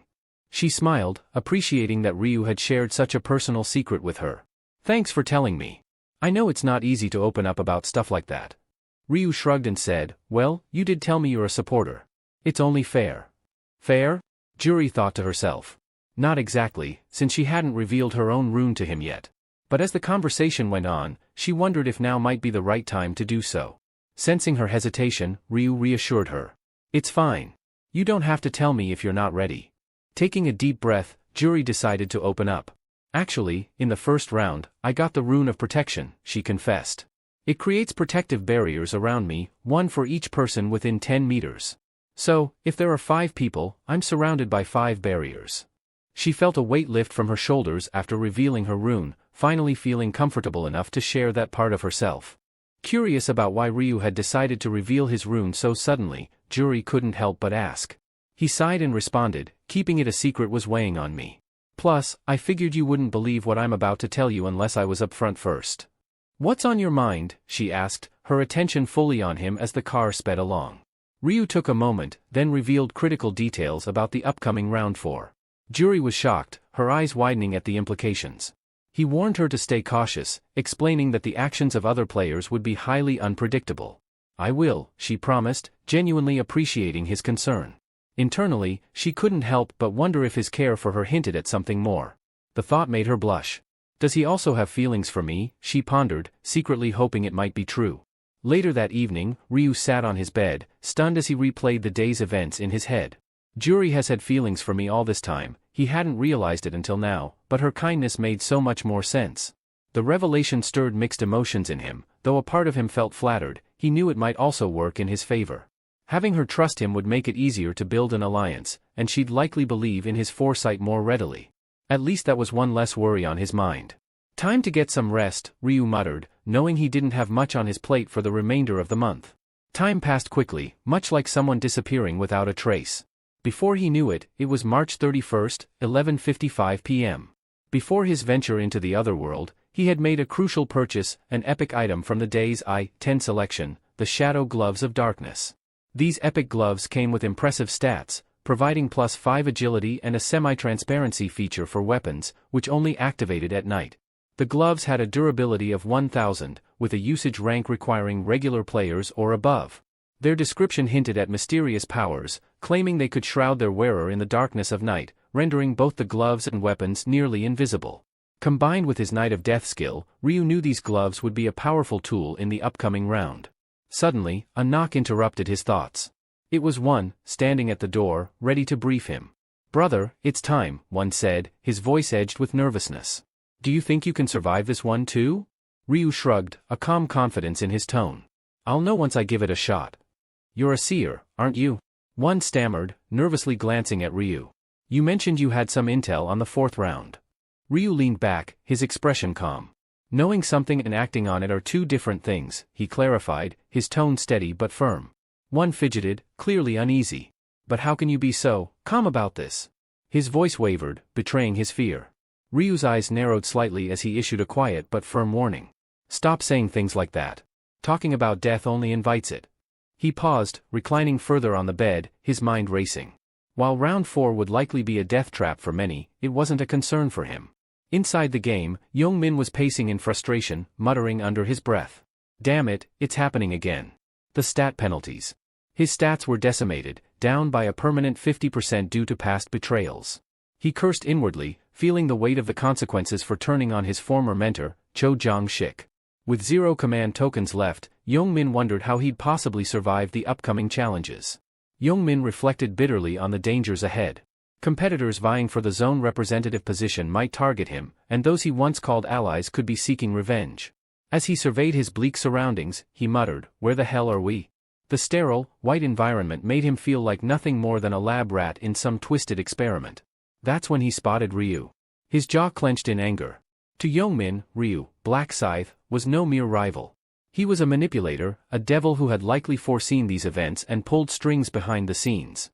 Yongmin was convinced that Black Scythe had orchestrated the destruction of the relic and had been suspiciously quick in taking down the proxy of divine punishment. His fists tightened at the thought, and he longed to be strong enough to wipe the smirk off Ryu's face. But he knew better. Frustration and anger aside, Yongmin acknowledged he had no choice. If he wanted to survive, he had to accept the devil's hand. With reluctance, he approached Ryu. Black Scythe, Yongmin called out. Ryu turned toward him, unfazed. What's on your mind? Ryu asked, his tone casual, as if everything around them wasn't unraveling. Yongmin's voice held a hint of desperation as he asked, our agreement from the last round, does it still stand? Ryu raised an eyebrow, his expression unreadable. What agreement, he replied, feigning ignorance, though they both knew the truth. Unfazed by Yongmin's persistence, Ryu met his plea with a cold smile. I did promise protection if you became my subordinate, didn't I? His smirk deepened, but there was no warmth behind it. But that was then. Now, I have no need for someone like you. Yongmin's heart sank as Ryu continued, his voice sharp and dismissive. You don't have any command tokens left. Without those, what use is the title of zone representative? And with most players already locked into their classes, those tokens mean next to nothing now. He gave a mocking glance at Yongmin, who could only listen in stunned silence. Ryu's smile grew more frigid. You're nothing more than a walking target, Yongmin. Yongmin's face paled, the weight of Ryu's words crushing him. His chest tightened with dread as he darted his eyes around, expecting the judgmental gazes of other players to fall upon him. But to his surprise, no one seemed to notice. No accusing looks. No whispers. Ryu, seemingly amused by Yongmin's unease, gave a reassuring smile, though it did little to ease the tension. Relax. You're only a target in theory, he said smoothly. In reality, no one's paying attention to you right now. Yongmin, still confused, stammered, why aren't they? I thought. Ryu cut him off, his tone now laced with the wisdom of experience. The zone representative position isn't what it seems. People are beginning to realize that. The higher you climb, the harder you fall. He paused, his eyes narrowing. The role paints a target on your back, and with players switching classes, those command tokens won't hold much value. The risk far outweighs the reward. A bead of sweat trickled down Yongmin's temple as he absorbed Ryu's words. He couldn't deny the truth behind them. He would give up the command tokens in a heartbeat if it meant survival. Before he could dwell on the thought, something caught his attention. Erin and her bodyguard, both draped in regal armor that gleamed with authority and power, were approaching. Startled, Yongmin wondered why they were coming toward Ryu and him. The sight of them only added to his confusion and fear. As Erin and her bodyguard approached, Ryu turned to greet them. The bodyguard acknowledged Ryu first, asking if he remembered them. With a slight nod, Ryu confirmed, of course, I remember. What brings you here? The bodyguard shot a quick glance at Yongmin before casually remarking, not much. Just wanted to thank you again for saving us from those thugs last time. The word thugs was a clear jab at Yongmin, who had been the aggressor in that situation. Yongmin's face reddened with anger. Thugs, he shouted, his voice filled with indignation. But before he could say more, Ryu calmly raised a hand, silencing him instantly. The unspoken threat of Ryu's black scythe hung in the air, forcing Yongmin to hold his tongue. Turning his attention back to Erin and the bodyguard, Ryu spoke politely, there's no need to keep thanking me. Once was more than enough. However, the bodyguard wasn't ready to let it go. We really are grateful, our CEO also wants me to thank you. Before the conversation could take a different turn, Ryu cut in, clearly uninterested in prolonging it. But before he could steer it away, Erin hesitantly pulled out a purple crystal, offering it to him as a token of their gratitude. Please, take this, she urged, her voice a little shaky. Ryu's eyes narrowed slightly as he inspected the crystal. A low-grade purple mana stone, he thought, surprised by the unexpected gift. He hadn't anticipated receiving something so valuable. Erin, sensing his hesitation, added quickly, I thought a crystal would be a better way to show our thanks than just words. Ryu didn't hesitate any further. With a swift motion, he accepted the crystal, nodding in appreciation. Thank you, he said sincerely. While turning the stone over in his hand, he couldn't help but think that there was no reason to refuse such a valuable item, especially when it was offered with genuine intent. Ryu Min casually thought that once he returned to the real world, he planned to experiment with the mana stone, aiming to craft a low-ranking one from it. Erin, still looking nervous, silently wondered if Ryu genuinely appreciated the stone or if he was merely being polite, not wanting to hurt her feelings. Despite her doubts, she noticed that he didn't seem disappointed or dismissive of the seemingly insignificant stone, leaving her to question if his kindness was genuine. Inwardly, Ryu couldn't help but smirk, acknowledging that Aaron's ignorance of the stone's true value was to be expected. If she had known how valuable it truly was, there was no way she would have handed it over so easily. Standing nearby, Young-min eyed the crystal intently. In his mind, he revealed that he, too, possessed something similar. This revelation caught Ryu by surprise, his inner voice musing, "This guy has a mana stone too?" Young-min continued, unknowingly spilling more information as he mentioned that his stone was called the Black Diamond. Ryu's eyes flickered with interest at the mention. "Black Diamond," he repeated, startled. He explained aloud that a black diamond was an incredibly rare item, one that had only a slim chance of dropping after defeating a monster. Even more elusive than regular mana stones, obtaining one in this round was virtually impossible. It was clear Young-min had no idea just how precious the item he was carrying truly was. With a smirk, Ryu silently thought to himself, "Is this guy lucky, or just ridiculously unlucky to get caught with it in front of me?" Breaking the silence, Aaron's voice interrupted Ryu's thoughts. Black Scythe? "Do you need a protective barrier?" she asked hesitantly after seeing him stow the stone away in his inventory. Curious, Ryu raised an eyebrow. "Protective barrier?" Aaron nodded, explaining that she had recently switched to the summoner class and could summon a fairy that would cast a barrier around him if necessary. Ryu politely declined with a confident smile. "I appreciate the offer, but no thanks," he replied smoothly. "I don't think I'll need it. I will be fine." Aaron, feeling a slight twinge of disappointment, lowered her eyes and softly said, "Oh, I understand." She then bowed politely, adding, "We should get going now. I hope you do your best in this round." Ryu smiled in return and replied, "Thanks, you too." As Aaron and her bodyguard turned to leave, Ryu caught sight of Young-min trying to slip away as well. "Wait," he called out. Young-min hesitated, turning back. "What?" he asked. "You might want to think twice before leaving," Ryu cautioned. Puzzled, Young-min furrowed his brow. "What do you mean?" Ryu calmly reminded him, "You're a walking target. Just because no one's coming for you right now doesn't mean you're safe." Young-min frowned, unsure. "But no one's after me at the moment," he insisted. Ryu shook his head, explaining, "Maybe not right now, but there are still players out there, those who haven't chosen a class yet.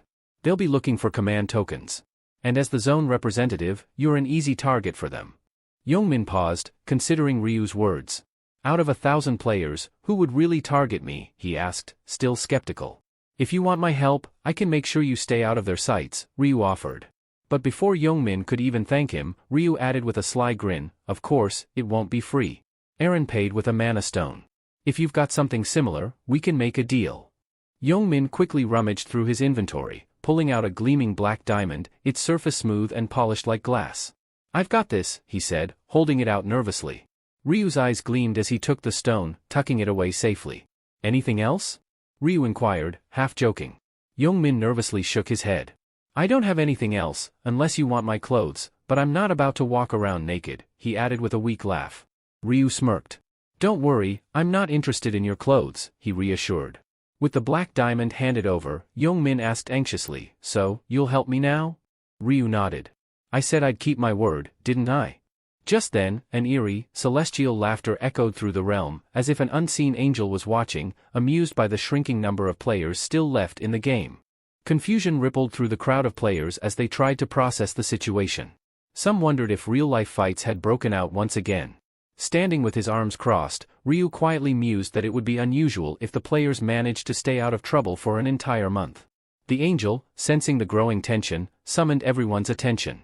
A system window appeared before them, revealing the chilling objective for Round 4, kill each other for 3 hours.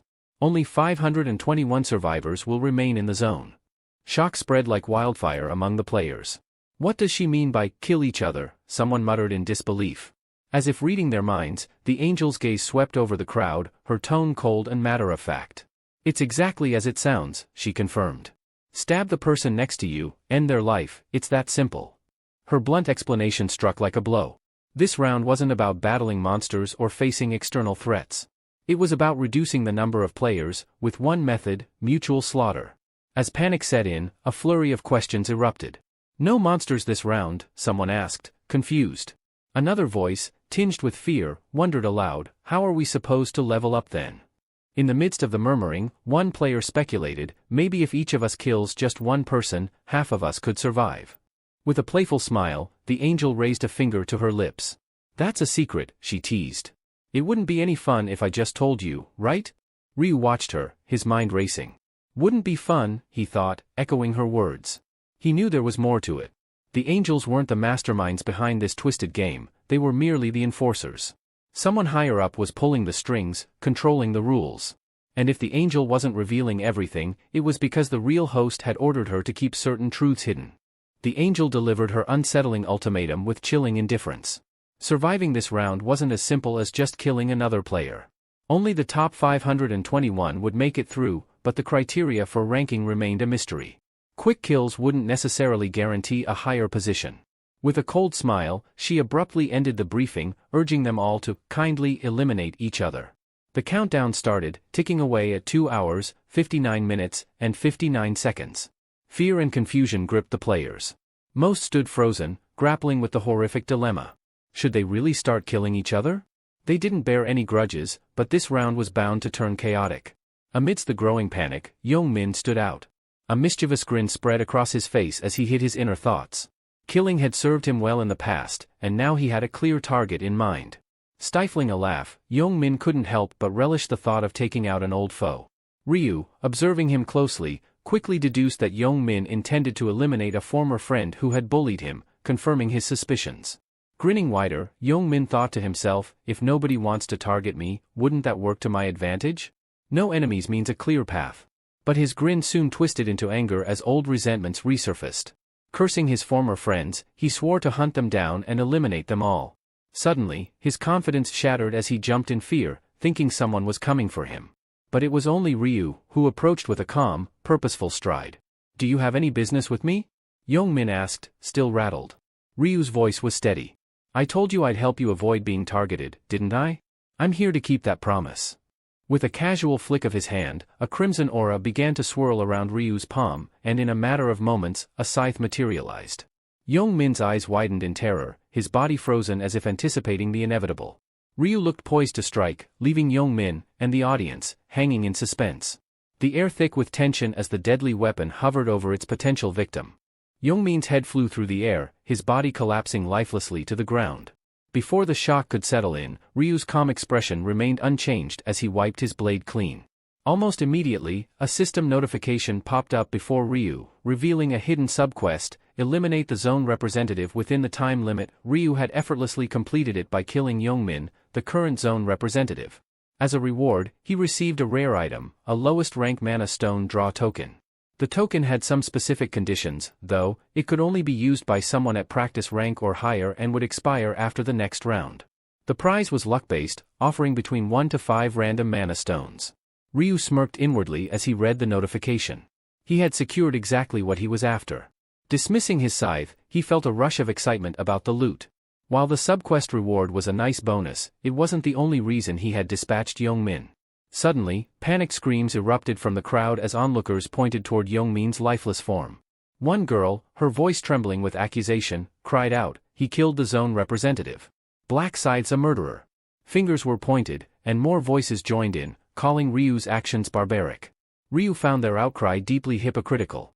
Just moments ago, these same players had been eyeing the zone representative's head themselves. Now that Young-min was gone, they were pretending to be virtuous, accusing him of being inhumane.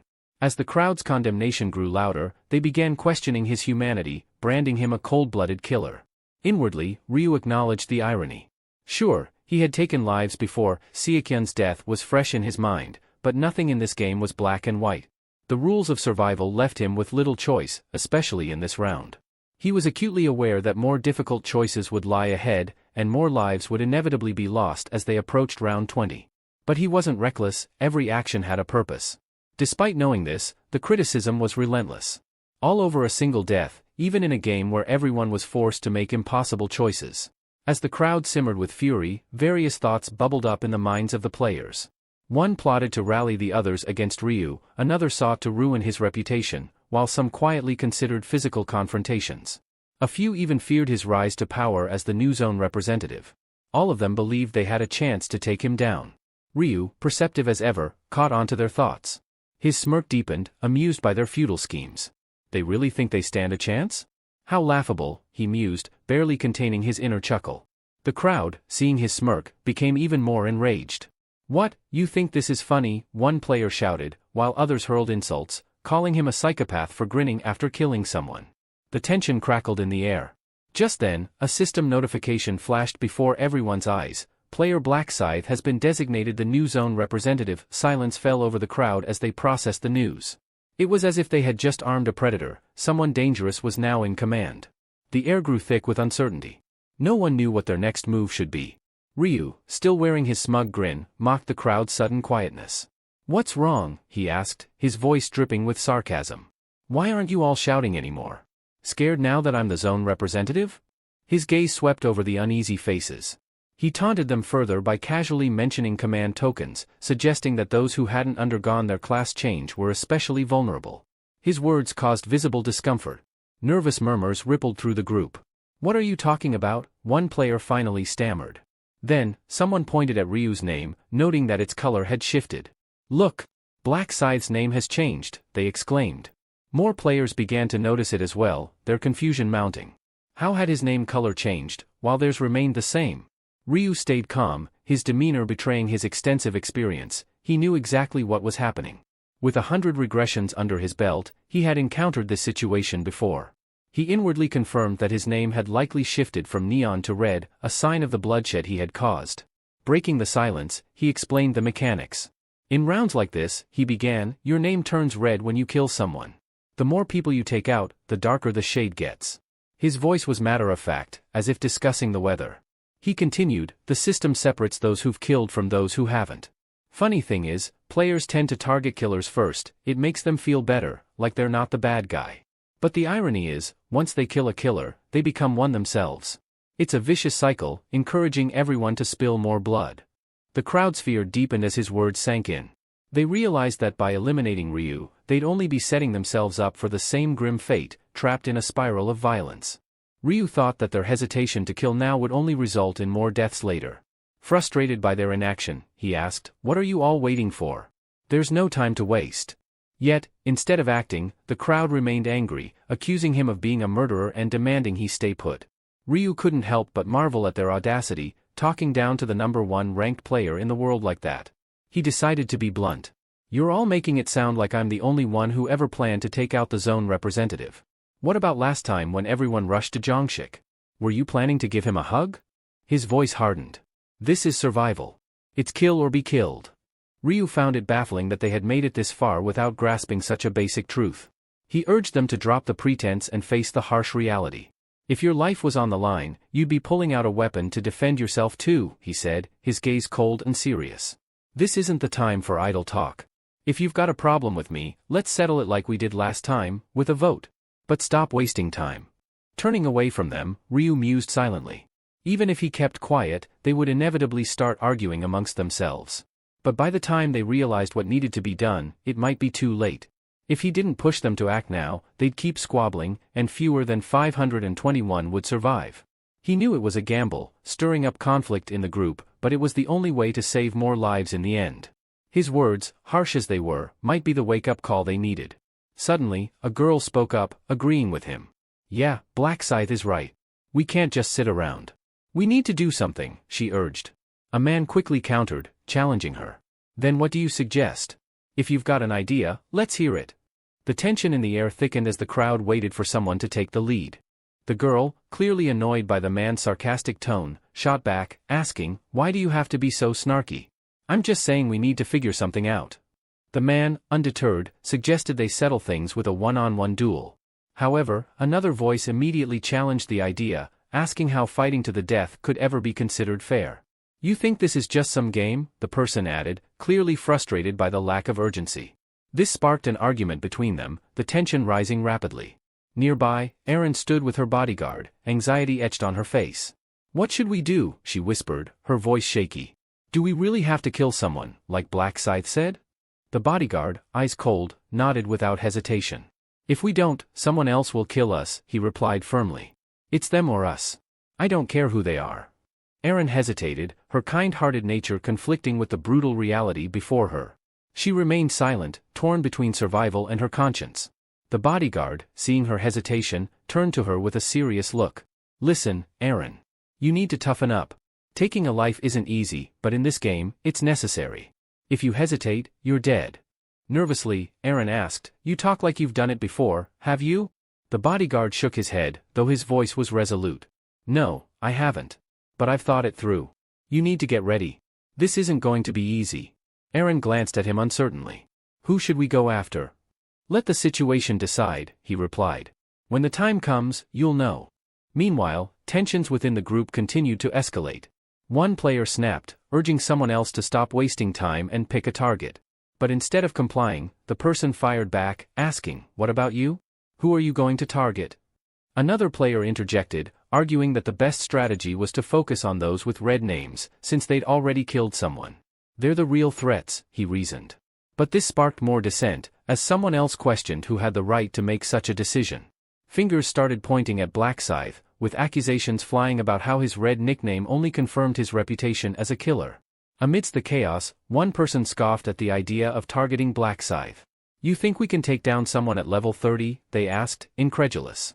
"We wouldn't stand a chance, even if all of us attacked at once." Another chimed in, doubting their ability to overwhelm Ryu. "Even if we worked together, we couldn't overpower him." As the voices grew louder, a nervous player cautioned them to lower their voices, casting a worried glance in Ryu's direction. "What if he overhears us?" Ryu, wearing a scowl of irritation, silently noted that he could hear every word the group was saying. As his sharp gaze swept over them, a palpable wave of unease washed through the crowd. Some of them visibly tensed, avoiding his stare as if it burned. The tension was briefly broken by another player who, fed up with the heated chatter, spoke up. "Is this really what we're doing? We can't just kill people, even if they've done wrong. Life's still life," he argued passionately, attempting to appeal to their dwindling sense of morality. A second player nodded in agreement. "If we start killing murderers, what's the difference between us and them? We'd just be creating more killers." But another, more pragmatic, voice cut through the moral debate. "Look, we need to focus on survival. We have to decide who's the real threat here, or none of us will make it." Someone else quickly chimed in, tired of the back and forth. "Enough talking. We should just target those who've already crossed the line. They're the ones we need to take out." A girl, standing near the back, scoffed. "And how exactly do you plan to do that? Line up all the criminals and ask them to raise their hands," she asked sarcastically, drawing a stifled laugh from a joker in the corner. One of the men, clearly irritated by her comment, turned to her with a sneer. "Who the hell are you to make jokes? Either say something useful or shut up." He spat out a curse under his breath. The girl's face twisted in anger at the insult. "Why are you swearing at me? Maybe I should kill you first," she snapped. The man smirked, unfazed. "Go ahead and try," he challenged, his voice dripping with disdain as he hurled another curse at her. Before things could escalate further, the clown who had laughed earlier decided to jump into the fray. "Why are you still running your mouths? We're here to fight, not bicker. Just get on with it already." The two arguing players immediately turned their frustration on the clown. "You're just making things worse," one of them shouted. The girl, livid, pointed at him. "People like you just love stirring up trouble, don't you?" The clown's amusement vanished, replaced by fury. His eyes darkened as he summoned his weapon, snarling, "I'll kill every last one of you if I have to." Not backing down, the girl quickly summoned her own weapon. "Come on, then. If you're so tough, let's see what you've got." Ryu couldn't help but shake his head at the chaos around him. What a mess, he thought, watching the group argue without any real action. They were all bark, no bite. He figured they'd turn on each other eventually, it was only a matter of time. Just then, one man finally had enough. He stepped forward, demanding everyone stop shouting and get serious. But in that very moment, his expression shifted from frustration to pure shock. His eyes went wide, his jaw dropped. The reason? Young Min, who Ryu had decapitated mere minutes ago, was casually standing up, yawning as if he'd just woken from a nap. The crowd froze, utterly dumbfounded, staring at him as if they'd seen a ghost. Well, in a way, they had. Ryu's eyes narrowed in realization. "Because, that's the hidden rule for this round," he mused silently. "After 10 minutes, anyone who dies respawns." Meanwhile, Young Min, completely oblivious to the stunned faces around him, looked confused. "Why's everyone looking at me like I crawled out of a grave?" he wondered. Then, his eyes landed on Ryu, piecing together what had just happened. Moments ago, he'd been talking to Blackscythe, but now? His mind raced, trying to figure it out. Suddenly, a man in the crowd broke the silence, yelling in disbelief, "He's alive again." Another player quickly jumped to conclusions, assuming Yong-min had somehow gained divine power. But a more experienced voice among them chimed in, explaining it was likely a respawn feature of the game. The revelation spread through the crowd, sparking curiosity. Wait, does that mean anyone who dies will come back? A girl, standing nearby, shrugged and casually remarked, well, if that's the case, maybe killing isn't such a big deal after all. Her words seemed to flick a switch. People started gripping their weapons tighter, considering that if death wasn't permanent, maybe it was time to act. Amidst the growing tension, a nervous girl stepped forward, trying to calm the rising storm. She warned them not to rush into anything, pointing out that they didn't fully understand how the resurrection worked yet. But before she could finish, a figure emerged from behind her. Without warning, he slashed her across the back, silencing her plea for peace. As she collapsed, clutching her wound, the attacker loomed over her, sneering. Why don't you die first, then, he spat, his voice dripping with malice. He continued to strike, hurling insults with each vicious blow. The crowd, already on edge, tensed further as the violence erupted. The other players watched in horror, wide-eyed and trembling, as blood splattered everywhere. The assailant, drenched in crimson, stood panting like a predator fresh from the hunt, his weapon and appearance reminiscent of a bloodied wolverine. In the chaos, some players nervously muttered, "Come on, she'll respawn. We need to regroup," hoping that the girl's body would miraculously revive. But as the seconds dragged on, the unsettling realization hit them, she wasn't coming back. One jittery player, biting their nails in growing anxiety, whispered, "She's not respawning." Another nervously suggested that maybe it was just taking time. Yong-min took about 10 minutes, right? Let's give her a little more time, someone else added, clinging to hope. The group agreed, anxiously waiting. After what felt like an eternity, a soft, golden light began to surround the lifeless girl. Her clothes and wounds were restored, as if she'd never been touched. In a matter of moments, she stirred and slowly stood, stretching as if waking from a deep sleep. The onlookers were stunned, mouths agape at the miraculous sight. But as she fully regained her senses, a new realization hit her. She remembered everything. Who did it? Who attacked me? She demanded, her sharp gaze sweeping across the crowd. Silence followed. No one dared to speak. But just as the tension thickened, the man who had killed her earlier stalked toward her again, ready to strike once more. This time, however, before he could land the fatal blow, he sneered and proudly admitted, "It was me." But before his blade could reach her, a blur of movement sliced through the air. In an instant, a figure appeared behind the man, slashing his hand clean off, sending him crumpling to the ground. Blood sprayed as the killer fell lifeless, his arrogant grin frozen on his face. The victorious figure, grinning widely, pointed at the fresh corpse. "So, they really do come back after 10 minutes, huh?" he said, almost mockingly. Yet, despite knowing this, the group couldn't hide their disgust. Some players looked visibly sick, their stomachs turning at the carnage unfolding around them. Ryu, watching silently, noted that while the reality of resurrection had been confirmed, it didn't make the sight of murder any less unsettling. People were horrified, but Ryu knew better. In chaotic situations like these, it didn't take long for people to show their true nature. Chaos soon erupted. With the newfound certainty of resurrection, players started turning on one another. A man suddenly rushed forward, stabbing someone from behind, the crowd quickly devolving into a frenzied bloodbath. In the midst of the frenzy, another player, apparently having given up on any sense of morality, sliced through someone from behind without hesitation. The chaos around them only intensified as players turned on each other. Amidst this, a heated confrontation broke out, with one man managing to block an incoming attack. "You've all lost your minds," he shouted in disbelief. One player, recently stabbed, hurled insults at his attacker, but the stabber, oddly calm, apologized, claiming he had no personal vendetta. However, in a twist, the wounded player immediately retaliated, slashing at his attacker. "How about you feel what it's like?" he spat, though the other man blocked the blow, urging his opponent to stop fighting and accept his fate, since they would both respawn anyway. The wounded man, not backing down, retorted coldly, "Then why don't you go first?" Before the other could react, he struck him down, ending his life. The scene spiraled into utter madness. Players attacked one another relentlessly, their shouts filling the air. Some begged for mercy, while others screamed in agony as blood painted the ground. The battlefield had become a gruesome spectacle of violence, with no end in sight. Watching the carnage unfold, Ryu noted how the mass of players, now over 1,000 strong, had descended into an animalistic fight for survival, no different from stray dogs tearing at each other. The sight reminded him of a war zone. Quietly, he summoned his scythe, a crimson glow flickering around his hand as the weapon materialized. It was time for him to enter the fray. The moment Ryu began to move, everything changed. His mere presence sent a ripple through the chaotic battlefield. Combatants froze in their tracks, their attention shifting as Black Scythe approached. With a single, sweeping motion, Ryu unleashed his power, and a wave of red energy sliced through the air, cutting down everyone in his immediate vicinity.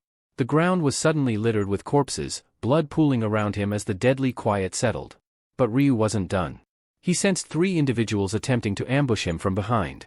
Before they could even launch their attack, he dispatched them in an instant, his presence detection skill making their feeble attempts laughable. They didn't stand a chance.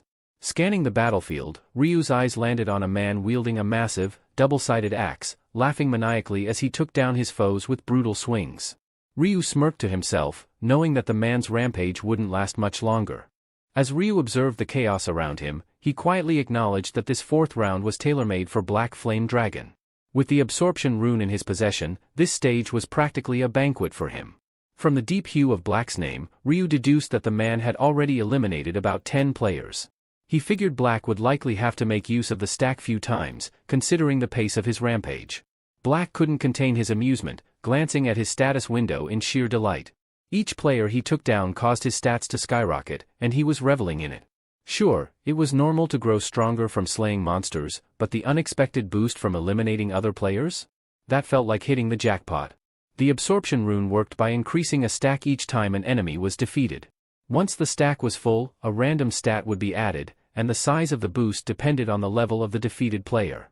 Armed with this knowledge, Black was like a predator on the hunt, grinning wickedly as he sought out his next target, eager to cut down as many as he could. Each time his status window updated, showing the steady growth of his stack, he couldn't help but wonder if it was due to the high level of his victims. His most recent kill was around his level, and the stack jumped significantly. That made him think, what would happen if he managed to take down Black Scythe himself? The thought of filling his stack instantly and gaining new abilities flashed through his mind, but he quickly dismissed it. Going after someone of Black Scythe's caliber could lead to disastrous consequences, and he wasn't eager to tempt fate. Instead, he decided to stick to weaker players, using them as stepping stones to grow even stronger. Spotting another player nearby, he swiftly moved in, delivering a lethal strike from behind. As his blade cut through his unsuspecting opponent, Black murmured under his breath, "Nothing personal." Pulling his bloodied weapon free from the lifeless body, he chuckled to himself, feeling a strange sense of relief wash over him. The chaos, the bloodshed, it was all an outlet for his pent-up aggression, and it felt oddly therapeutic. Recalling the trouble Jongsik had caused in the previous round, Black Flame Dragon's grin widened. He couldn't shake the feeling that this round was designed perfectly for him. Just then, he sensed movement behind him. Someone was trying to sneak up for an ambush. Without missing a beat, Black Dragon sidestepped the incoming attack, raising his weapon overhead. As he readied his strike, he mused inwardly about how most players gain nothing from eliminating each other. But for him, it was different. His stats surged with every kill. With a swift, clean cut, he took down his would-be attacker. But me? I get stronger every time I bring someone down, Black muttered to himself, barely breaking stride. As players started respawning, he observed with a smirk. And the best part? My prey just keeps coming back for more. His eyes fell on a girl who had just reappeared, her expression barely registering her new reality before he cut her down again, blood spraying across the ground. As he wiped the blood from his weapon, he wondered how many he'd killed by now. He had lost count but knew that the more he eliminated, the higher he would climb on the leaderboard. His ambitions were crystal clear, eliminate everyone he could to secure the top spot. However, his momentum came to an abrupt stop when he found himself face to face with Ryu. Ryu advanced toward him, and in an instant, the air around them shifted. With a single move, Ryu unleashed his skill, Night of Death. The sky turned unnaturally dark, casting an eerie shadow over the battlefield. Black blinked, bewildered by the sudden shift, and noticed that other players around him were just as confused, eyes darting toward Ryu in shock. Something about Ryu's scythe caught Black's attention, it was becoming transparent, almost ghostly. Alarmed, Black quickly realized he needed to be on guard. But before he could react, a red hue filled his vision, and suddenly, he felt weightless. His world spun, the ground seemingly flipping as he found himself airborne. It was only as his severed head tumbled through the air that reality hit him. Ryu's strike was flawless, severing Black Flame Dragon's head cleanly from his body. The head hovered momentarily in the air, spinning upside down before gravity took over. Despite the brutal end, Black felt surprisingly calm. After all, it was Ryu, Black Scythe, who had taken him down. As his vision dimmed, Black reflected on his mistake, realizing that crossing paths with Ryu had been a miscalculation. He would respawn soon, but next time, he'd be more cautious. Elsewhere on the chaotic battlefield, the sound of clashing swords filled the air, accompanied by shouts, curses, and the endless struggle for survival. In the midst of this chaos, Yong-min stood back, quietly observing the carnage. His attention shifted as a figure beside him suddenly resurrected, rising from the dead after 10 minutes had passed. So it's true, Yong-min thought with a twisted grin. People really do come back. The rules of the game were now clear to him. This wasn't just survival, it was a chance for revenge. His mind raced as he realized the opportunity before him. He could take out everyone who had betrayed him. Clenching his fist, he smiled wider, resolved to settle old scores. Walking through the battlefield where players ruthlessly slaughtered one another, Yong-min scanned the chaos, his eyes seeking one specific person, Kim Sung-han. A predatory grin formed on his face when he finally spotted him. There, trembling and wide-eyed, Kim stood frozen amidst the violence. "Look at this idiot," Yong-min chuckled to himself, watching Kim visibly quake with fear, terrified over the prospect of a stat penalty. Yong-min couldn't resist. Laughing, he waved dramatically to catch Kim's attention. When Kim turned and saw him, his confusion was palpable. Without warning, Yong-min sprinted toward Kim and landed a brutal punch to his face, sending him crashing to the ground. As Kim cradled his face in shock and pain, Yong-min stood over him, smirking. "Good to see you again, you coward," he sneered. Kim, dazed and in agony, could hardly comprehend what had just happened. But as he lay there, trembling, the grim reality hit him. Yong-min sneered as he called Kim's name again, yanking him up by the collar. His voice dripped with malice as he mocked, "Didn't you say you'd finish me off if we ever met again? Well, here I am. Give it a shot." Before Kim could respond, Yong-min landed another vicious punch. Kim's screams echoed across the battlefield, filled with pain and fear. Satisfied, Yong-min let go of him, his voice relaxed as he murmured, "Refreshing." With a dark, brooding aura, Yong-min scanned the chaos, his thoughts shifting to the other former comrades who had betrayed him. His thirst for revenge was far from quenched. If there was a hell, he thought, it would look something like this, a killing field drenched in blood, where mercy no longer existed. A place where every soul was trapped in a cycle of brutal violence and endless suffering. Among the turmoil, Erin was on her knees, clutching a knife that dripped with blood. Her breathing was ragged as she watched bodies fall around her, but her eyes were distant, her mind on the verge of collapse.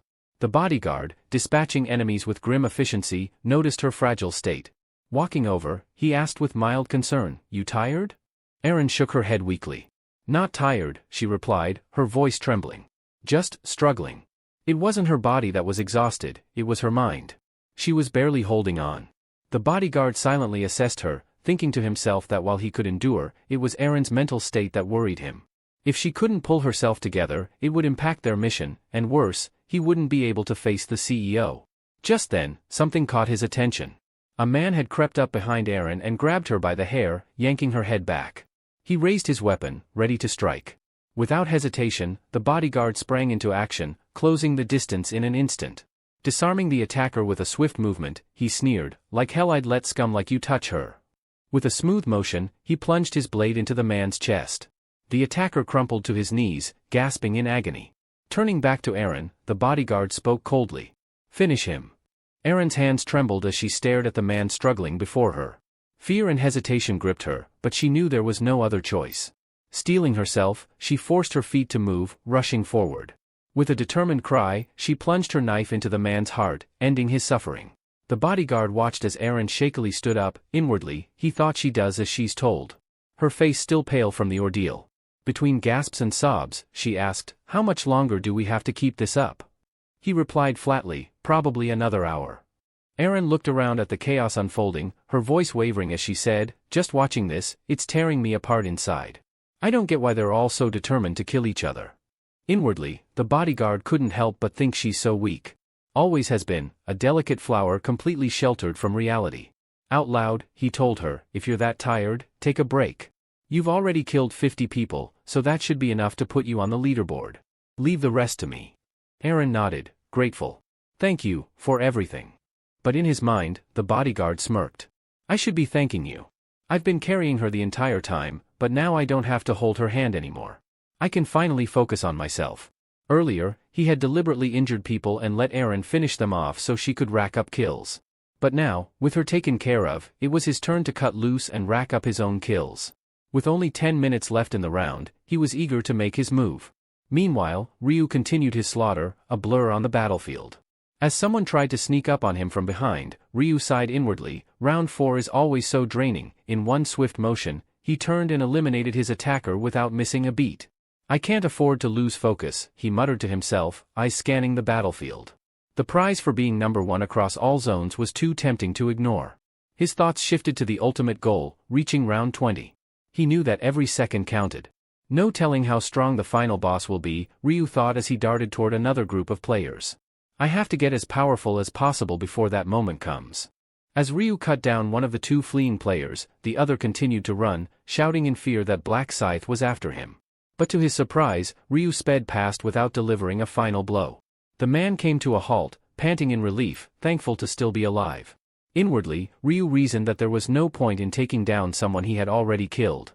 In round 4, it wasn't just about the sheer number of kills. To rank highly, you needed diversity in your eliminations. Killing the same person repeatedly only counted as a single kill. He couldn't help but shake his head at Youngmin's reckless approach, obsessively taking out the same people over and over, especially his own friends. Youngmin's being absurd, Ryu thought, watching the scene unfold. He's just killing them in the same spot over and over. They don't even have a chance to get their bearings, let alone make any progress in the rankings. At that moment, one of Youngmin's unfortunate friends respawned yet again. Without hesitation, Youngmin whirled around and delivered a brutal punch to the man's face, calling him a bastard and demanding he hurry up with his respawn so the cycle could repeat faster. Ryu grimaced. If he keeps this up, they'll have no chance of recording anything in this round. He's essentially dooming them to failure. Suddenly, a system notification chimed, announcing that only 1 minute remained before the round's conclusion.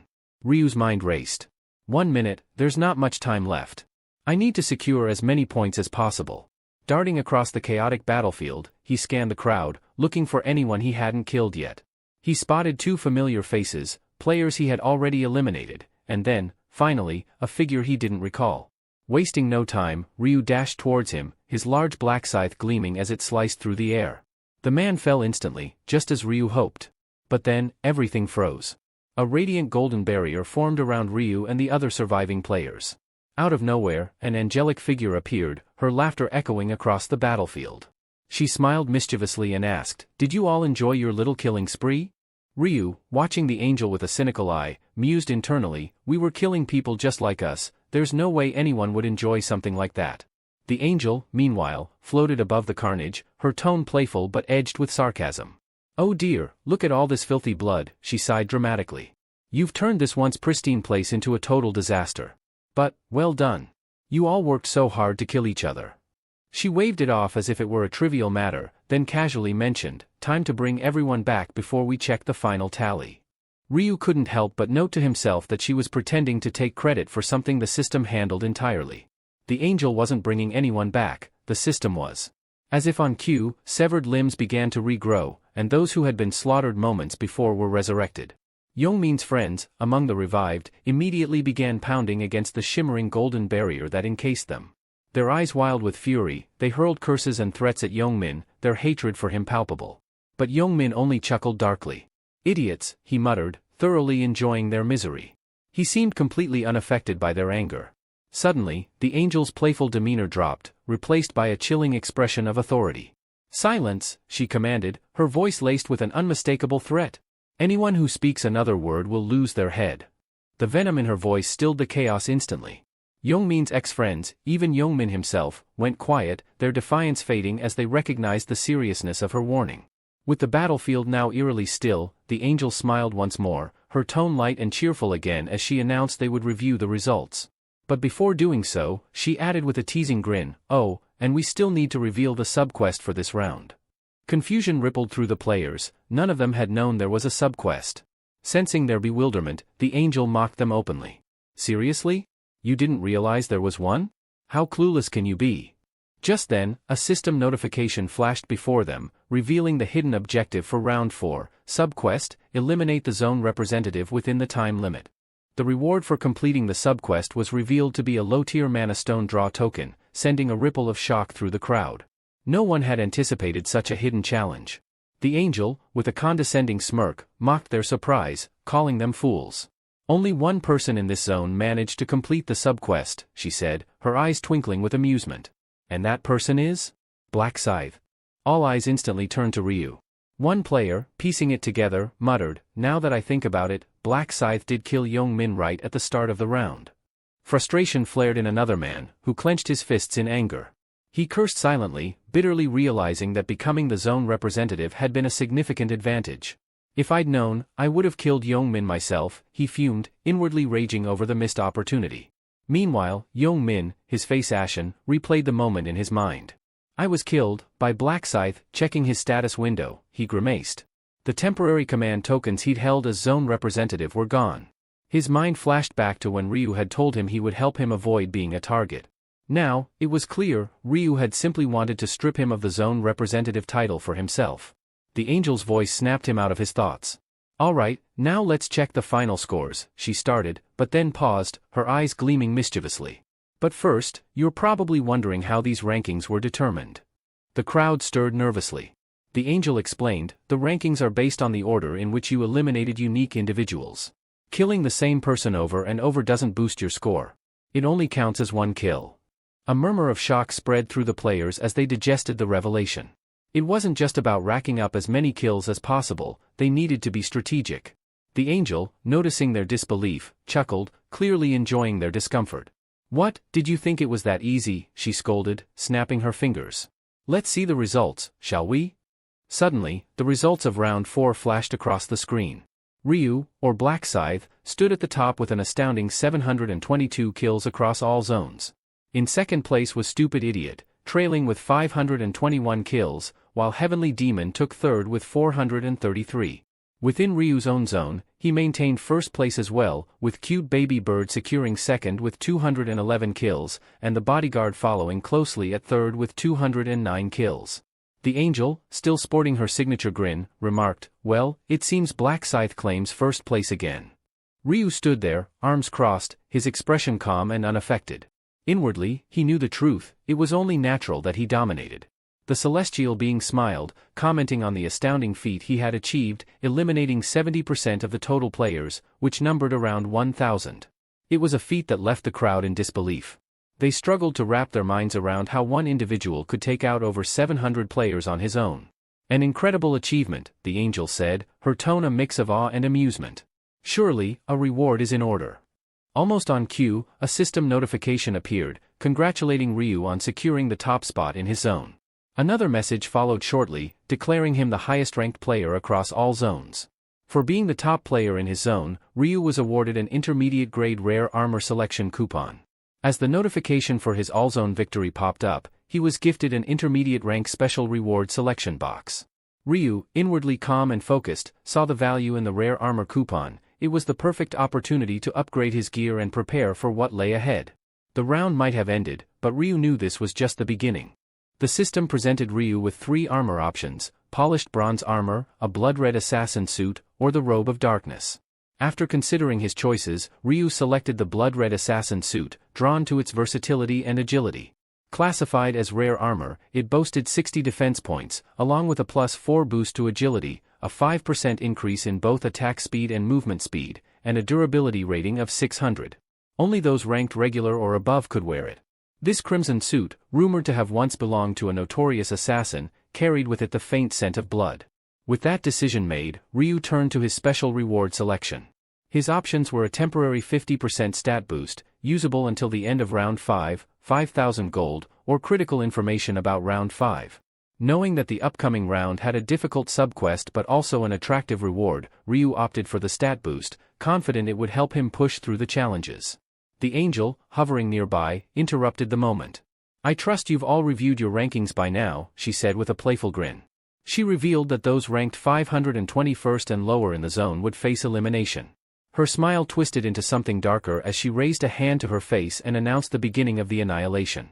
Immediately, a golden aura surrounded several players, inducing waves of panic and fear. Realizing their fate, the unlucky ones below the cutoff began to plead desperately with the angel, their voices filled with terror. Please! It can't be permanent death this time, right? They cried out, begging for another chance. Their pleas fell on deaf ears as the angel watched with detached amusement. Young-min stood nearby, watching the scene unfold. He glanced at his former friends disappearing one by one and inwardly sighed with relief, relieved to have survived the cutoff. A sly grin crept across his face. Erin, on the other hand, clenched her fists and tried to block out the cries, unwilling to let the horror of the situation sink in. The angel's grin widened as the doomed players vanished from the battlefield, marking the cruel end of those unable to escape their rank. Meanwhile, Ryu remained indifferent to the cries of the eliminated, his mind accustomed to such scenes after experiencing the day's events multiple times due to his regressions. The screams eventually died down, and with them, he opened his eyes as the final notification for round 4 appeared. It announced the conclusion of the round, stating that across all zones, a total of 90,953,209 survivors remained, with 521 survivors in his particular zone. The system then reassured them that their souls would soon return to their bodies in their original dimension. A message followed, revealing that round 5 would begin at midnight on May 1, 2023. With a final, "See you in the next round," the system congratulated them on surviving. In the real world, specifically inside the luxurious Imperial Hotel, the bodyguard hurried through the hallways, bursting into Gianrock's room. "Sir," he called urgently. Gianrock, roused from his rest, glanced at the bodyguard, surprised by his sudden intrusion. "Why are you here?" he asked, slightly confused. "I don't recall summoning you." The bodyguard, still slightly out of breath, explained, "I couldn't reach you, sir. I feared something might have happened, so I decided to check in on you." With a composed smile, Gianrock responded, "As if something could happen to me." His voice carried a hint of amusement as he continued, "Did you really think I'd die in round 4? Didn't you see the results?" The bodyguard nodded. "Yes, sir, I saw you ranked 3rd. Despite this, concern lingered in his tone. "It was an intense round, though." Gianrock reclined, rubbing his temples. "I collapsed from mental fatigue the moment I got back here," he admitted. "Round 4 was brutal." The bodyguard agreed, recalling the carnage. "It was. Over 90 million people were killed." Gianrock scoffed lightly. "And that's not even counting the repeated deaths. If you did, the number would be much higher." Gianrock, reflecting on his consistent top 3 performances, found his thoughts drifting to Black Scythe. The sheer gap between Black Scythe's score and the rest left him pondering if this figure was even human. Could someone like that really be just another player, he muttered, half to himself. The bodyguard, standing nearby, offered a theory. He might be an active-duty Special Forces operative. That level of skill isn't something you see from a regular person. Remaining silent, Gianrock's admiration for Black Scythe only deepened. The more he thought about him, the more fascinated he became. Black Scythe's identity didn't matter. What was important was that Gianrock saw him as someone worth allying with. He mentally noted to consult a seer later about Black Scythe's true nature.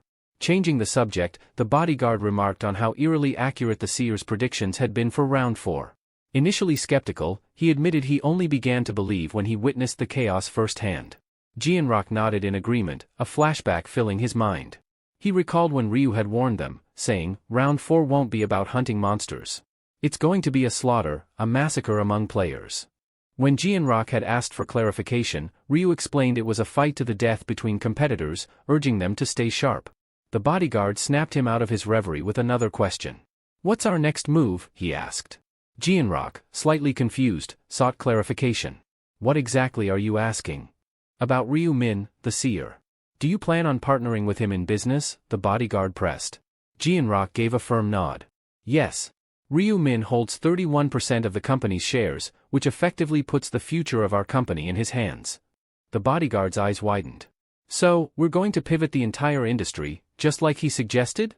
"Exactly," Gianrock replied, his tone resolute. "With Ryu's foresight, the possibilities are limitless." As Gianrock rose from his bed and slipped on his coat, he questioned the need for further discussion. He stressed that the company had immense potential for growth in this direction, and aligning with Ryu Min was essential. "We need him on our side," Gianrock remarked.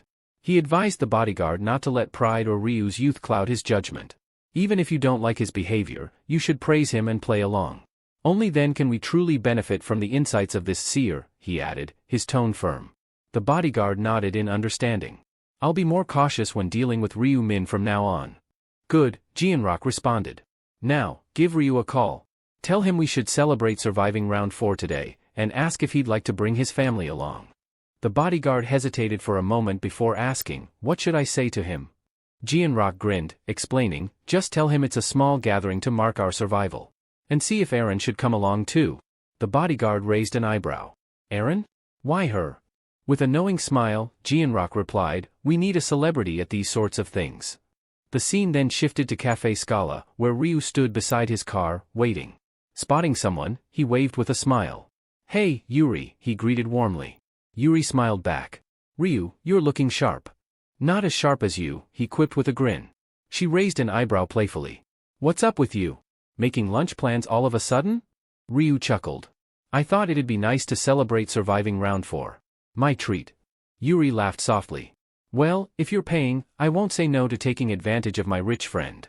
The two got into the car, speeding off down the road. As they drove, Yuri thanked him. Because of you, I was able to prepare for round 4. Ryu glanced at her with a half-smile. But what if I was lying all along? Did that ever cross your mind? Yuri responded with a light laugh, saying, you would never lie to me, Ryu. What would you even gain from that? Ryu smiled softly. Thanks for trusting me.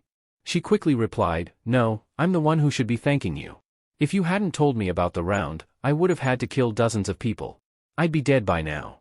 Internally, Ryu knew that her gratitude wasn't necessary. Even without his warning, Yuri would have survived, thanks to the rune of protection she possessed.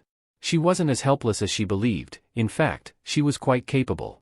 Comparing her to Aaron, he thought Yuri was more like a resilient weed thriving outside a greenhouse, while Aaron was the delicate flower sheltered within it.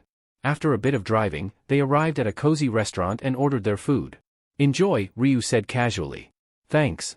Bon appetit, Yuri replied with a polite smile. Ryu couldn't help but notice how often she expressed gratitude, and he found himself wondering why she felt the need to thank him so much. Meanwhile, Yuri's mind was elsewhere, haunted by darker thoughts. As she sat there, the weight of her actions gnawed at her. She questioned whether someone like her, a murderer, deserved to sit and enjoy a meal so calmly. Though she had come because Ryu invited her, this peaceful moment felt wrong. Noticing her silence, Ryu glanced at her. Why aren't you eating? He asked, sensing her unease. He could tell that the guilt of taking lives was still weighing heavily on her. Yuri hesitated before responding. I just don't feel too well, she muttered, clearly struggling to shake the remorse. Is it because of what happened during the round? Ryu asked gently. You shouldn't blame yourself. You did what you had to in order to survive, just like everyone else. He tried to reassure her, knowing that she wasn't the only one wrestling with the burden of killing to stay alive. Still looking down with a sorrowful expression, Yuri said quietly, but I killed them. Ryu leaned in, his tone firm but understanding. That's enough, Yuri. What if something like that happens again in the future? Will you just stand by and let it happen? He then shared his own fears, revealing that he worried for his family every time he entered a round. My brother cried when I woke up, you know. He was relieved I survived, Ryu said softly. We all have people waiting for us out there. We can't let guilt keep us from doing what we need to do. As Yuri listened to Ryu, something clicked within her. The thought of her father, how devastated he would be if she didn't make it out, suddenly struck her. She looked at Ryu. You know, I used to forget about my own family, Yuri admitted with a soft chuckle.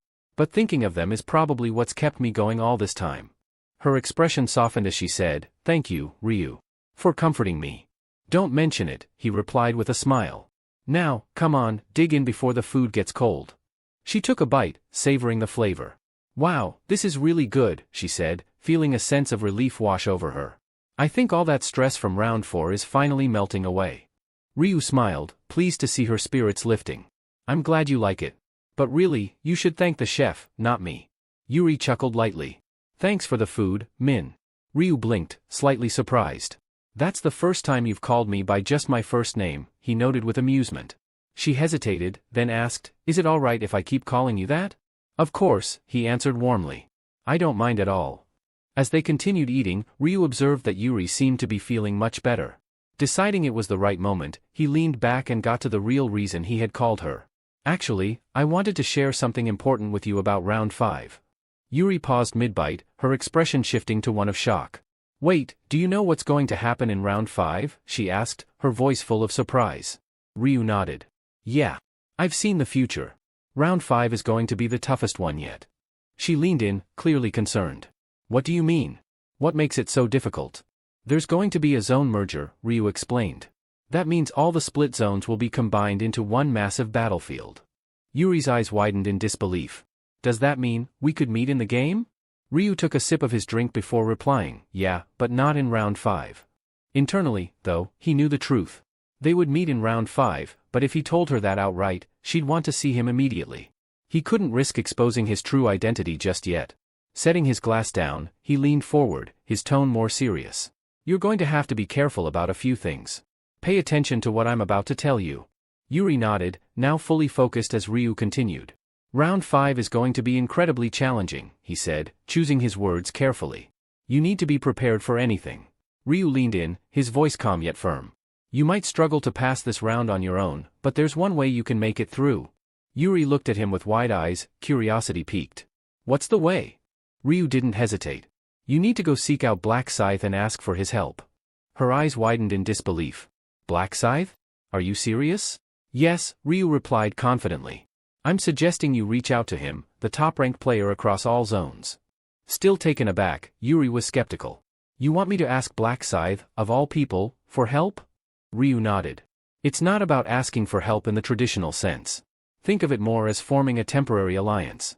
Both of you can benefit from working together. Yuri struggled to comprehend the suggestion. But he's on a completely different level than me. Black Scythe is level 30. Why would he want to team up with someone like me? Ryu smiled, reassuring her. You've got strengths of your own.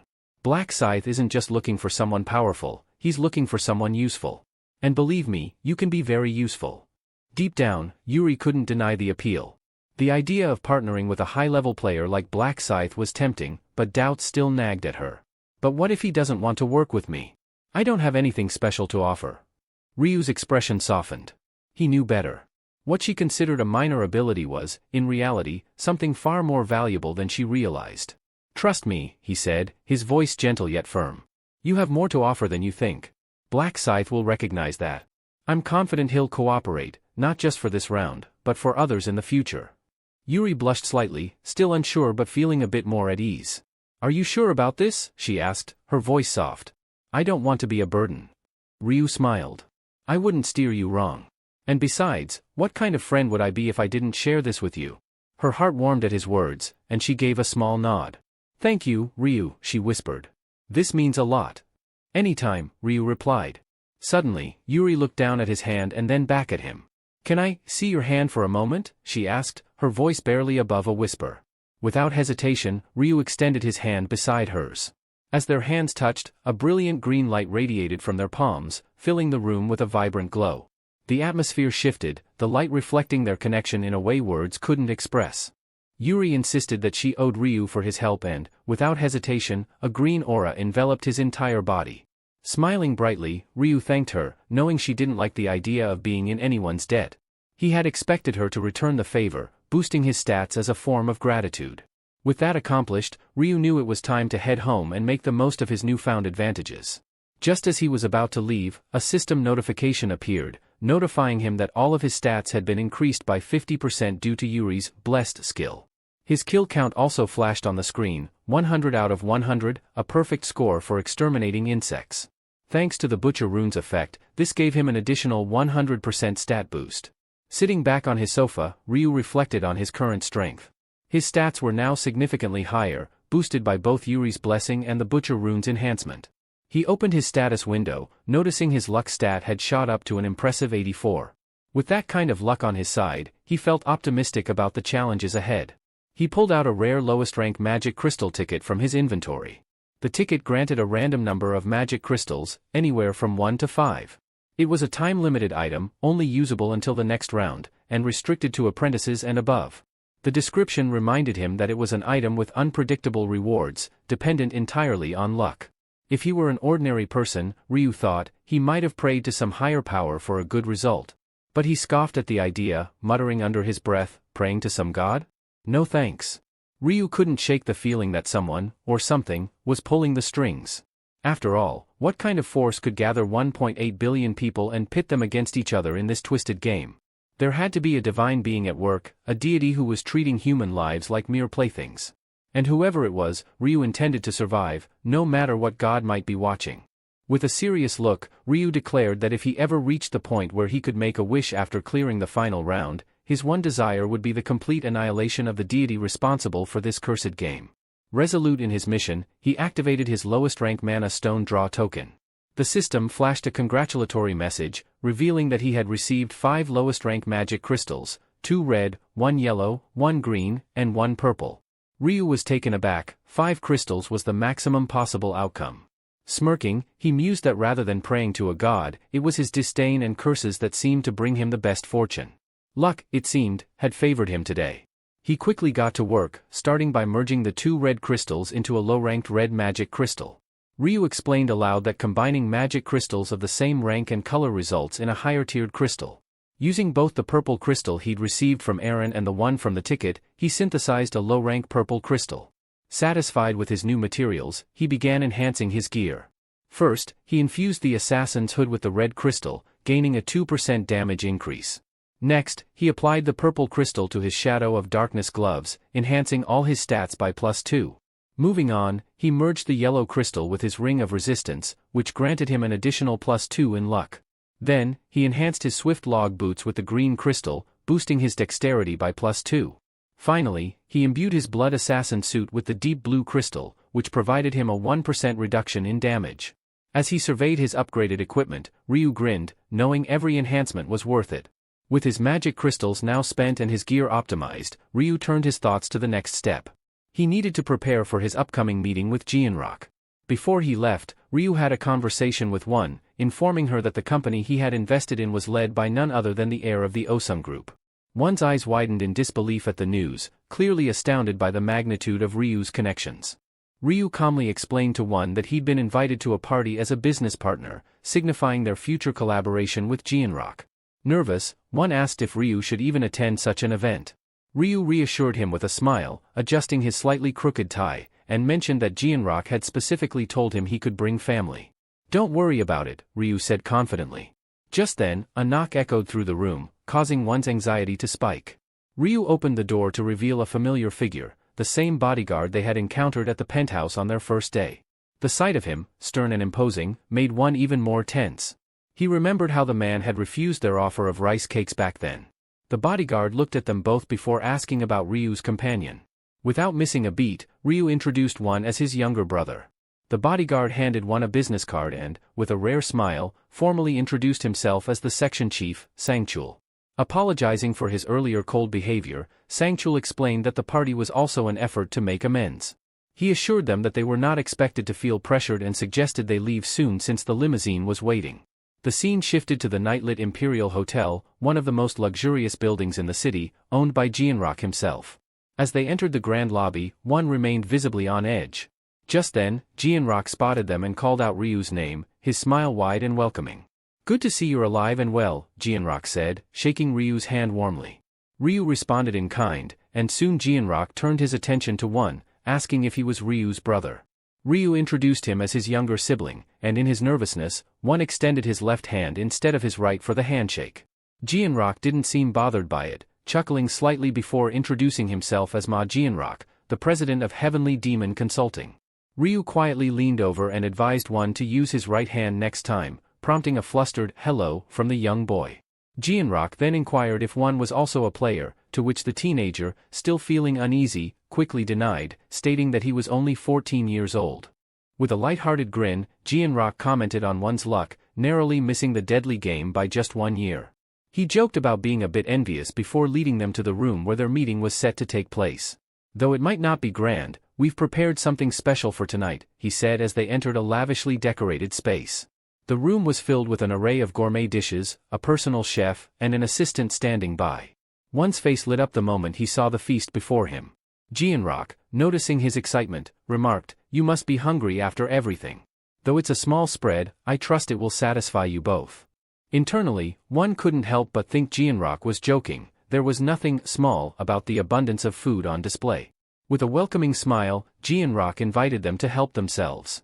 However, Ryu's focus was suddenly diverted by the sound of footsteps approaching. His eyes widened slightly as Aaron entered the room, elegantly dressed in a stunning outfit. He hadn't expected her to be invited to this gathering. Once Aaron stepped inside, Jianrock stood and greeted her, asking why she was late and if anything had happened. Apologizing, Aaron explained that she had been held up by attending a fellow actor's funeral. Jianrock, understanding her situation, reassured her kindly. Shifting to a more formal tone, he asked Aaron to greet the major shareholder he had mentioned earlier. Turning toward Ryu and One, Aaron introduced herself with a graceful nod, saying, "Hello, I'm CO Aaron, an actress." But then, her eyes widened as she recognized them. "Wait, you're the new neighbors who gave out rice cakes, aren't you?" she exclaimed, pleasantly surprised. Ryu nodded with a slight smile, confirming her realization. Aaron's face brightened as she warmly greeted them again, expressing her delight. "What a surprise! It turns out the shareholder is my neighbor after all," she said with genuine enthusiasm. Despite her outward composure, Aaron couldn't help but note that Ryu looked younger than her. The idea that someone so young could hold the majority of shares struck her as improbable, making her momentarily wonder if the CEO was playing some kind of prank on her. Meanwhile, One, blushing and nervously fidgeting, leaned in to quietly confide to Ryu, "That's CO Aaron. I'm a huge fan." Internally, Ryu realized that One probably wasn't aware of the connection between Ma Jianrock and Aaron, which explained his surprise at her sudden presence. Ryu mused over whether this kind of reaction was typical for people meeting someone as beautiful and famous as Aaron. Noticing One's anxious behavior around Aaron, Ryu decided to play along, feigning a hint of nervousness and awe to match his younger brother's enthusiasm. Jianrock, observing this interaction, smirked to himself. He didn't know that Ryu was faking it, but he figured it was natural for any man to be flustered in the presence of someone as stunning as Aaron. Reflecting on his decision to invite her, Jianrock felt confident it had been a good idea. With a casual wave of his hand, he invited them all to dig in. "You must be hungry, please help yourselves." As they settled down at the table filled with an array of exquisite dishes, One's eyes sparkled with delight. He eagerly took a bite of the food and leaned over to Ryu, whispering in amazement, "The meat, it just melts in my mouth." Encouraging One to enjoy the meal further, Ryu joined the conversation as Jianrock asked if they were satisfied with the food, mentioning that he had personally instructed the chefs to pay extra attention to tonight's menu. Ryu complimented the meal, expressing how delicious it was.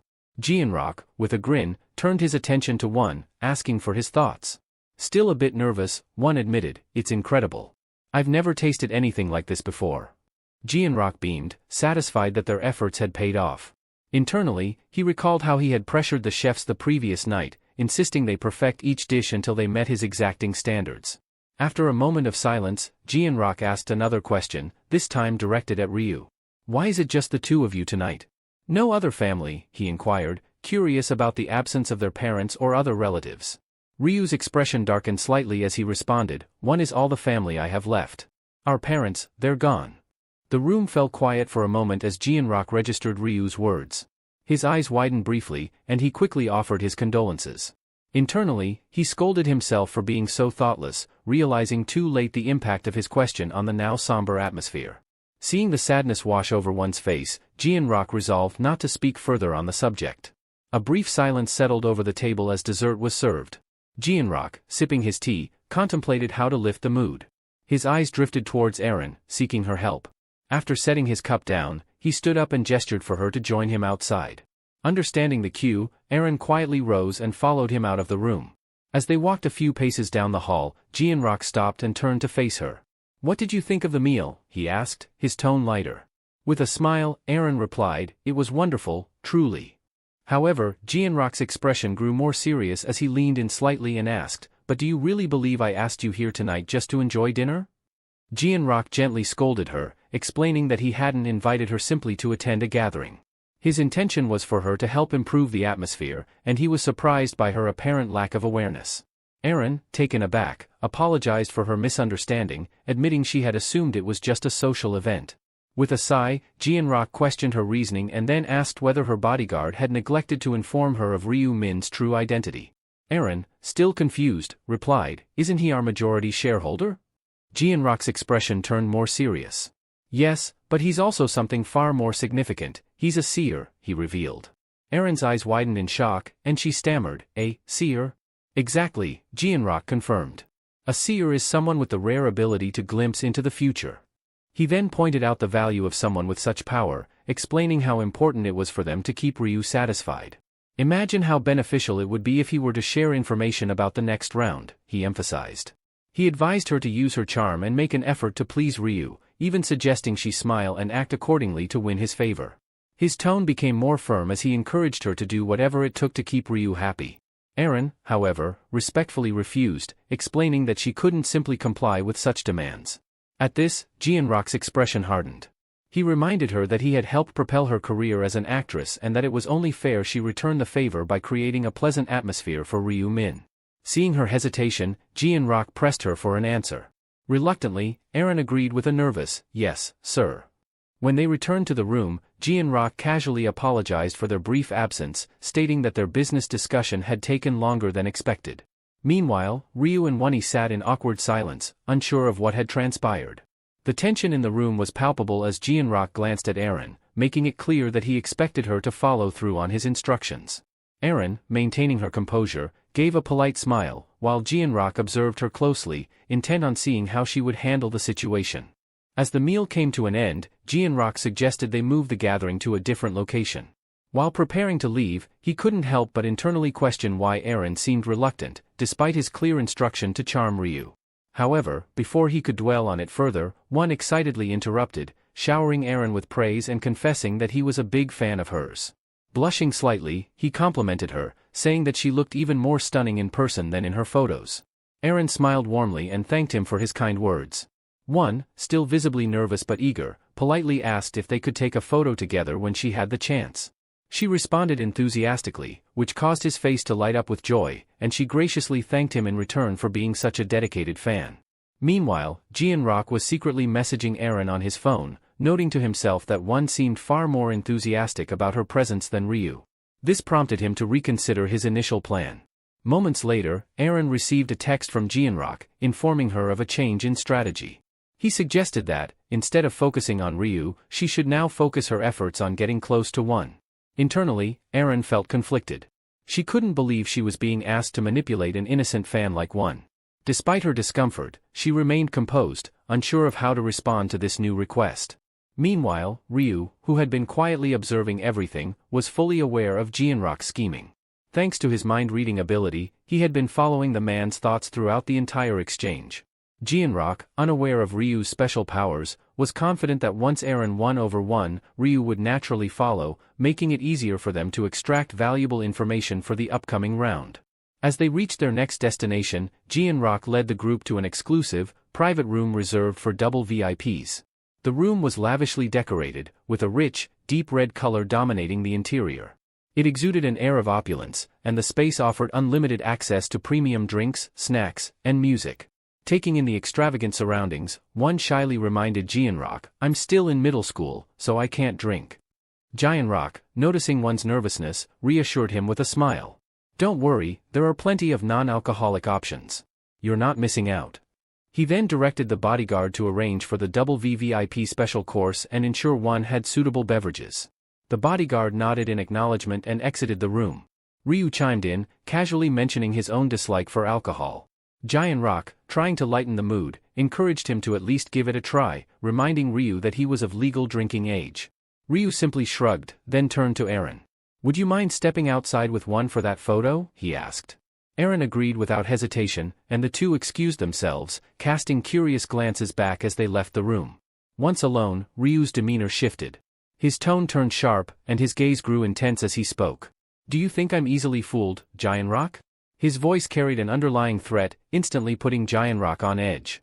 The CEO's confident facade faltered as he asked, "What do you mean by that?" Ryu leaned forward slightly, eyes locked on Jianrock. "You seem to have forgotten that I'm a seer," he stated coldly. "Did you really believe I wouldn't know about your little conversation with Aaron?" Jianrock was visibly startled, his mind racing to piece together how much Ryu knew. Could Ryu have foreseen it in one of his visions? Before he could respond, Ryu continued, his tone unwavering. "You crossed a line, Jianrock. You tried to manipulate my brother to get to me." The weight of Ryu's words hung in the air as Jianrock processed the accusation, his expression one of shock. He realized Ryu wasn't merely bluffing, he knew exactly what had transpired. Jianrock quickly bowed his head, the tension in the room rising. "I apologize, Ryu," he said earnestly. "I acted out of line. I only wanted to help foster a good relationship with Aaron, but I never intended to offend you or your family." His voice faltered as he realized how deeply he had miscalculated. "It was foolish of me, and I sincerely regret it." Ryu's eyes never left him, scrutinizing every word. After a long pause, Ryu finally spoke, his tone still firm but less harsh. I'll let this slide, Giant Rock, since you've acknowledged your mistake. But let this be a warning, don't ever try to use my brother like that again. Giant Rock nodded quickly, his expression filled with genuine remorse, silently grateful that Ryu had decided to forgive his lapse in judgment, at least for now. Giant Rock felt a wave of relief wash over him after Ryu decided to give him another chance. But before he could fully settle into that comfort, the door swung open, and the bodyguard returned. Giant Rock quickly straightened his posture, trying to hide any sign of weakness in front of his employee. With a calm but firm tone, he told the bodyguard, "Leave us for now. I have something important to discuss with Ryu." The bodyguard nodded, understanding the gravity of the situation, and quietly exited, closing the door behind him. As soon as they were alone again, Giant Rock inwardly cursed his missteps. He had thought that everything was progressing smoothly, especially with Aaron's presence, but instead, he found himself offending Ryu. Breaking the tense silence, Ryu suddenly asked, "Do you still want information about the next round?" Giant Rock, eager for any help, quickly replied, "Yes, absolutely. Do you know what's coming?" Ryu leaned back slightly, his gaze unyielding. "I came here to discuss round 5, but after your earlier actions, I'm reconsidering whether we should even continue this partnership." Giant Rock immediately apologized once more, his voice filled with sincerity. "I'm truly sorry, Ryu. I hope you won't hold that against me." Ryu nodded but made his stance clear. "If we're going to work together, Giant Rock, there can be no more deception. Complete trust is necessary. And as for the company, you'll need to make sure there's no unnecessary interference or politics. Convince the other shareholders at the meeting. Keep everything in line." Without hesitation, Giant Rock agreed, his tone resolute. "I will. I'll ensure that the shareholders fall in line and that no one interferes." Ryu, now satisfied with Giant Rock's commitment, allowed a small smile to cross his face. "Good. If you hold up your end, I'll make sure the company prospers." He then shifted the conversation back to what Giant Rock had been so eager to know. "As for round 5, it's going to be far more difficult than anything you've faced before." Giant Rock's expression brightened momentarily, glad to finally get the information he sought. But his relief quickly faded as Ryu's words sank in. Ryu continued, "However, don't worry too much. With the right preparation, you'll get through it." Though the warning about the increased difficulty troubled him, Giant Rock, still processing Ryu's ominous tone, asked cautiously, "What exactly makes this quest so difficult?"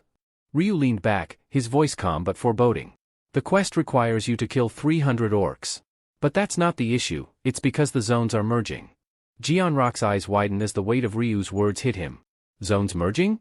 That means we'll run into players from other zones, like Black Scythe." Ryu nodded slightly, though his expression remained unreadable. "Yes, but you won't be in the same zone as Black Scythe." Giant Rock, still grappling with the implications, asked the question that had been gnawing at him. "Do you know who Black Scythe really is?" Ryu, without giving much away, replied, "I don't know his true identity, yet. But I will find out soon enough." Internally, he smirked, knowing full well that the person Giant Rock was so curious about was standing right in front of him. Then, shifting gears, Ryu added, "There's more. You've set your sights on Hwang Yongmin, haven't you?" Giant Rock froze, stunned that Ryu was aware of his hidden agenda. How do you know that?" Ryu's tone sharpened. "There's no point hiding anything from me, Giant Rock. I told you, my abilities are beyond imagination." Giant Rock, taken aback, hesitated before responding. "Your rune of the future, it's more powerful than I ever imagined." But what Ryu said next truly shook him. "Stop pursuing Yongmin." Giant Rock blinked, thoroughly confused. "Why should I stop? He's a threat. Why are you protecting him?" Ryu remained cryptic. "Let's just say if you go after him, you'll end up suffering more than you can imagine. That's all I can tell you." Giant Rock sat in silence, contemplating Ryu's warning. He knew Ryu wasn't one to exaggerate, but it was hard to let go of his plan, especially now. As Ryu watched him closely, Giant Rock finally gave in, realizing it wasn't worth the risk. "Fine. I won't track down Yongmin anymore," he relented, his voice low. With their business discussion wrapped up, Giant Rock forced a chuckle, trying to lighten the mood. "Shall we return to the party, then? No drinks, of course." Ryu nodded, watching as the tension visibly drained from Giant Rock's face. But Giant Rock wasn't entirely at ease. He inwardly sighed, knowing that he needed a way to unwind after all this stress. As they headed back, the sound of rain could be heard outside, a distant figure huffing and puffing under the dark, stormy sky. The old man, drenched in blood, stumbled through the narrow alley, fear gripping his every step. His breaths came in shallow, frantic gasps as he limped further, but there was no escape. Finally cornered, he turned around, trembling, to face his pursuer. The sound of approaching footsteps echoed, heightening his terror, and before he could react, a sharp blade sliced through his legs, sending him crashing to the ground. Writhing in agony, with one hand already severed and his legs useless, the man screamed in desperation. But his cries were abruptly silenced as a cold voice warned him, "Shut up, or I'll cut your tongue out." His predator, Giant Rock, stood over him, the gleam of his sword reflecting the dim light. Why are you doing this to me?" the old man gasped, barely able to speak through the pain. "What have I done to deserve this?" Giant Rock's eyes narrowed, his voice dripping with disdain. "You've got a lot of nerve for a child molester. Do you really need me to spell it out?" The old man's eyes widened in terror as he stammered, "That was years ago. I already served my time, I'm just an old man now." Without a word, Giant Rock lifted his sword and brought it down with brutal force, impaling the man's shoulder.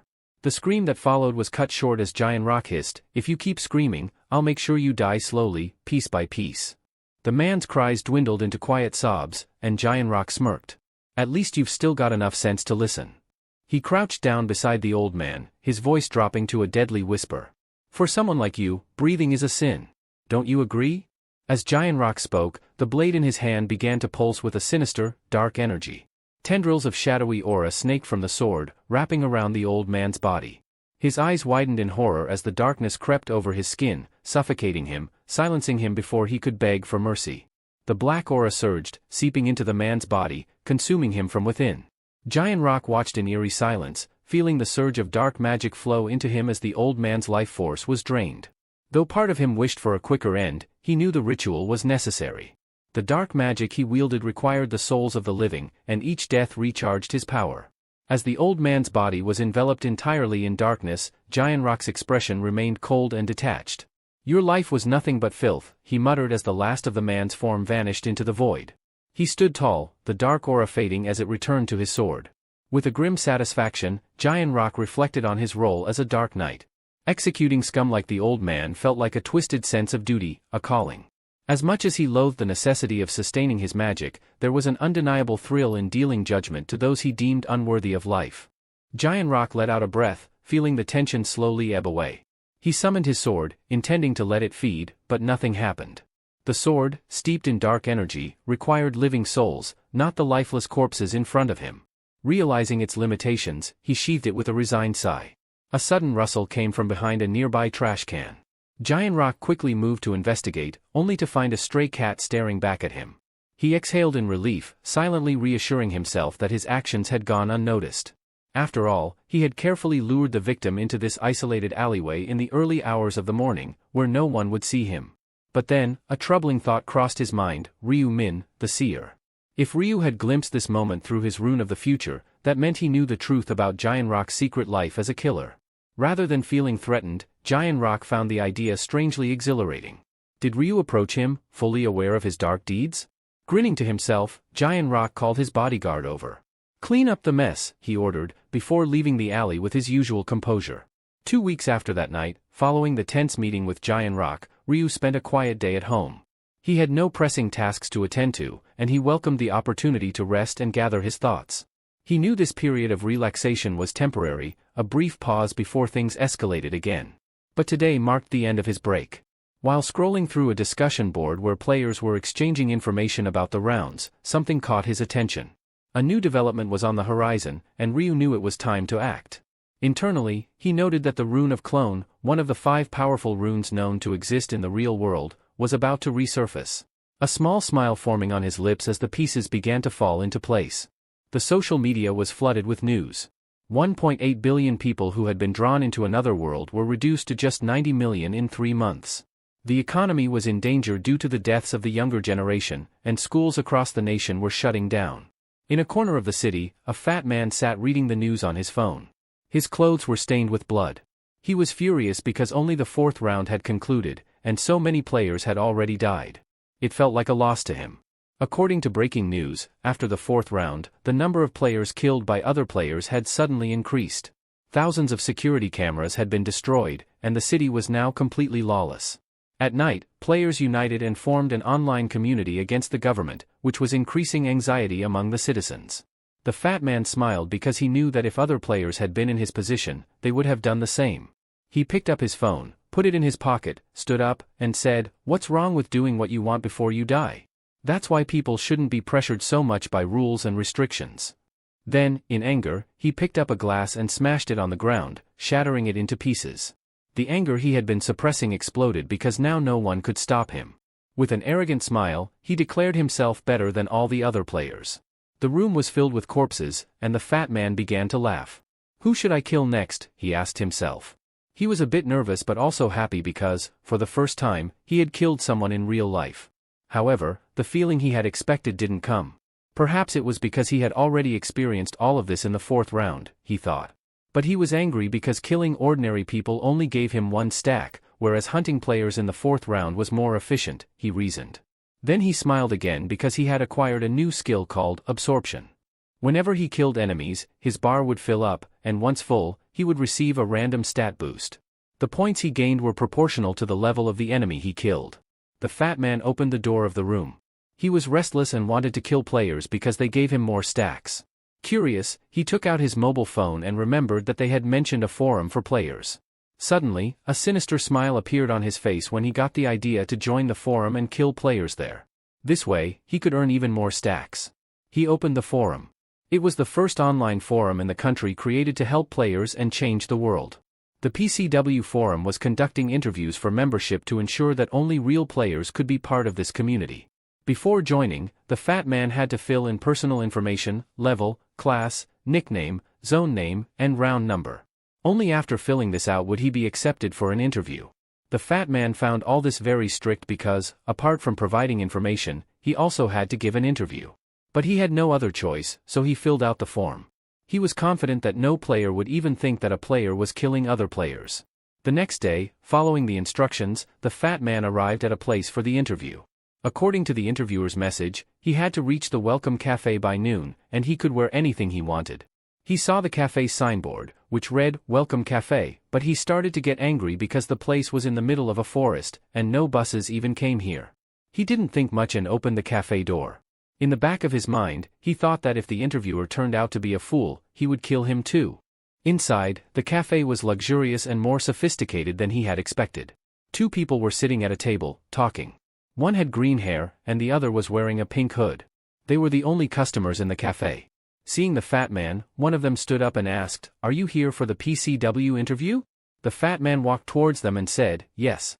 The interviewer asked in a soft tone, "What's your nickname?" The fat man replied, "Black Flame Dragon."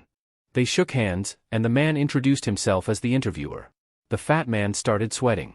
He was about to ask in surprise when the interviewer asked, "Are you a player?" He laughed and then nodded, saying, "Yes." The interviewer introduced the player wearing the pink hoodie, telling him that his name was Little Cuckoo. He said that Black Flame Dragon and Little Cuckoo could become teammates, so he asked them to greet each other.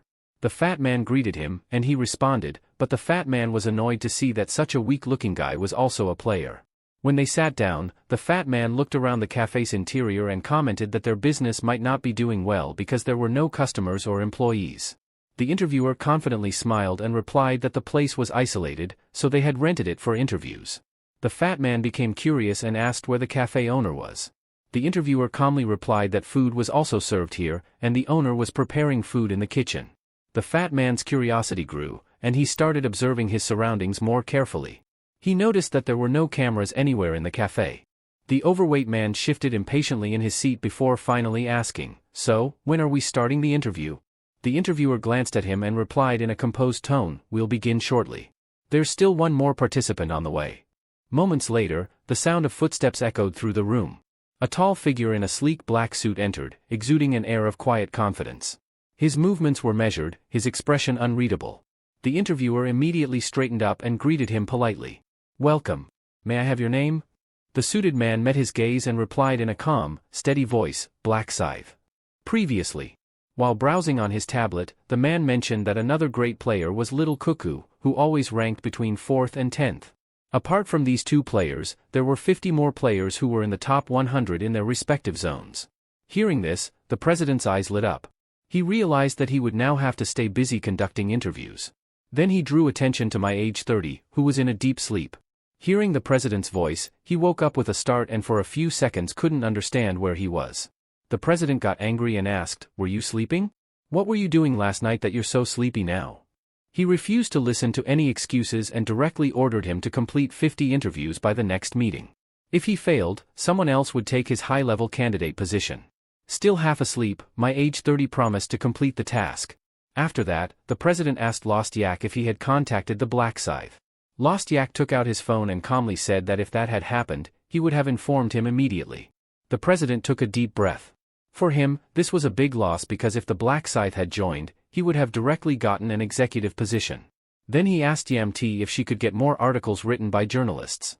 We'll need more marketing to bring the Black Scythe into our team, the president said. Yamti smiled and replied, if there's money, everything is possible. The president confidently said, don't worry about money. I'll reward your hard work properly. Yamti was happy to hear this and thanked the president. Just then, Lost Yak's eyes widened in surprise. He immediately said, wait, President. A new user has just sent a request to join the forum. The president became curious and asked, who? Lost Yak stammered and softly said, Black Scythe. The entire hall fell silent. Back to the present, the interviewer greeted Black Scythe with an excited smile and asked, did you have any trouble getting here? Black Scythe nodded and said, yes. The interviewer scratched his head nervously and apologized, explaining that this was the most private place they could find. Then he gestured for the others to sit down. The interviewer noticed that Black Scythe was very handsome and thought that he must be quite popular with girls. He pulled out a chair for Black Scythe, and as soon as he sat down, the interviewer explained that they had also come for the interview just like Black Scythe. The fat man clenched his teeth and filled with anger. Just then, Little Cuckoo coughed and greeted everyone. Black Scythe appeared slightly annoyed, yet a subtle glint in his eyes and the faintest smirk on his lips betrayed his amusement. Ryu Min introduced himself as Little Cuckoo. The overweight man standing nearby flinched, his expression laced with unease. Fear gripped him. After all, Black Scythe was the same player who had killed him 5 times before. His fists clenched involuntarily, a surge of frustration boiling within him. He wanted to demand answers. Had they ever crossed paths in real life? What had he done to earn Black Scythe's hatred? Yet, the words remained trapped in his throat.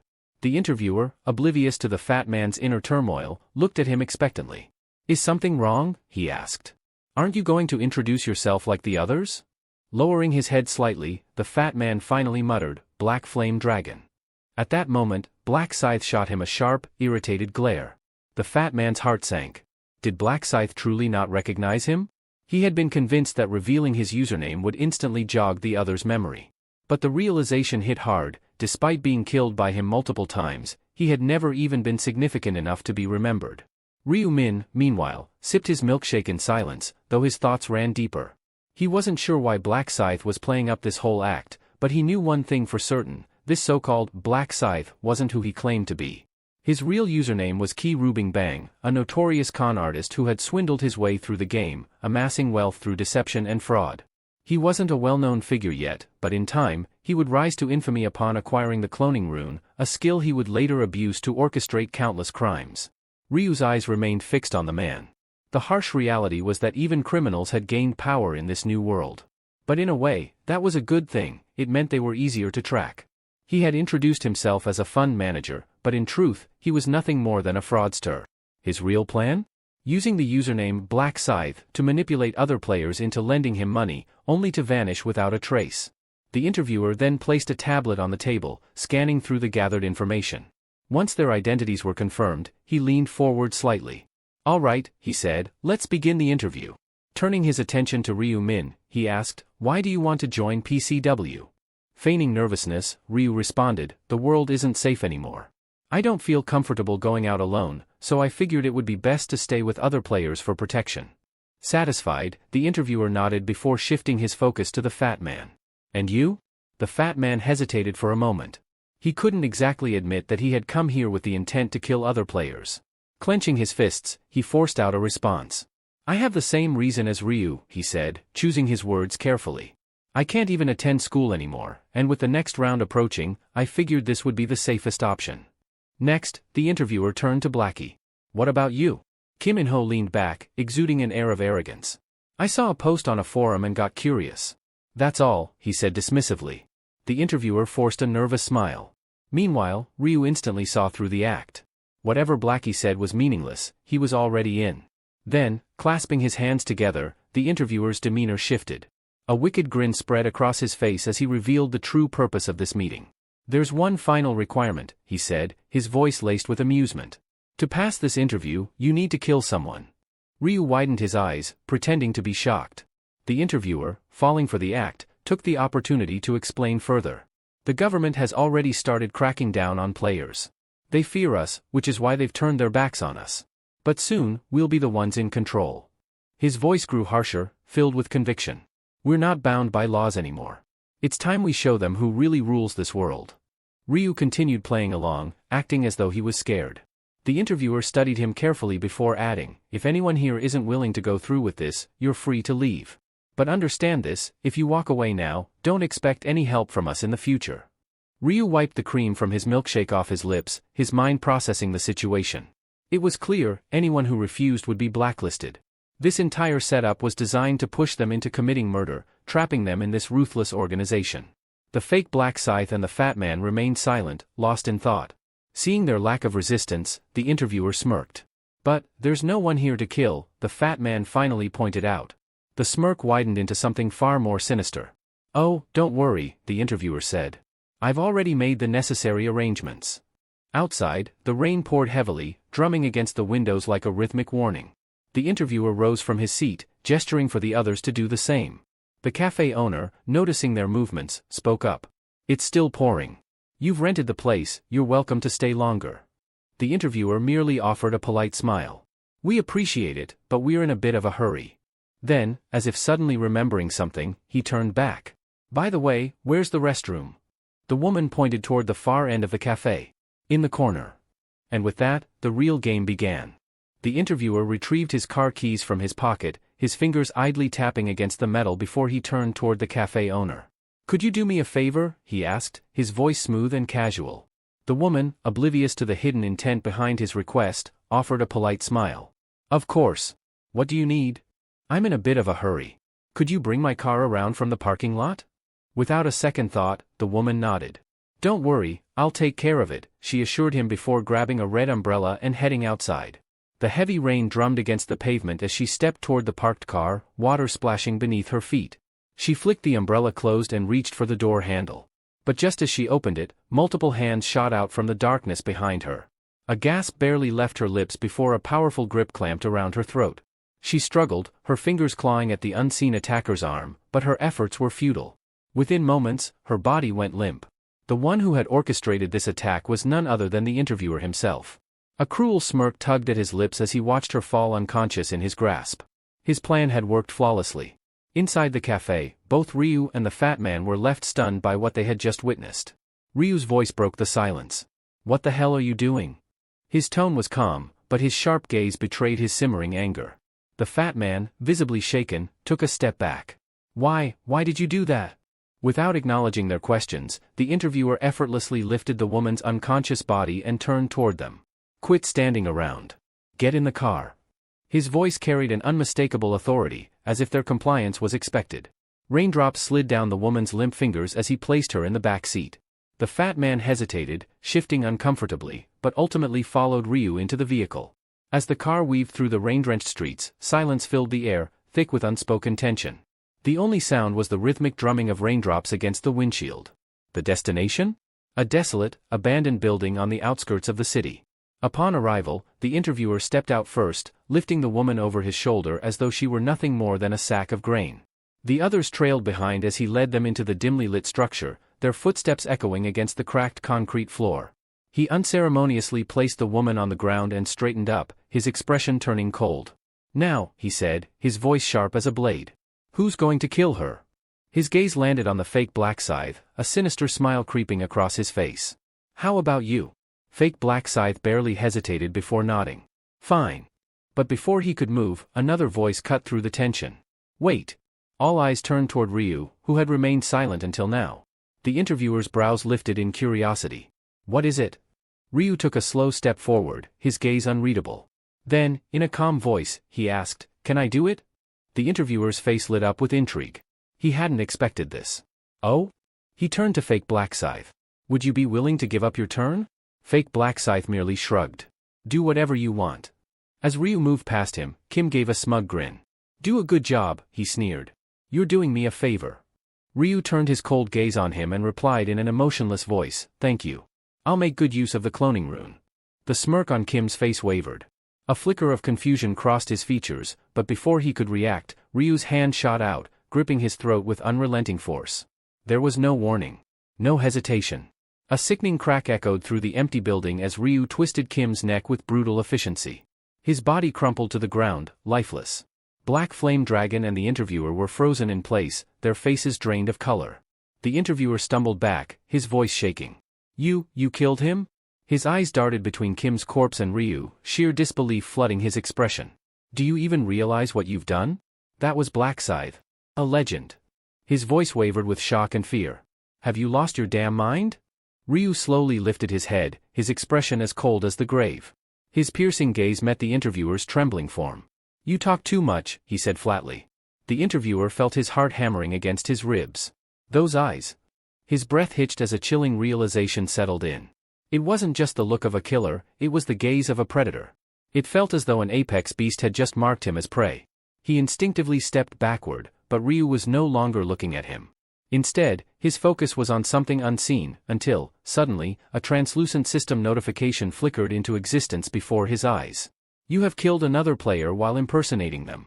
Activation conditions met. You have acquired a hidden rune, Doppelganger Rune. This rune will automatically bind to your body. A small, satisfied smile played at Ryu's lips. He had obtained the Doppelganger Rune. As for the man who was destined to become infamous in the future, Ryu didn't care in the slightest. Ryu's gaze dropped to the lifeless body on the ground, his expression unreadable. His decision to impersonate Little Cuckoo had turned out to be more advantageous than he had anticipated. The interviewer, now seething with rage, stormed toward him, his voice trembling with fury. Little Cuckoo. Explain yourself. Why did you kill Black Scythe? Ryu, unbothered by the outburst, reached into his coat and retrieved a pristine white mask. With slow, deliberate movements, he secured it over his face. As a strange gleam flickered in his eyes, he replied in an icy tone, Kim was a fool who dared to steal my identity. The interviewer stiffened. His breath hitched as confusion clouded his mind. His thoughts raced, trying to make sense of Ryu's cryptic words, but nothing added up. Meanwhile, Ryu's attention had already shifted. His gaze fell upon the unconscious cafe owner lying motionless on the cold floor. The interviewer's rage flared even hotter. His teeth clenched as he pointed at the woman, his face twisting with frustration. If you were so desperate to kill someone, then it should have been her. Not Black Scythe, he roared. Unfazed by his outburst, Ryu silently walked toward the woman. He crouched beside her, reaching for something discarded on the ground, a crumpled trash bag. With a detached expression, he slowly unfolded it, his voice devoid of emotion as he muttered, Fake Black Scythe was just as worthless as you are. The interviewer's fury boiled over. His chest heaved as he took a deep breath, his fists tightening until his knuckles turned white. His glare burned with pure hatred. Say that again, he snarled, his voice laced with venom. Ryu didn't respond. He simply rose to his feet, his movements steady, calculated. The interviewer, his patience snapped, reached for his weapon. In an instant, a radiant golden sword materialized in his grip, its gleaming blade humming with energy. Still, Ryu remained unfazed. Without a hint of concern, he extended his hand. A deep, ominous energy began to swirl around him, its presence thick with an unnatural darkness. Slowly, the energy coalesced, taking form, his weapon emerging from the shadows. The interviewer's eyes locked onto it, and for a brief moment, hesitation flickered across his face. His body tensed as a wave of unease crept up his spine. Ryu calmly slid his weapon back into its sheath, his gaze still sharp and piercing. Then, in a voice as cold as the void, he repeated, the interviewer and Kim, both of them were trash. A chill ran down the interviewer's spine. He swallowed hard, his throat suddenly dry. But what truly sent fear coursing through his veins was the weapon Ryu wielded. His breath hitched, his pulse racing. It wasn't a sword. It wasn't a dagger. It was a massive, menacing scythe. Something he had never seen in the hands of any player before. Ryu rested the enormous scythe on his shoulder, his piercing gaze locked onto the interviewer. He didn't speak, but his silence alone was suffocating. The interviewer's breath hitched as realization struck him like a lightning bolt. His mouth hung open in shock, his eyes widening with terror. And then, it all made sense. There was only one player who wielded such a colossal scythe as their primary weapon. A shiver ran down his spine as he pieced everything together. Now, he understood why Ryu had said Kim was impersonating him. The weight of the truth settled in, twisting his stomach with fear. Ryu's voice, as cold as death itself, cut through the silence. Now do you understand? He asked, his words carrying an undeniable finality. Now you realize who the real Black Scythe is? The interviewer stumbled back, his legs nearly giving out beneath him. His chest rose and fell rapidly as sheer panic overtook him. He had been toying with a monster all along, completely oblivious. Ryu's lips curled into a faint, mocking smile. I'm sorry, he murmured, tilting his head slightly. I lied. The interviewer's hands trembled violently. His grip on his sword slackened, and before he knew it, the weapon slipped from his fingers and clattered onto the floor. His knees buckled, and he collapsed onto the ground, overcome with terror. Tears welled up in his eyes as he frantically pleaded for his life. Please, have mercy. I didn't know. If I had understood sooner, I would never have. His desperate cries were cut short. Ryu's eyes remained emotionless as he uttered a single word. No. Before the interviewer could process what was happening, his world tilted. A sharp pain, then nothing. His severed head tumbled across the floor, rolling aimlessly until it came to an eerie stop at Black Flame Dragon's feet. A deep chill crawled up Black Flame Dragon's spine. His breath hitched as he stared at the decapitated head, its lifeless eyes still frozen in shock. The gruesome sight sent a shudder through his entire body. This is the real Black Scythe, he thought, dread settling deep within his chest. He's on a completely different level. What terrified him even more was that he hadn't even seen Ryu make a move. All he had witnessed was the interviewer's head hitting the ground. By then, the swing had already been executed. Ryu slowly lifted his gaze, locking eyes with Black Flame Dragon. His voice carried an icy finality. Now, it's just the two of us. Any idea what happens next? A sinister gleam flickered in his eyes. If you have anything left to say, now's the time. Your moment has come. Black Flame Dragon forced himself to breathe. His instinct screamed at him to beg for his life, but the memory of the interviewer's swift demise held him back. He knew pleading would be pointless. Instead, he clenched his fists, steeling himself. I won't waste time begging, he declared, forcing confidence into his voice. Ryu smirked. Good. Then, as if amused, he added, really? Black Flame Dragon hesitated, then took a steady breath. There is something I want to ask before I die. Ryu tilted his head. Go ahead. Black Flame Dragon's voice was steady but filled with curiosity. Back when we first met, why did you kill me 5 times in the 4th round? I just want to know. Ryu's response was immediate and blunt. To keep you in check. Black Flame Dragon blinked. Keep me in check? His brows furrowed. But why? Ryu's expression remained unreadable. Because out of all the people there, you showed potential. I had to make sure you didn't interfere with my plans.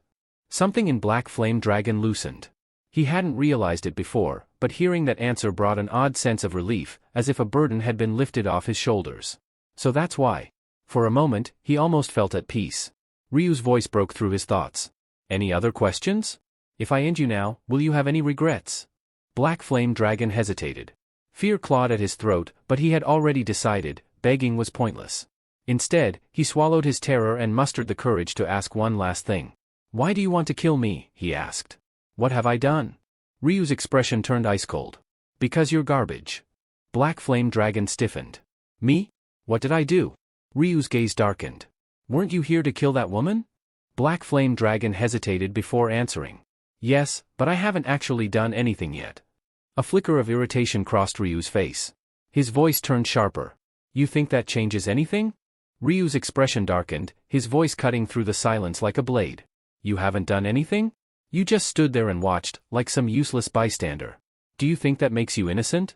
Standing idly by while a crime unfolds is just as condemnable as committing it yourself. That's why you don't deserve to walk away from this. Black Flame Dragon clenched his fists, his lips pressed into a tight line. He wanted to argue but found himself at a loss for words. His silence only confirmed his guilt. Ryu exhaled sharply and, after a moment, spoke again. Fine. I'll give you one chance. Unlike the others, you're not entirely beyond saving. Your biggest crime is your inaction. So, tell me, do you understand what that means? Black Flame Dragon hesitated before nodding. I understand. Ryu tilted his head slightly. Good. Then let's make a deal. If you want to walk away from here alive, empty everything you have. Right here, right now. For a moment, Black Flame Dragon stared at him, confused. But when he realized Ryu was dead serious, he hurriedly began withdrawing items from his inventory. His survival meant more to him than any treasure. Ryu's gaze swept over the growing pile of loot, his interest piqued. Not bad, he mused. Orange marble stones, yellow marble stones, and even some sellable equipment. Not as valuable as black gold ore, but still a decent haul. Black Flame Dragon, feeling the weight of the situation, quickly added, "That's everything. Even the equipment I was wearing. I swear, I don't have anything left." Ryu eyed the pile and smirked. "If I sold all this, I could easily get 2,000 gold. More than I expected from him." Yet, instead of taking everything, he casually picked up a few marble stones and some equipment, storing them in his inventory. Black Flame Dragon blinked in confusion. "That's it? You're not taking more?" Ryu shrugged. "No need. Keep the rest." It was a calculated move.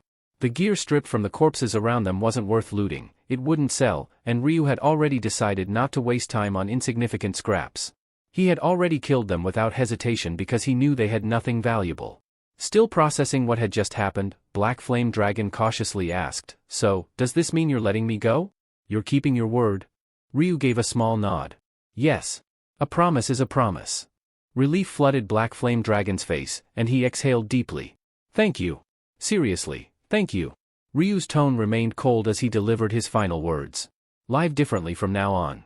Whether you clean up this mess or leave it as it is, that's your problem, not mine." Black Flame Dragon nodded solemnly. "I will." However, Ryu had already decided, he would deal with the woman himself. Black Flame Dragon hesitated before speaking. "I can help." But Ryu immediately cut him off, his voice as cold as ice. "Forget it. How could I possibly trust someone like you? Just leave."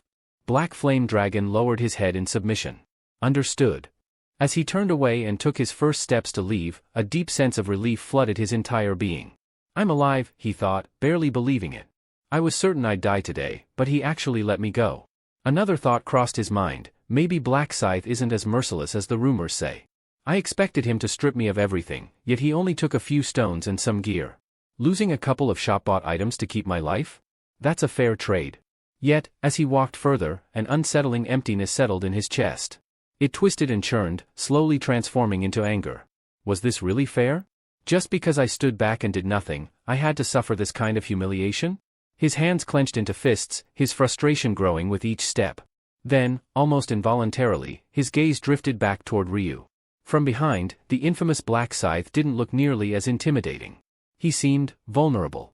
Even if he's strong, he's just a person like me. If I attack him from behind, wouldn't he die like anyone else? The thought took root in his mind, spreading like wildfire. Black Flame Dragon felt his grip tighten around his axe, his pulse quickening with anticipation. This is my chance. If I manage to kill him, imagine how much stronger I'll become. His level must be insanely high. My stats will skyrocket. His heart pounded as he took slow, deliberate steps forward, closing the distance between them. He whispered under his breath, "Don't turn around. Just stay still." Then, with a burst of reckless determination, he raised his axe high above his head. "Die, you bastard," he roared, swinging with all the force he could muster. The weapon struck true, and Ryu's body collapsed lifelessly onto the ground. For a brief moment, Black Flame Dragon stood frozen in disbelief. Then, realization dawned, and a euphoric grin spread across his face. He burst into laughter, his voice echoing through the battlefield. "I did it. I actually did it," he howled with joy. "The great Black Scythe, taken down by a mere level 10 player. You let your guard down, fool. How could you trust someone so easily?" But his victory was short-lived. Something felt off. His triumphant grin wavered as a creeping unease clawed at his mind. Why haven't I received any system notifications? He wondered. Normally, the moment he killed a player, the game would alert him to his stat increases. But now, there was nothing, no messages, no stat boosts, nothing at all. Dread pooled in his stomach. Slowly, he turned his head, searching for any clue as to what had gone wrong. Then, he heard a voice, one that made his blood run cold. "Why do you look so shocked?" His body stiffened. Heart pounding, he turned back toward the voice, only to see Ryu standing a few steps away, completely unharmed. A smirk played at his lips, his piercing gaze locked onto Black Flame Dragon. The sweat drained from Black Flame Dragon's face. His throat felt dry as he stammered, "How? I just killed you." His mind raced. Does he have some kind of resurrection ability?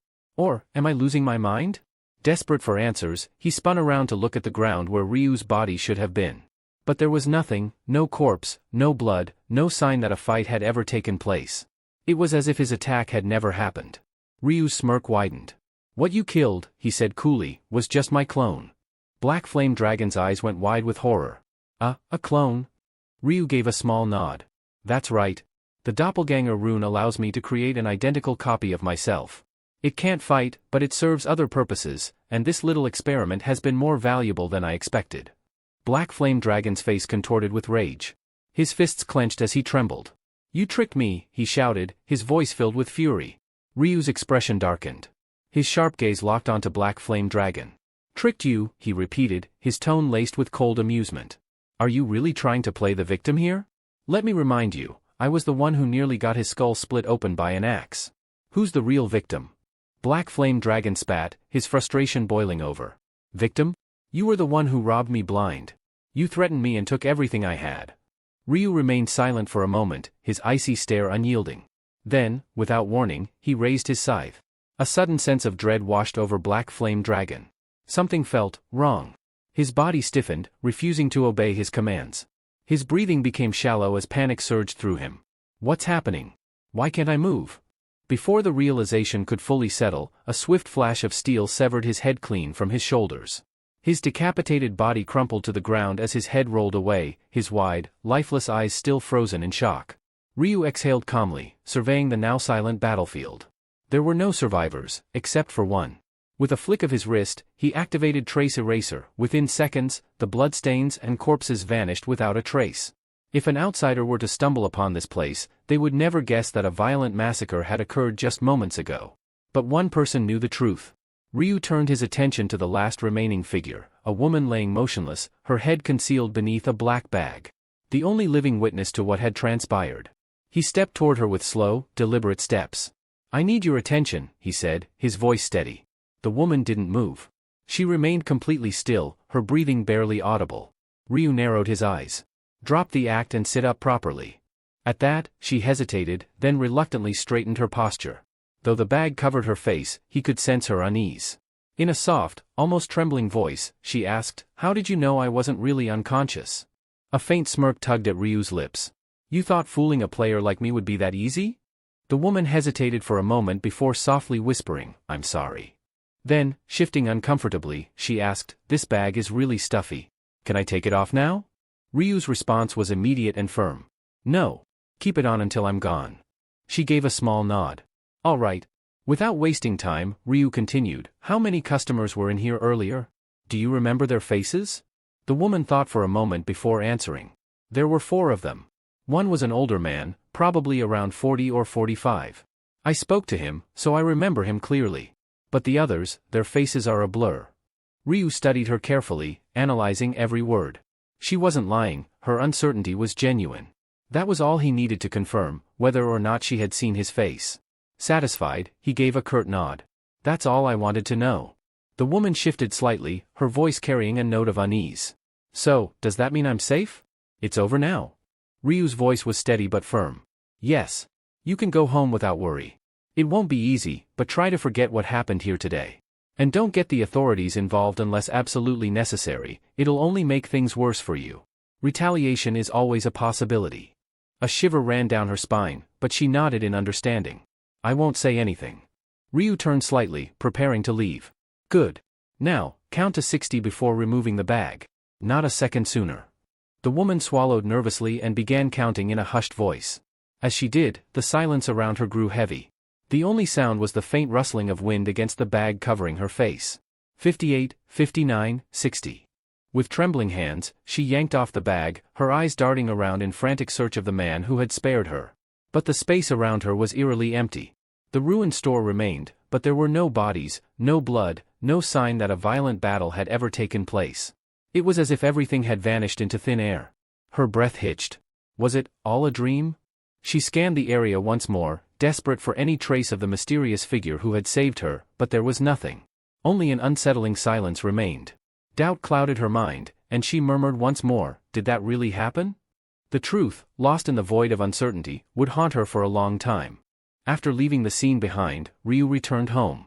As soon as he stepped inside, Ryu-1 greeted him at the door. Why are you wearing my hoodie? One asked, eyeing him suspiciously. Ryu didn't bother to answer and simply walked past him. Undeterred, one followed and asked another question. Did you eat anything? No, Ryu replied curtly. One sighed. Then at least order something to eat. All right, Ryu agreed. Without another word, he removed the hoodie and tossed it into the trash bin. One, noticing this, frowned. Why are you throwing that away? I'll buy you a new one, Ryu said flatly. He had no intention of letting one wear something he had on while taking another person's life. One didn't press the issue. Instead, with a subdued expression, he muttered, "School's shut down, and with all these players running wild outside, I can't even step out of the house." Ryu could sense the frustration in his voice. Wanting to lift his spirits, he casually asked, "How about a trip to Everland?" One's eyes lit up instantly. "Really? We can go?" "Yeah. Then let's go." One's excitement was palpable. The next day, the two brothers arrived at Everland. It had been ages since their last visit, and seeing one's genuine happiness made Ryu feel at ease. "This place is still running," Ryu remarked as they walked in. "Most places like this have shut down, but Everland is still operating." As they strolled past a shop, they noticed a family walking out, each of them donning a pair of fluffy rabbit ears. One's gaze lingered on them for a moment before he spoke. "I want to try those too." They ended up picking panda ear headbands instead. In the next moment, they both stood there, looking unexpectedly adorable with the accessories. Ryu snapped a few pictures, capturing the rare light-hearted moment. From that point on, one wanted to try everything. They rode the roller coasters, explored various attractions, and even watched pandas playing around in their enclosure. Ryu felt content seeing his younger brother enjoying himself without a care in the world. However, the mood took a subtle shift when one suddenly fell silent. His excitement faded, replaced by a somber expression. Tomorrow. His brother had to return to that game tomorrow. Noticing one's unease, Ryu reassured him, "Don't worry. I'll be fine. I might sleep a little longer when I come back, but that's all. It's dangerous, yeah, but I know how to handle it." One nodded hesitantly, but the concern in his eyes didn't fade. Seeing this, Ryu patted his head lightly. "How about we check out the safari ride next?" April 30, 11:50 p.m. Sitting in his room, Ryu-min waited, mentally preparing himself for the transition to the parallel world. His resolve was firm, his mind sharp. Just then, a message notification popped up on his screen. "Yuri, Min. It's almost midnight, isn't it? I'm so nervous right now, but I have a feeling things will go smoothly this time. Let's not stress about it and focus on giving our best. Go, fighting. We'll see each other again, alive and victorious." A quiet chuckle escaped Ryu-min's lips as he read her message. She's anxious. That long text makes it obvious. It wasn't surprising. After all, he had warned her in detail about the dangers of the 5th round. But she didn't need to worry. From this point onward, he would be her shield. Starting with the 5th round, the zones were set to merge, meaning he would finally cross paths with Min Yuri. Even if it was just to take advantage of her buffs, he had already decided to ensure her safety. "She's looking for the black scythe, but she has no idea that I'm him." As he checked the time once more, he smirked. "Oh? It's time already? Then, let's begin." As the clock struck midnight, Ryu-min's eyes slowly closed. In the blink of an eye, his consciousness was pulled away, plunging him into the parallel world once more. As Ryu-min's eyes fluttered open, he was met with a familiar sight. A vast stretch of open grassland spread before him, eerily reminiscent of the battlefield from the very first round. One by one, figures materialized around him, avatars of the remaining players, summoned onto the plains just as before. For Ryu-min, this scene was nothing new. He had witnessed it unfold multiple times. But for many of the others, it was different. The air was thick with tension, and it wasn't just because of the round ahead. The crowd had thinned considerably. Is this really all of us?" someone muttered. "There's no way. More players must be arriving soon." "Don't kid yourself. Last round, we had about 500 left. Now that I think about it, yeah, the numbers do seem right. It's too quiet, something feels off." As murmurs of unease spread through the group, a familiar presence descended from above. A figure suddenly appeared, a radiant being with gleaming wings, its smile twisted with amusement. "Welcome once again, humans. Congratulations on making it to the 5th round. Kihihihi." The angel's tone was light-hearted, but not a single player returned the enthusiasm. Their expressions remained grim, their gazes filled with silent contempt. Of course, none of them had any fondness for these so-called celestial beings. The angels were the ones responsible for throwing them into this relentless death game. "Oh my, what's with the long faces? Cheer up, will you?" the angel chuckled. "You all had quite the time last round, didn't you? Killing each other so enthusiastically, kikiki." Its laughter echoed across the plains, further igniting the players' quiet resentment. "Ah, I see. Not in the mood for jokes today," the angel mused, feigning disappointment. Fine, I'll get serious then. Its previously mischievous expression faded, replaced by a more businesslike demeanor. Currently, we have 442 survivors. Originally, this round was supposed to begin with 521, but it seems we're short by almost 80. I suppose some of you decided to settle your differences outside the game as well. A ripple of tension spread through the crowd. The numbers dropped again? Why do they keep decreasing like this?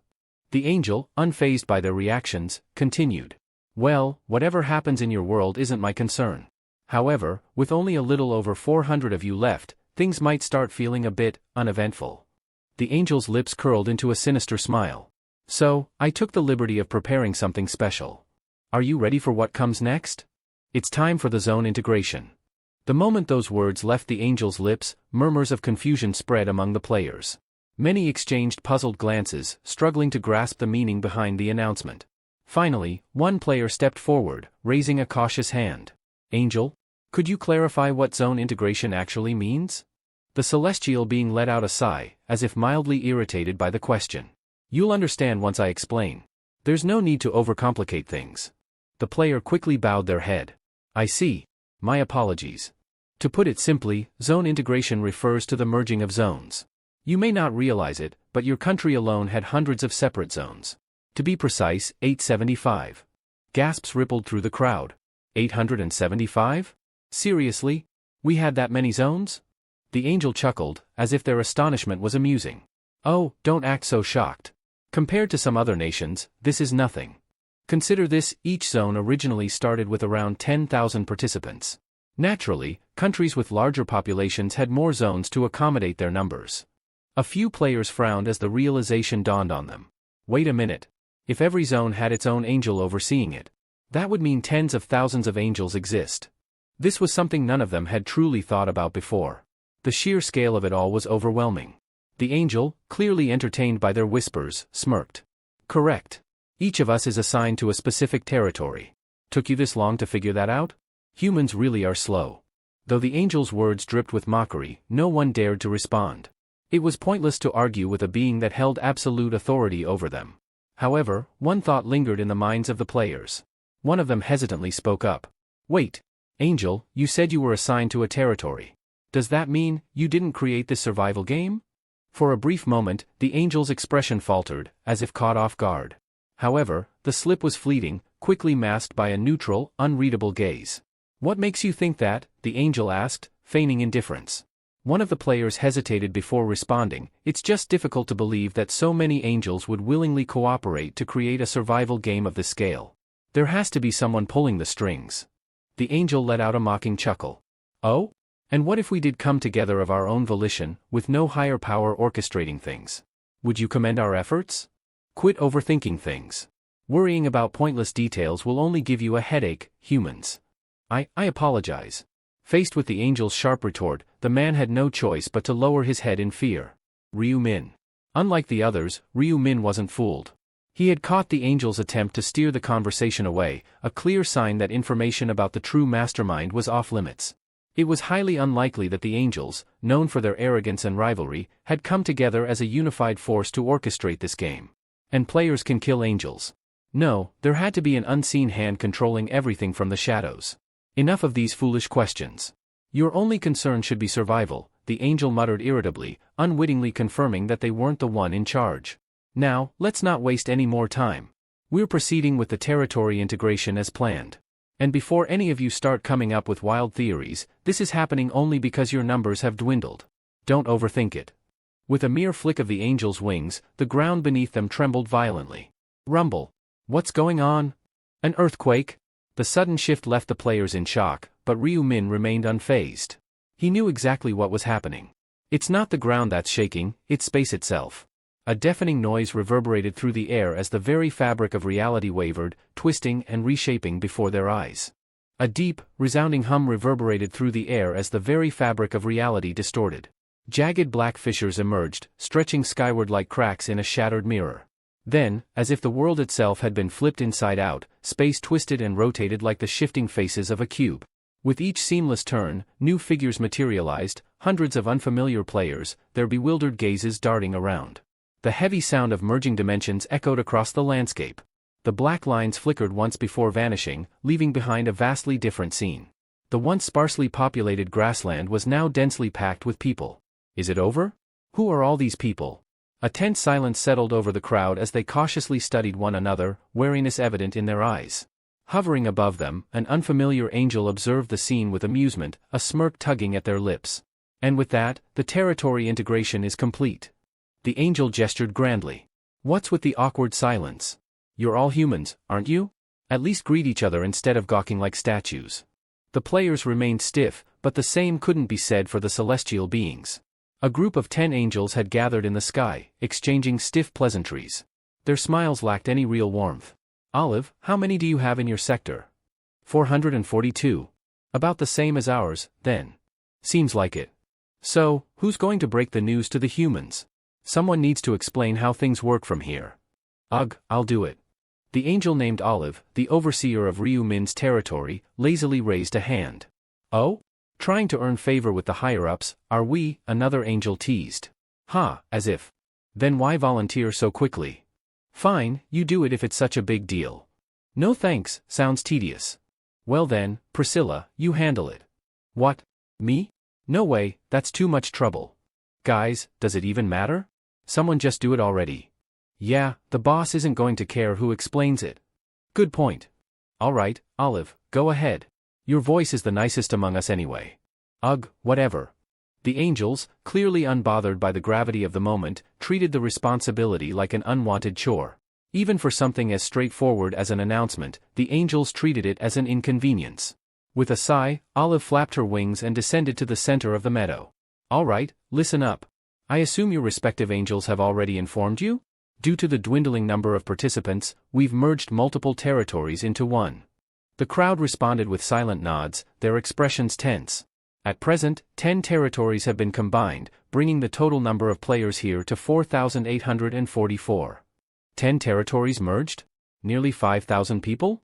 The realization dawned on them, explaining why the area suddenly felt so crowded. Glances were exchanged, unease creeping in. With unfamiliar faces all around, the thought of continuing the competition alongside complete strangers made their hearts pound. This isn't an isolated case. Other territories have also undergone integration to ensure a sufficient player count. Naturally, that means your territory name has changed. From now on, this region will be designated as CESKS007, consisting exclusively of South Korean players. Ah, so everyone here is from South Korea? At least we won't have a language barrier. But what happens when we merge with other countries? Indeed, this was only the beginning. As the number of survivors dwindled to 500 or fewer, further integrations would take place.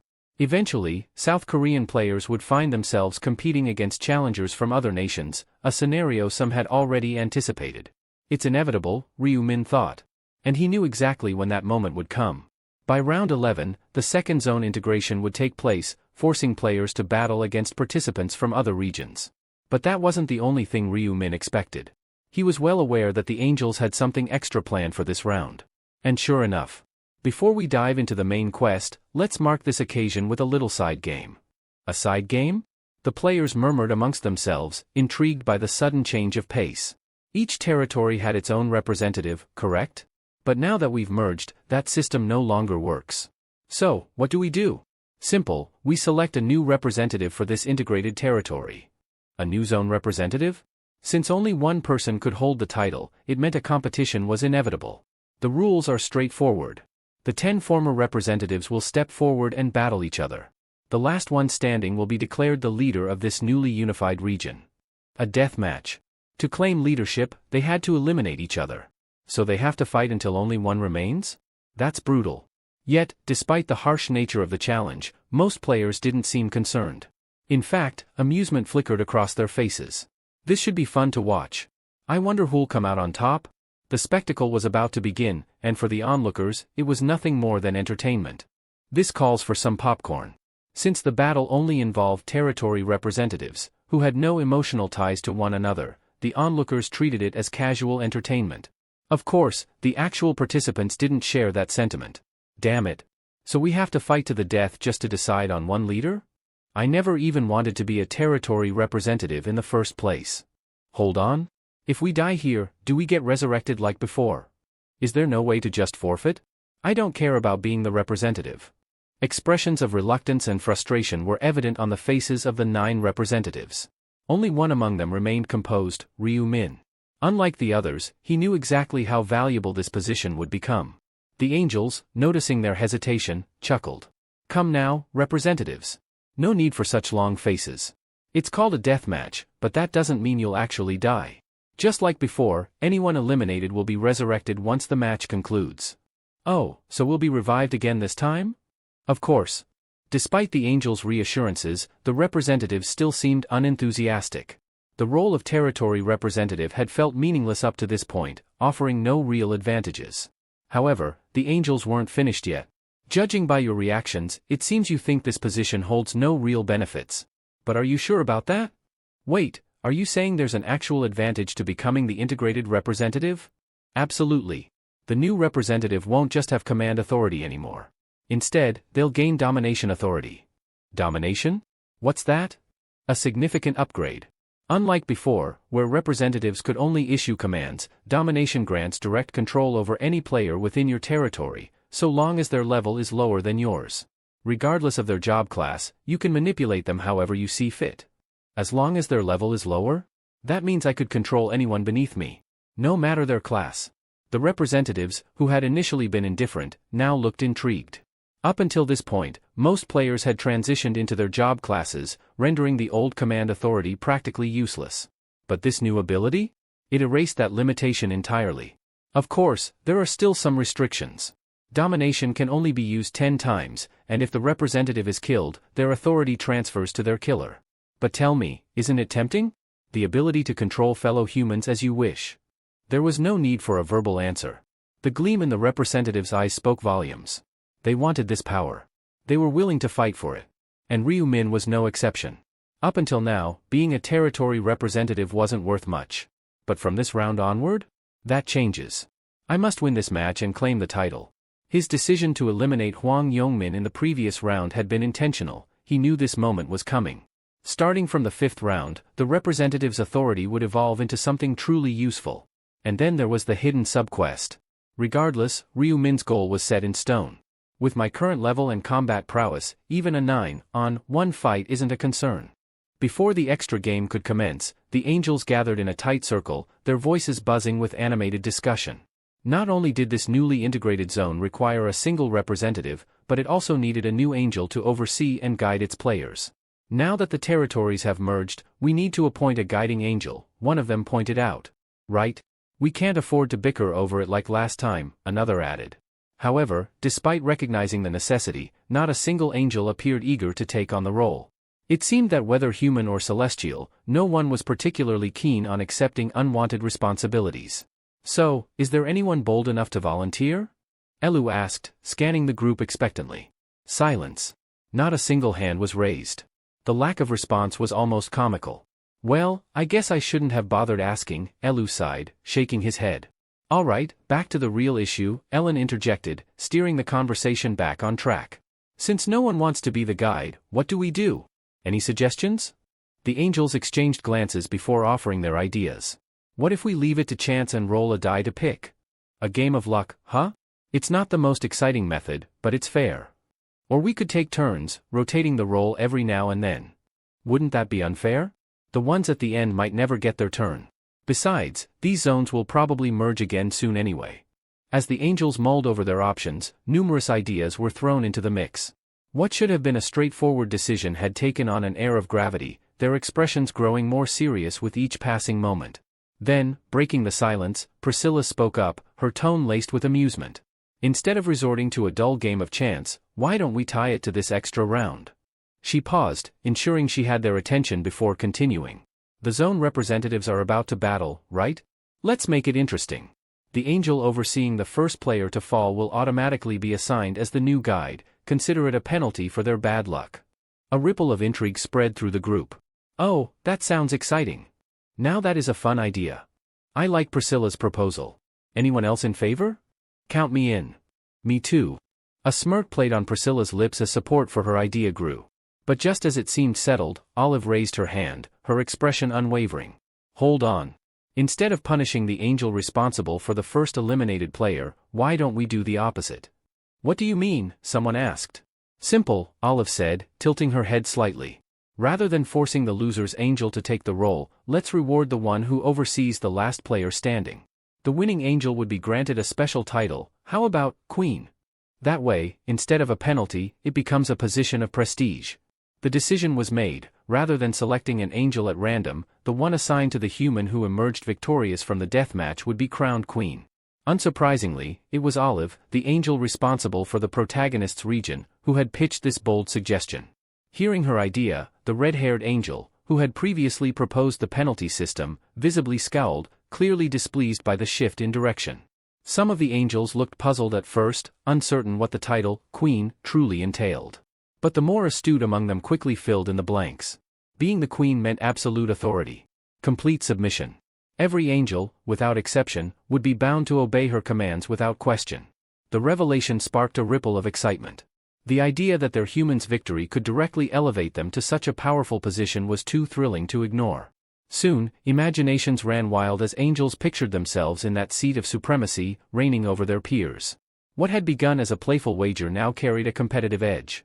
Applause broke out. Olive's suggestion had taken hold, and it was unanimously agreed upon. Still bristling, the red-haired angel gave Olive a side glance, muttering under her breath, "You must really believe your human has what it takes to win." Smiling without a hint of modesty, Olive replied, "You're not wrong." The red-haired angel smirked, trying to provoke her further. "Well, don't get too cocky. My representatives held the top spot in our regional rankings since the first round. He's not going down easily." Feigning a gasp, Olive gave a theatrical look of surprise, though inwardly, she was stifling a laugh. Rankings? As if that mattered. If her rival only knew the identity of Olive's chosen one, Black Scythe himself, her confidence would surely crumble. But Olive had no intention of revealing that just yet. With subtle amusement in her tone, she turned and asked, "So, do you accept the terms?" Reluctantly, the red-haired angel nodded. There was no valid reason to object. One by one, the remaining angels also voiced their agreement, each secretly placing their hopes on their human champions. Then, one of them chimed in, "Since this brilliant idea came from Olive, why not have her go down and explain it to the players?" Taking the cue, Olive gracefully descended from the sky, her wings unfurling with elegance as she addressed the crowd below. "We will now begin the bonus round to determine the representative of the unified territory," she declared with clarity. "Representatives, please step forward and gather beneath me." At her command, 10 individuals broke away from the watching crowd. Though some exchanged wary glances, they stepped up to the marked area without hesitation. Among them was the protagonist. As they took their places in the center, Olive raised one hand, and in response, the ground began to rumble. The players watched in awe as the land around them transformed. Fire erupted from cracks in the earth, reshaping the terrain. Massive stone columns thrust skyward, encircling the area as if summoned by an ancient power. Bit by bit, the land molded itself into a battlefield, an arena bathed in flames and tension. At the very heart of it all, a grand coliseum stood, towering and oppressive. Fear flickered across the faces of some representatives, but Olive was unmoved. Her smile was serene, her tone crystal clear. "The time has come," she said. "This is a battle to the end. You will fight until only one of you remains standing in this arena." With that declaration, the deathmatch began. If you step outside the arena's bounds, you won't return. No second chances out there, Olive warned, her voice echoing across the Colosseum. So if you value your lives, stay inside. Now, let the match begin. The moment her words rang out, the 10 representatives unsheathed their weapons, tension thick in the air. None made a move just yet, each eyeing the others warily. Among them, however, was a man clutching a gleaming longsword, his ambition burning brightly. In his mind, this was his chance to rise above the rest, to claim the title of king by cutting down every last one of them. He scanned the group, noting how hesitant everyone seemed. It didn't surprise him, they all recognized one another's strength. Still, he scoffed internally. None of these fools are stronger than me. He had reigned supreme in his region's rankings from the very beginning and had no intention of surrendering that top spot. What gave him even more confidence was the powerful rune engraved on his weapon, a dismantling rune. Just one slash, one graze even, and the rune's effect would tear through the target like a curse. It wasn't an exaggeration to say that his blade practically guided itself. It always knew the right point to strike. Thanks to that alone, he had annihilated over 300 players in the 4th round, 312, to be exact. Up in the sky, a few angels watched the standoff with mixed reactions. One of them let out a bored sigh, clearly unimpressed by the delay in action. Another hovered beside her, attempting to hype things up by shouting encouragements. The man with the rune wondered if the angels had some sort of bet going, based on how restless they looked. Regardless, he had waited long enough. This was the perfect moment to put on a show. With slow, deliberate steps, he strode confidently to the center of the arena, sword resting on his shoulder. He turned his gaze from one opponent to the next, searching for someone to serve as his opening act, the first kill that would set the tone for his dominance. His goal wasn't just to win. He wanted everyone, angels and humans alike, to remember his name and fear it. He planted himself in the middle of the battlefield, openly inviting an attack. His expression made it clear, "Come at me if you dare." Then, from the crowd, a lone figure began walking toward him. It was a man wielding a massive, dark scythe, an ominous sight that made the sword wielder's confidence falter for a moment. That weapon, it's not ordinary. Scythes weren't exactly common. Plenty of players had edgy nicknames with scythe in them, but the number of people who actually used one was close to none. It was far too large, far too unwieldy, unless someone had the skill to make it dance like a dagger. He squinted to read the other player's nickname. Black Scythe. His heart skipped a beat. No. It can't be. He tried to rationalize it, convincing himself that it was just a coincidence. Maybe someone else had chosen a similar name. But then he remembered, the system didn't allow duplicate nicknames. Each one was unique. There was no mistake. The man standing before him wasn't just some scythe-wielding lunatic. It was the Black Scythe. And in that instant, for the first time since the match began, the confident swordsman felt a chill crawl down his spine. It finally dawned on the swordsman, this wasn't just some skilled opponent. The man standing before him with that ominous Black Scythe was none other than the top-ranked player across every region, Black Scythe. The only player known to have reached level 30. The shift in the representative's demeanor was visible to all. The confidence he'd worn so arrogantly a moment ago crumbled into disbelief and fear. The angels, observing from above, were left stunned by the sudden change in mood. One turned to Priscilla, the red-haired angel responsible for that player, and asked hesitantly, "Wait, isn't that your representative?" Priscilla didn't respond right away.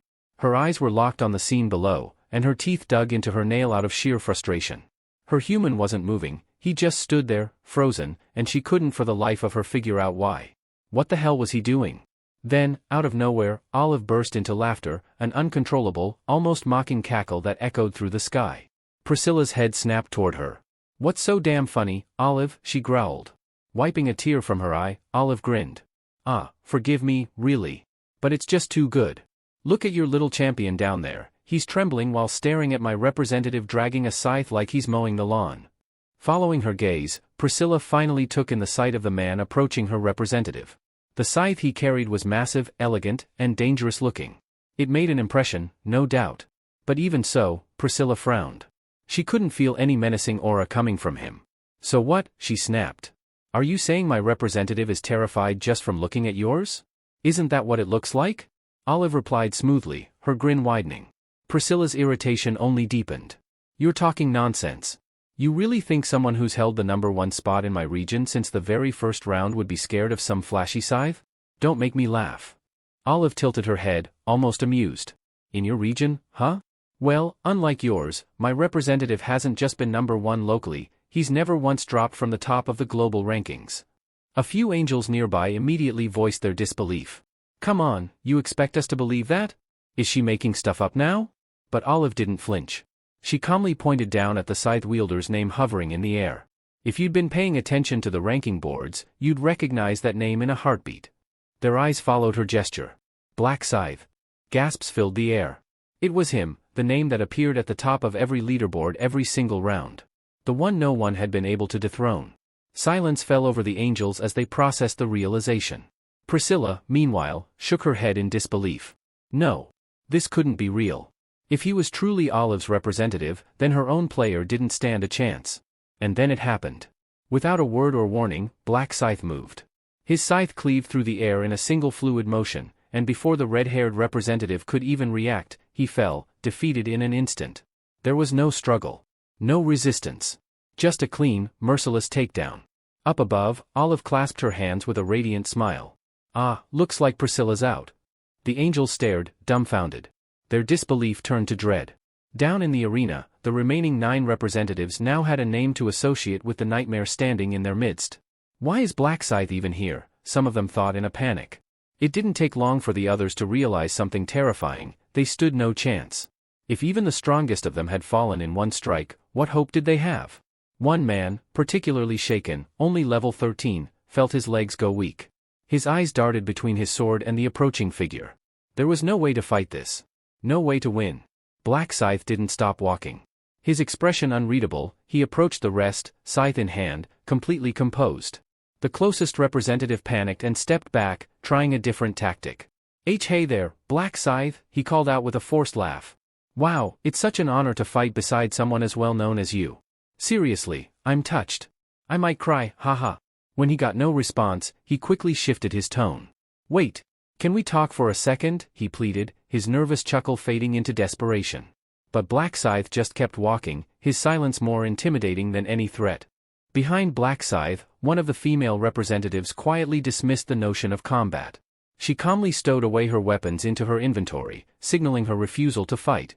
The man who had earlier tried to flatter Black Scythe hesitated for a second before raising both hands high, signaling his surrender to the angels observing from above. His bold move quickly inspired others, one after another. Several representatives followed suit, their weapons lowered in defeat. The angels looked down in disbelief. This wasn't how the match was supposed to go. Their expressions twisted into outrage as they processed what was unfolding. The excitement of the showdown, the chaotic clash they had so eagerly anticipated, was unraveling before their eyes. Their game was being reduced to a farce. Enraged, one of the angels floated forward and issued a chilling warning, her voice booming across the arena.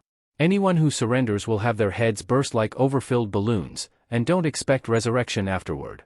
The threat echoed ominously in the silence that followed. The hands that had once been raised in surrender now slowly lowered. Panic filled the representatives' eyes as they realized that backing out was no longer an option. One of them, a girl with a quiver on her back, retrieved her bow.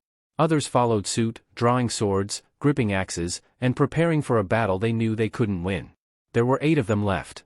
And although they understood their odds were abysmal, they still held on to the faint hope that they might succeed if they attacked all at once. Watching them change their stance, Ryu Min tilted his head slightly. So they fear the angels more than me? He mused, his expression unreadable. But the thought didn't bother him, if anything, it amused him. Whether they came one by one or all at once, it wouldn't change the outcome. Their efforts would be crushed just the same. A faint smile curled on his lips, and that smile alone made the others recoil internally. There was something terrifying about his calm, something that made them question if they were walking straight into their own graves. But they couldn't back down now. Driven by pride, fear, and desperation, the 8 top-ranked players from their respective regions launched their assault. A barrage of blades and arrows descended upon Black Scythe. They charged from all directions, trying to overpower him through sheer numbers. And then, he moved. In a single, breathtaking motion, Ryu Min dashed forward, his scythe blurring through the air like a phantom. He weaved through the chaos, zigzagging with inhuman speed. Before the first few attackers even realized he had passed them, their bodies dropped to the ground. The remaining players froze mid-step, stunned by the precision and brutality they had just witnessed. Then, they too became targets. Ryu Min spun his weapon, his dark scythe carving through the air like a reaper's judgment. Those who had hoped to retreat were hunted down one by one, their resistance crushed under his overwhelming presence. Above the arena, the angels fell into an eerie silence. The spectacle had left them speechless. They had expected bloodshed, but not like this. This was a massacre, wrapped in grace and dread. Moments later, the silence gave way to gasps and exclamations as they fully registered what had happened. Black Scythe had cleared the stage. He had won. They exchanged glances, realization setting in. Olive, the angel who had brought forth Black Scythe, was now the de facto victor of their wager. And by the rules they had all agreed to, the rest of them would now serve under her command. Priscilla, flushed with fury, couldn't accept it. You knew this would happen, didn't you, Olive? She spat, her voice sharp with accusation. Olive turned toward her, unfazed, the corners of her lips curving in satisfaction. Of course I did. What, did you think I suggested this out of kindness? The fire in Priscilla's eyes flared. You manipulated us. I offered a suggestion. You all agreed without question, Olive replied, folding her arms. No one forced you. You said it sounded fun, remember? Now that you've lost, you want to play victim? The other angels stirred, some looking uneasy, but Priscilla stepped forward again, defiance bubbling inside her. We should never have agreed to this. She tricked us. Tricked you? Olive's tone sharpened. Or outplayed you? There's a difference.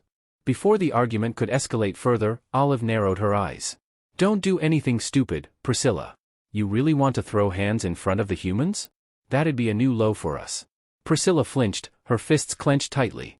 Besides, Olive added in a sing-song voice, if the head angel hears about you starting a fight, you'll be enjoying a nice long stay in the insect cell. The mere mention of that place made Priscilla recoil as if she'd been slapped. Of all punishments, that was the one she feared most.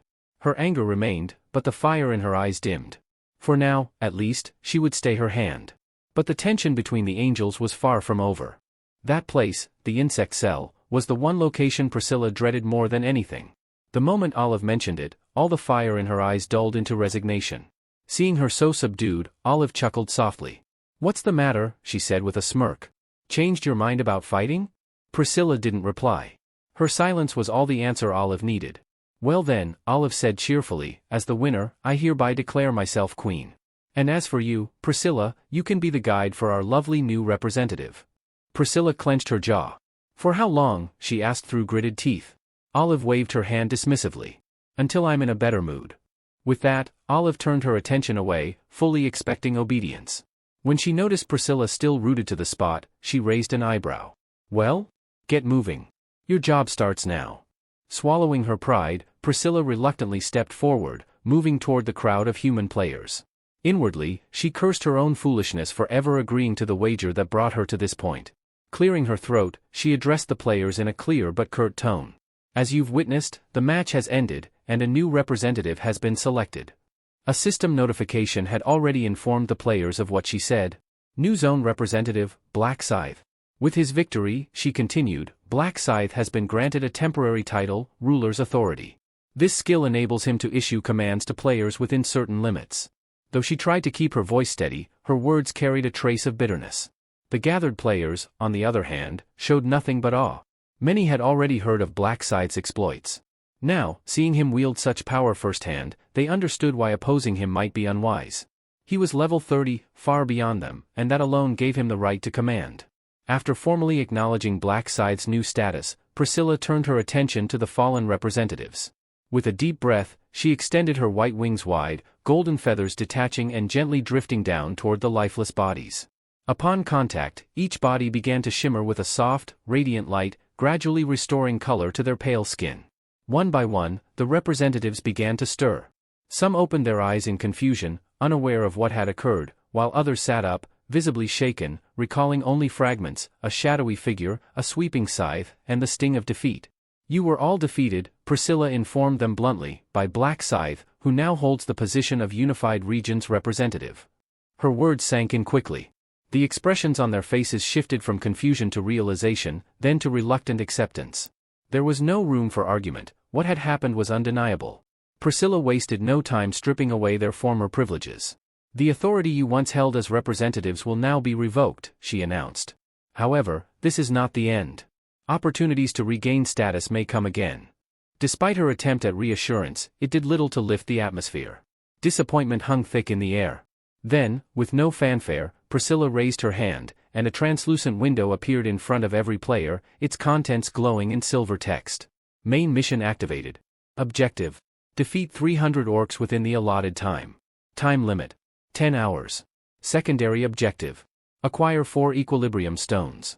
Survival limit: only 25% of participants will advance to the next phase. Rewards and penalties remain undisclosed. A heavy silence followed as everyone read the message. The challenge was brutal. The numbers alone made it clear, only a quarter of them would make it through. With the looming presence of the orcs and the uncertainty surrounding the mysterious equilibrium stones, a sense of urgency and dread spread through the crowd. Murmurs and anxious whispers filled the air. No one knew exactly what failure would mean. But one thing was certain: this game had just become deadly serious. When the players began murmuring among themselves, clearly displeased by the mission details, Priscilla let out an exasperated sigh. Her golden eyes narrowed as she spoke with sharp sarcasm. Complaining already? Is it the survival rate that bothers you? Shall I reduce it even further? The grumbling came to an abrupt halt. Her words, laced with threat, carried more than enough weight to silence everyone. Satisfied, Priscilla continued, her tone dry. You've had it easy up until now. It's about time things got serious. Don't expect the same mercy moving forward. Her words stirred unease through the group, but not everyone looked worried. A few players exchanged confident smirks, their pride shielding them from doubt. These were the ones who didn't think of themselves as ordinary participants, they believed they had the strength to crush the orcs with ease. Priscilla caught their expressions but said nothing. Let them believe that, she thought. The battlefield would break their arrogance soon enough. As the discussion shifted, a voice from the crowd called out, raising a question that had been on several minds. What about the secondary mission? Why hide the reward? Instead of brushing it off, Priscilla turned toward the speaker with an amused look. Good question. You've probably noticed that unlike before, the secondary objective is actually visible now, she replied. And that's precisely why the reward is concealed. If I revealed both, where's the challenge? Ryu Min stood silently among the group, already tired of the cryptic nature of these so-called games. His memory was sharp, he hadn't forgotten that the 5th round's hidden reward had been the Equilibrium rune, one of the 8 essential runes. And only one could be acquired per zone. Of course, he knew that there were alternate paths to obtaining these rare runes, but those methods were even more punishing than the main quests. Just completing the mission wouldn't be enough, only the most qualified could truly earn the rune. Priscilla's voice broke through his thoughts. To those aiming for the hidden reward, you'll need to collect 4 equilibrium stones, she announced, her tone serious. Only one person in the entire zone will be granted the prize, and there are only 4 stones to be found. Gasps and nervous glances spread through the players. A former representative raised his hand and voiced the obvious concern. What if someone can't find all 4? Then the mission's pointless for them, right? Rather than soothe them, Priscilla's response only intensified the pressure. Don't worry, she said with a shrug. You can always take the stones from someone else, by force. That statement caused a noticeable shift in the atmosphere. The players exchanged wary looks. It was no different from how the representative titles were won, elimination through combat. Priscilla confirmed as much. Yes, it's the same system. If someone holding an equilibrium stone is killed, their stone will drop. But don't get greedy. Only the stone will fall. No gear, no loot, no extras. Then she paused, letting her next words hit harder. And just so you know, anyone who dies during this phase will stay dead. There will be no second chances. Her warning hung heavy in the air. No revival. No forgiveness. The challenge was no longer about strength alone, it had become a matter of cunning, survival, and timing. The real test was about to begin. After finishing her lengthy explanation, Priscilla ended with a mocking smile and a final message. Do your best, everyone. I'm looking forward to the results. With that, the angels vanished, leaving behind silence and tension. Watching them go, Ryu Min muttered under his breath, clearly annoyed, what a bunch of bothersome pests. Now alone with his thoughts, he began to plan. His first priority was to wipe out the required 300 orcs, and then he'd circle back to assist Minuri. Efficient and methodical, that was his style. As he strode through the crowd of players, the atmosphere tensed around him. All eyes followed his movements, but no one dared lift a weapon.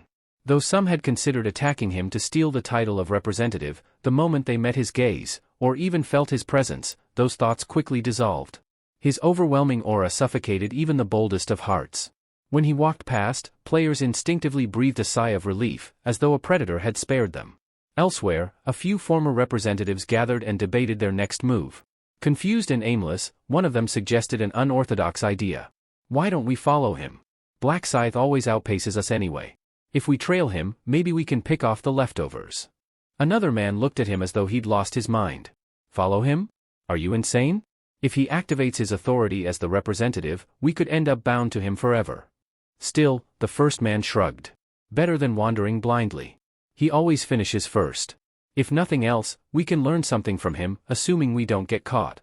Though most hesitated at first, fearful of being enslaved, they slowly began to consider the plan. The key, they realized, was distance. If they stayed just far enough behind, they could avoid triggering any control-based skill. But none moved right away. So, with a deep breath, the one who proposed the idea turned and left by himself, choosing to act rather than wait. Eventually, the rest followed his lead, straying from indecision and trailing quietly in the direction Black Scythe had gone. Not long after, Ryu Min arrived at the edge of a crimson forest where an orc village was tucked among the thick trees. Tall tents made of hide stood like domes, and the smell of roasted meat drifted through the air. He slipped through the foliage with practiced silence, his form blending with the shadows. Those following him from a distance crouched in the underbrush, watching as he moved without hesitation toward the village. At the outer edge of the settlement stood a lone orc guard, thick-muscled and towering, who let out a deep, guttural roar the moment he spotted the intruder. But his warning cry was cut short. Black Scythe moved like lightning. In a blur of motion, the massive scythe he carried sliced through the air. A single arc, clean and silent, and the orc's head was already separating from his shoulders. The body slumped forward and collapsed in the dirt with a heavy thud. Without stopping, Ryu Min crossed the threshold into the village. Around him, orcs were tending fires, sharpening blades, and carrying supplies. At the sight of a human stepping into their camp with such ease, they froze, their yellow eyes widening. Then, all at once, they charged at him, weapons raised and war cries echoing. Ryu Min answered their aggression with graceful brutality. His scythe glowed with a sinister red energy as he spun into the crowd. Each swing was precise and devastating. Heads flew, bodies fell. The crimson arc of his weapon seemed to thirst for blood. 2 orcs tried to flank him, he didn't even glance in their direction before cutting both down with a single, reverse sweep. The earth beneath him became soaked with blood, but he remained untouched, his expression calm. When the skirmish was over, he walked forward with the same composed stride as before, completely unfazed, as though it had merely been a warm-up. His gaze fixed on the largest tent in the village, situated at the center like a chieftain's hall. Without a moment's hesitation, he stepped inside as if it were his own domain. Time passed. Eventually, Ryu Min emerged from the tent, his scythe resting on his shoulder and his pace unhurried. Whatever business he had within had already been settled. He glanced around once and continued deeper into the village, his mind already focused on the next part of his plan. And from the shadows of the trees, those who had dared follow him watched in awe and dread. Before long, the small group of players who had been discreetly tailing Black Scythe spotted him emerging from the orc settlement. His figure, unscathed and calm, contrasted starkly with the blood-soaked battlefield behind him. Witnessing the ease with which he had decimated the orc village, a few players began to believe that the creatures were no stronger than the gnolls they'd encountered in previous missions. But the one who had originally proposed following Black Scythe wasn't convinced. "Are you sure it looked easy because they were weak?" he asked, narrowing his eyes. "Or was it only because it was him?" His warning gave pause to the others. They realized he had a point. Just because Black Scythe made something look effortless didn't mean it was. Acknowledging the wisdom and caution, they agreed to stay alert. With their confidence bolstered by watching his actions, the group made the decision to strike out on their own and attack an orc settlement. After all, they had numbers, and in their minds, that would even the odds. Still, despite their shared goal, unity among them was shallow. One cloaked figure at the back was already scheming, considering how long he could tolerate being among what he deemed weaklings. Another planned to cooperate only until he determined whether he could survive better alone. A third had a more sinister mindset, he intended to use the others as a living shield if things went south. Eventually, they stumbled upon what looked like a promising target. Towering wooden walls enclosed a sprawling village nestled among the trees. From a distance, it looked 3 times the size of the one Black Scythe had just cleared. The sight filled them with excitement, they believed it to be a treasure trove of kills. But their optimism was short-lived. As they approached, a pair of sharp-eyed orc sentinels positioned in crude towers spotted their movement. Without hesitation, one of the guards lifted a large horn to his lips and blew with all his might. A deep, ominous sound rang out, reverberating through the trees like a war cry. The players froze. They hadn't expected the village to react so quickly. The call to arms hadn't even faded when thunderous footsteps began to echo from within. From behind the village gates, a swarm of armed orcs poured out in droves. The sheer number was overwhelming, dozens at first, then more, until the ground itself trembled under the weight of their charge. In a flash, the players found themselves surrounded. They were a group of just over 10, but now encircled by a horde of bloodthirsty warriors. Each orc wore a twisted grin, their eyes gleaming with savage hunger. The scope of the village suddenly became clear. It wasn't just large, it was massive. Far larger than they had assumed. Reality crashed down on them like a hammer, this wasn't going to be a simple raid. The mage who had first suggested tracking Black Scythe turned to the others, panic creeping into his voice. "What do we do now?" No one had a solid answer. Only one option seemed viable, fight. And fight they did. The orcs wasted no time. With guttural roars, they charged forward, weapons raised, eager to shred their prey. The players reacted with urgency. A swordsman lunged to meet the first attacker, his blade clashing with the orc's massive, spiked club. The force of the collision sent a shockwave into the air. Yet, the impact caused the orc's arm to jerk backward, opening a brief window. Without hesitation, the player capitalized. His sword struck true, cutting the orc down. The moment ignited something in the group. Seeing one of their own take down an orc stirred hope. The tension thinned just slightly as they realized the orcs weren't as quick as expected. Riding that surge of morale, the same swordsman turned and slashed toward a second enemy, charging with renewed confidence into the fray. With confidence surging, the swordsman drove his blade deep into the orc's chest, grinning as he expected the creature to collapse instantly. But that smile vanished the moment the orc didn't fall. The beast remained standing, barely flinching from the wound. Then, before the player could react, the orc retaliated with brutal speed. To his horror, the player realized his weapon was stuck, wedged tightly in the orc's dense muscle, refusing to budge. What followed was a blur of chaos. With a thunderous swing, the orc's spiked club crashed into the player's side, hurling him several meters away. Just like that, the tide shifted.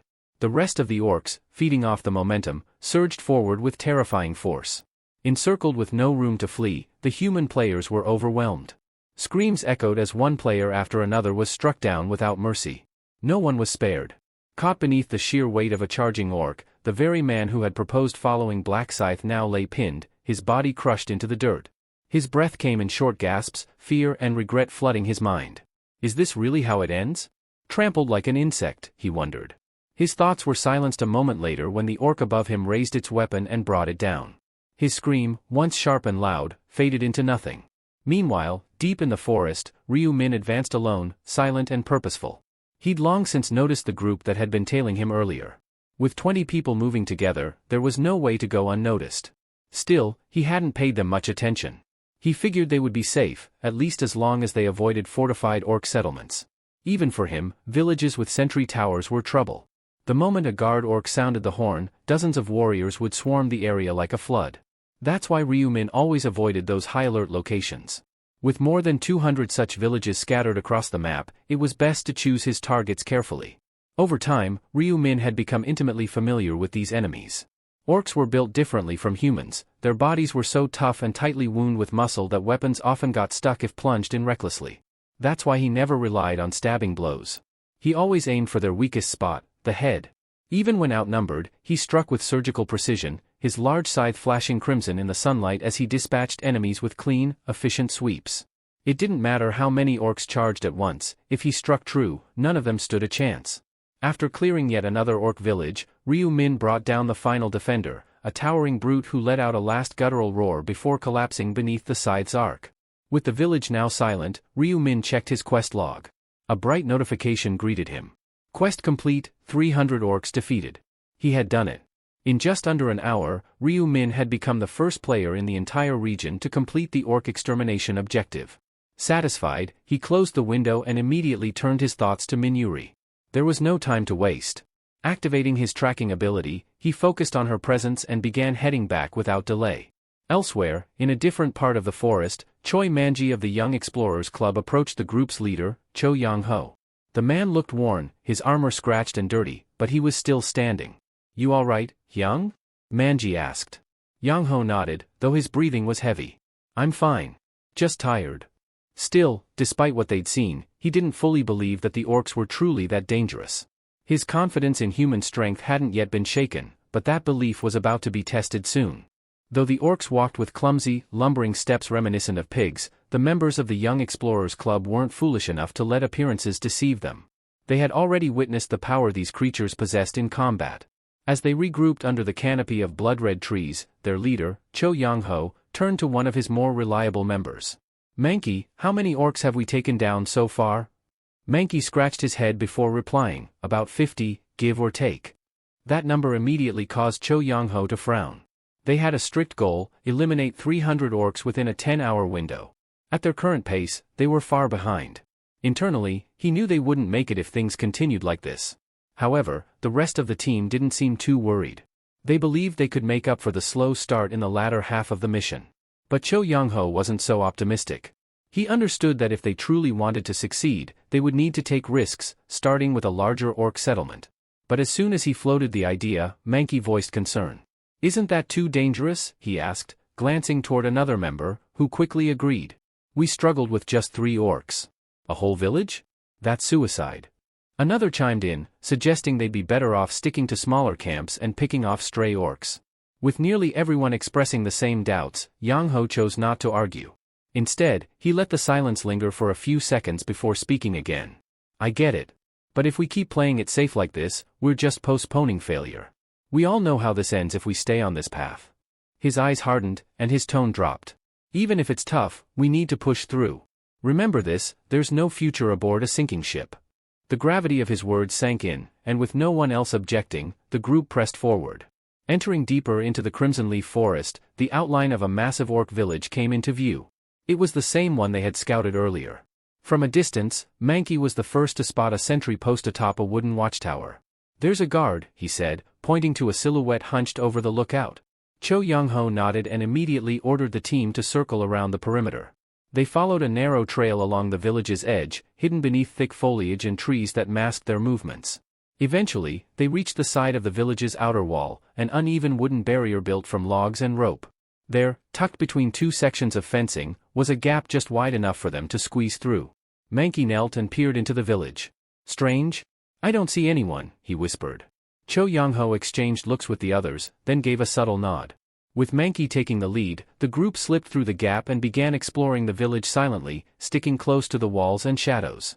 Walking through the empty paths between tents and wooden huts, Young-ho asked in a low voice, "Could they all be inside their shelters?" "Most likely," Mankey replied. "Judging by the village's size, we can probably expect around 5 orcs per tent." Cho Young-ho grew tense. Up close, the village looked even larger than he had imagined, easily big enough to house over 100 orcs. As the gravity of the situation weighed on him, one of the members whispered, "Should we strike one tent at a time?" Young-ho nodded. "That's the best bet? Hit fast, take them out before they react." "I agree," Mankey said. 5 orcs isn't a problem if we surprise them." Without wasting more time, the group positioned themselves around one of the larger huts. Cho Young-ho raised a hand, signaling for silence, then gestured toward the door. They waited for his signal to begin the ambush. Carefully and in complete silence, Cho Young-ho led his group through the narrow tent entrance. Inside, they found another wooden door that seemed to separate the inner chamber. Without hesitation, they broke through it, bursting into the room with weapons drawn, only to freeze at the sight before them. There were 10 orcs inside, not 5 as they had anticipated. The orcs, startled by the sudden intrusion, rose from their seats with low growls and sharpened glares. The tension spiked immediately. One of the club members, eyeing their numbers nervously, turned to Cho Young-ho and asked, "What now?" "We take them down one at a time," the leader responded calmly, keeping his eyes on the nearest orc. As the monsters began to close in, Cho Young-ho gave a sharp command to target the one on the left.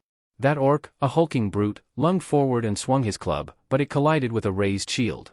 In that brief opening, Cho Young-ho dashed in and slashed across the creature's leg, cutting deep enough to bring it crashing to the ground.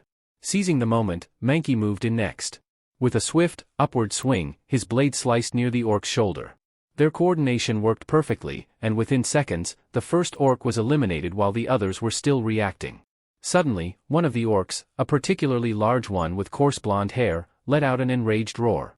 Like a wild boar, he charged through the room with terrifying speed, his mace swinging high.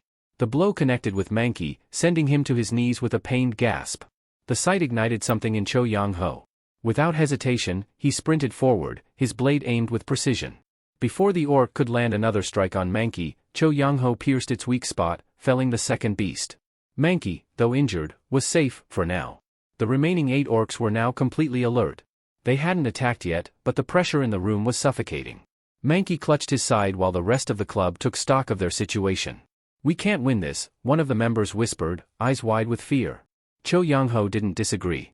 They were outnumbered, and with one of their own wounded, things weren't looking good. Deciding quickly, he barked, "Retreat, now!" They bolted from the tent, carrying Mankey between them. But what they saw outside made their hearts sink. The clearing they'd passed through earlier, which had been free of danger, was now swarming with more orcs, another 10 at least, and all headed straight toward them. "Where did all of these come from?" someone shouted in panic. "About 10 more," another quickly counted, eyes scanning the crowd of snarling enemies. Panic began to set in. The member supporting Mankey stumbled slightly, muttering, "This is it, we're done." Mankey, groaning in pain, wondered if this really was the end of their journey. But Cho Young-ho wasn't finished yet. "Raise your weapons," he said coldly, eyes scanning the horde. Some hesitated. A few were already mumbling their final words to each other. One looked to Cho Young-ho with tears brimming in their eyes. "We can't win. Why are you still fighting?" "Look closely," Cho Young-ho replied. "Why do you think they haven't attacked us yet?" Confused, the team turned their eyes to the orcs. And then they saw it, smirks. Wicked, amused expressions twisted the faces of the monsters. They're laughing at us, he said. They find this amusing. They see us as prey trembling before the slaughter. Doesn't that enrage you? The silence that followed was heavy. Do you enjoy being looked down on like this? Treated like insects in a cage? If this is the end, then take at least one of them with you. Let's fall with dignity. His words struck like thunder, lighting something inside their hearts. Slowly, each member raised their sword, a fierce determination replacing their fear. Even Mankey, wounded and barely standing, gritted his teeth and prepared to fight again. The orcs, seeing the humans change in attitude, stopped mocking. Their expressions shifted to cold focus as they began closing the distance slowly, menacingly. Cho Young-ho raised his hand once more. When I give the signal, strike together. Same target. But just as tension reached its peak, a loud explosion echoed across the village. A fiery glow burst from a distant section, lighting up the sky. Startled by the sudden noise, several of the orcs turned away, their attention drawn to the disturbance. Without hesitation, a few sprinted toward the source of the flame, abandoning their prey. The club members turned to look. What was that? One asked. A fire was spreading in the distance, though they couldn't tell how or why. Cho Young-ho narrowed his eyes. The chaos had worked in their favor, but not all the orcs had left. The original 8 from the tent still stood their ground. Their numbers are down, he called out. Now's our chance. With their leader's voice rallying them, the group lunged forward. Blades clashed and shouts rang out. Fueled by adrenaline and desperation, the team fought with everything they had. When the dust settled, the last orc collapsed to the ground. The players, covered in sweat and blood, stood, barely, but they were alive. One of the members dropped to their knees, panting. We only survived because of you, Captain. But Cho Young-ho shook his head. We all chose to fight. Without you, I wouldn't be standing here either. He turned to Mankey, who sat slouched against a tree. How bad is it? I've had better days, Mankey replied with a strained smile, his eyes wet with tears. But I'll live. Knowing Mankey needed to rest, Cho Young-ho instructed the others to hide and remain silent. Despite their protests, he insisted on going alone to investigate the earlier commotion. Moving cautiously between tents, Cho Young-ho noticed something odd. An eerie stillness had settled over the village. No orcs in sight. The air was heavy but calm. Once he felt safe, he advanced slowly, trying to find the source of the fire. That's when he heard it, a faint sound, followed by a strange glow. He turned the corner and stopped dead in his tracks. Dozens of orcs were strewn across the ground, lifeless. A golden light shimmered faintly from their corpses before their bodies began to dissolve into motes of light, disappearing into the air. Cho Young-ho walked between them, his face tense with disbelief. Who could have done this? Then, in the middle of the carnage, he spotted someone standing alone. A tall figure with a black cloak and a massive weapon, one that Cho Young-ho instantly recognized. Black Scythe? As if hearing his name, the figure turned, eyes meeting Cho Young-ho's. Black Scythe stared at the man's username, eyes widening in recognition. It clicked. That wasn't just anyone, it was him. The player known to the world as the Mercenary King. Ryu Min begins explaining the mercenary class. He says it's a close-range combat class, similar in nature to a warrior. Mercenaries often carry a wide variety of weapons, and their combat skills also resemble those of a warrior. However, there's one significant trait that sets them apart and makes them incredibly powerful: contracts. When a mercenary signs a contract with another person, they gain extraordinary strength and enhancements. Because of this, mercenaries often prefer to form parties, either with people they trust or by entering a contract with a special class holder known as the Mercenary King. The Mercenary King is a unique solo class that allows its user to lead and command all contracted mercenaries. Anyone who signs a contract with the Mercenary King receives various powerful buffs and additional effects. Due to these benefits, there's rarely a reason for anyone to decline such a contract. Ryu Min then looks at the person standing before him and realizes, he's face to face with Yango, a solo-class Mercenary King. This surprises Ryu Min, as he hadn't expected to meet such a person here. Yango approaches Ryu Min with a nervous smile and greets him. Hello, Black Scythe. Ryu Min asks, you know me? Yango chuckles, replying, of course. Who wouldn't know about someone who's always ranked number 1? Internally, Yango is panicking. Damn, I really shouldn't be meeting someone who's ranked first in every zone. He might not take it well if I ask for a handshake. Reading Yango's thoughts, Ryu Min quietly reflects, he doesn't seem like someone who would deceive others. Maybe that's why he qualifies as a Mercenary King. He has the mindset and heart of a true leader. Yango then asks him, did you really kill all those orcs alone? Ryu Min nods. Yango is visibly shocked and says, you're truly amazing. You live up to your reputation. He then bows deeply and says, thank you. Because of you distracting them, I managed to survive. I didn't even know you were here. Yango acknowledges that even if Ryu Min didn't deliberately help them, killing the orcs indirectly saved their lives. Ryu Min replies, "Alright, hurry up and get out of here with your team. I've killed all the orcs in this village, so you don't have to worry about them." Yango, slightly confused, asks, "Wait, how did you know I was with my team?" Just then, he turns around and sees his teammates arriving. Shocked, he says, "What are you guys doing here? I told you to wait." One of them responds, "We thought maybe you'd leave us behind." Yango is taken aback and replies, "I'd never abandon you like that." Ryu Min observes the interaction and thinks, these four must be the mercenaries under Yango's contract. They came because they were worried about him. He's already formed a team that truly cares about him. The group then notices Ryu Min, and one of them asks, "What are you doing here?" Ryu Min casually replies, "I just came for a bit of hunting." But when they see the pile of orc corpses around, they realize he has eliminated them all without much effort, even if there were over 100 of them. Ryu Min then urges them, "Leave now. If you're done here, get moving. A boss might spawn soon because of the orc massacre. It could be dangerous." They salute him and say, "Yes, sir. We'll be nearby. It was an honor to meet you, Black Scythe." Just as they're about to leave, they hear a strange sound. One of the teammates with a shield says, "Did you guys hear that?" Another asks, "Hear what?" He replies, "Listen closely." Now even Yango hears it and says, "What's going on here?" Ryu Min calmly answers, "An intermediate boss is spawning. Get out now." Yango is stunned, "An intermediate?" Before he can finish, a huge orc boss jumps into their view. Yango's teammates are horrified. "Is this an orc?" one gasps. But the intense aura and monstrous condition of the creature make it clear, this is no ordinary orc. It's a high-powered warrior. Ryu Min looks at it without fear and mutters, "So you finally showed up? Orc warrior." He regrets not leaving sooner due to dealing with the group, but he knows he has to defeat this boss to obtain a Stone of Balance, a required item for one of his subquests. "If I kill this one, I can wrap up this part of the quest and move on to the next trial," he thinks. As the boss advances, radiating fury, Yango stammers, "It looks really angry." He shouts, "Run," but is cut off as the orc swings its massive blade in a furious strike aimed at him. The strike causes a powerful explosion, shattering the surroundings. His teammates scream his name. But just 2 seconds earlier, Ryu Min had jumped in and pulled Yango out of harm's way, saving his life. "Black Scythe, thank you." Yango gasps. Ryu Min replies, "Stay back if you don't want to die." As the orc warrior advances, Ryu Min charges forward. "You think this is fun, huh?" Ryu Min taunts, slashing the orc's leg with his scythe. The orc screams in pain and retaliates with a violent attack, but Ryu Min dodges effortlessly. Jumping back, he grins. "What's the point of powerful attacks if I can dodge every one of them?"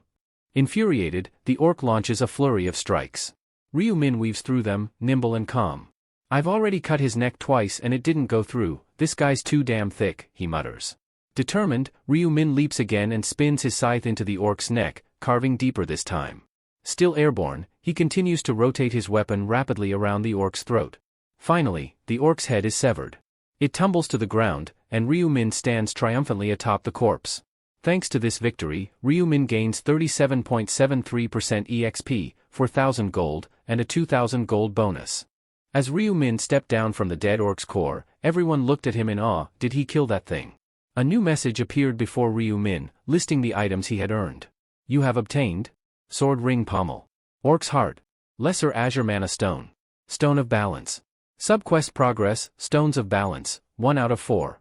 A faint grin curled at the corner of Ryu Min's lips as he read the notifications. He thought to himself, taking down a boss is miles more satisfying than dealing with those weaklings.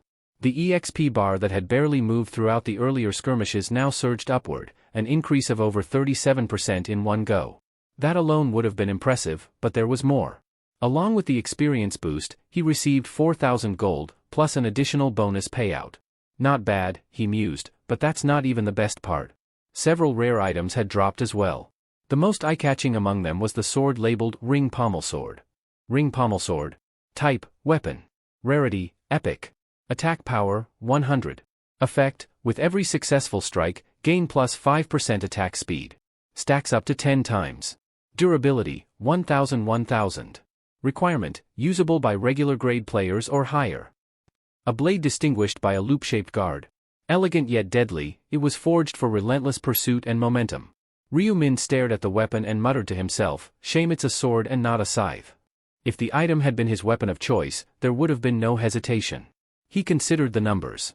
His current weapon, the Reaper's scythe, only had 25 attack power, though the Reaper's rune doubled that when used with a scythe. Even then, it topped out around 50. That meant the ring pommel sword had twice the raw damage. Still, Ryu Min thought, damage isn't everything. Despite the sword's advantages, switching weapons wasn't so simple. He was used to the scythe's rhythm, its sweep, its reach. Even though he started out as a hunter, he had grown comfortable with all kinds of weapons over time.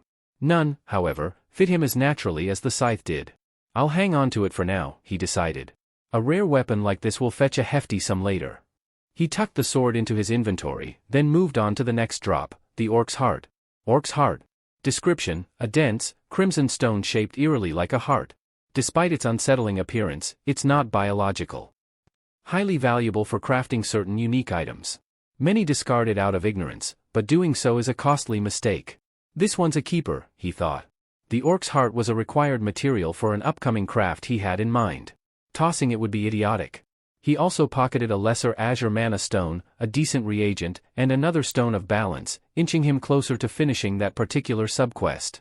That boss was worth it, he thought, glancing down at the slain orc warrior. After wrapping up his inspection, Ryu Min turned around, and stopped. Yango stood there, eyes wide, clearly shaken by the display he had just witnessed. In the next second, he composed himself and spoke with deep respect. You're truly something else, Black Scythe. I wouldn't even dream of taking on that creature myself, let alone solo. He gave a sincere bow. Thank you. You didn't just defeat the monster, you saved our lives doing it. I'm not in the habit of letting people die when I can help it, Ryu Min replied simply. Yango hesitated, then asked, did you know it was going to appear? Ryu Min didn't feel like going into the mechanics. After clearing the regular orcs, a mid-boss typically shows up. Nothing unusual. With that, he turned, ready to move on. My business here is done. I'll be leaving now. Understood, Yango replied, bowing again. Thank you once more, Black Scythe. Safe travels. Ryu Min was about to walk off when he overheard a voice behind him. Let's go hunt. Seeing Black Scythe fight lit a fire in me. Their morale had clearly skyrocketed. But before they could move, one of Yango's comrades suddenly collapsed to his knees with a pained groan. Mangy. Yango rushed over in alarm. What's wrong? The injured man clenched his teeth. I can't go on. My body's at its limit. You said you were fine earlier. I said that because I was worried about you, Hyungnim, Mangy rasped. But now I can't keep up. Yango gritted his teeth, panic settling in. You have to endure. If we can survive until the round ends, we'll get healed when we return. Mangy weakly shook his head. You know it too. If we don't meet the 300 kill quota, we vanish. There's no second chance. I don't have the strength to keep fighting. Please, just leave me behind. A heavy silence fell. Ryu Min stopped walking. Yango, usually composed and reliable, was clearly rattled. You can still swing a weapon, right? We'll soften up the orcs, just finish them off. That should count. Mangy looked at his brother, eyes heavy with guilt. But if you focus on helping me, none of you will get enough kills. I'll drag everyone down. I don't want to slow you down, Mangy murmured, voice trembling with fatigue. Please, just go. I don't want you to see me like this. Zhou Yong's face twisted with helplessness as he crouched beside his injured comrade. No, he said firmly, shaking his head. I can't leave you like this. You're losing strength by the minute. How could I possibly turn my back on you now? From a few paces away, Ryu Min paused and narrowed his eyes, watching the exchange. He hadn't expected this reaction from Zhou Yong, the famed mercenary king, known for leading vast battalions with unwavering resolve. To see him so visibly distressed over one injured man was surprising.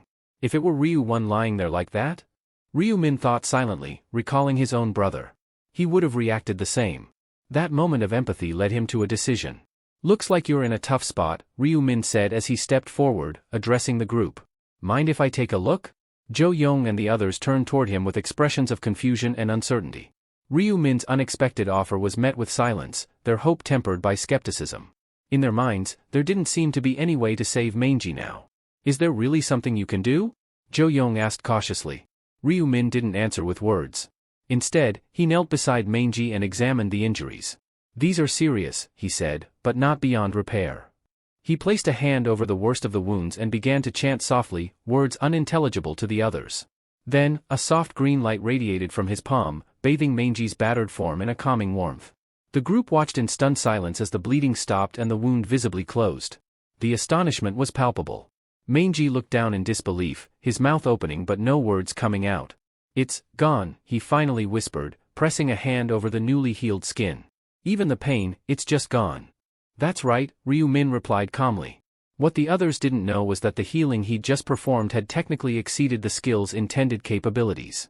Though the skill, First Aid, was categorized as a basic one, Ryu Min's intelligence stat, bolstered to an impressive 123, and the bonus 32% skill amplification from the rune, had turned it into something far more potent. Normally, the skill would only treat light injuries or stop bleeding, but in his hands, it could even mend a dislocated shoulder. "Try moving your arm," he instructed. Cautiously, Mangy rolled his shoulder. As the pain failed to return and his mobility returned, his eyes lit up in joy. "It works. I can move again. It doesn't even hurt." "Don't get carried away," Ryu Min warned. "It's an emergency patch-up, not a full recovery. Push yourself too hard and the injury could reopen. But for now, you should be able to fight without issue." "Black Scythe, thank you. I owe you my life," Mangy said with heartfelt gratitude. Jo Young stepped forward next, bowing slightly. "I'm deeply grateful. I can't thank you enough for saving one of my own." He opened his inventory and took out a crimson mana stone, low tier, but still valuable. The rest of the party followed suit, producing items from their own pouches. Some offered mana stones, others, spare equipment they'd intended to sell. Jo Young extended the items toward Ryu Min. "This might not be much, but please accept these as a token of our appreciation." Ryu Min raised a hand, intending to refuse. "That's not necessary." But before he could decline further, the gifts were already in his hands. "It's not about the value," Jo Young insisted. "You gave our friend hope when we had none. Whether you accept the gesture or not, know that I won't forget this favor. Someday, I'll repay the debt." In that moment, Ryu Min realized he'd gained more than gold or loot. He'd earned the trust and gratitude of the Mercenary King, a man whose strength would one day prove crucial. "I was going to pick up a basic skill anyway," he thought to himself, but this turned out to be an even greater return than expected. This encounter was bound to leave a lasting impression. Before parting ways, Ryu Min looked at Jo Young's group and said calmly, "Well then, take care. I'm sure we'll cross paths again." Min Yuri found a quiet spot and watched the system interface tick down slowly. Time until round ends, 8 hours 55 minutes and 15 seconds. Main quest progress, orcs defeated, 0/300. She got scared as soon as she saw Black Scythe and lost him. Previously, Min Yuri found herself preparing for the upcoming 5th round. Just before stepping into it, Ryu Min's words echoed clearly in her mind. "The quest involving 300 orcs isn't something you can take lightly," he had warned her earlier. "They're not just strong, they come in hordes, and they're relentless. Don't even consider going in alone." "So, what are you suggesting?" she had asked. "Seek out Black Scythe as soon as the territory integration is complete," he replied without hesitation. "Don't challenge them without him. And if, for some reason, you can't reach him right away, then wait at least an hour before taking any action." "I understand," she had said, nodding in gratitude. "Thanks for the warning." Now, with those instructions fresh in her mind, Min Yuri remained patient, waiting calmly as the territory merger completed. She trusted Ryu Min, and intended to follow his advice to the letter. As soon as integration was finalized, she scanned her surroundings, unsure how to even begin finding Black Scythe. "Where do I even start?" she murmured. But the answer came swiftly and easily. She didn't need to search at all. Among the 10 individuals selected as area representatives for the bonus match, Black Scythe was already present. "There he is," she whispered, spotting him immediately. "I'll talk to him once it ends." The outcome was clear and overwhelming. Black Scythe dominated the match. The gap in ability between him and the others was undeniable. "Well, he is already level 30, she muttered to herself, trying to rationalize the feat. "It makes sense." As the match concluded, she began to walk toward him, but as he descended from the platform, her steps faltered. She stopped several feet away, her body refusing to move forward. She didn't understand why at first. "What's wrong with me?" she asked herself, confused. But the answer was painfully clear. It was fear. An instinctive, visceral fear that gripped her as she remembered the brutal scenes she had just witnessed, enemies mercilessly decapitated by his hand, blood spraying across the battlefield. No matter how much her rational mind told her he was an ally, her instincts whispered caution. "Min told me I need to work with Black Scythe," she reminded herself. "He'll need my help. He won't hurt me." But by the time she snapped out of her daze and lifted her head again, he was already gone. He left, she whispered in disappointment. I missed my chance. It seemed Black Scythe had already moved on to begin the main quest. Min Yuri now stood alone, weighing her next steps. Min said I shouldn't take on the orcs by myself, but I can't just stand here and do nothing. Left with no other option, she followed Ryu Min's final piece of advice, wait for 1 hour before taking action. Min Yuri released a tense breath as a wave of unease washed over her. Doubt began to gnaw at her confidence. This isn't good, she murmured, brows furrowing. What if I really vanish if I can't kill 300 orcs in time? She had entered this round with her faith placed firmly in Black Scythe, but now she couldn't even catch a glimpse of him. The irony stung. Her hesitation earlier had caused her to miss her chance. Fear had slowed her down. And now she was alone. Realizing this, she shook her head. I can't just stand around waiting. There's no telling if Black Scythe will return to this exact spot. Resolving to act, she moved forward carefully, scanning her surroundings with a sharp gaze. Her footsteps were slow but purposeful. She didn't know where he had gone, but she had to try. I think he might have gone this way, she speculated, glancing down a well-trodden path that stretched through the trees. She followed it, one cautious step at a time.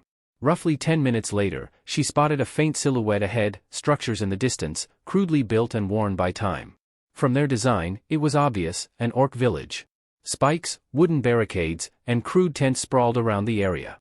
Could he be inside? She wondered aloud, but immediately shook her head. No. That's too reckless. I can't charge in blind. Just as she decided to pull back, her heart dropped. A rustling in the underbrush. A low growl. From the trees beside the path emerged the last thing she wanted to see, an orc. It looked exactly as she remembered from the briefings and the game-like system, green skin, brutal build, and rage-filled eyes. A battle axe rested heavily in its hand, and the creature snarled before charging straight at her. Min Yuri's heart raced. This isn't what I wanted. I was trying to avoid this. But retreat was no longer an option. With no time to lose, she activated one of her core support skills, Bless. A golden light shimmered over her body, amplifying her stats. Her agility, the primary attribute she had poured points into, jumped from 24 to 36. Even her strength, though lesser in focus, rose from 12 to 18. Drawing the gleaming rapier she had received during her class advancement, she readied herself. The blade, light and precise, suited her fighting style perfectly. Fortunately, she had a few things going in her favor. First, the orc was alone. No backup, no ambush, just a direct confrontation. Second, and more importantly, she remembered Ryu Min's advice, orcs are bulky and muscular, but their necks aren't as well protected. That's your best target in a fight. Recalling that tip, her confidence began to build. If she stayed calm, if she focused, she might just pull this off. The orc roared and closed the distance fast, lifting its axe high and bringing it down in a brutal arc aimed straight for her shoulder. Min Yuri's eyes narrowed. The orc's axe carved a deadly arc toward Min Yuri's shoulder. But her reflexes kicked in just in time. She twisted her body, narrowly avoiding the brutal swing. Ha, dodging isn't too hard, she muttered under her breath. Just like Ryu said, these things aren't exactly accurate. With that in mind, she scanned the orc's movements, looking for a weak spot, specifically, its neck. But in the chaos of real combat, it was far more difficult than she'd imagined. There were no target indicators or autocorrections like in a game. If she misjudged and struck the wrong spot, she could easily open herself to a vicious counterattack. As the orc pulled back its weapon for another strike, Min Yuri maneuvered to the side and saw her chance. She lunged forward, rapier flashing, aiming straight for the neck. But the orc shifted unexpectedly, and instead of piercing its throat, her blade sank into its chest. Damn, she hissed, gritting her teeth. Still, luck was on her side. The rapier slid in cleanly and came out just as easily. Most players would have panicked. Many weapons got lodged in the dense muscle, making it nearly impossible to retrieve them in time. But not her. Not this time. Breathing out in relief, she remarked, glad it didn't get stuck. I was bracing for the worst. She didn't waste time. Keeping her footwork light and swift, she continued to maneuver around the orc, striking again and again, each time aiming for the neck. The beast roared and flailed, but her persistence paid off. On her sixth attempt, her blade finally found its mark. The rapier punched clean through the orc's throat. Blood gushed as the monster staggered backward, then collapsed with a thunderous thud. Min Yuri exhaled heavily, her body trembling from the intensity of the fight. She bent forward slightly, catching her breath. That was harder than I thought, she whispered. But I did it. I really beat an orc alone. As she wiped sweat from her brow, something caught her eye. A figure was moving toward her. She blinked, once, twice, trying to make sure she wasn't hallucinating. "Wait, is that really him?" she whispered, her voice filled with disbelief. The figure's silhouette became clearer as it approached. Cloaked in shadow, radiating a quiet dominance, it was unmistakable. "Black Scythe," she said, barely above a whisper. Relief flooded her. After all the searching, the man she had been desperate to find was finally in front of her. But just as she was about to greet him, he walked past her without a word, his attention fixed elsewhere. Startled, Min-Yuri quickly called out, "Excuse me." She couldn't afford to lose this chance again. The man halted mid-step and slowly turned to face her. His piercing gaze met hers. "What is it?" he asked, his voice curt and unreadable. Min-Yuri hesitated. Her throat tightened, words caught between nerves and urgency. But she swallowed her anxiety and spoke, her voice trembling slightly. "Black Scythe, let's form a team." His brow arched, clearly unimpressed.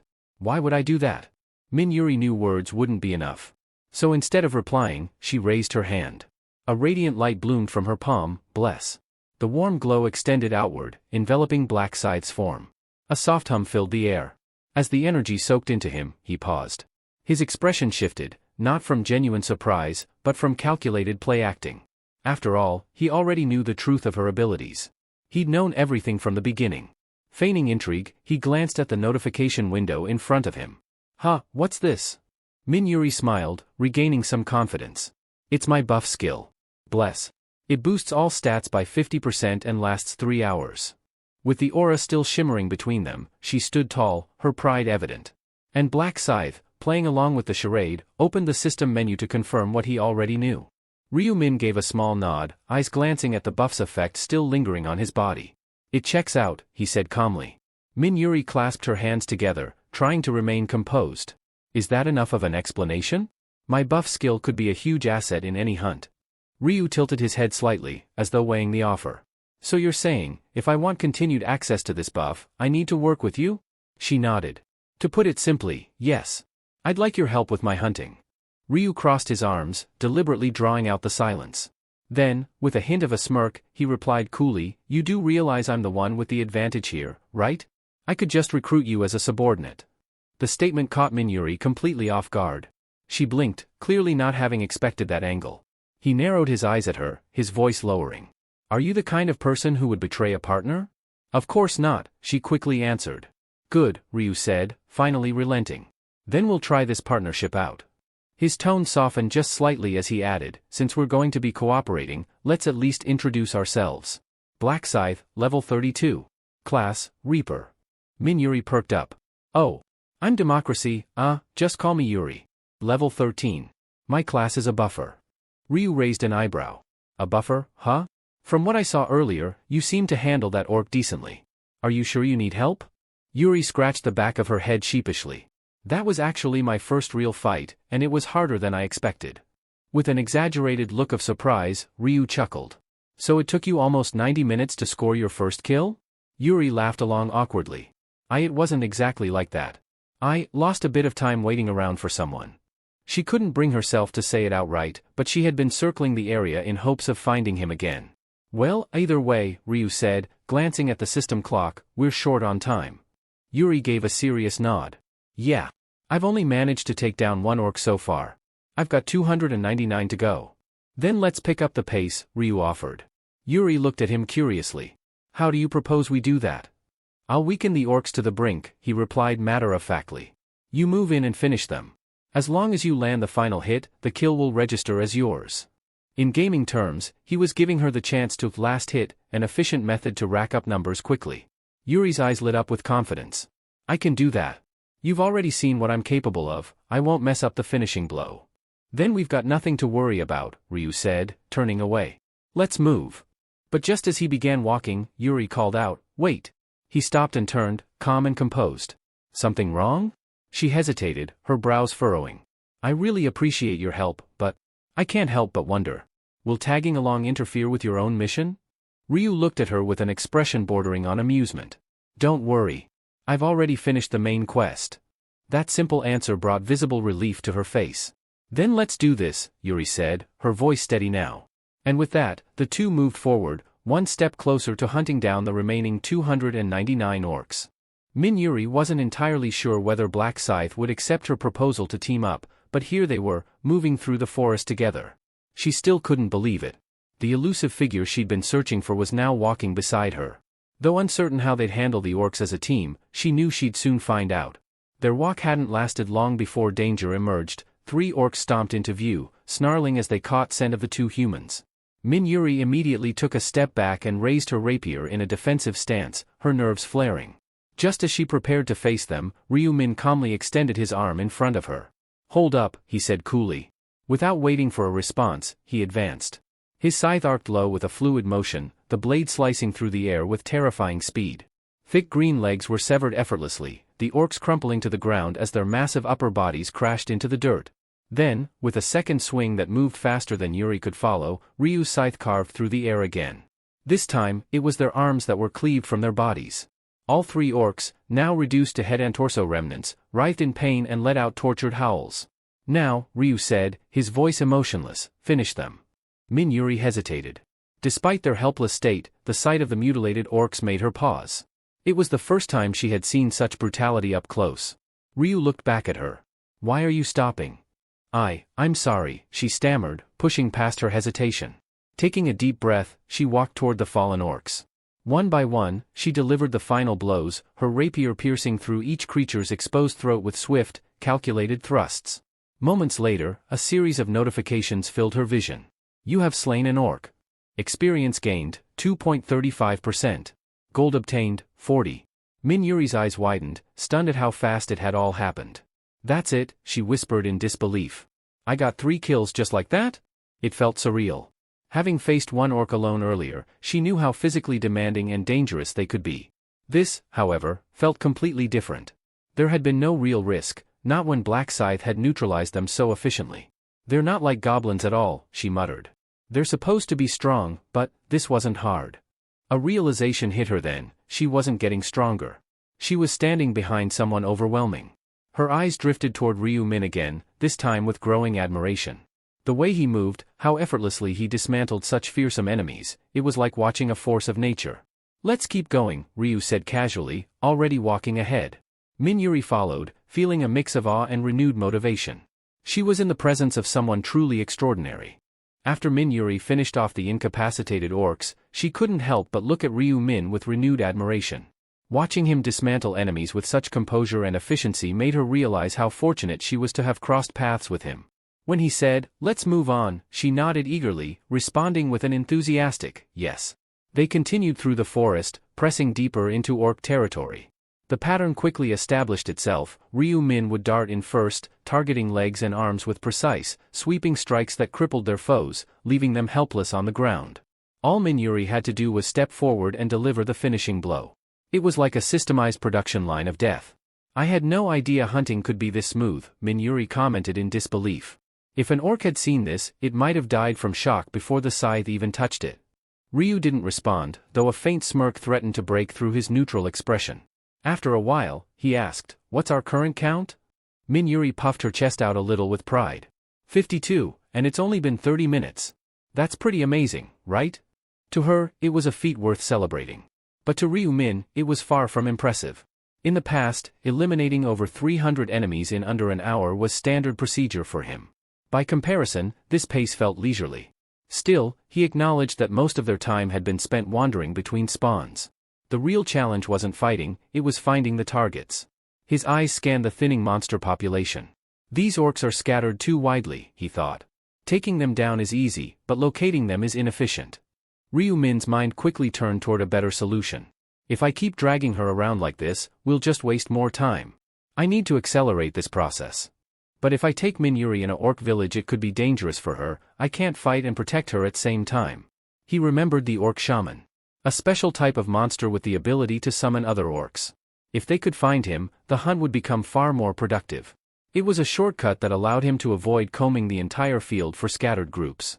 Coincidentally, their current route naturally aligned with the direction of the shaman's lair. It was a perfect opportunity. They pressed on. Along the way, Yuri's spirits stayed high. "At this pace, we might hit the 300 mark within 3 hours, she said brightly. Ryu glanced sideways at her. 3 hours? That's too long.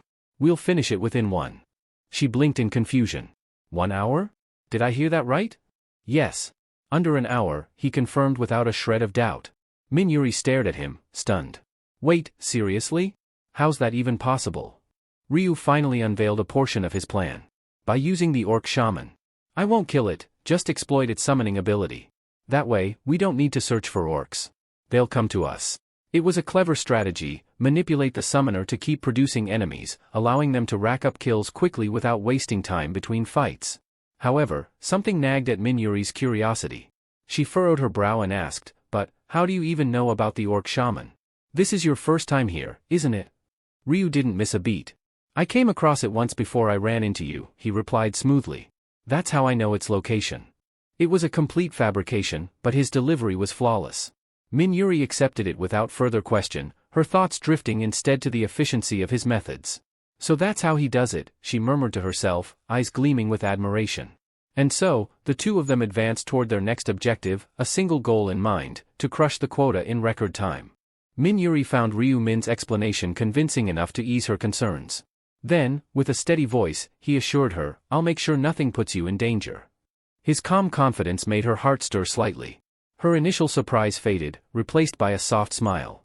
You're more thoughtful than I expected, she said, almost playfully. Maybe that old saying is true, you don't really know someone until you've spoken with them.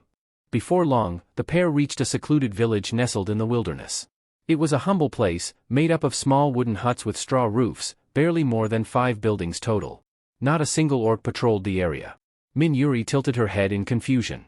This is where a boss is supposed to live? It looks too tiny. Despite the peaceful appearance, Ryu Min remained cautious. He knew better than to judge by appearances. The quaint little hamlet was nothing more than bait. A trap, deliberately designed to appear harmless so it could lure in players with their guards down. In a previous regression, he had seen what lay behind the curtain of deception. While circling behind the village in that timeline, he'd come upon a gruesome pile of corpses, players who had walked into the trap unprepared. All of them had fallen victim to the orc shaman, a cunning creature who relied on deceit rather than strength.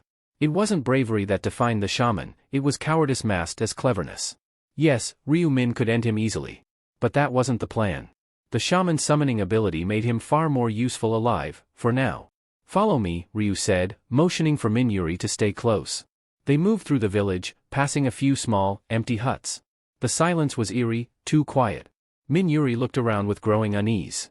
There's no sign of any orcs. Are you sure this is their territory? That's because the orcs don't actually live here, Ryu replied calmly. Only the shaman stays here, hidden inside. Eventually, they arrived at a slightly larger structure. Though it shared the same thatch design, its size and subtle details set it apart. Ryu gestured toward it. That's the place. The shaman waits inside, listening for intruders and preparing ambushes. Min-Yuri's eyes widened. Wait, the orcs lay traps. He's not just any monster. As a boss, he has some intelligence. These small huts? They're just part of the bait, Ryu explained. This whole village is a facade to draw players in and kill them. Min-Yuri looked concerned. Then, are we caught in the trap too? Ryu nodded. From the shaman's perspective, yes. But that works in our favor. Do you have a plan? She asked, her tone serious. We'll turn the trap on him, Ryu said. It's simple. When players enter that larger hut and steps on red carpet there, they trigger a hidden zone. That alerts the shaman, and he summons a horde of orcs, usually 10 to 20, to swarm the intruder. It's almost impossible to escape once they've surrounded you. He gave a small smile. But if we can bait the trigger without getting caught, the summoned orcs will believe they missed their target. Then they'll send out scouts to track us down. And we'll be waiting for them, he added. Min-Yuri hesitated, then offered, I'll be the one to go in. Ryu raised an eyebrow. By yourself? She nodded. There's no need for both of us to walk into a trap. It'll look suspicious if we both go in. Besides, I understand the plan and I want to contribute. Let me do this.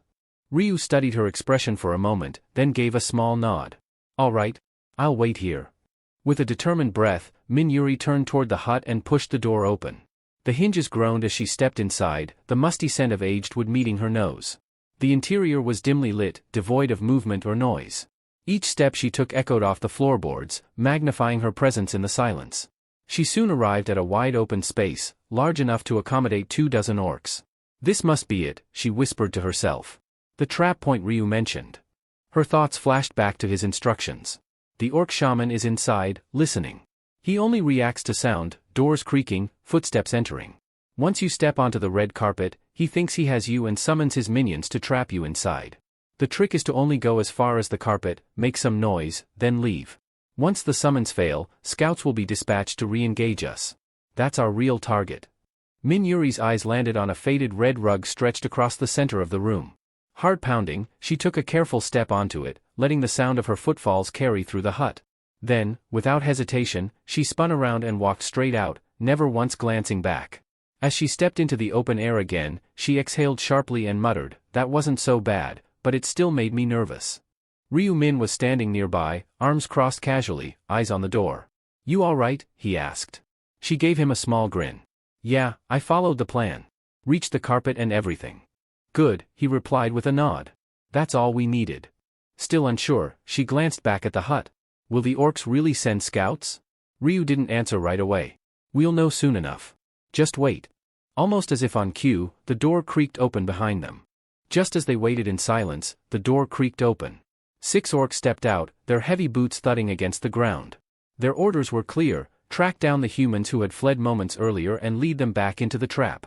That was when Ryu Min calmly emerged from the shadows, his scythe already drawn.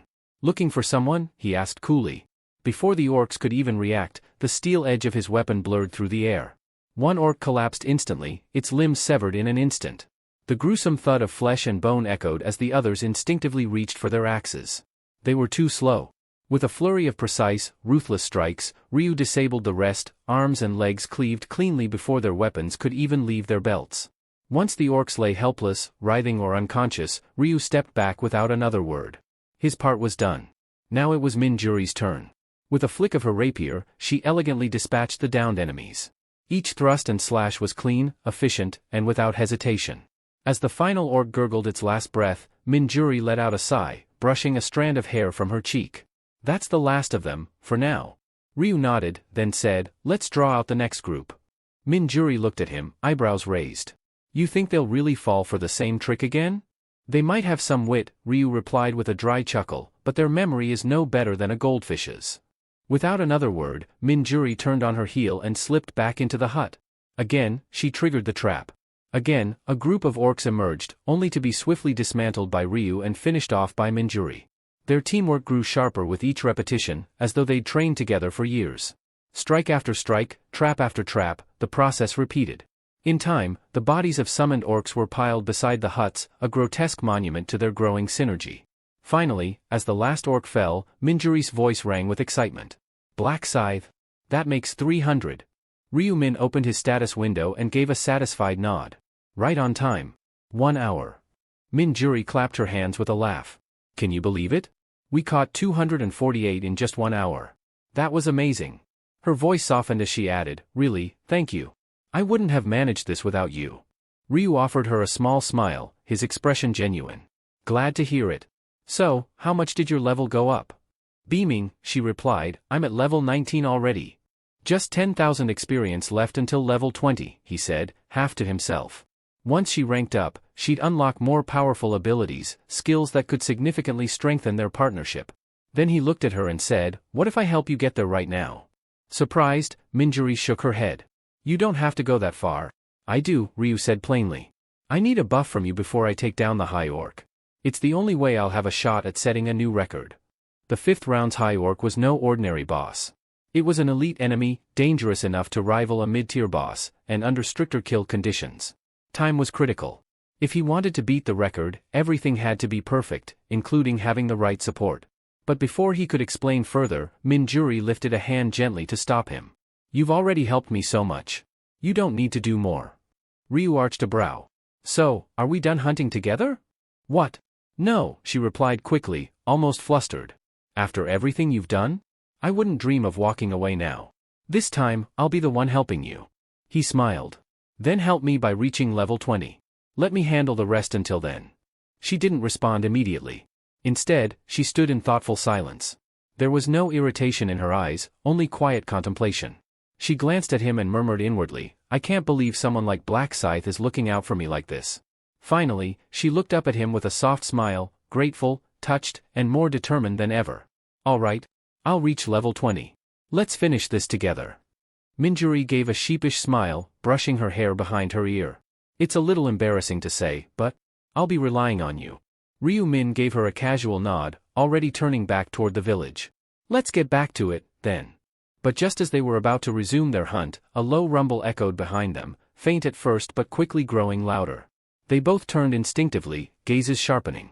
A group of 5 men emerged from the edge of the treeline, their weapons drawn but held cautiously at their sides. They didn't look like monsters, these were players. One of them pointed abruptly and called out, "Hey, over there, isn't that Black Scythe?" The moment they recognized Ryu Min, their steps halted, tension freezing them mid-motion. It was as if they'd stumbled across a predator while strolling through a peaceful glade. Then another voice piped up from their group, tone laced with surprise. "Wait, there's a woman with him." Their wary expression softened slightly, giving way to confusion and curiosity. The men exchanged quiet, uncertain looks. Eventually, one of them stepped forward and raised a hand half-heartedly. Hello?" Ryu didn't respond. His eyes narrowed as if he were looking at something unimportant and mildly irritating. His silence was heavy and intentional. Another tried to break the ice, speaking with caution. "Are you doing something here?"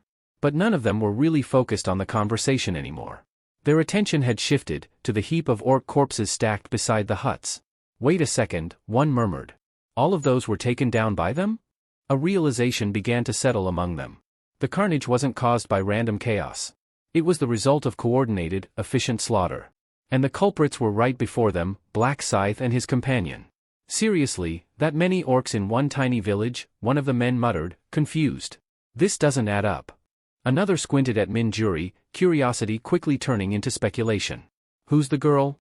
"A teammate," he whispered under his breath. "Since when does Black Scythe work with anyone?"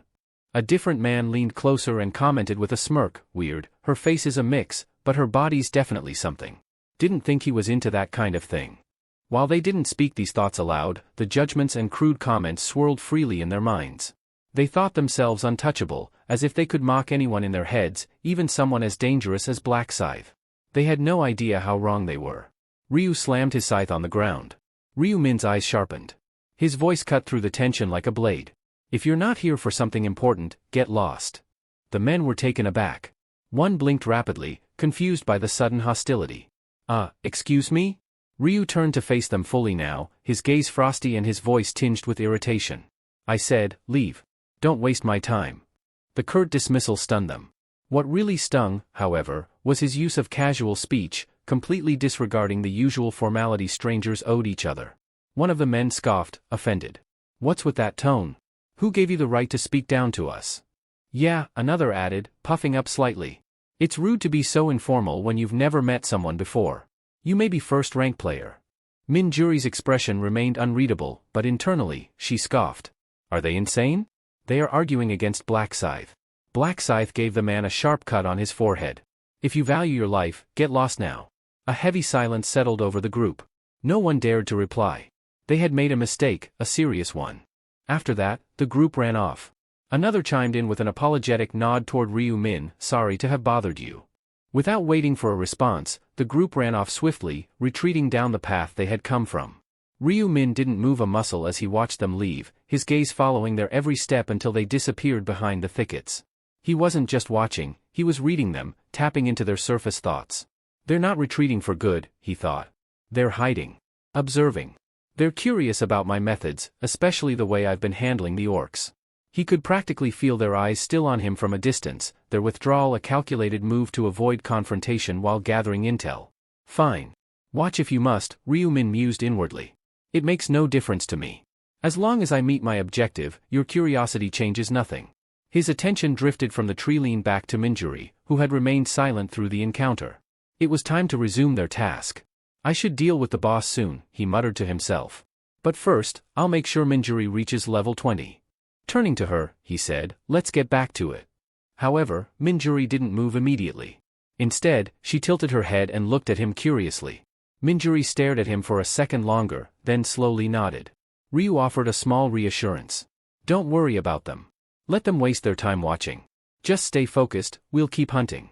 Meanwhile, further off in the woods, the 5 men who had been dismissed stood clustered behind a large boulder, partially concealed by brush. "I think we're far enough away now," one whispered. Another glanced back cautiously. "What now?" Are we just going to watch? A third gave a low chuckle. Of course. I mean, aren't you at least a little curious? Black Scythe isn't exactly known for letting others see how he works. I was wondering the same, another added. How did he manage to summon or attract so many orcs in one tiny village? The fifth member crossed his arms, eyes fixed on the direction they had come from. We keep our distance, observe from the shadows. If we're careful, we won't get caught. A smirk formed on one man's lips. Afraid you'll get squashed like one of those buzzing pests? Not even a little, he replied with mock bravado. Let's get closer. Driven by their shared curiosity and a reckless sense of daring, the group began inching forward, weaving through trees and underbrush, careful not to make a sound. There, he's still over there, one of them whispered as they approached a low hill. From their vantage point, they spotted the edge of a modest cottage nestled at the heart of the ruined village. And beside it, just as before, stood Black Scythe and his companion, ready to resume their grim task. From this distance, we should be safe from his detection, one of the observing men whispered, crouching low behind a bush. Their eyes stayed fixed on the scene ahead, where Ryu Min, standing outside the small thatched cottage, faced off against a fresh wave of orcs that emerged from the nearby shadows. Without hesitation, he moved like a silent reaper, his blade slicing through limbs with chilling precision. Severed arms and legs hit the ground with dull, sickening thuds, quickly forming a grotesque heap. And just as suddenly as it began, Ryu Min stepped back, as if signaling that his role was done. He stood there like a conductor whose final note had been struck, withdrawing from center stage. Watching in hushed awe, one of the men murmured, "Why isn't he finishing them off?" The answer came moments later when Minjuri dashed forward, rapier glinting in the light. She pierced through the weakened orcs effortlessly, ending their suffering with swift jabs. Another observer furrowed his brows. Is he helping her level up? What kind of tactic is that? A third one muttered, baffled. What's he trying to gain from this? It was hard for them to process. The Black Scythe, widely known as the top-ranked player, someone they had always associated with ruthless efficiency and solo dominance, was now taking time to assist a woman in grinding experience. The notion itself felt absurd. One of them scoffed under his breath, just what kind of charm does she have to earn that kind of treatment? They continued watching, feeling the weight of disparity. While they often struggled to take down a single orc and burn through potions in the process, here was a pair dispatching dozens in elegant synchronization, barely breaking a sweat. A sense of bitter envy crept in. He's making it look so damn easy, another added through clenched teeth. But as they continued watching, something else caught their attention, something more subtle. Hold on, one said, narrowing his eyes. Look closely at that woman, doesn't something seem off about her? One of the hidden men furrowed his brows and pointed quietly toward the cottage. Do you see that? He whispered. Every time she steps into that thatched house, the orcs come pouring out right after her. The others turned their attention toward the cottage, watching as Minjuri once again stepped out, trailed by a new group of snarling orcs. It had happened multiple times by now, not just once or twice. It was a consistent pattern.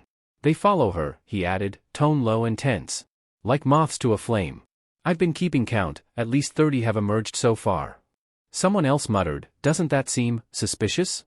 How could so many orcs be packed into such a tiny house? Another, glancing between the pile of slain orcs and the quaint structure they'd come from, made a grim deduction. If each of those corpses came from that single cottage, then we're looking at hundreds, maybe 300 or more. A third man ran a hand over his mouth in disbelief. It's not natural. The only explanation I can think of is, that place isn't just a building. It's a spawn zone. The group fell quiet as the idea sank in. That's gotta be it, someone eventually agreed. A hidden orc respawn point. It's the only thing that makes sense. Otherwise, this entire scene would be impossible. In the game-like world they lived in, areas that continuously regenerated monsters weren't unheard of. But finding one hidden within a nondescript village cottage? That was something else entirely. Then anger stirred among them. A frustrated voice hissed, so that's why they drove us off earlier. They didn't want competition for the spawn point. They're farming the orcs for themselves. Another slammed his fist into his palm. Bastards. They're hogging all the experience and loot. Though their fury simmered, they knew better than to confront Ryu Min head-on. As the Black Scythe, his power was unmatched, and his reputation brutal. Let's just wait, one of them finally said through clenched teeth. Once they clear out, we'll move in and take over. Simple as that. The others nodded reluctantly, each of them burning with resentment but lacking the strength to do anything about it. So, they hunkered down and waited, not realizing that this decision, to stay and watch, would end up sealing their fate. Back near the cottage, Minjuri was practically beaming. Her cheeks were flushed with excitement, and her grip on the sword was tighter than usual. "Black Scythe," she called out, eyes shining. "I hit level 20. It had taken her less than 20 minutes. A rapid ascent no ordinary player could hope to match. Ryu Min looked over at her with his usual calm. "Congrats." She nodded enthusiastically. "I even unlocked a new ability, Bless. Its effectiveness jumped up from 50 to 60%. Ryu raised a brow. "Can you try using it on me?" "Sure," she said with a grin. "Just a second." She raised her hand, and a warm, golden glow began to radiate from her palm. The light gathered, shimmered, then surged forward toward Ryu Min like a wave of divine energy. As it enveloped him, a translucent system notification appeared in front of his eyes. As the newly activated skill surged through him, a notification blinked across Ryu Min's vision. Bless, activated, all stats increased by 60%. Duration, 2 hours 59 minutes and 59 seconds. An emerald light enveloped his mind and body, flooding his senses with strength and clarity. It felt like being wrapped in raw, divine energy. Minjuri stepped closer and proudly announced, "That was my latest buff skill." She then raised her hand again, this time casting another spell. A wave of wind-like energy flowed from her fingers as she said, "This one's called Swift. It boosts both your attack and movement speed by 60%. Swift, activated, attack speed plus 60%, movement speed plus 60%. Agility increased by 40. Duration, 29 minutes and 59 seconds. Though its effect didn't last nearly as long as Bless, Swift was by no means trivial. A speed enhancement of this magnitude, even for half an hour, was a powerful edge, especially when coupled with a significant agility bonus. It wasn't just a buff, it was a combat accelerator, a true game changer. Ryu nodded in recognition. "That's a solid skill," he said, already calculating how it would shorten his kill times. "I'll keep it refreshed every 30 minutes, Minjuri chimed in cheerfully. "No need to worry about its short window." "Good.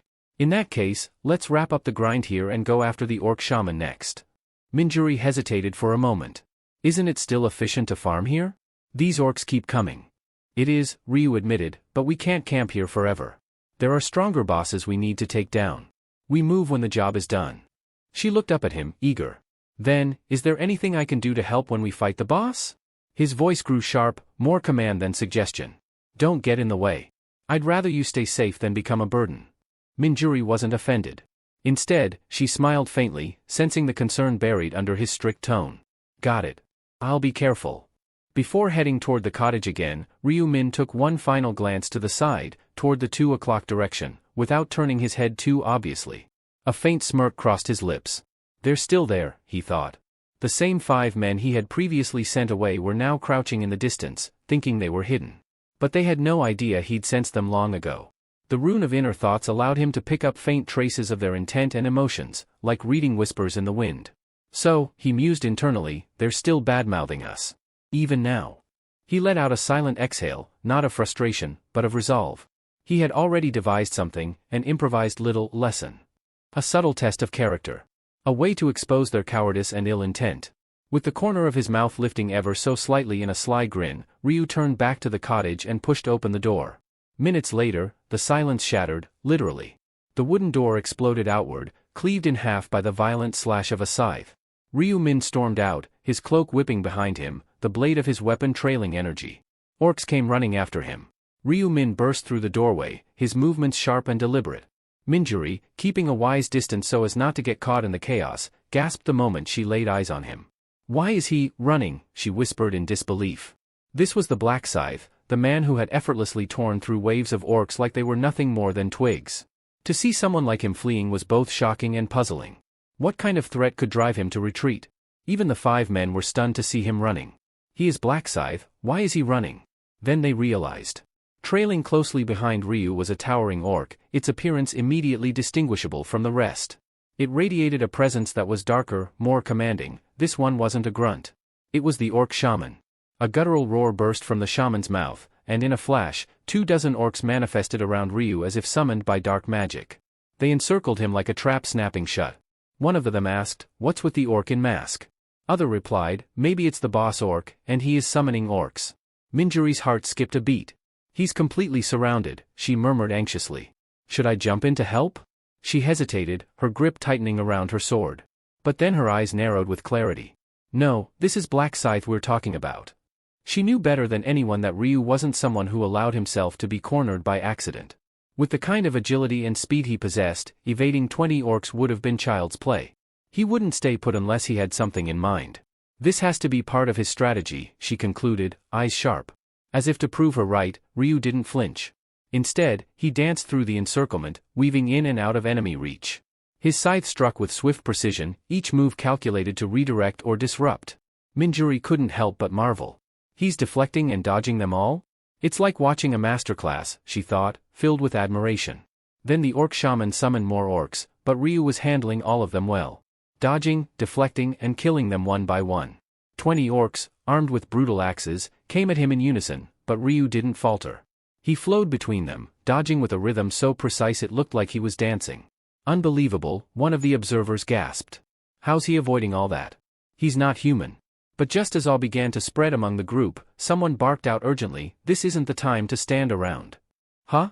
Why not? Another asked, startled. Look! The first man pointed. That boss, the shaman, he's wide open from behind. If we move now, we might be able to land a surprise attack and snatch the kill. Are you serious? You want to steal the boss from Black Scythe? Another asked, hesitating. This is our shot. He's too busy fending off the orcs. There's no way he'll notice right now, one said with confidence. And if he finds out later? Someone asked nervously. We just say we were trying to help, the man said with a smirk. It looked like he was in trouble, didn't it? Their greedy logic convinced the group, and they crept forward, circling around the battlefield toward the shaman. Minjuri watching Ryu, but then her attention shifted. From behind the orc shaman, figures began to creep into view. Her expression darkened as recognition dawned. It's them. The same 5 men they'd encountered earlier had reappeared. This time, they moved with purpose, weapons at the ready, eyes locked on the shaman. Minjuri frowned as she pieced it together. They're trying to snipe the shaman while Ryu keeps the rest busy, she realized grimly. It wasn't just opportunistic, it was an outright attempt to steal the boss he was clearly targeting. That shaman's his, she thought, her tone serious. They have no idea what they're meddling with. Few moments ago, Minjuri hesitated before speaking, her voice laced with concern. Black Scythe, am I slowing you down? I mean, with everything going on, am I in your way? Ryu, who had been checking the cooldowns of his skills while casually surveying the area, looked up at her, his expression as calm and unreadable as ever. No, he said plainly. I've already cleared the main quest. Minjuri blinked, caught off guard. You already finished it? Ryu gave a slight nod, as if it wasn't anything worth making a fuss over. Now I'm just wrapping up the side objectives. I've already collected 1 stone of balance. Minjuri's eyes widened in disbelief. Wait, you're serious? You've already got 1? I am after the bosses, I killed 1 orc warrior. Ryu said. The weight of that single word, already, hung in the air like a thunderclap. In present, 5 men. Their weapons were drawn, their footsteps cautious, but just as they closed in, everything turned pitch black. A shroud of darkness blanketed their vision, plunging them into confusion. What the hell? Someone gasped, trying to keep his voice down. The group instinctively covered their mouths, but it was already too late. The orc shaman's head snapped around, alerted to their presence. He immediately backed away, sensing the danger. Damn it, one of the men hissed. He noticed. The shaman, perhaps enraged at the failed ambush, raised his axe skyward and bellowed a warcry that shook the air. As the veil of darkness lifted, the group was met with a chilling sight. 20 orcs stood before them, summoned in an instant. No, this is bad. We're screwed, one of them cried. Following their leader's orders, the orcs charged without hesitation, axes swinging. The men screamed in terror. Help! Somebody! Unlike Ryu, they had no skills, no speed, no experience to handle such a coordinated assault. They had struggled even against 5 orcs earlier, and now they were facing 4 times that number. The attack was brutal.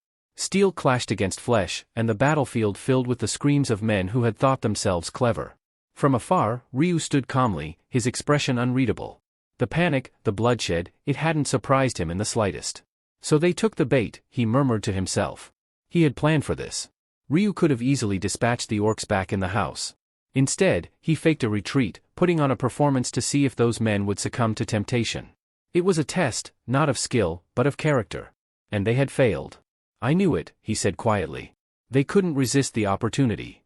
The moment they made their move, Ryu had cast Night of Death, enveloping the area in darkness. When the light faded, the aggro had shifted to them.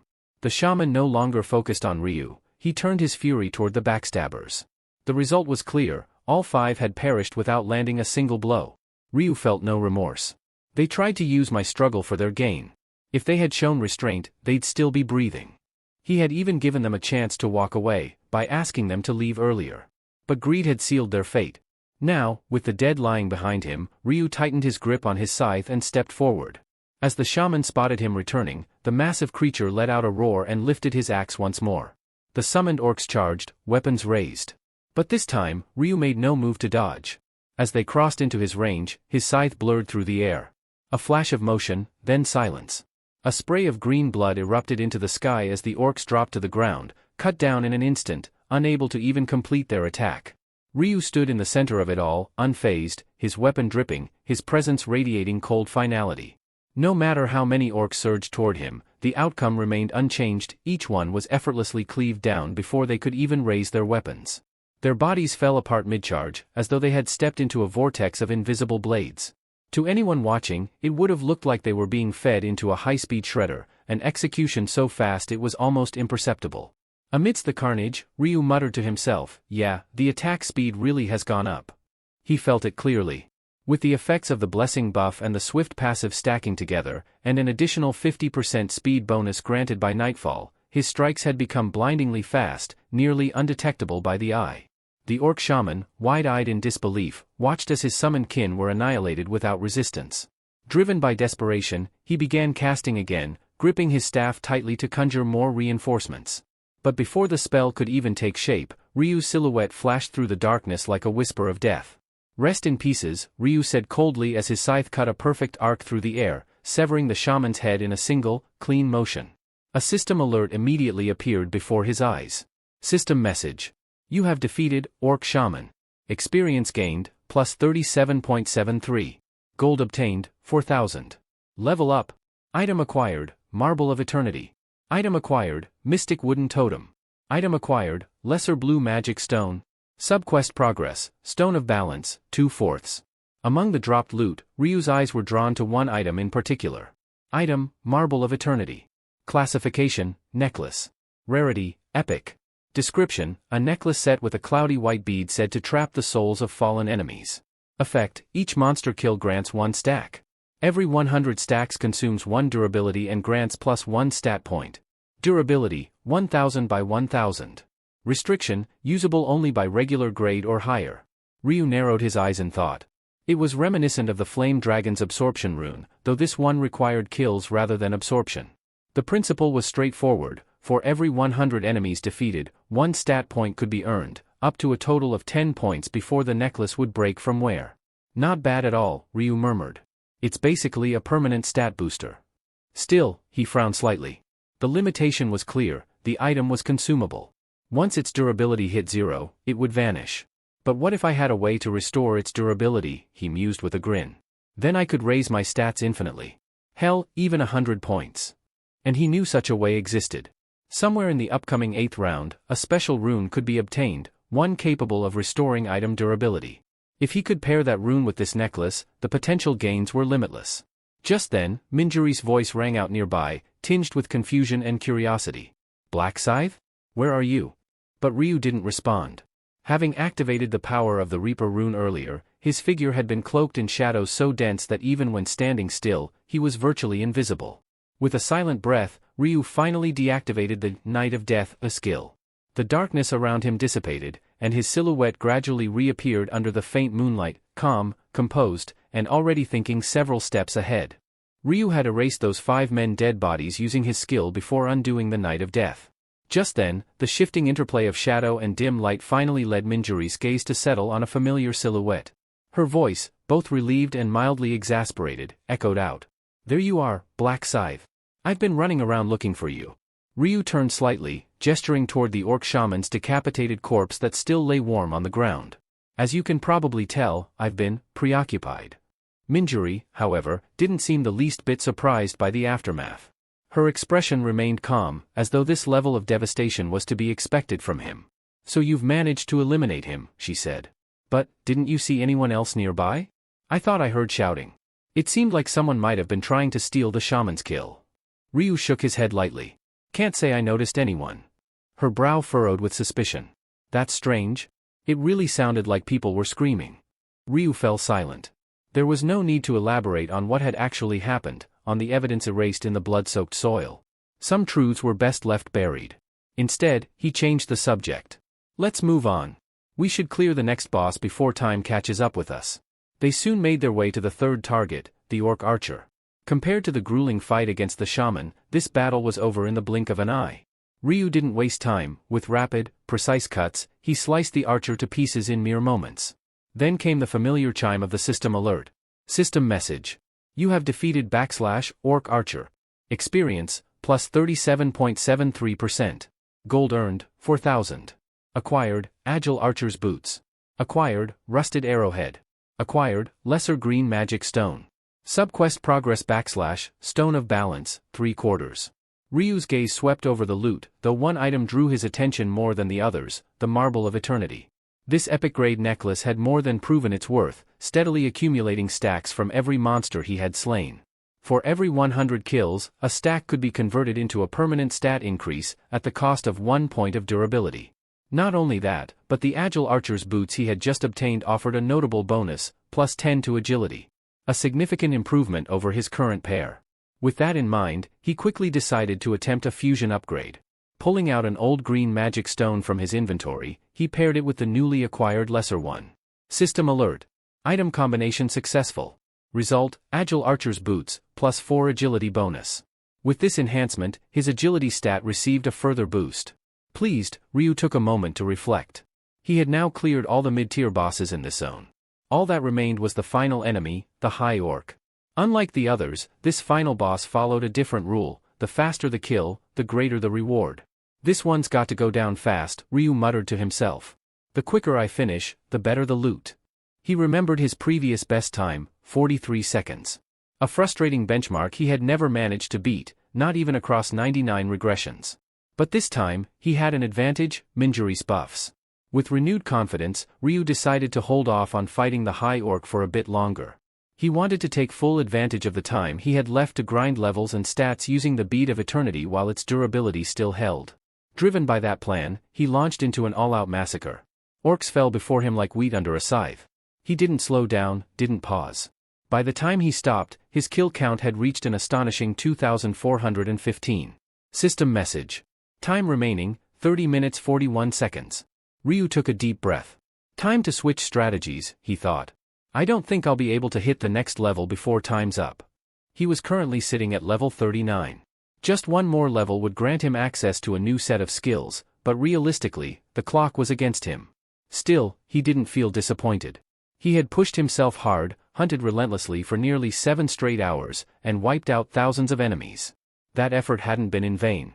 Minjuri had stuck with him the entire time, and he'd even left her more than 100 orcs to slay, giving her enough to level up too. On top of that, her buffs had helped him immensely. But what truly satisfied Ryu was the 9 stat points he'd managed to acquire through the Bead of Eternity. One more kill, and this thing's durability hits 0, he noted, checking its stats. Durability, 1/1000. To make sure he could use it again in the future, he needed to stop now and later restore it using a rune he'd gain in the 8th round. Just then, Minjuri approached and asked, "Are you done hunting?" Ryu gave a short nod. "This should be enough." She smiled. "Then it's time to take down the final boss. Any clue where it might be?" "We'll have to look for it," he replied. Their eyes briefly met. Then, without warning, Ryu stepped back and said quietly, "Let's part ways here." Minjuri blinked. "What? You've followed me long enough," he said, his voice steady. "You've done enough, and I'm used to moving alone." Minjuri's eyes dimmed with a faint sadness as she murmured, "So, this is where it ends, huh?" Her expression clouded over, a subtle blend of disappointment and resignation painting her features. Though the words were never spoken aloud, her inner thoughts wavered. Should I ask if I can stick around until we clear the final boss? No. I shouldn't. Staying beside him any longer would probably just get in the way. This is the right moment to step back. Her reasoning was firm, even if her heart resisted. Deep down, she knew parting here was the smarter choice. Ryu Min, aware of her lingering thoughts, said nothing. He could sense the emotion behind her silence, but the danger that lay ahead made it clear Minjuri didn't need to be dragged into a fight that only he was prepared for. The High Orc wasn't just another target, it was a menace. Still, Minjuri stepped closer, extending her hand toward him. Let me refresh your buffs before you go, she offered softly. With a faint glow, the blessing and swift enchantments wrapped around him once more. She smiled lightly. I'm really grateful, she added. If you hadn't been there during the hunt, I doubt I'd have managed on my own. As she finished speaking, she pulled something from her inventory, a crystal glowing faintly with magical energy. This dropped while I was hunting earlier, she said, holding it out. It's a mana crystal. I'm not sure if you'll need it, but, here. Ryu glanced at the crystal, then at her. You can keep it, he replied simply. But she shook her head with quiet insistence. No, I've already gotten what I needed, just the experience was enough for me. Even without reading her thoughts, her honesty was clear. Yet her inner monologue drifted into Ryu Min's awareness unintentionally. I actually found two. I need to give one to Min, and I can't let Black Scythe walk away empty-handed. I owe him too much for everything. Unaware that both names, Black Scythe and Min, referred to the same person, Minjuri's sincerity touched Ryu. A faint smile curved at the edge of his lips. You've helped me as well, he said. So quit trying to repay me. Minjuri blinked in confusion, caught off guard by his perceptiveness, as if he had somehow seen straight through her. Taking the mana crystal from her hands, Ryu nodded once more. Then I'll accept it. Thank you, he said. With that, he turned and began walking away, his pace swift and determined. Let's meet again, he added, without turning back. Minjuri watched his figure shrink in the distance, unable to fully grasp what had just passed between them. But for Ryu Min, there was no time to waste. The clock was ticking, and the final challenge stood ahead. Distance from target 1,121 meters. Of all the foes in the fifth round, the High Orc towered above the rest in both strength and menace. Its monstrous power was no exaggeration. Under normal conditions, even a group of 20 players at level 20 would be crushed beneath its blows. Realistically, perhaps only 100 players working together, throwing their lives at it repeatedly, might stand a chance. But such a coalition had never formed, not in any timeline. That's why Ryu felt secure. As long as the round hasn't ended, he murmured to himself, no one's crazy enough to attempt it. This was a boss no one else dared to touch, not unless they wanted to court death. In his early regressions, even he hadn't considered facing it head-on. The first time he encountered it, he had merely been on his way to complete a subquest, and ended up paying the price with his life. 4 times. But each death taught him something, its patterns, its timing, the mechanics of the time challenge. And from the 5th try onward, the High Orc had never killed him again. With every round, he refined his strategy. Every attempt brought faster execution. Eventually, he brought his record time down to 43 seconds, his personal best. This time, he whispered, his eyes sharpening, I'll break that record. Fueled by the renewed swiftness buff, his legs surged forward with blinding speed. At full stride, he could now cover 100 meters in 7 seconds, a level of mobility most players could only dream of. His mind honed in on one objective. The High Orc wasn't confined to a static location, it wandered the field freely, unlike other bosses tethered to specific coordinates. That made tracking it a challenge, one Ryu had overcome by unlocking a key skill. He activated it now. System message. Skill activated, tracking. Target, High Orc. Status, target located. Distance, 321 meter. His heart thudded once in anticipation. There it was. The battle to set a new record, and maybe change fate, was about to begin. Tracking wasn't a privilege reserved only for players, monsters, too, could be marked and followed. As long as the user remembered the target's appearance and name, the skill worked just as effectively. While many assumed tracking was designed solely for locating bosses, its utility extended far beyond that. It was just as effective on regular monsters. As Ryu Min closed the gap between himself and his target, the outline of the High Orc gradually came into view on the distant horizon. The moment it entered his line of sight, he exhaled with visible relief. Good. No one's gotten to it yet. If I act fast, I can. But before he could finish that thought, he froze mid-step. His eyes narrowed. Something was wrong. The High Orc wasn't idly roaming. It was already in combat. A group of players had engaged it, and it wasn't going well. The monstrous orc had lifted a man into the air, gripping him by the torso. With a sickening crunch, it crushed him like a dried twig, tossing aside the broken corpse. The remaining players stood frozen, terror rooting them to the spot. Ryu Min's expression hardened. There were 5 of them in total, a makeshift party hastily formed out of necessity rather than camaraderie. Strangers, really. They joined forces after realizing that slaying 300 standard orcs alone was nearly impossible at their level, which hovered around 12 or 13. Their alliance had been born from shared desperation. Over the course of 6 grueling hours, they had chipped away at their objective. Each kill had brought them closer to their goal, and when the last orc fell, they were finally able to relax. A few even smiled, relieved they had completed the mission. Whether they made it into the top rankings or not was uncertain, but for the moment, they could breathe. One of them stretched and said, "We've come this far. It'd be a waste to stop now. How about hunting a bit more?" "Yeah," another replied, nodding. "If we push just a little further, we might hit level 20. The decision was unanimous. Their earlier hardships had faded, replaced by confidence and hope. Orc after orc fell beneath their weapons, and soon, they reached the milestone. Each of them unlocked a new skill, boosting their morale and feeding their growing self-assurance. They continued to hunt together even as time began to dwindle. Then someone suddenly paused mid-swing and pointed. "Hey, what's that?" The others turned. Not far ahead stood a towering orc unlike any they had seen before. It was massive, well over 3 meters tall, with a body like chiseled stone, muscles bulging beneath thick, sinewy skin. It held no weapon, yet exuded a terrifying aura of raw strength. "What the hell?" one of them muttered. "That's not a normal orc." "Could it be a boss?" another guessed. A day ago, that word would have been enough to send them running. But now, drunk on their recent successes and bolstered by their newfound powers, the group brimmed with a dangerous overconfidence. One of them grinned and said, "Wanna give it a shot? There's 5 of us, we should be able to take it." "Wait. Are we sure?" one asked hesitantly. "Well, bosses drop good loot, right?" another chimed in. "If we manage to take it down, we split the rewards evenly." The group nodded in agreement, and with shouts of determination, they advanced toward the creature. Their cries caught the high orc's attention. Its head slowly turned, golden eyes locking onto the charging group. In that instant, every member of the party felt it. This wasn't a boss they were about to hunt. This was death itself. The high orc let out an alien, guttural growl that sent shivers down their spines. Then it lunged with terrifying speed, landing before them with a seismic impact that shook the ground. Before anyone could react, the beast struck. Its fist whipped through the air like a cannonball. One man's head exploded on contact, reduced to pulp in an instant. Another was struck across the back, his spine snapping in half with a sickening crack. 2 were dead before they could even lift a hand in defense. The remaining 3 stood paralyzed, their thoughts clouded by fear. Fingers hovered over their skills, but their minds screamed run, and their bodies refused to listen. The high orc took a step forward. It wasn't a fight anymore. It was a slaughter in the making. The high orc's rampage didn't stop with just 2 kills. In a matter of seconds, 2 more of the party members were torn apart. Both fell with horrified expressions frozen on their faces, gaping mouths wide open as their chests were pierced straight through by the monstrous creature's fists. The last survivor stood trembling, paralyzed not just in body but in soul. His legs felt like glass, his breath ragged. I'm going to die here," he muttered, eyes wide with terror.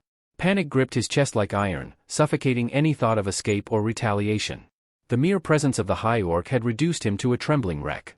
The monster turned toward its final victim, the corners of its lips curling into what almost looked like a cruel, mocking grin. It didn't need to speak to be understood, its expression said it all. "You're next." Raising its massive fist, the high orc prepared to end it. But the blow never landed. In a blink, the behemoth's body collapsed like a toppled statue. Its head separated cleanly from its shoulders and bounced against the blood-soaked ground. The final player stood frozen, not understanding what had just happened. From behind the fallen corpse, a faint breath escaped Ryu Min's lips. He had arrived in silence, the shadows concealing his approach, and with a single clean stroke of his scythe, he had decapitated the boss in one fluid motion. He hadn't been sure if it would work, it was a gamble. But it paid off. A notification window promptly appeared before his eyes. Boss defeated, high orc. Kill time, 1 second. New record achieved. Messages rapidly followed. Experience gained, plus 54.79%. Gold earned, 8,000. Bonus gold, 4,000. Level up. Current level, 40. Items acquired. High orc's gold gauntlets. High orc's fang.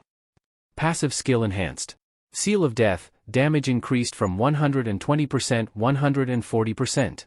Night of death, range expanded from 500 meter to 1,000 meters. New skill unlocked. Unique skill, Moonlight Destruction, Reaper exclusive. Description.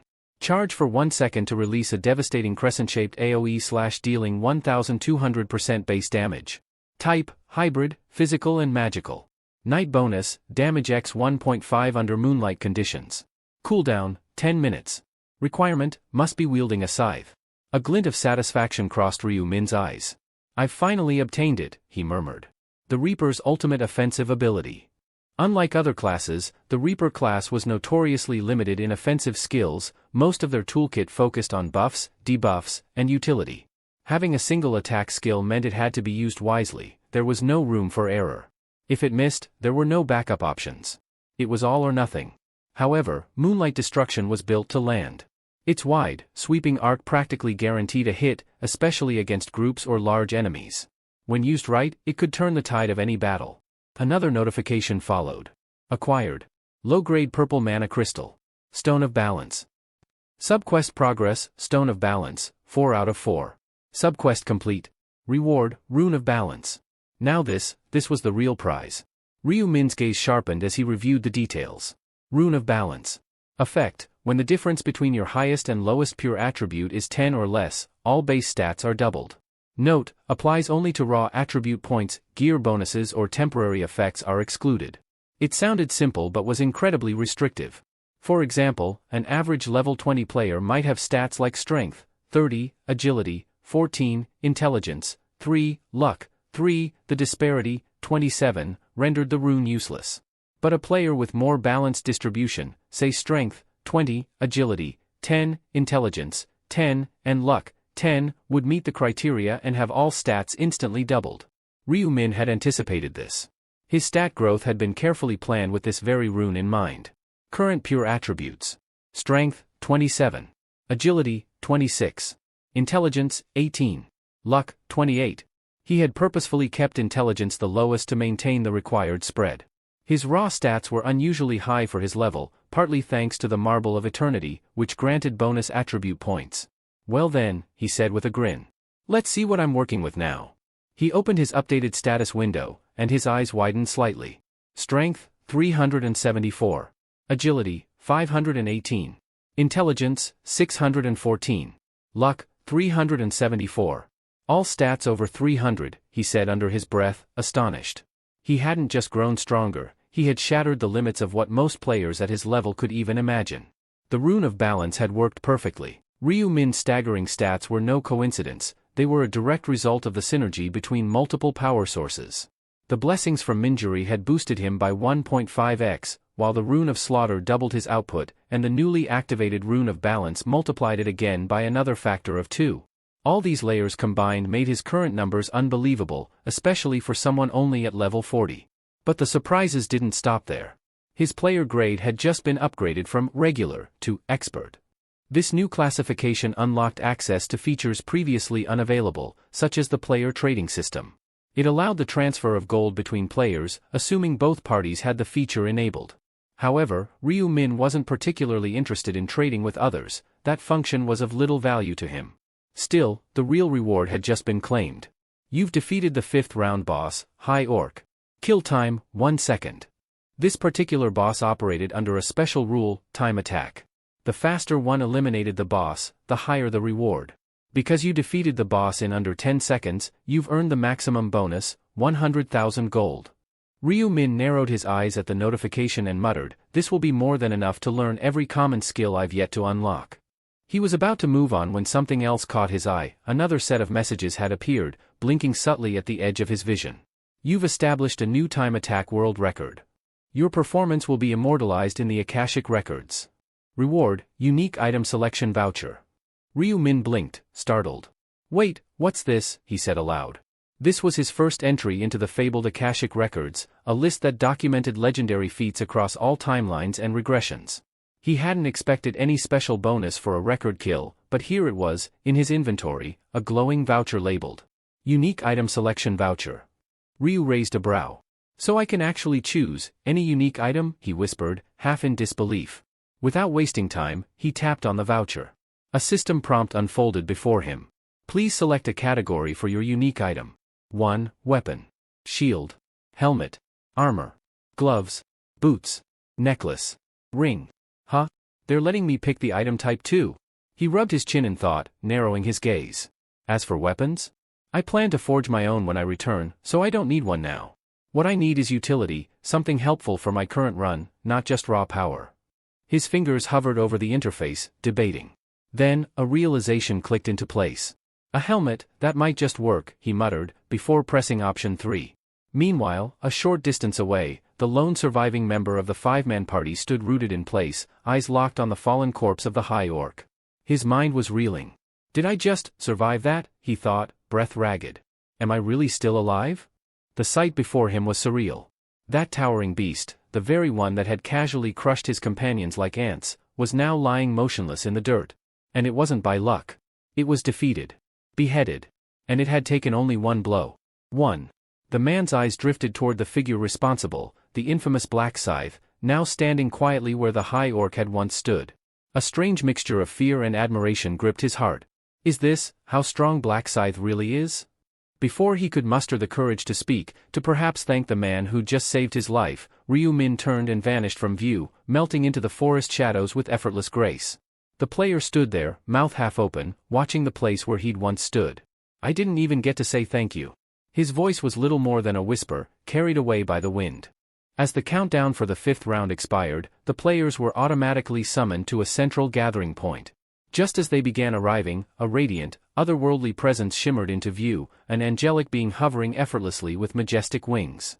With a teasing smile, the angel addressed the weary group. Well? How did it go? Managed to complete the quest? She asked mockingly. I see the crowd has thinned considerably. Surely you didn't let yourselves fall to something as pathetic as orcs? Or perhaps you turned on each other fighting over kills. But no one responded. Their silence was heavy, not from shame, but exhaustion.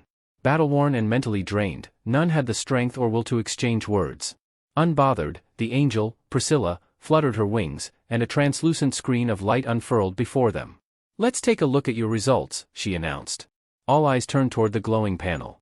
And when the names and rankings appeared, expressions of shock, disbelief, and awe spread like wildfire among the crowd. All zone rankings. First, Black Scythe, level 40, Reaper, 1 hour 0 minutes 6 seconds. Second, Dumb Idiots, level 25, Shaman, 2 hours 30 minutes 21 seconds. Third, Heavenly Demon, level 24, Dark Knight, 2 hours 47 minutes 21 seconds. Zone C ESKS 007 rankings. First, Black Scythe, level 40, Reaper, 1 hour 0 minutes 6 seconds. Second, Democracy, level 21, Buffer, 2 hours 55 minutes 38 seconds. Third, No Pain No Gay, level 23, Warlock, 3 hours 19 minutes 12 seconds. Gasps rippled through the crowd. Level 40? Are you serious? Someone muttered in disbelief. Most couldn't even react properly. The gap was too immense, the performance too surreal. While many stood slack-jawed, a few nodded in grim understanding. After all, Black Scythe had maintained his iron grip on first place since the beginning. This wasn't luck. It was consistency. Domination. Yet Ryu Min, the man behind the title, didn't appear particularly impressed. The string of achievements had started to feel routine. Congratulations. You have secured first place in your zone. Congratulations. You have secured first place overall. Your current standing, first in both your zone and the overall rankings. Zone reward, Intermediate Epic Necklace Selection Voucher. Overall reward, Special Reward Selection Box. As always, the same cascade of rewards followed. It was becoming familiar. But then, a new message drew his full attention. Achievement unlocked, 5-time consecutive overall champion. Title earned, the one ahead of all. Effect, all experience gained is increased by 1.5x. A faint smirk tugged at the edge of Ryu's lips. Finally. The title I've been aiming for. This title wasn't for prestige, it was a strategic necessity. With a 50% increase in experience gain, Ryu Min's leveling pace would now accelerate even faster, granting him a valuable edge in future rounds. I need to grow fast. Opportunities like this don't come twice, he said to himself. With that settled, it was time to claim his reward. Please select one of the following epic necklaces. Necklace of the Skeleton Knight. Necklace of the Java Tribe. Necklace of Resilience. Most would be clueless here, left to guess based on names alone, but Ryu Min had done his homework. He'd studied each of these items through his prior regressions and knew exactly which one he needed. No hesitation. Option 2. He tapped the Java Tribe necklace, and it instantly materialized in his inventory. Necklace of the Java Tribe. Type, necklace. Grade, epic. Description, a mystical relic of the otherworldly Java Tribe, pulsing with arcane energy. Effect, +3 to all stats, plus 35% resistance to abnormal status effects. Durability, 1000 by 1000. Requirement, minimum regular rank. Ryu examined the glowing accessory with a thoughtful gaze. Raw strength isn't everything, he murmured. What I need now isn't just power, it's protection. He had seen it countless times before, formidable players crumbling under the weight of status conditions. Poison, confusion, charm, there were monsters in later rounds that could incapacitate even the strongest warriors in seconds. They may not have shown up yet, but they will come, he muttered. And when they do, I'll be ready. Prepared, leveled, and equipped, Ryu Min stood at the edge of the next chapter, his power growing faster than ever. Items that offered resistance to abnormal status effects were notoriously rare, and highly prized. In acquiring the Java tribe's necklace, Ryu Min had secured a powerful piece of insurance. If he ever found himself in a position where he no longer needed it, he could easily sell it for a small fortune. After all, any seasoned player who had experienced the horrors of paralysis, confusion, or poison would pay dearly for protection against such conditions. Having finalized his necklace selection, Ryu Min's focus shifted to the final reward he'd been granted, the special reward selection box. A new message unfolded before him. Please select one of the following special rewards. 3x experience boost, valid for round 6 only. 6,000 gold. Information regarding round 6. Ryu skimmed the options. No stat bonus this time, huh? Just a pure EXP multiplier, he mused. But that was more than enough. Between the three choices, there was no real competition. He already knew what round 6 entailed, thanks to prior regressions, and gold wasn't an issue. His current balance exceeded 220,000. An additional 6,000 wouldn't even register. Option 1, he confirmed. Triple experience for the next round, that's what I need most. Just then, the radiant being Priscilla hovered back into view. Her angelic features twisted into a mockingly sinister smile. Well then, everyone, she called out sweetly. I trust you've all seen your rankings? Her voice carried a venomous lilt as she continued. In that case, it's time to deliver judgment. A deadly silence fell over the crowd. There were 1,585 players who cleared the main quest in this round. But only the top 212 ND performers will be allowed to move on. The rest? She snapped her fingers. Will be eliminated here and now. Gasps rang out across the crowd. Panic spread like wildfire. No, wait. Please. Angel, don't. Have mercy. But it was too late. The remaining players, ranked below the 1,211 spot, were already marked. Light flared. Screams echoed. And one by one, bodies crumbled into dust. As Priscilla looked on with cold detachment, she scoffed. Pathetic. Groveling, shrieking, begging like vermin. Humans really are insects. Watching the carnage unfold, Ryu Min narrowed his eyes. TCH. You're no better, he muttered quietly. I've seen angels crawl and whimper before, beneath my feet. For a brief moment, Priscilla's gaze flickered toward him. There was something different in her eyes, something tense. A flicker of wariness. Still, she murmured, glancing across the now much smaller crowd, I didn't think any of you would manage to complete the sub-quest, but it appears someone did. She didn't name Ryu Min, but her eyes told the story. System message. Round 5 complete. Total survivors, 19,327,557. Zone C ESKS 007 remaining players, 1211. Priscilla spread her wings, her voice rising once more. That concludes the 5th round. Rest while you can. Your consciousness will soon return to your home dimensions. She gave a final, mocking smile. The next trial, round 6, will begin promptly at midnight, June 1st, 2022. And with that, the angel vanished. After the results of round 5 were finalized. Ryu wake up. After that, he had a meal with his brother and then Ryu Min sat down to take care of some long overdue crafting. Opening the item combination interface, he began to load in the various rare materials he'd gathered during the past 10 hours of slaughter. This time, he wasn't aiming for an ordinary enhancement, he was determined to forge a unique grade item. For the primary catalyst, Ryu selected Reaper's Scythe, his current weapon, which had served him well up to this point. He gently detached the embedded low-grade orange gemstone from the hilt. If this works, he murmured, it'll evolve into something far beyond an epic-grade weapon, perfect for someone at the expert level. Next, he filled the remaining slots with supporting materials. Orc's heart, still warm from battle. Mysterious wooden totem, pulsing faintly with latent magic. Corroded arrowhead, etched with traces of ancient curses. High Orc's molar, a grotesque but potent relic. But Ryu wasn't done yet. From his inventory, he withdrew one final item, a chunk of black gold ore, an exceedingly rare enhancement material he took from Huang Yongmin in a previous round. This will be the game changer, he said, slotting the black gold ore into the final submaterial space. With this, I'm not settling for epic. I'm going straight to unique. With all components in place, he hovered over the combine button and pressed it. A blinding light surged from the screen. A brilliant flash bathed his surroundings as a deep chime echoed, signaling the completion of the process. System notification, combination successful. Item created, Death Scythe. Type, weapon. Grade, unique. Description, a legendary scythe whispered to have once belonged to the Grim Reaper himself. Wherever this blade moves, the shadow of death follows. Attack power, 300.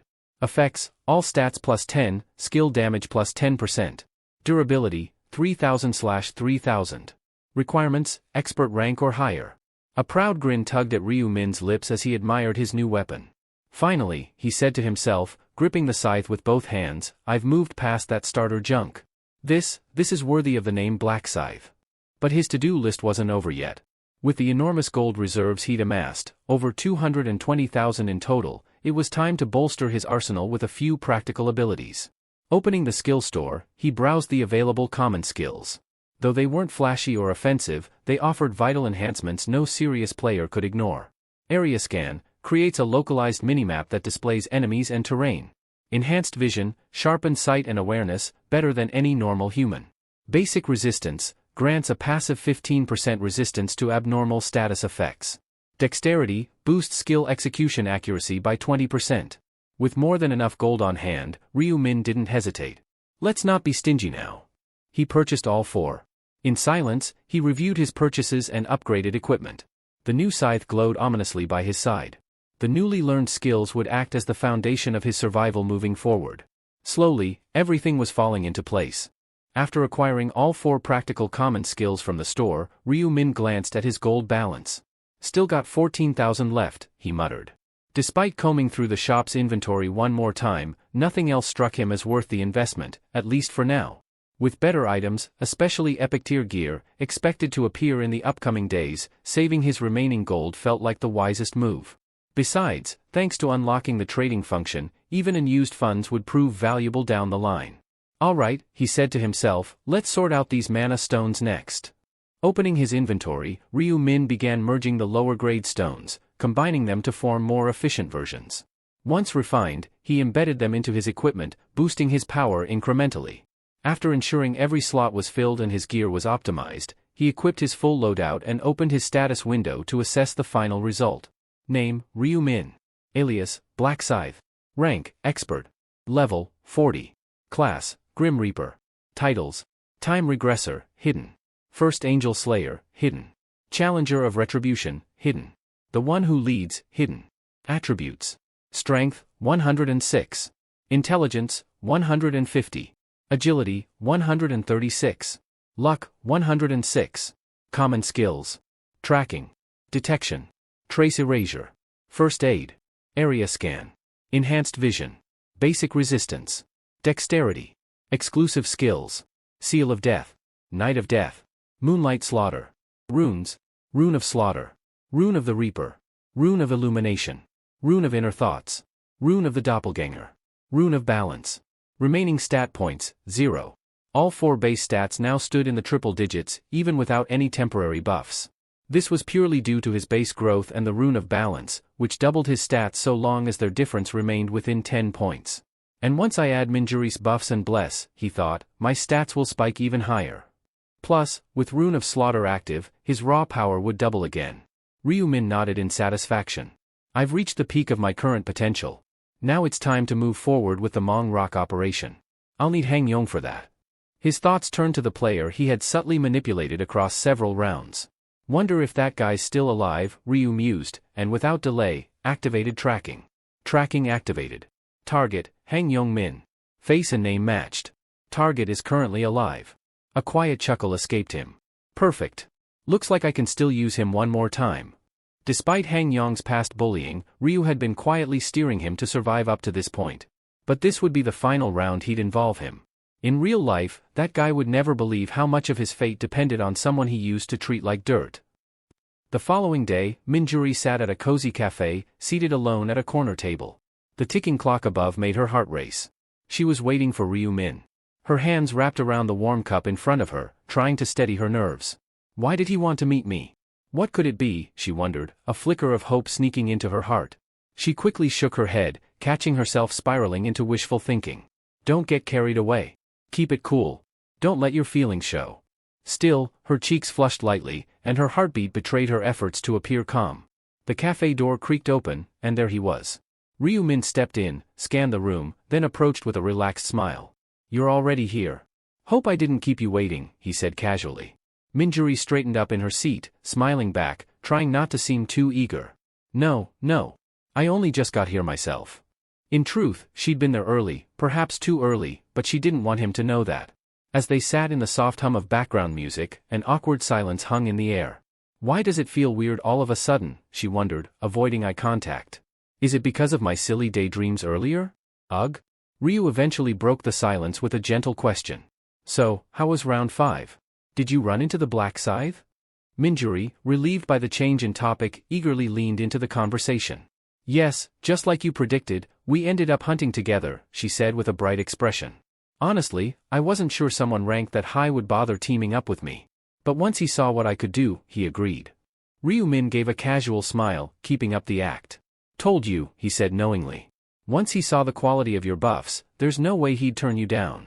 Encouraged, Minjuri continued with excitement. And it really paid off. The hunt went smoother than I ever imagined. It was the most comfortable run I've ever had, and for the first time, I actually came in second place in my zone. Feigning admiration, Ryu raised his brows and let out a low whistle. Second place? Not bad at all. What did you get as a reward?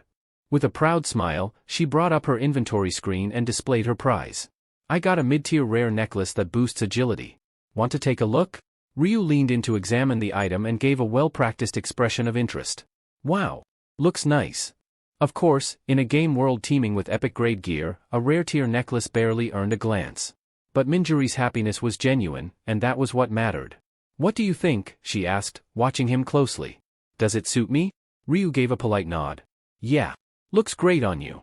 Then came the unexpected part. Minjuri took the necklace out of her inventory and extended it to him. Here. I want you to have it. I wouldn't have earned this without your advice, so it's only fair. Surprised, Ryu waved his hand, declining the offer. No need for that. You earned it through your own effort. Why give it away? She insisted with a small smile. It really wasn't that hard. Like I said, hunting with the Black Scythe made everything easier. Ryu tilted his head. Then why not gift it to him instead? Minjuri let out a soft laugh. You think someone like him needs a low-tier item like this? Come on. That kind of gear's completely beneath someone at his level. He nodded with a chuckle, agreeing internally. Fair enough. Even if he sold it, it wouldn't be worth much. Once again, he gently declined. Thanks, but no. I haven't even reached the regular rank yet. Something like that wouldn't help me right now. Minjuri blinked, visibly surprised. Wait, you haven't reached regular rank yet? What level are you, then? Ryu exhaled lightly, feigning frustration. 19. I barely managed to kill 300 orcs on my own in the full 10 hours. Though she didn't say anything, her expression soured slightly. Her thoughts flickered behind her eyes. Clearly, she found it hard to accept that someone with a prophetic skill was stuck at such a low level. Well, I guess prophets aren't meant for frontline combat, she offered diplomatically. But in her mind, she wrestled with something that didn't quite sit right. A prophet who can see the future is already broken, but if someone like that also had top-tier combat power? That would just be too much.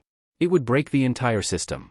What she didn't know was that the very man she was thinking about, Black Scythe, was sitting right across from her.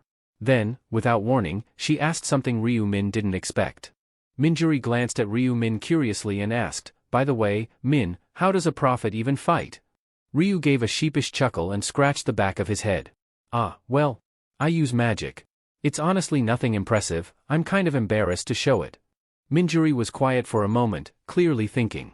Then, doesn't that mean you don't really need this agility necklace? She asked, lifting the item she had shown him earlier. Wouldn't something that boosts intelligence help more? That's true, Ryu nodded, but even magic users benefit from a bit of agility. Not for casting speed, but for movement and dodging. A little survivability goes a long way. Of course, none of that applied to Ryu-min, he wasn't a mage at all. But he kept up the story. Still, he firmly turned down the necklace once more. With a sigh, Minjuri relented and tucked it back into her inventory. Well, she said, a little deflated, how about this instead? From her inventory, she retrieved a small, faintly glowing red mana stone, the lowest grade available. I picked this up while we were hunting. It's probably not worth much, but it's just a little thank you.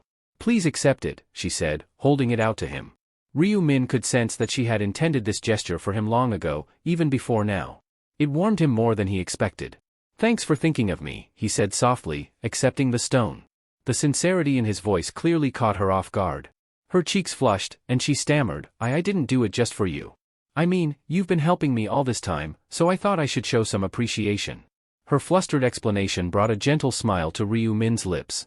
I appreciate it either way, he said. And since you've given me something, it's only fair I return the favor.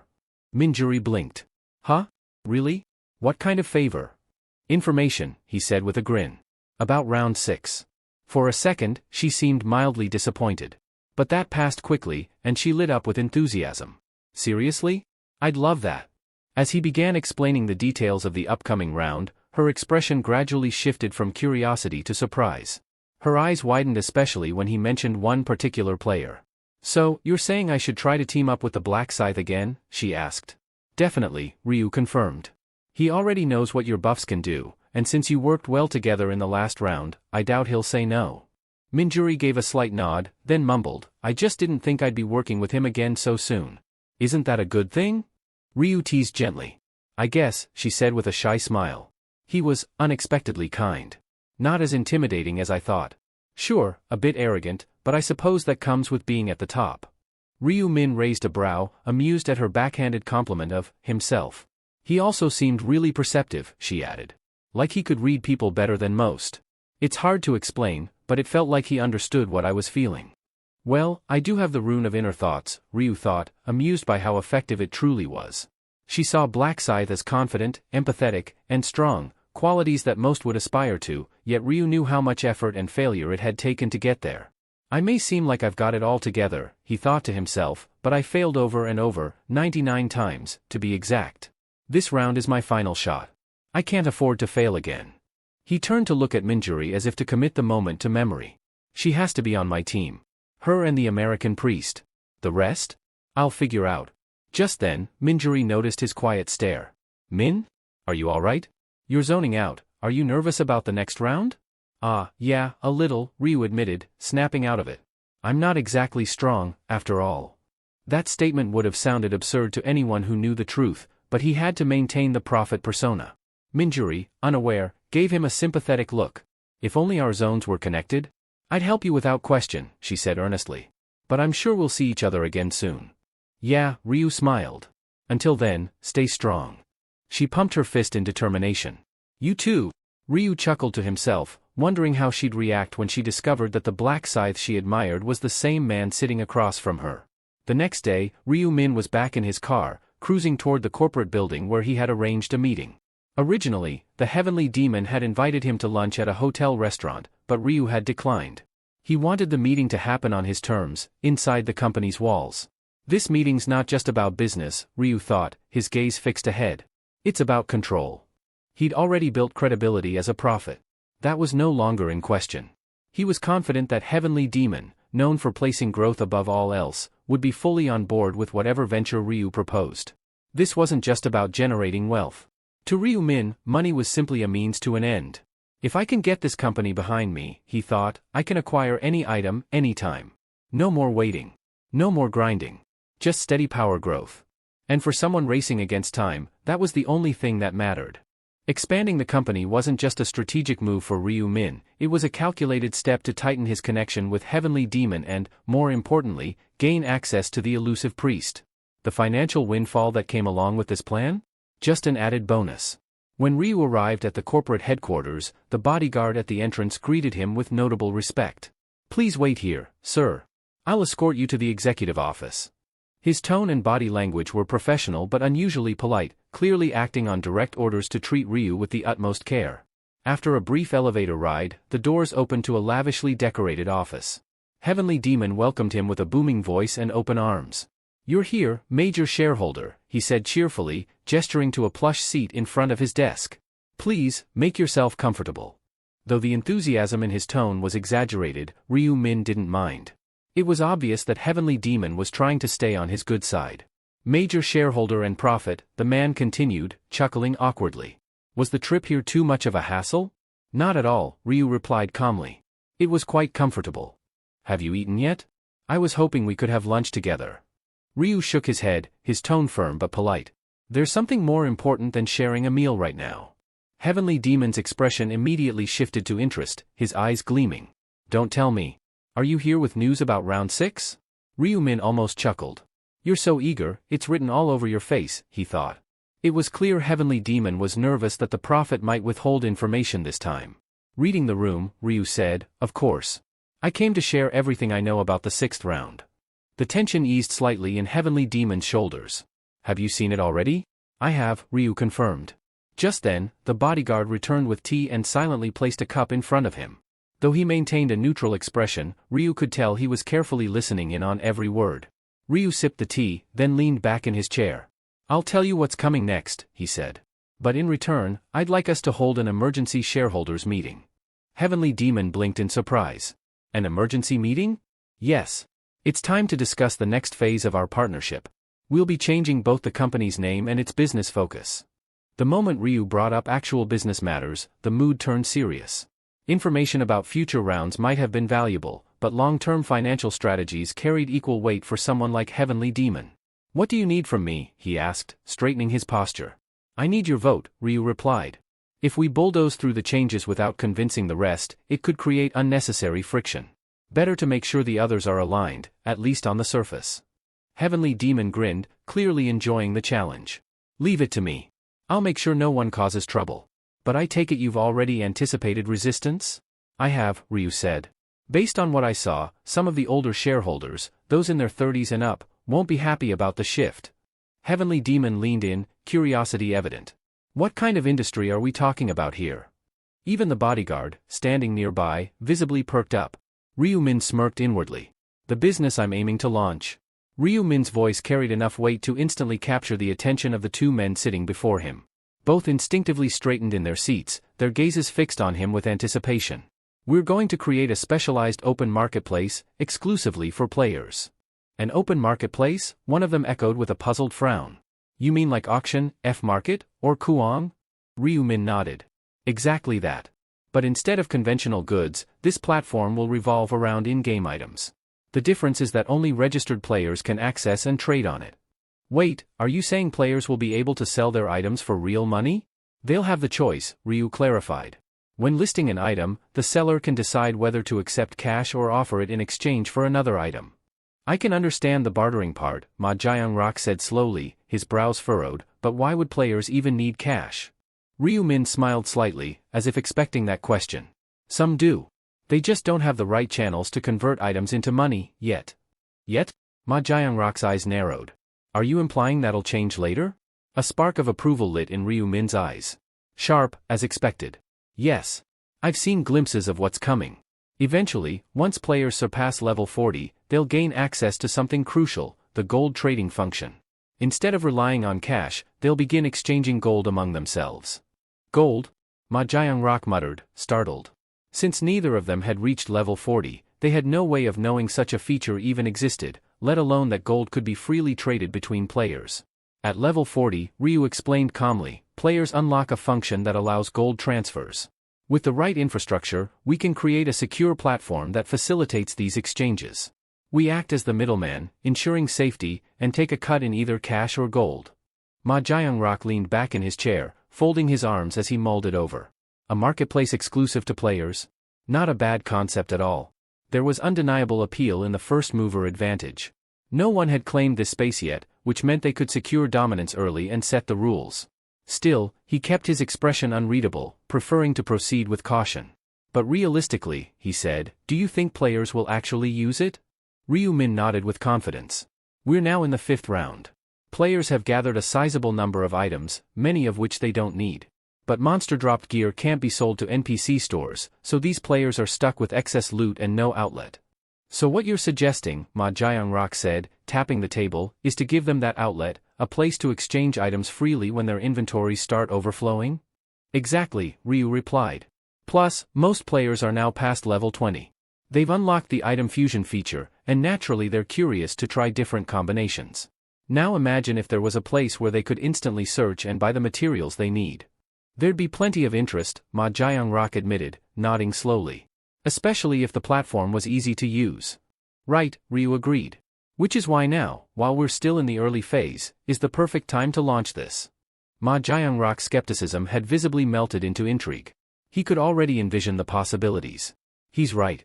The demand is there. If we develop a reliable system and market it properly, it could explode. As his mind raced through implementation strategies, one idea surfaced. What if we introduce an auction feature, he suggested. Instead of flat pricing, allow people to bid. That way, rare items will drive competition and fetch higher prices. I like it, Ryu said with an approving nod. It would definitely increase engagement. Also, Ma Jiangrock added, in the beginning, we should eliminate all listing fees. Make it free to upload items to attract as many users as possible. Then implement a tiered benefit system. Players who trade frequently earn perks, like reduced commissions or special badges. Ryu Min smiled, clearly impressed with the proactive thinking. Looks like he's already on board. Good. This wasn't just a viable business, it was a visionary one. In time, the gaming world would revolve around players, and with this system in place, they would have the first and only marketplace tailored to their needs. For Ryu Min, the benefits extended far beyond profit. With this platform, I can secure any item I need in the future. Not just equipment, but rare fusion materials and relics others don't yet understand. I'll corner the market before anyone else even realizes what they're holding. The seeds of a revolution were being sown, and Ryu Min would be the one to reap the rewards. If we can secure the materials, creating not just unique grade but even legendary and divine level items will become a reality, Ryu Min thought. With the industry decided as a social market, Ma Jiangrock asked, have you given any thought to the new company name? Do you have any suggestions? Ryu Min turned the question back to him. But Ma Jiangrock quickly shook his head. I'll refrain from offering input here. In times like these, it's better to follow the vision you've already seen. And above all, aren't you the true leader of this company now? Haha, Ryu chuckled modestly, not disagreeing, because the statement wasn't wrong. In that case, he said, leaning back in thought, how about this, Player Place? A name that signifies a space created for players. Player Place, or PP for short? Ma Jiangrock repeated aloud. The abbreviation sounds catchy. It feels right. Truth be told, he wasn't entirely sure how good the name was, but if it came from the prophet's mouth, it must be brilliant. Actually, I have another idea in mind as well. Want to hear it? Ryu asked. Of course. I'd love to. Ma Jiangrock's eyes sparkled as he launched into an energetic discussion about business strategies. Ryu Min mostly listened, acting as the final decision-maker, giving nods of approval or quiet judgment depending on what he heard. Their conversation grew so intense, even the quiet ticking of the office clock disappeared beneath their voices. Hours passed unnoticed, until Ma Jiangrock glanced at the window and blinked. Oh, it's evening already? Would you care to have dinner together?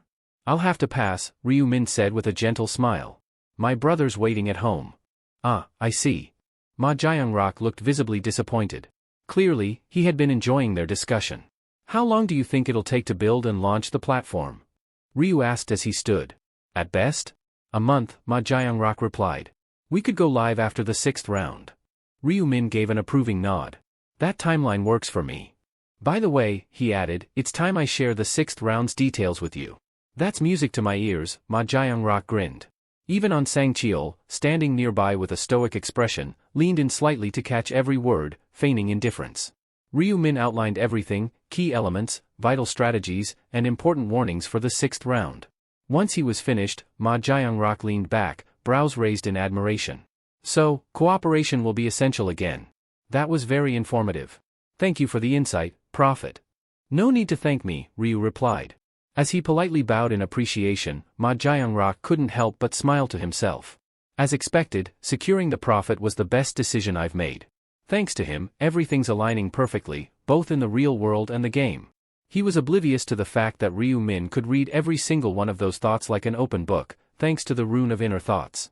But Ryu made no sign of it. Let's proceed with what we discussed today, Ma Jiangrock said, rising from his seat. I'll convene an extraordinary shareholders meeting soon to push through the agenda. You'll need to be there to present the plan. Will that be all right? It meant speaking in front of a crowd and explaining the project, but Ryu Min didn't hesitate. I'll be there. Great.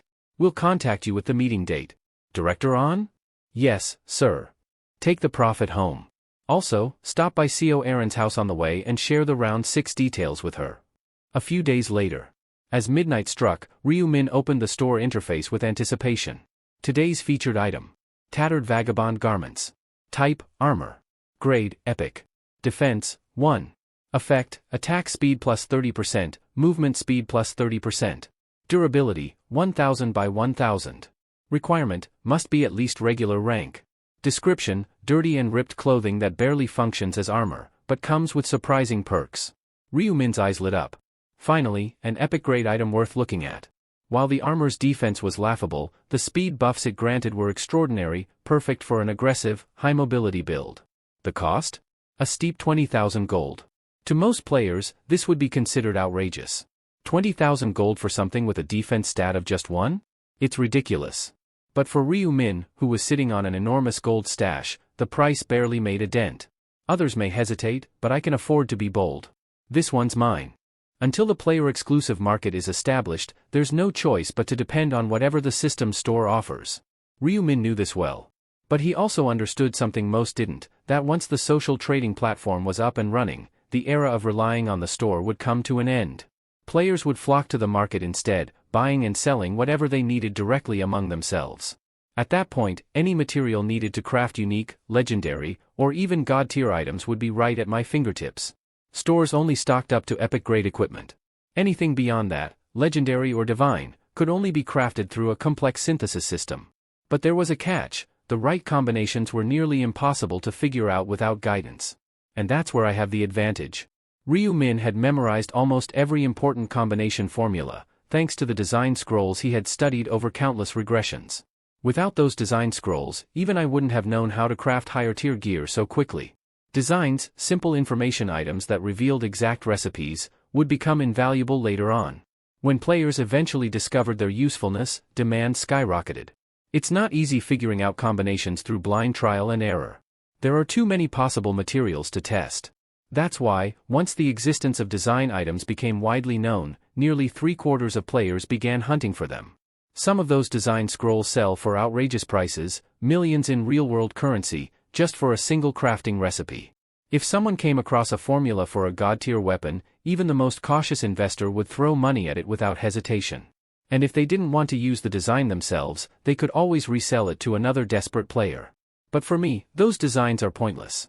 I already know them all.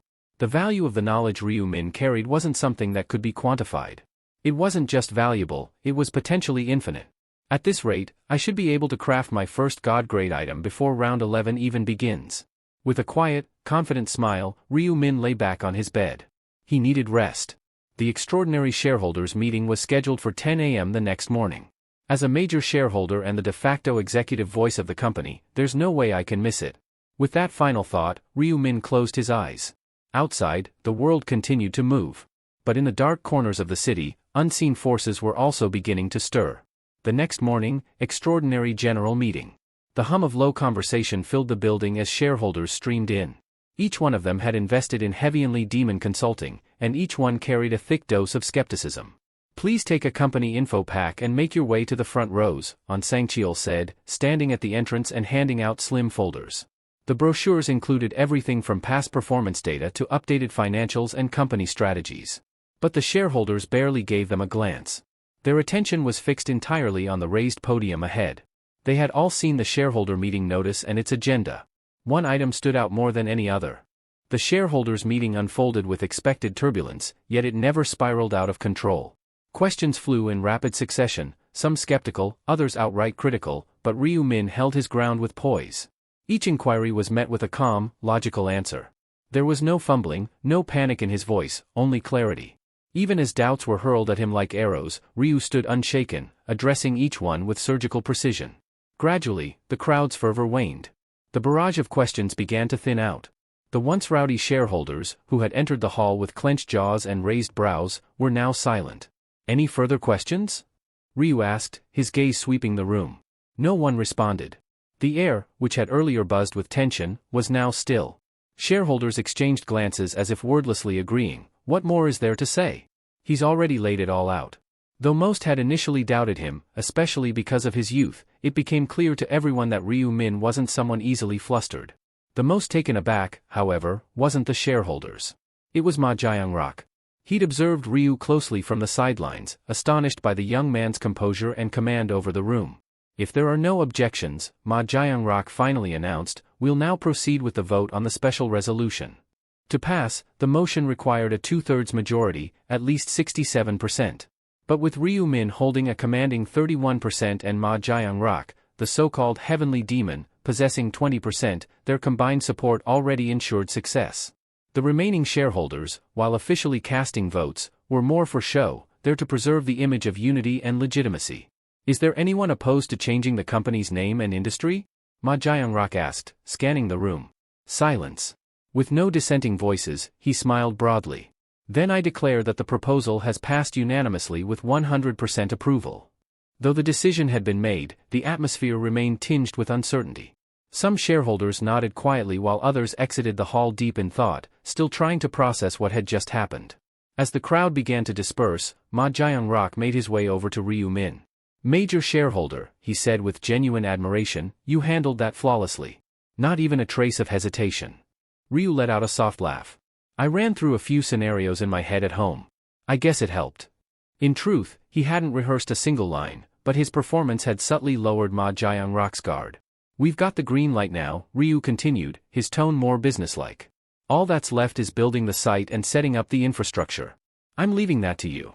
Of course, Ma Jiangrock replied without hesitation. Leave everything to me. You just focus on surviving the next round.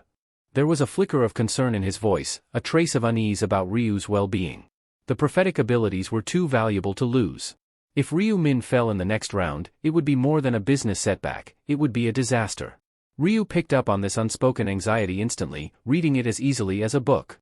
He's worried if I die, the prophecies will stop flowing. Understandable.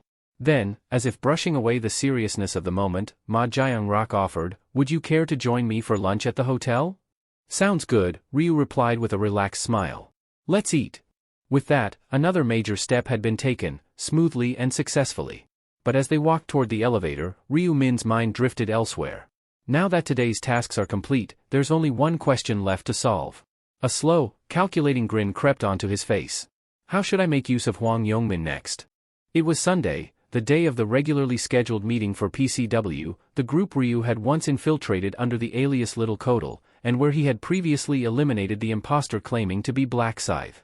As the virtual meeting room filled, a lively female voice suddenly rang out. Hey everyone! Good to see you all, said Yami, full of energy and cheer. But her enthusiasm was met with an eerie silence. Puzzled by the lack of response, she blinked and looked around at the other video feeds. The somber expressions on everyone's faces made her pause. What's with the mood? Did something happen? She asked, her tone shifting from bubbly to concerned. One of the members finally spoke up, his voice low. You must not have heard yet, Yami. We've lost 2 of our officers. Her eyes widened. Wait, what? Who? Another voice answered flatly, my age 30 and jam made of honey. No contact from either of them since the 5th round. All signs point to, well, they didn't make it. That explained the heavy atmosphere. Yami nodded slowly, her lips parting slightly in realization. So someone really did die. Still, something about it struck her as strange. Sure, they were teammates, but we only ever talked online. Were people really this emotionally attached? Or? She narrowed her eyes and thought, could it be for show? Trying to score points with the chairman? The chairman, the elusive leader and founder of the PCW circle, was practically treated like royalty. In any corporate or guild-like structure, it wasn't uncommon for people to align their emotions with those of their superior. And he was the type who always seemed deeply affected whenever a member passed away. So that's it. They're just playing their part. Fine. 2 can play at that game. Yami sniffled, wiping away imaginary tears as she put on a performance of her own. I can't believe this. My age 30. And jam. It's just so tragic, her voice cracked, trembling as she fought back crocodile tears. Oh no, Yami, please don't cry, one of the officers said, visibly moved by her feigned sorrow. If you cry, I might start crying too. Their voices softened in response, expressions changing to mirror hers. Amazing, she thought. Never underestimate the effect of a woman's tears. She smirked internally, watching them fall right into step with her display. Humans really are such cunning creatures, but I can't let anyone outmaneuver me here. Just then, the chairman entered the meeting. He paused upon seeing the group. Huh? What's going on here?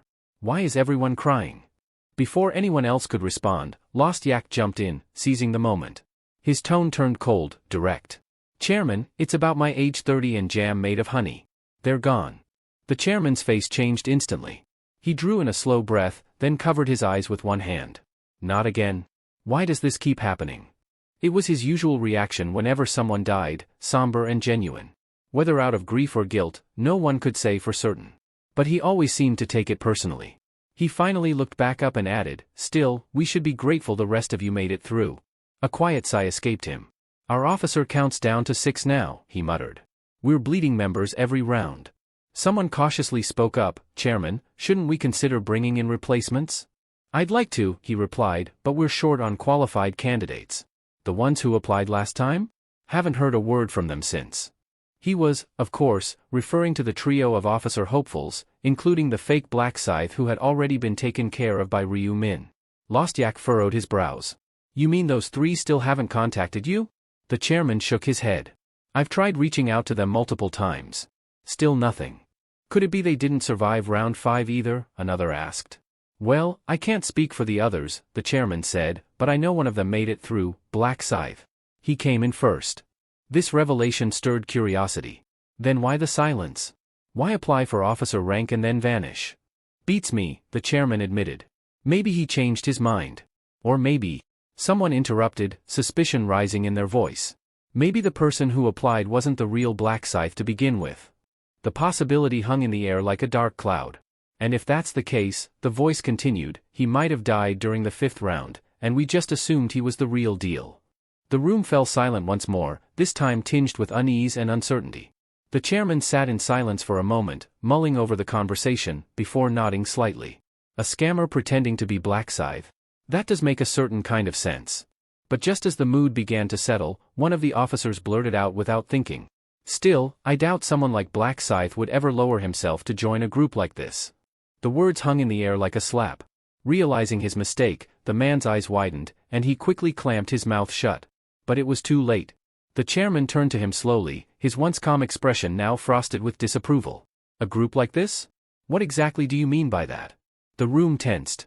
"Our community, PCW, was built to unite players, helping one another through cooperation in a world where even alliances sometimes fail. We're not some throwaway guild.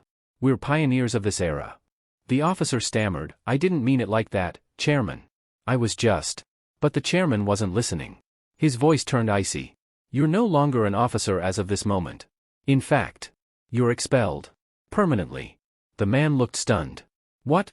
Please, Chairman, I was just..." "We don't need anyone who mocks our foundation," the chairman interrupted coldly.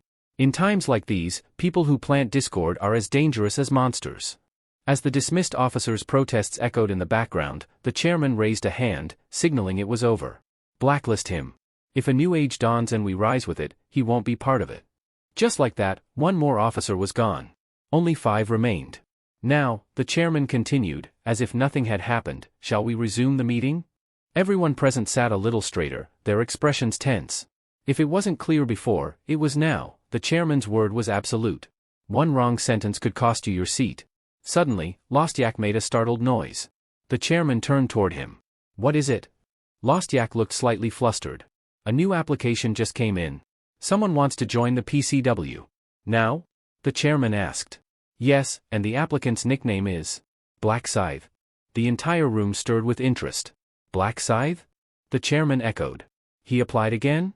Lost Yak shook his head. "No, sir. It's not the same person as before. The previous Black Scythe's registered name was Kim In-hong. This one's using the name Hwang Yong-min." The chairman tapped the armrest of his chair thoughtfully. "Could be another impersonator. Or it might be the real one, just under a different alias." "What do you want us to do?" Lost Yak asked. "Simple," the chairman said, his voice cold and precise. "Pay him a visit. Go to the address on the application. And if it turns out he's not the real Black Scythe?"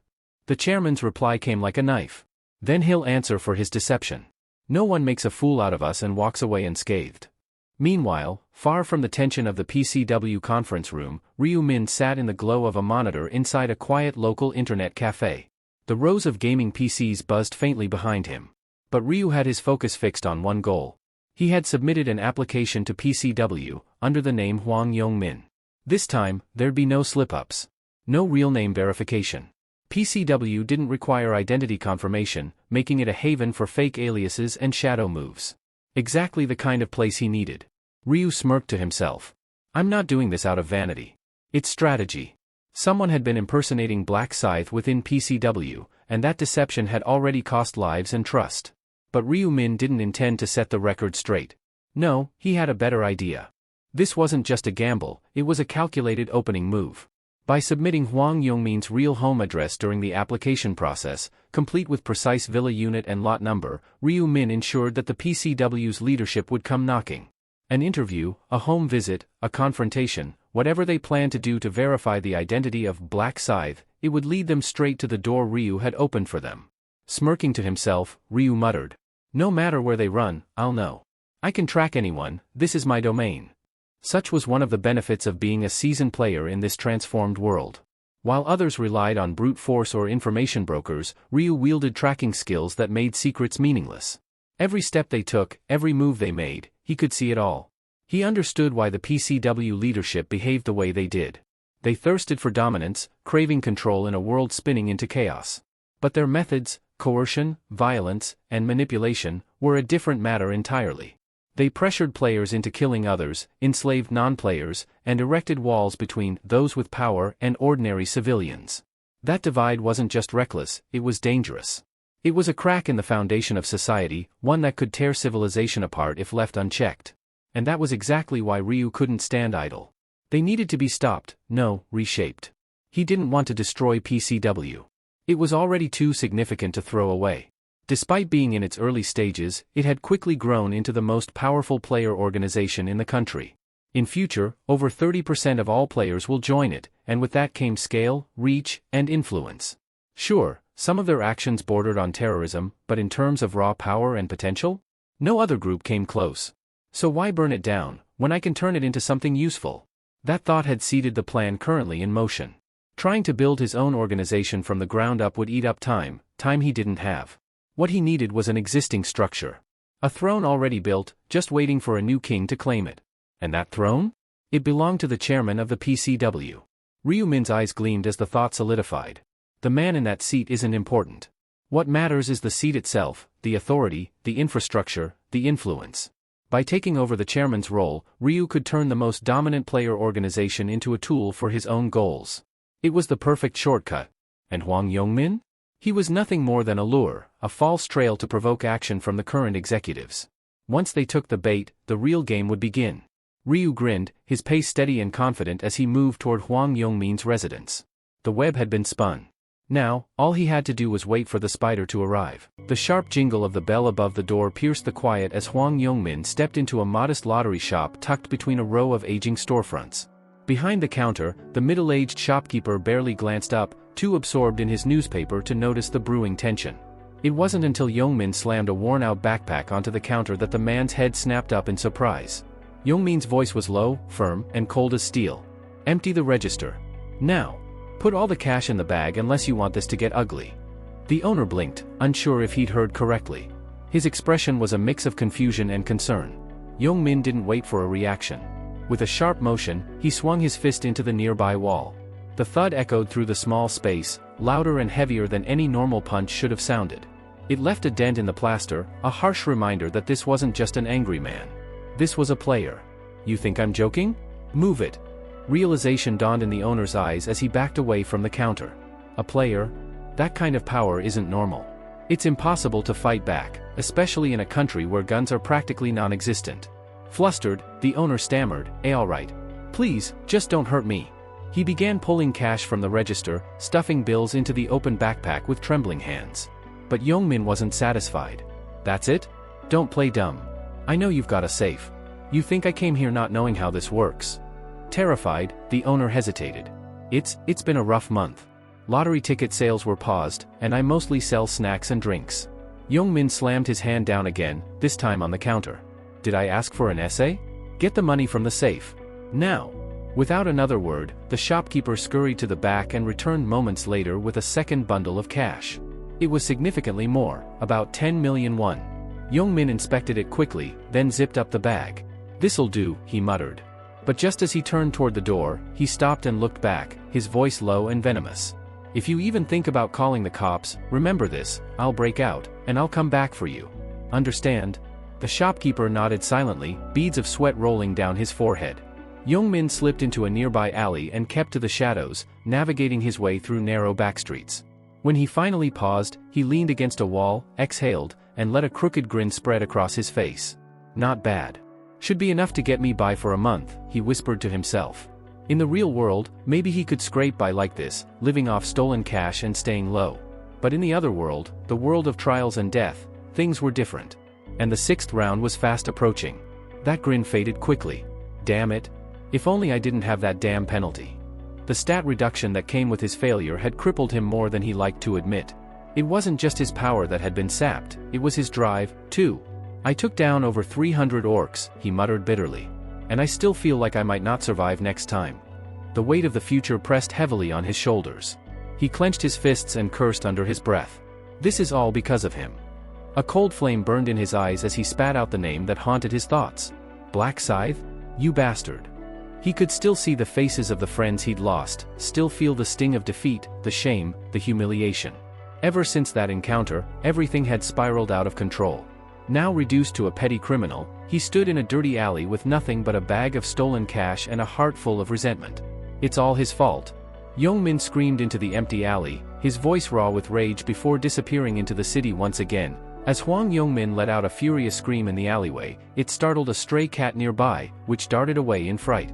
Glaring into the night, he muttered, "If I ever run into that damn Black Scythe in real life, I'll break every bone in his body." Still fuming, he made his way back to his apartment complex. But as he reached the front of his unit, he froze. Someone was already standing in front of his door. The hell is this? His voice was a mixture of confusion and irritation as his steps slowed. The man standing there was a stranger, calm, still, and watching him. "Who the hell are you?" Young-min demanded. The man didn't answer directly. Instead, he asked coolly, "You're Hwang Young-min, aren't you?" Young-min's eyes narrowed as he scanned the stranger's face for clues. "And who wants to know?" The man smiled, a disarming expression that made Young-min even more suspicious. "I thought so. Judging by your reaction, I guessed right." "You a cop or something?" Young-min asked. At that, the man laughed. "A cop? Why, have you done something worth arresting you for?" He tried to step inside, but Young-min blocked his path, growling, "Back off. I don't know who you are, and I don't let weirdos into my place." "My apologies," the stranger said politely, "my name's Lost Yak. I'm an interviewer from PCW. You submitted a membership application earlier today, didn't you?" Young-min frowned, baffled. "What the hell are you even talking about? Are you high?"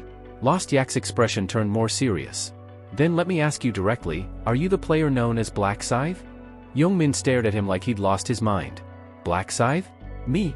Lost Yak blinked. There was no trace of recognition or guilt in Young-min's face. He asked again, more cautiously this time. "So you're not the one who applied under that alias?" "Of course not. What kind of dumb joke is that?" Young-min snapped. "And what's this PCW or whatever?" Realizing he had made a mistake, Lost Yak sighed and gave a small bow. "My apologies. Looks like there's been some confusion. I'll be on my way." "Confusion? Hold on," Young-min snapped, stepping in front of him. "You show up at my door, accuse me of something, then just try to walk off? You'd better explain what this is about." Lost Yak paused, then reluctantly explained, "It appears someone used your name and address during the application process. Whoever they are, they impersonated you." "What?" Young-min's eyes widened with rage. "Someone used my identity? Who the hell would do that?" A calm voice cut through the tension. "That would be me." Both men turned at the same time. A masked figure stood at the end of the hallway, his presence quiet but commanding. Young-min's face twisted in confusion. "Who the hell?" Lost Yak immediately stepped forward. "So you're the one who used Hwang Young-min's personal details?" The masked figure gave a small nod. "Are you insane?" Young-min barked. "Who the hell do you think you are, showing up here claiming that?" The masked man didn't answer verbally. Instead, he reached into thin air and retrieved something. A massive scythe materialized in his grip. The blade was jagged and imposing, the weapon far too large to be carried by an ordinary person. For a moment, time stood still. Both Young-min and Lost Yak could only stare. Then, the man spoke. "Does this answer your question?" Lost Yak's jaw clenched. His eyes narrowed in scrutiny. A scythe that massive could only belong to one person. In the player world, very few dared to wield such a weapon. There was only one known name that matched the image before him, Black Scythe. Still, Lost Yak remained cautious. Could this be another imposter? He thought. He's smaller than I expected, not even 170 centimeters, I'd say. His voice is lighter too.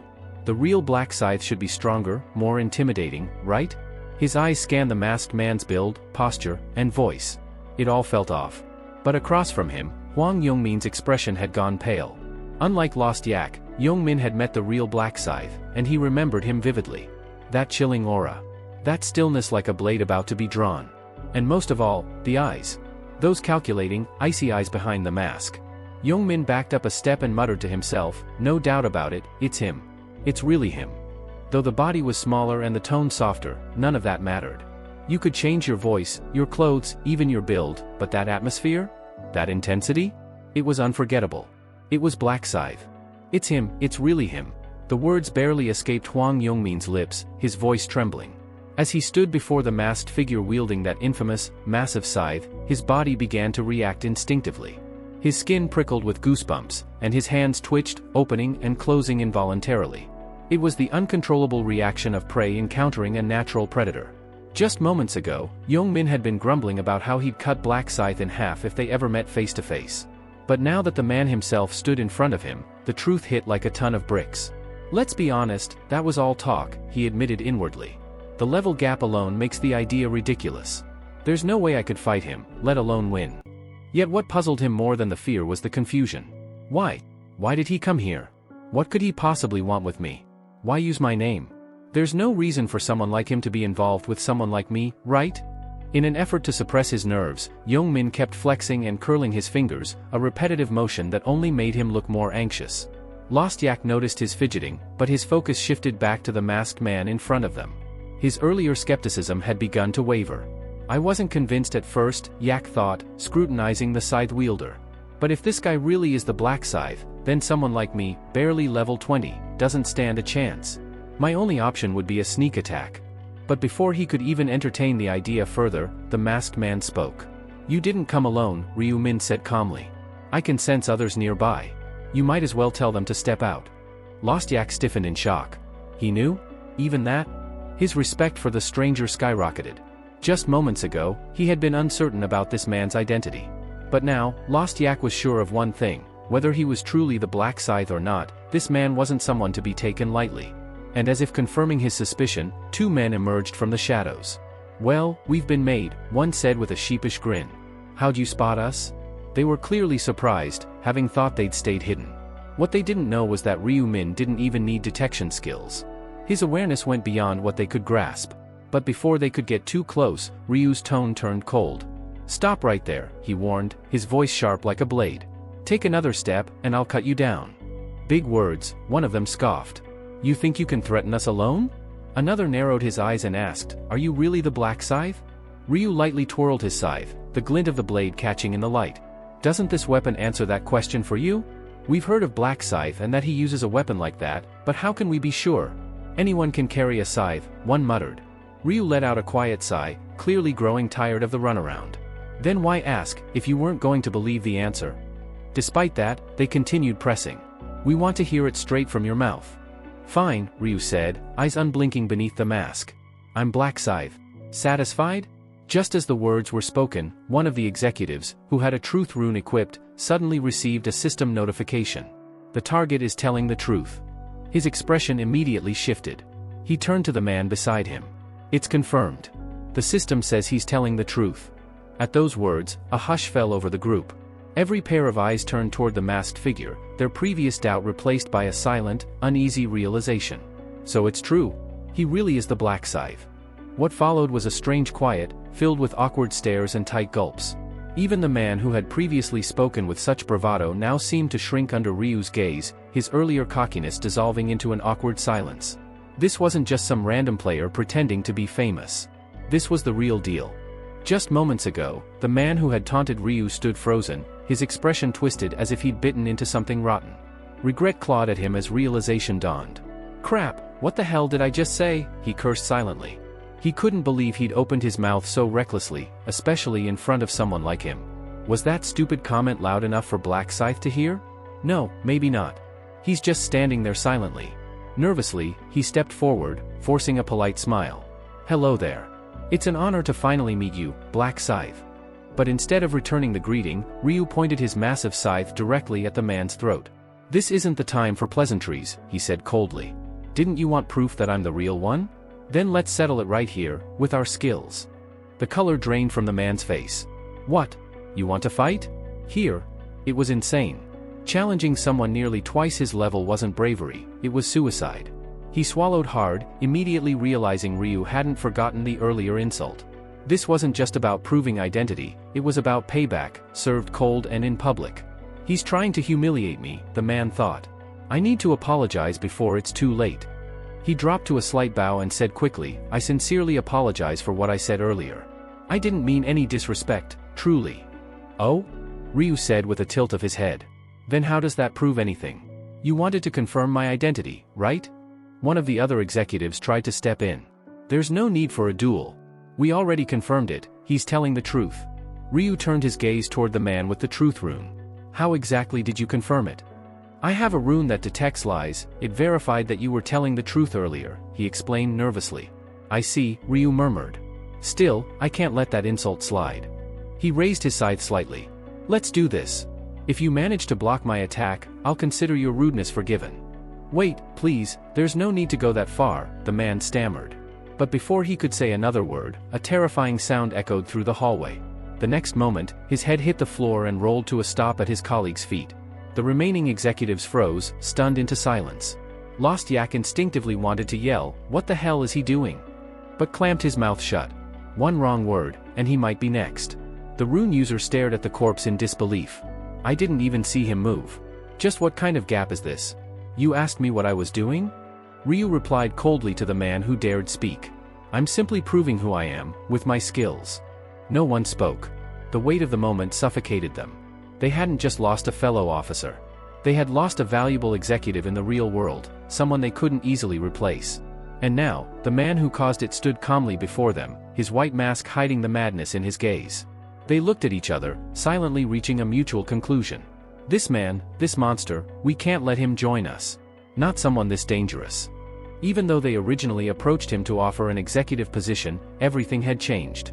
He's unstable. The chairman would never accept a killer like this. It's too risky. Then came the next inevitable thought. If we can't recruit him, we have to eliminate him.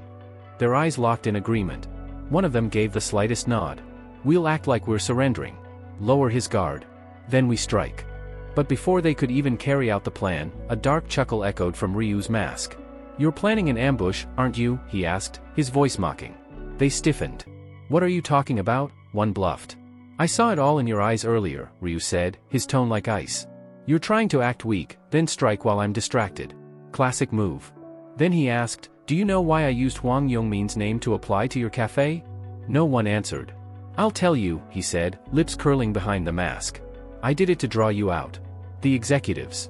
Their eyes widened. What do you want from us? One of them finally asked. Ryu's tone turned deadly. It's simple.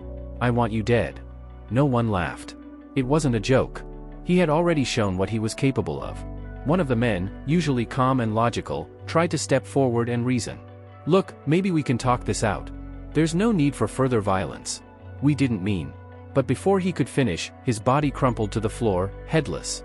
Now only 3 remained, Huang Yongmin, the man with the truth rune, and Ryu Min, the Grim Reaper himself. The man with the rune was now paralyzed with fear. He planned this from the start, this wasn't a coincidence, he lured us here just to kill us. Why? The man gasped. Why are you doing this? What grudge do you have against us? Ryu narrowed his eyes. You're seriously asking that? Then he said, you murdered innocent people during your ridiculous recruitment trials. You made executions a part of your interview process. You and your little group turned death into entertainment. The man shook his head. That's not true. They weren't innocent. They mocked players, they looked down on us. They got what they deserved. Ryu's voice dropped to a growl. You enforce harsh rules on others, but justify yourself when it's convenient. That's hypocrisy. You don't even know me. I don't have to, Ryu replied. My rune shows me enough. I can see what's festering inside. And with that, the man's head was severed like a grape plucked from a vine. Ryu's voice cut the silence. Monsters who prey on civilians don't deserve to breathe. Hwang Yongmin trembled uncontrollably as Ryu turned to him. There's no need to shake, Ryu said. I'll send you to join your friends shortly. But something changed in Yongmin's expression. His fear morphed into confusion, then into shock. How do you know my friends? He asked. Ryu's eyes gleamed behind the mask. Why wouldn't I? He said with a low chuckle. I used to hang out with your little group. Though to be precise, you dragged me into it. Yongmin froze.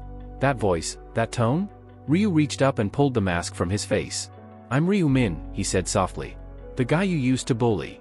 Yongmin's jaw dropped, his knees nearly buckling. He recognized that face. That memory. And in that moment, he realized, this wasn't revenge born in the other world. It had begun long before that. Hwang Yongmin stood rooted to the spot, his limbs frozen as though carved from stone. His lips moved, barely able to form the words. Ryu Min? You're the Black Scythe?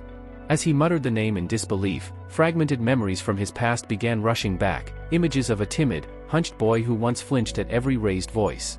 That scrawny, bookish outcast, and now, standing in front of him, exuding lethal confidence, was that same boy, except draped in the aura of death. His mind couldn't reconcile the two. It can't be, no way, he stammered. You, Ryu Min, the same weakling? Despite blinking several times, he couldn't deny what he saw. The face beneath the mask was unmistakable. It really was him. Ryu gave a slight nod, almost amused. Hard to believe, huh? That the guy you used to push around is now the one holding your life in his hands? He chuckled softly, the sound cold and hollow. To be fair, even I didn't expect this back then. Yongmin's lips quivered. So, you've been lying to me this whole time? Pretending to be pathetic? But Ryu's eyes narrowed. Lying? When did I ever say I was weak? You just assumed it. Before Yongmin could respond, a sudden blur, then pain. A scream choked in his throat as he looked down to see blood spurting from where his arm had been moments before. His right arm was gone. What the hell? The agony brought him to his knees, and he clutched the stump in a desperate attempt to stop the bleeding. Ryu stood over him, his voice laced with icy contempt. I don't like being called a fool. Especially not by scum like you. Yongmin tried to scream, to curse, to beg, but all that came out was a strangled sob. Shut it, Ryu snapped. Keep whining and I'll rip out your tongue too. But then, in a surprising move, Ryu bent down, producing a healing item from his inventory. With a flash of light, the bleeding stopped. Oh, don't thank me, he said, smirking. You're still missing an arm. But hey, you can live with one, can't you? Yongmin sat there trembling, stunned by the sheer cruelty. Ryu's tone turned contemplative. Isn't it funny?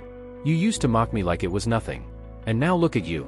Tears welled in Yongmin's eyes, not from the pain, but from something deeper. Shame. Confusion. Terror. He stared up at Ryu, desperate for understanding. Is it really you? The same Ryu Min I used to know? The expression on Ryu's face was unreadable. Then he said quietly, no. That Ryu Min doesn't exist anymore. Raising his scythe like an executioner ready to deliver justice, Ryu prepared to finish it. No. Wait. Yongmin cried, his voice thick with desperation. Min, please. I've made mistakes, I know. I'm sorry. I was wrong. The massive weapon hesitated in midair. Ryu's gaze pierced into him like a blade.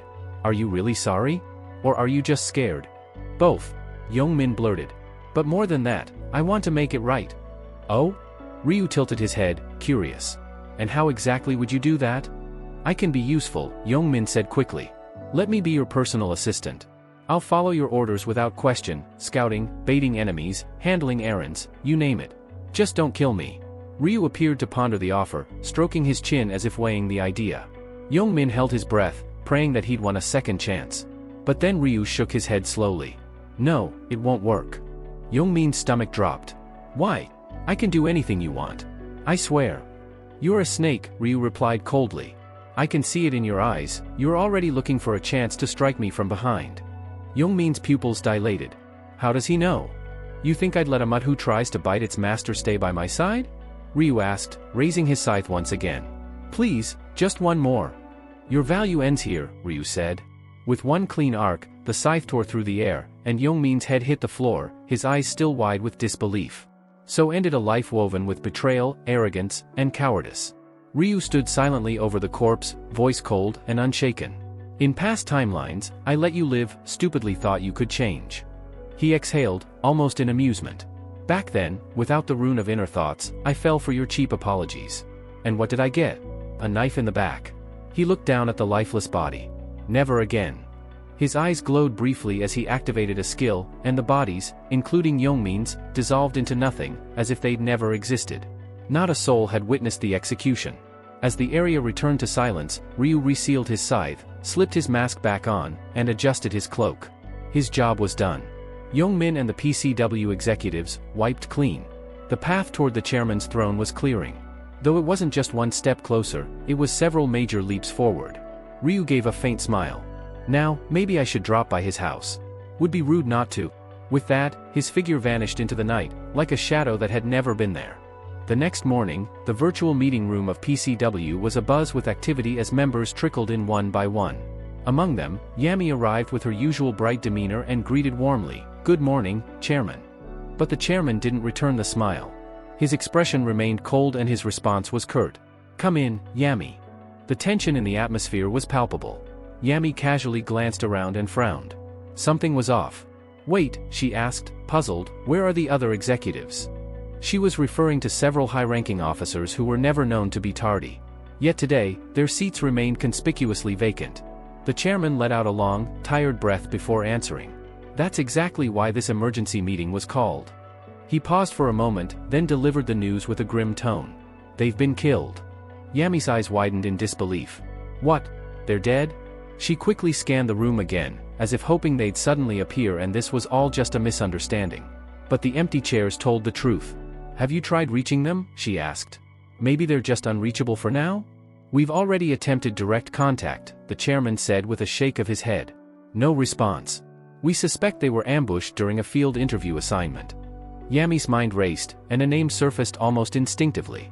She looked up and asked, voice tense, "Was it him?" The chairman gave a slow nod. "Yes. Black Scythe."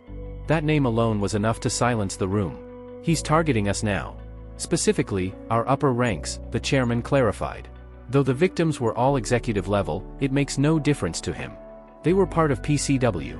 Yami clutched her hands together as the weight of the news settled on her. "I love bread and popering too," she asked, her voice barely above a whisper. The chairman replied, "Both were among the casualties." Yami lowered her gaze in sorrow. "But why? What could they have done to deserve such a fate?" The chairman gave a bitter chuckle. "Murderers don't always need a reason. Sometimes it's about ego. Or maybe, he views our organization as a threat to his position." Yami nodded slowly. She understood all too well, some individuals, when faced with rising power structures, felt compelled to destroy rather than join. "So," she said, looking up again, "this was all a setup? He infiltrated us just to strike down our leadership." "That's the conclusion we've reached," the chairman confirmed. A look of disappointment clouded Yami's face. "And to think I was once excited to meet Black Scythe in person? I feel like a fool now. He's nothing but a monster." The chairman leaned forward, his voice firm. "Had we let him in as one of our own, it could have led to an even worse catastrophe. I might have been next." There was a bitter edge to his words, the kind that only came from loss. He clenched his fists and declared, "From this point on, Black Scythe is to be treated as our sworn enemy. We will not rest until justice is served and the fallen are avenged." Yami, equally resolute, replied, "Yes. We can't let this go. But, are we absolutely certain he's the one behind all this?" The chairman gave a sharp nod. "We have witnesses. People who saw him with their own eyes." He turned his head and called out, "Lost Yak, come forward and brief Yami. Give her your report." At that cue, a figure slowly stepped into view. The tension in the room deepened. All eyes shifted to Lost Yak, who bore the burden of being one of the few survivors, and perhaps the last person to speak with Black Scythe before the bloodshed began. With a somber expression, Lost Yak calmly recounted his tense confrontation with Black Scythe to the gathered executives. His voice was steady, hiding the deeper thoughts running beneath the surface. Once the debriefing ended, the chairman silently exited the room, and Lost Yak turned toward Yami with a faint nod. "Yami, until next time," he said in a composed tone. "Yes.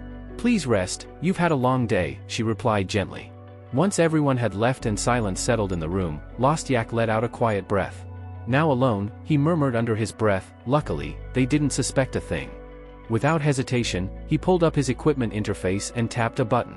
As the digital sound of removal echoed, the illusion shattered. The artificial gray skin and distinctive features of Lost Yak melted away, revealing the true face beneath. It was Ryu Min, his real identity now laid bare, if only in private. A smirk tugged at the corner of his lips. Maybe I should have pursued acting instead, he joked to himself. His gaze then shifted to the item he had just unequipped, the assassin's mask. Item, assassin's mask. Category, helmet. Grade, unique. Description, a delicate, nearly invisible mask highly coveted by professional assassins. Known for its astonishing 99.9% success rate, it can flawlessly replicate the face, skin tone, voice, and build of any player the wearer has eliminated. Effect, upon uttering the command, disguise, the mask mimics a fallen player's entire appearance with precision. Defense, 1. Durability, 3000 by 3000. Requirement, can only be worn by players with an expert rank or higher. Ryu Min had acquired this unique helmet by selecting it as a reward from the last time attack event, using a special item ticket. Although it lacked any meaningful defensive power or stat boosts, its value was unmatched when it came to infiltration and covert operations. Taking on the form of someone I've killed gives me an overwhelming advantage, Ryu said, almost admiring the sinister efficiency of the mask. And the benefits went far beyond mere deception in battle. The mask was perfect for intelligence gathering, sabotage, and manipulation. For an assassin, it was the ultimate disguise. He chuckled darkly. There's no easier way to assassinate someone than by posing as their trusted ally. This very principle had guided his actions today. Disguised as Lost Yak, Ryu had taken out key members of the organization from within. By replacing one of the executives, he gained access to their inner circle. Now, if I wanted to, I could even impersonate Huang Yongmin, he said thoughtfully. But for the moment, I'll stick with Lost Yak's identity.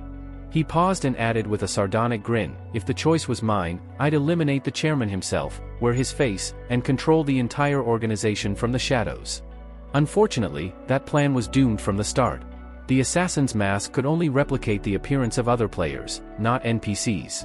And as it turned out, the chairman was not a player at all, despite being the leader of a player-heavy organization. An ironic flaw. Moreover, the chairman was under constant protection, especially from someone as formidable as Yami. Her abilities presented a serious threat to Ryu's current strength. I can't counter her powers, not yet, he admitted. Until I can, I'll continue to play the role of Lost Yak. With no immediate meetings or missions lined up, he had a rare opportunity to rest, or better yet, handle something important. There was one item in particular that needed attention. A mysterious necklace, the Marble of Eternity. This item granted permanent stat increases every time the user killed a monster. However, with each kill, its durability dropped by a single point. Once that durability reached 0, the necklace would shatter and disappear permanently. That was its fatal flaw. But there was a loophole. If one possessed the skills to restore its durability, the Marble of Eternity could become the ultimate stat farming tool. And Ryu Min had just the skill for it.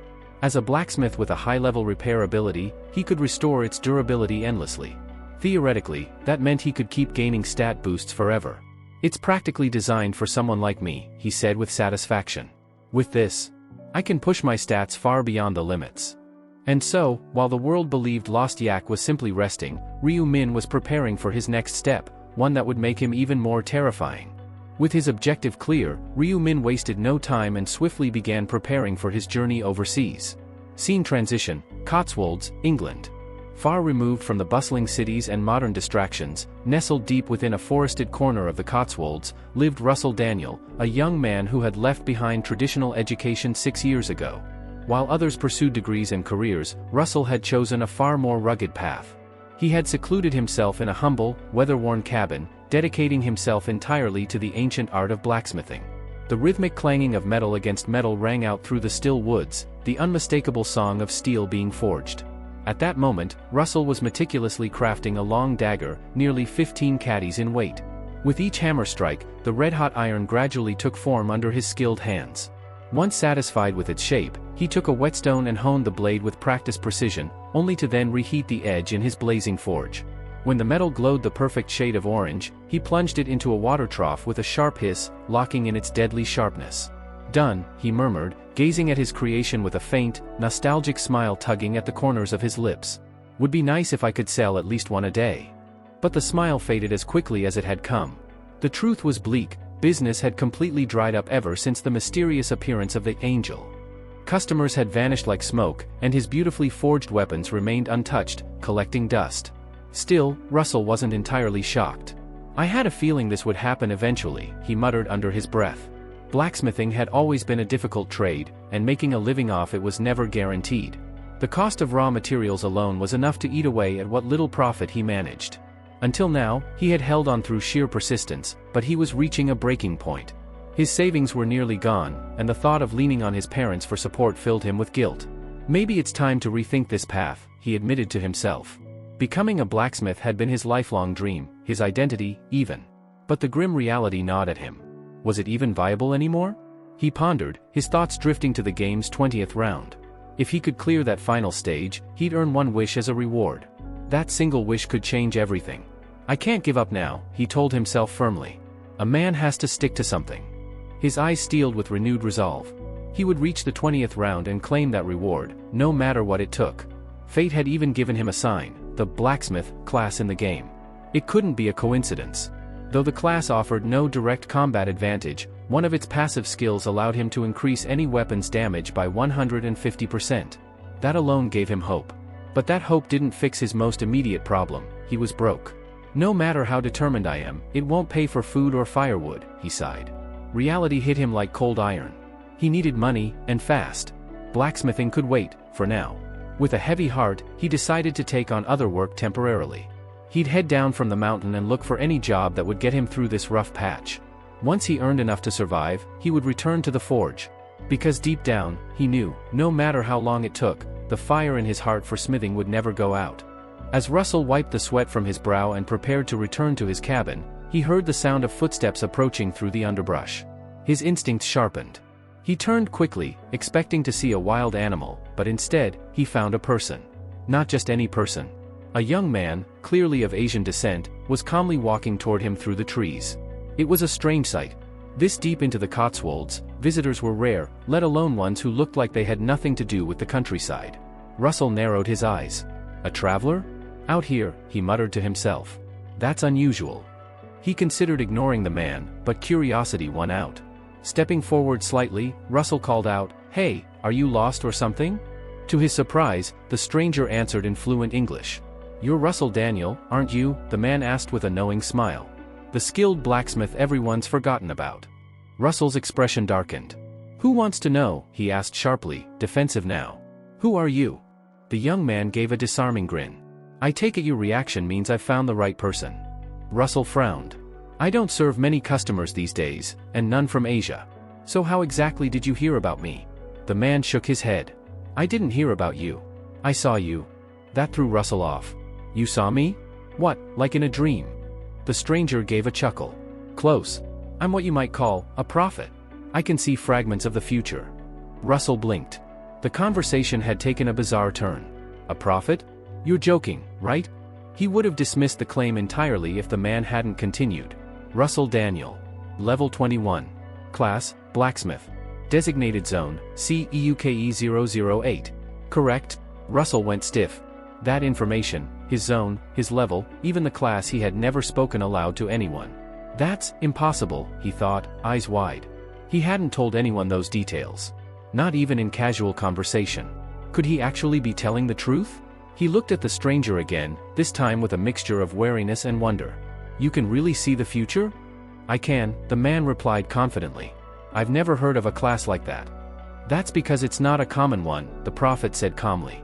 "In the other world, there are rare classes, some of them one of a kind. Prophet is one of those. I'm the only one who has it." Russell paused. His heart was telling him to be cautious, but his mind couldn't dismiss the evidence in front of him. "All right," he said, folding his arms. "Why did you come all this way, then?" "To make a deal with you." "A deal?" The stranger gave a slight nod. "I'd like you to repair an item for me. In exchange, I'll give you something invaluable, information about the 6th round." Russell blinked. The 6th round? He felt a sudden jolt of interest. Knowing what lay ahead could give him a massive edge. And repairing an item? That was child's play. All it would take was a single skill cast. But he wasn't the type to jump into agreements blindly. "That's quite a generous offer," Russell said cautiously. "A bit too generous.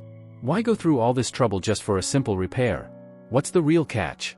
The young man smiled again, not insulted in the slightest. "That's just like you, Russell. Always careful. Always skeptical." Then he added, almost offhandedly, "Truthfully, I'm not just here for a repair. I'm here because I want to work with you. Not just once, I want us to help each other. Russell raised an eyebrow. You came here to make friends? Exactly, the man replied without hesitation. I've seen what happens to you in the future. You reach the peak of your craft.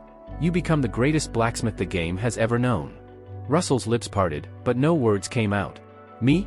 The greatest, he repeated in his thoughts. Is he serious? The idea sounded impossible. But the way the man spoke, there was no doubt in his voice. And the knowledge he had already shown, it was undeniable. So let me get this straight, Russell finally said, you'll give me real intelligence about the 6th round, in exchange for fixing one item? That's it. He stared into the stranger's eyes, looking for any hint of deceit. That still sounds like a one-sided deal. You sure you're not hiding anything? The man laughed softly. You always were like this. Trust doesn't come easily to you. He leaned in slightly. But know this, you've made it to the 15th round on your own, without anyone's help. That's impressive. But from here on, the difficulty spikes. You won't survive the later rounds alone. You need an ally. He paused before continuing. If you work with me, you'll not only survive, you'll thrive. You can live the life you've dreamed of as a blacksmith. Just moments ago, Russell was ready to dismiss everything this stranger said as madness. But now? He couldn't ignore the truths he had already heard. Not when the man even knew his deepest wish. After a long silence, Russell finally spoke. What do you want in return? The prophet smiled warmly. Just mutual support. We help each other. Nothing more. Unlike the more specialized and rare classes such as the Buffer, Mercenary King, or Dark Knight, the blacksmith class was considered a common one. There were countless blacksmiths scattered across the world, plenty who could step in to replace someone like Russell without a second thought. However, for Ryu, things were different. He had a very specific reason for making the long journey deep into the mountains of England in search of this particular blacksmith. It all came down to one undeniable fact: Russell wasn't just another blacksmith. The tales of Russell surviving all the way to the 15th round weren't just exaggerated rumors, they were absolute truth. Against all odds, Russell had not only endured the brutal challenges of the rounds but had risen to become one of the strongest blacksmiths in history. Ryu muttered to himself, his expression calm but filled with quiet resolve. Even though he never reached the absolute peak or maxed out his level, he still stood as the last blacksmith alive in the end. If I can build a good relationship with someone like him, it could prove invaluable in the future rounds. And, as an added bonus, having Russell nearby meant there was someone capable of repairing the marble of eternity, whose durability had been steadily wearing down. Glancing thoughtfully at Russell, Ryu could sense the man's hesitation. Russell's eyes flickered with uncertainty, torn between cautious trust and deep-rooted doubt. It was at moments like these that Ryu's mastery of English, refined through countless regressions and timelines, proved useful. With fluent confidence, he broke the silence. What I'm asking isn't anything excessive, Ryu said evenly. All I need is your help maintaining my gear and occasionally using your support skills when necessary. In return, I'll share information about the next round with you. That information will help you grow faster, letting you make up for the opportunities you missed in the past. Russell paused, his gaze steady but conflicted. The offer was tempting, knowledge of future rounds was a priceless advantage, but there was still one obstacle: trust. Ryu-min, Russell thought, studying him quietly. He sounds sincere, but can I really take him at his word? After a moment of contemplation, Russell exhaled and spoke cautiously. I appreciate that you're valuing my future, he admitted, but I'm still not completely sure I can trust you. So here's my suggestion, let's make this conditional. I'll decide whether to continue this arrangement after I see the results of round 6. Ryu simply smiled, unfazed. That's perfectly fine. I'm not asking you to sign any binding contract, he replied confidently. Deep down, he knew once Russell witnessed his predictions unfold, the blacksmith would naturally gravitate toward him, just like others had in the past. All right then, Russell said, picking up his tools, before we talk more, let me handle your equipment first. After that, you can share the details for the 6th round. Fair enough, Ryu nodded, reaching into his inventory. With a soft glow of light, he produced the Marble of Eternity, its durability bar hanging by a single point, 1 by 1000, ready to crumble with the slightest damage. Russell didn't even need to examine the item's details. The moment the bead landed in his hands, his instincts kicked in, and he activated his repair skill. The bead pulsed with a faint brilliance as cracks vanished and its surface gleamed like new. It's done, Russell said calmly, handing it back. Ryu checked its information. The once critically worn-out necklace now displayed a perfect status, durability 1000 by 1000. A satisfied smile tugged at his lips. Perfect. Now I can start stacking power again, he murmured under his breath. Meanwhile, Russell watched quietly, still respectful enough not to peek at the bead's details despite his curiosity. Any other blacksmith might have been tempted, but Russell had always adhered to his professional ethics. A craftsman respects a client's privacy. Thank you, Ryu said sincerely, tucking the fully repaired necklace away. This really helps. Russell gave a short nod before leaning forward slightly. Now then, he said, his tone steady but laced with curiosity, how about you share that information about the 6th round? Ryu-min leaned back slightly, his tone calm but unwavering. Of course, he began, the 6th round is a quest, one unlike anything you've faced before. With that, he began explaining, laying out the intricacies of the upcoming round, its hidden mechanics, the threats that lurked within it, and the mistakes that could cost someone their life. Every new piece of information made Russell's pupils tighten and widen in rapid succession, his usually composed expression betraying his surprise.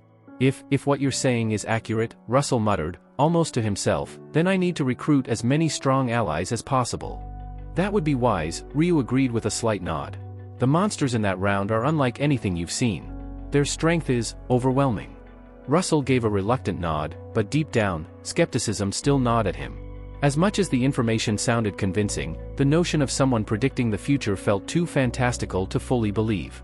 Catching that flicker of doubt in the blacksmith's eyes, Ryu thought quietly, he won't believe it now. Not until he experiences it firsthand. But after the 6th round, he'll understand, he'll have no choice but to trust me.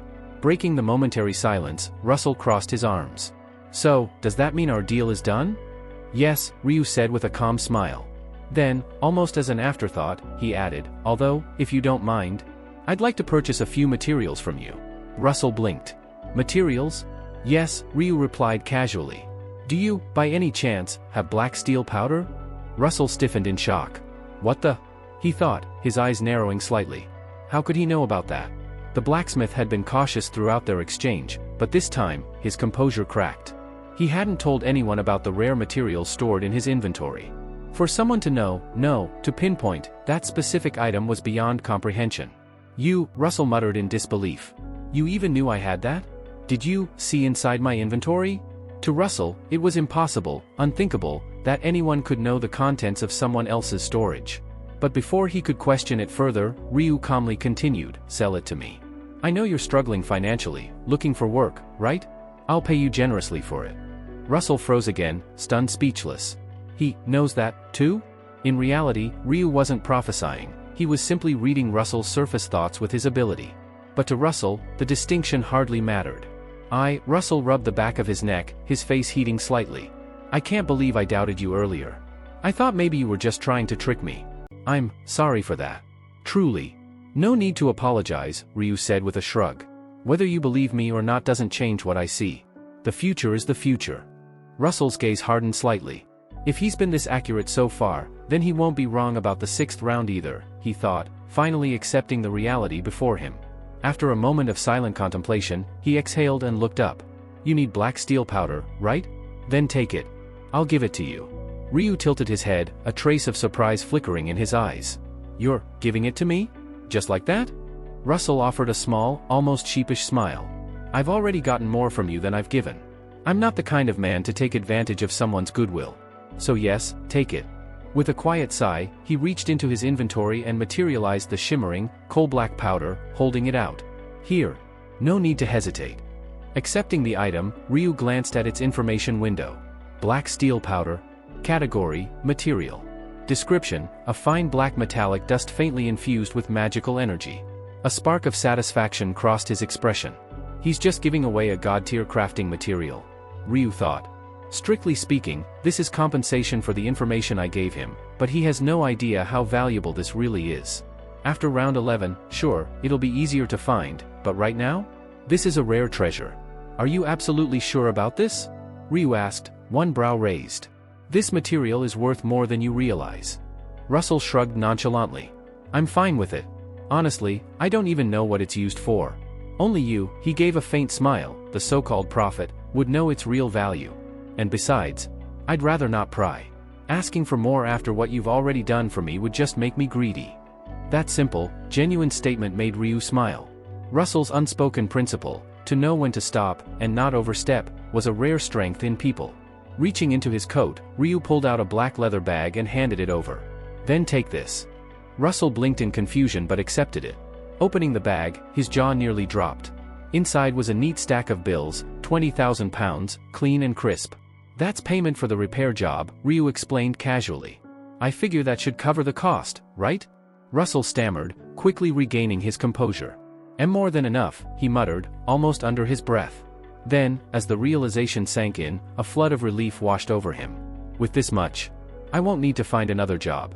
When he looked up again, his expression had softened, his earlier tension fading into something closer to genuine warmth. Still, Russell said hesitantly, are you sure it's okay for me to accept such a large sum of money? Ryu leaned back casually, meeting Russell's cautious gaze with his usual calm confidence. It's perfectly fine, he said. That money isn't just for the repair work you did, it's also for the material you gave me. Actually, if we're being honest, I wouldn't even consider it a waste to pay you millions for something like that. But, he let out a quiet chuckle. I figured too much at once might just make you uncomfortable. Russell blinked, clearly taken aback, and Ryu continued before the blacksmith could argue. And one more thing, don't just blow through that money on food or small expenses. Russell tilted his head, curiosity flickering in his expression. Then, what should I do with it? Open an overseas stock account, Ryu instructed smoothly, his tone leaving no room for hesitation. Invest about half of what I gave you into a Korean company called Player Place. It's still flying under the radar right now, but soon, it's going to explode. If you make the investment now, you won't ever need to worry about finding a job for the rest of your life. Whether you take my advice or not, though, is entirely your choice. Russell stared at him for a long moment, weighing his words, then slowly nodded. I believe you, he said, voice firm. Your predictions have been flawless so far, Prophet. And, besides, this is money I didn't even earn myself. The least I can do is trust the person who gave it to me. Seeing Russell's genuine resolve, Ryu finally allowed himself to relax. Good, he said with a faint smile. Then I suppose my business here is done. Russell Daniel, good luck in the 6th round. He paused mid-turn, as though remembering something. Oh, and, do you have a phone? Of course, Russell replied, pulling it from his pocket. Perfect, Ryu said. I'll give you my number. Save it. You might need it sooner than you think. Oh, I forgot to ask, what's your name? Russell asked. You can call me Ryu, Ryu Min replied. Days slipped by, and soon, that familiar, foreboding moment arrived again. June 1st, midnight. As the world around him shimmered and twisted into the otherworldly battlefield, Ryu opened his eyes, his calm demeanor unwavering. Round 6, he muttered under his breath, surveying the strange terrain. This one's a cooperative round. I'll need to form a party. Min Yuri. If there was anyone he needed in this round, it was her. She was sharp, competent, and dependable, an asset to any party. But there was a catch. This round requires 5 people, he murmured to himself. No exceptions. I'll need to fill the rest of the slots, even if they're just placeholders. Before he could dwell on it, a familiar voice cut through the distance. Black Scythe. He turned to see Min Yuri approaching with an easy smile, waving as she closed the distance. It's nice to see you again, she said brightly. How have you been? Ryu raised an eyebrow, his lips curving slightly. You're talking like it's been years. It's only been a month. Still, she said with a playful grin, a month feels like a long time, doesn't it? Her smile was warm, unguarded. After their teamwork in the previous round, all the initial tension between them had long since faded. As Ryu glanced around, though, he noticed eyes turning toward them, whispers rippling through the gathered players. Who's that woman? Why is she talking to him? Wait, isn't that democracy? I swear I saw her in the rankings announcement last round. Yeah, she was 2nd place. Damn, to be on such good terms with Black Scythe. I'm jealous. He ignored the attention. Being at the top of the rankings came with its annoyances, whispers, stares, endless speculation. The cold charisma he projected made him seem untouchable, almost inhuman, and though it deterred most people from approaching, Min Yuri didn't seem to care. Did you defeat the final boss in the last round? She asked, curiosity sparkling in her eyes. I did, Ryu said simply. Wow, she said, her admiration genuine. And even with the time limit, you finished it so quickly. Then, she hesitated briefly, then added, have you completed the subquest? The one about collecting balance stones? I've already completed it, he said with a shrug. And no, before you ask, I'm not going to tell you what reward I got. Her eyes widened in shock. How did you know I was going to ask that? Just a hunch, Ryu replied evenly. She let out a small laugh, shaking her head. I've always thought this, but you really do have incredible insight, Black Scythe. Her words hung in the air for a moment, and then she realized what she'd just said. Her face flushed pink. Ah, she stammered, flustered. That was presumptuous of me, wasn't it? I am sorry. What's there to apologize for? Ryu asked, his voice calm, almost reassuring. And, thank you for the compliment. Her heart gave a small flutter at the unexpected kindness. He's considerate, yet still carries that overwhelming presence, she thought, cheeks still warm. He really is fascinating. Before she could say anything more, two figures approached, people Ryu immediately recognized, Seo Aaron and Nsang Cheol. Black Scythe, Seo Aaron greeted with a polite smile, though her eyes flicked briefly toward Min Yuri before settling on him. It's been a while. And who, she added with a deceptively light tone, is this? Ryu's response was cool, almost indifferent. I don't think that's something I need to explain, do I? Seo Aaron smiled as if she accepted the response, but beneath that polite exterior, her thoughts churned. Why is he smiling at her, and not me? Trying to ignore the twist of disappointment in her chest, she kept her composure. What do you want from me? Ryu asked, his tone sharp enough to cut through the growing tension. Of course, he already knew why they were here, but he played along anyway, curious to see how they'd respond.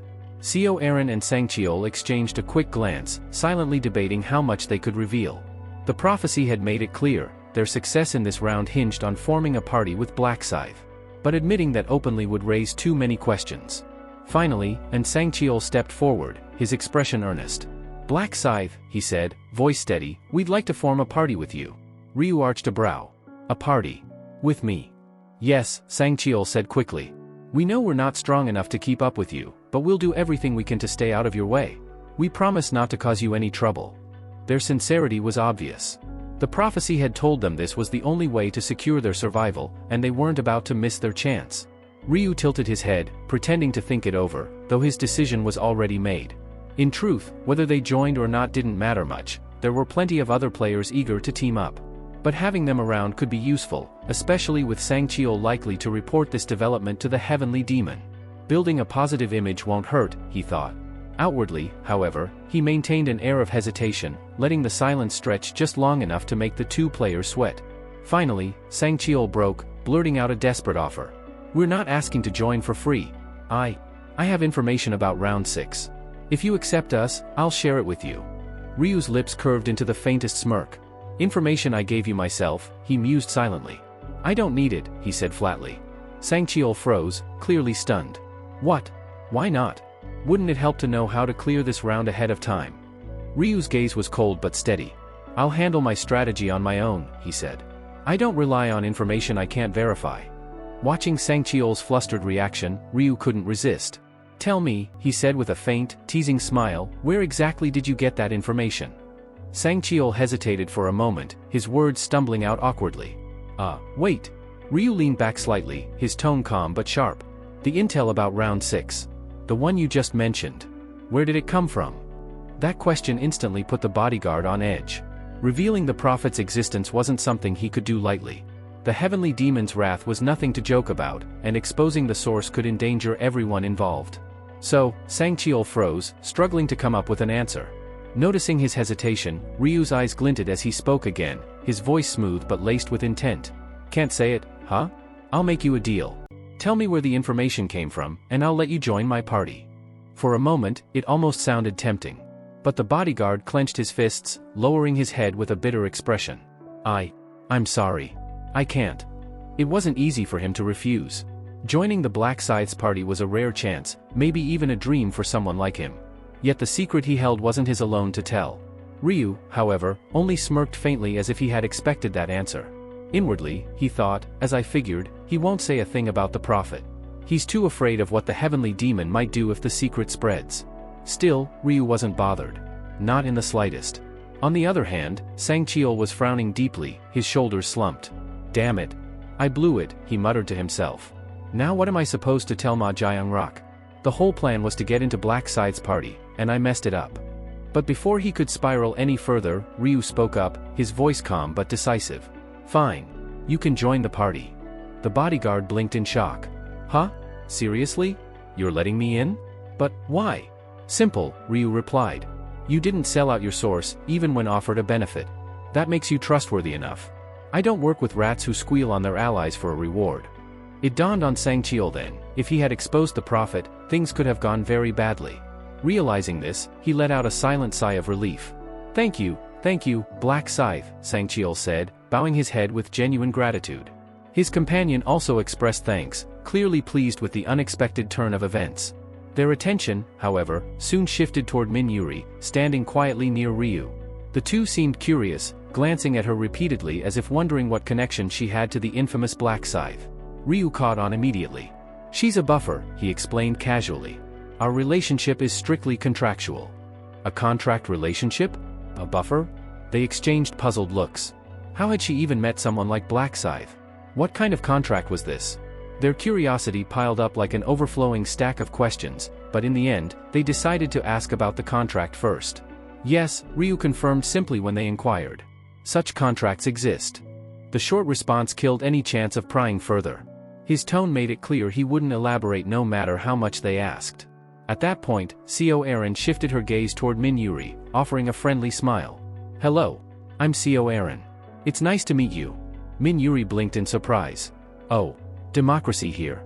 Wait, Co Aaron? As in the Co Aaron? Did you change your appearance or something? Co Aaron nodded lightly. Yes, that's me. Min Yuri's eyes widened in amazement. Really? No wonder your face looked so familiar. And the name? I was curious. Oh my god, this is incredible, I'm such a huge fan. My father watches every single drama you star in. He adores your acting. He's like, the biggest Co Aaron fan ever. Co Aaron chuckled softly at the outpouring of enthusiasm and responded with her usual composure. Thank you. I appreciate it. While Min Yuri continued to gush excitedly, Sangcheol shot another cautious glance at Ryu. Are you really okay with me not giving you the details about round 6? I mean, it could help. Ryu's expression hardened, his voice turning cold. I don't need it. Keep your information. I don't like owing people favors. The blunt rejection stung. Sangcheol had been ready to trade information for an alliance, but if Black Scythe wasn't interested, there was nothing he could do. Maybe, Sangcheol thought to himself, maybe I can quietly give him a heads up if things go wrong during the quest. At least then it wouldn't feel like a wasted opportunity. The two women kept chatting casually, their voices blending with the background noise of the gathering players. Sangcheol came closer slightly and asked with a curious smile, by the way, Democracy, is your class a buffer? Min Yuri nodded confidently. Yes, I'm a buffer. Don't worry, I'll make sure to buff everyone later when we get into action. Oh, really? That's interesting, Co Aaron replied, her expression brightening. My job has something similar to a buff skill, too. I'm a summoner, so I can cast protective shields through my fairy summons. Min Yuri's eyes widened slightly, a mix of surprise and fascination flashing across her face. Wait, you're a summoner? You actually have summons? Co Aaron chuckled lightly and nodded. That's right. My profession is summoner. Right now, I can call out up to 3 different creatures. I'll show you what they look like a little later. Before the conversation could continue, the tall man who had been quietly standing nearby spoke up in a polite but firm tone. Excuse me for interrupting, but I think proper introductions are in order. My name is Sangcheol. Min Yuri turned to him, smiling politely. Ah, I see. Nice to meet you, Sangcheol. I noticed you earlier and thought you seemed familiar with Black Scythe. Sangcheol gave a small nod. Yes. We've received help from him before. He saved both of our lives during a dangerous situation. Oh. I see, Min Yuri murmured, her gaze shifting toward Black Scythe. She studied him quietly for a moment, her thoughts swirling. So, he's even rescued people in danger, she thought to herself, her instinctive sense about him growing stronger. Once again, she felt that beneath his cold exterior, Black Scythe had an unexpectedly warm and humane side. As more participants slowly gathered at the meeting point, a dazzling burst of light illuminated the area. Out of that light stepped Priscilla, her presence commanding everyone's attention. With an almost playful smile, she greeted them. Hello, humans. Have you all enjoyed your month of rest? She glanced around the assembled players before continuing in a cheerful yet slightly mocking tone. For this round, we have exactly 1,010 participants, a perfect number, don't you think? Now, shall we get down to business? Almost instantly, a glowing message window materialized before every player's eyes. Round 6 objective. Task, defeat 1 boss within 6 hours. All areas participants, 16,120,590 achievers, 0/8,060,295. Current area, C ESKS 007 participants, 1010 achievers, 0/505. Murmurs broke out among the crowd. What's this about defeating a boss? One player asked, his tone filled with both curiosity and concern. Is this the round where a boss finally appears? Another player frowned. Defeat a boss? On our own? That sounds impossible. How are we supposed to take down something that powerful by ourselves? Priscilla let out a soft, amused chuckle, her eyes glinting mischievously. Calm down. Of course, you won't be able to take the boss down alone. That's why teamwork is going to be necessary this round. Teamwork, another player echoed skeptically. What do you mean? How are we supposed to work together with strangers? That, Priscilla said smoothly, is where the party system comes into play. This round introduces a new feature, forming parties. To create one, you'll need exactly 5 members. A party allows for seamless cooperation and coordination between its members. And here's something you'll appreciate, when you're in the same party, you won't be able to harm each other. A man in the crowd raised his eyebrows, sounding almost relieved. So no accidental friendly fire? That's a relief. Priscilla's smile turned slightly wicked, her tone dripping with mock sweetness. Exactly. No need to worry about accidentally injuring an ally, or being betrayed by one of your own. Isn't that convenient? She then added, but don't misunderstand, attacks from other parties or from monsters will still deal damage. Only attacks from your own party members will be nullified. The players exchanged looks, slowly nodding in understanding. With a well-coordinated party of 5, the challenge didn't seem as impossible as it had at first glance. Now, another important detail, Priscilla continued smoothly. When your party defeats monsters, the experience points and gold are automatically divided evenly among all members, regardless of who lands the final blow. However, there's a range limit. If the distance between you and your teammates exceeds 100 meters, you won't receive your share. One player tilted his head thoughtfully. So EXP and gold are split equally no matter what? That actually sounds fair. Another raised his hand to ask, what about loot? How are items divided? Priscilla's smile sharpened as she explained, unlike experience and gold, items are distributed based on contribution. The system calculates your overall involvement in the fight. Let's say 2 players contribute 70% and 30%, respectively, to killing a monster. The one with 70% contribution will have a 70% chance of obtaining the item, while the other will have a 30% chance. So basically, the harder you work, the better your odds of claiming the loot, one player said, nodding in understanding. Exactly, Priscilla replied with a satisfied smirk. Another player, clearly trying to confirm, asked, so even if someone's contribution is low, they still have a chance of getting an item, if luck is on their side, right? That's right, Priscilla said, her tone light but her grin sharp. Effort improves your chances, but luck can still favor anyone. Priscilla's eyes gleamed mischievously as she continued, her voice carrying through the crowd. That's right. Even if your contribution is as little as 1%, you still have a chance to receive an item drop, though, of course, the probability would be extremely low. A player raised a hand hesitantly, his voice tinged with concern. Excuse me, Angel, how exactly is contribution calculated? Is it just about dealing the most damage? Wouldn't that put players with lower damage output at a disadvantage? Priscilla chuckled lightly, her smile sweet but sharp. A good question. While dealing more damage usually translates to higher contribution, it's not solely based on damage output. The system considers multiple factors, support actions, crowd control, healing, even life-saving maneuvers. So, a player who spends the fight strengthening allies with buffs or healing still earns contribution. Everything is measured and judged fairly. One of the nearby players' eyes lit up, his voice filled with relief and excitement. Wait, so just buffing teammates counts toward contribution? That's amazing. From the side, Ryu listened silently, his expression unreadable. Parties, huh?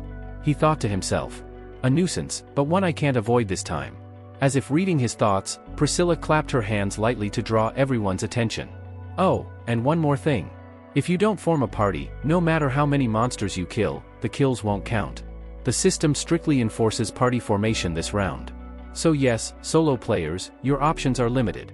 The collective groan from the crowd was immediate, but Priscilla wasn't done. Still, don't think of this as a disadvantage, she added, her smile as radiant as ever. The benefits of a party are significant. You can coordinate attacks, watch each other's backs, and share rewards. Most importantly, once your party defeats a single boss, all 5 members will automatically clear this round. A stunned voice rose from the group. All 5 members? Really? Everyone in the same party passes together? Yes, Priscilla confirmed, her expression unchanging. But remember, only 101 bosses will appear in this area. Which means only 505 of you can survive this round. The unsettling realization spread like wildfire through the crowd, but before panic could fully bloom, Priscilla clapped her hands together again, as if concluding a performance. And that, she said cheerfully, wraps up the explanation of the party system. See? Nothing too complicated. Just form a 5-member party, work together, and defeat a boss. Simple, right? Ryu's lips curled ever so slightly at that, though there was no humor in his eyes. Simple? He mused silently. Hardly. It's never as simple as she makes it sound. Priscilla gave a playful wink as her form began to glow, her presence fading into a cascade of radiant light. Do your best, humans. Defeat your boss, clear the round. Oh, and one last note, there are no subquests this time. Focus on your main objective. Good luck. And with that, the so-called angel vanished, leaving behind only a faint shimmer in the air. The moment she disappeared, someone muttered bitterly, "Easy quest, huh? Yeah, right. This boss is going to be a nightmare, mark my words." Others grumbled in agreement, their voices filled with frustration and dread. They all knew that venting their anger at Priscilla was pointless. The angel never appeared again until the end of a round, and every curse or insult hurled her way would always fall on deaf ears. A sharp tone sounded in the player's ears as the system interface updated. Quest timer activated. Time remaining, 5 hours 59 minutes and 53 seconds. The countdown began. 6 hours to form a proper 5-member party, hunt down the boss, and defeat it, or face inevitable death. Almost immediately after, another message popped up in bold letters. Party Formation Protocol? To form a 5-member party, hold hands with your desired teammates and simultaneously recite the party formation command. Reminder, boss kills will not count unless you are in an official 5-member party. The atmosphere instantly shifted. We need to form parties, now, one player said urgently. Yeah, another agreed. No point risking it. No party, no progress. Anyone looking for members? I'm level 20, warrior class, someone called out, raising his hand above the crowd. Looking for solid DPS and a healer. Let's make this quick. The area turned chaotic in seconds, the once empty field now resembling a noisy marketplace. Players called out their levels and classes, frantically scanning for reliable partners while groups hastily formed around them. Amid the commotion, Sang-cheol, the ever-vigilant bodyguard, stood quietly beside Ryu, his sharp eyes narrowing slightly. The prophet was right, he thought grimly. Everything is happening exactly as foretold. A 5-member party is essential to survive this round. His gaze shifted briefly toward Black Scythe, who stood as composed and unreadable as ever. Sticking with him was the right decision, Sang-cheol reassured himself. After a moment of hesitation, he spoke. Mr. Black Scythe, we should. Wait, Ryu interrupted curtly, his tone even but commanding. It's a 5-member team. That means we still need one more. Minuri glanced between them with an inquisitive look. Then, who should we bring in for the 5th slot? Let's leave that to Mr. Black Scythe, Sang-cheol replied immediately, his voice steady. He's the strongest among us. He should make the call. Everyone turned their attention to Ryu, who pretended to think it over, though in truth, he had already decided. There was someone he had been meaning to recruit, someone nearby, close enough that the invitation would be smooth and natural. That's it for today. Thank you so much for watching. If you enjoyed the video, don't forget to hit that like button and subscribe for more. We'll see you in the next one.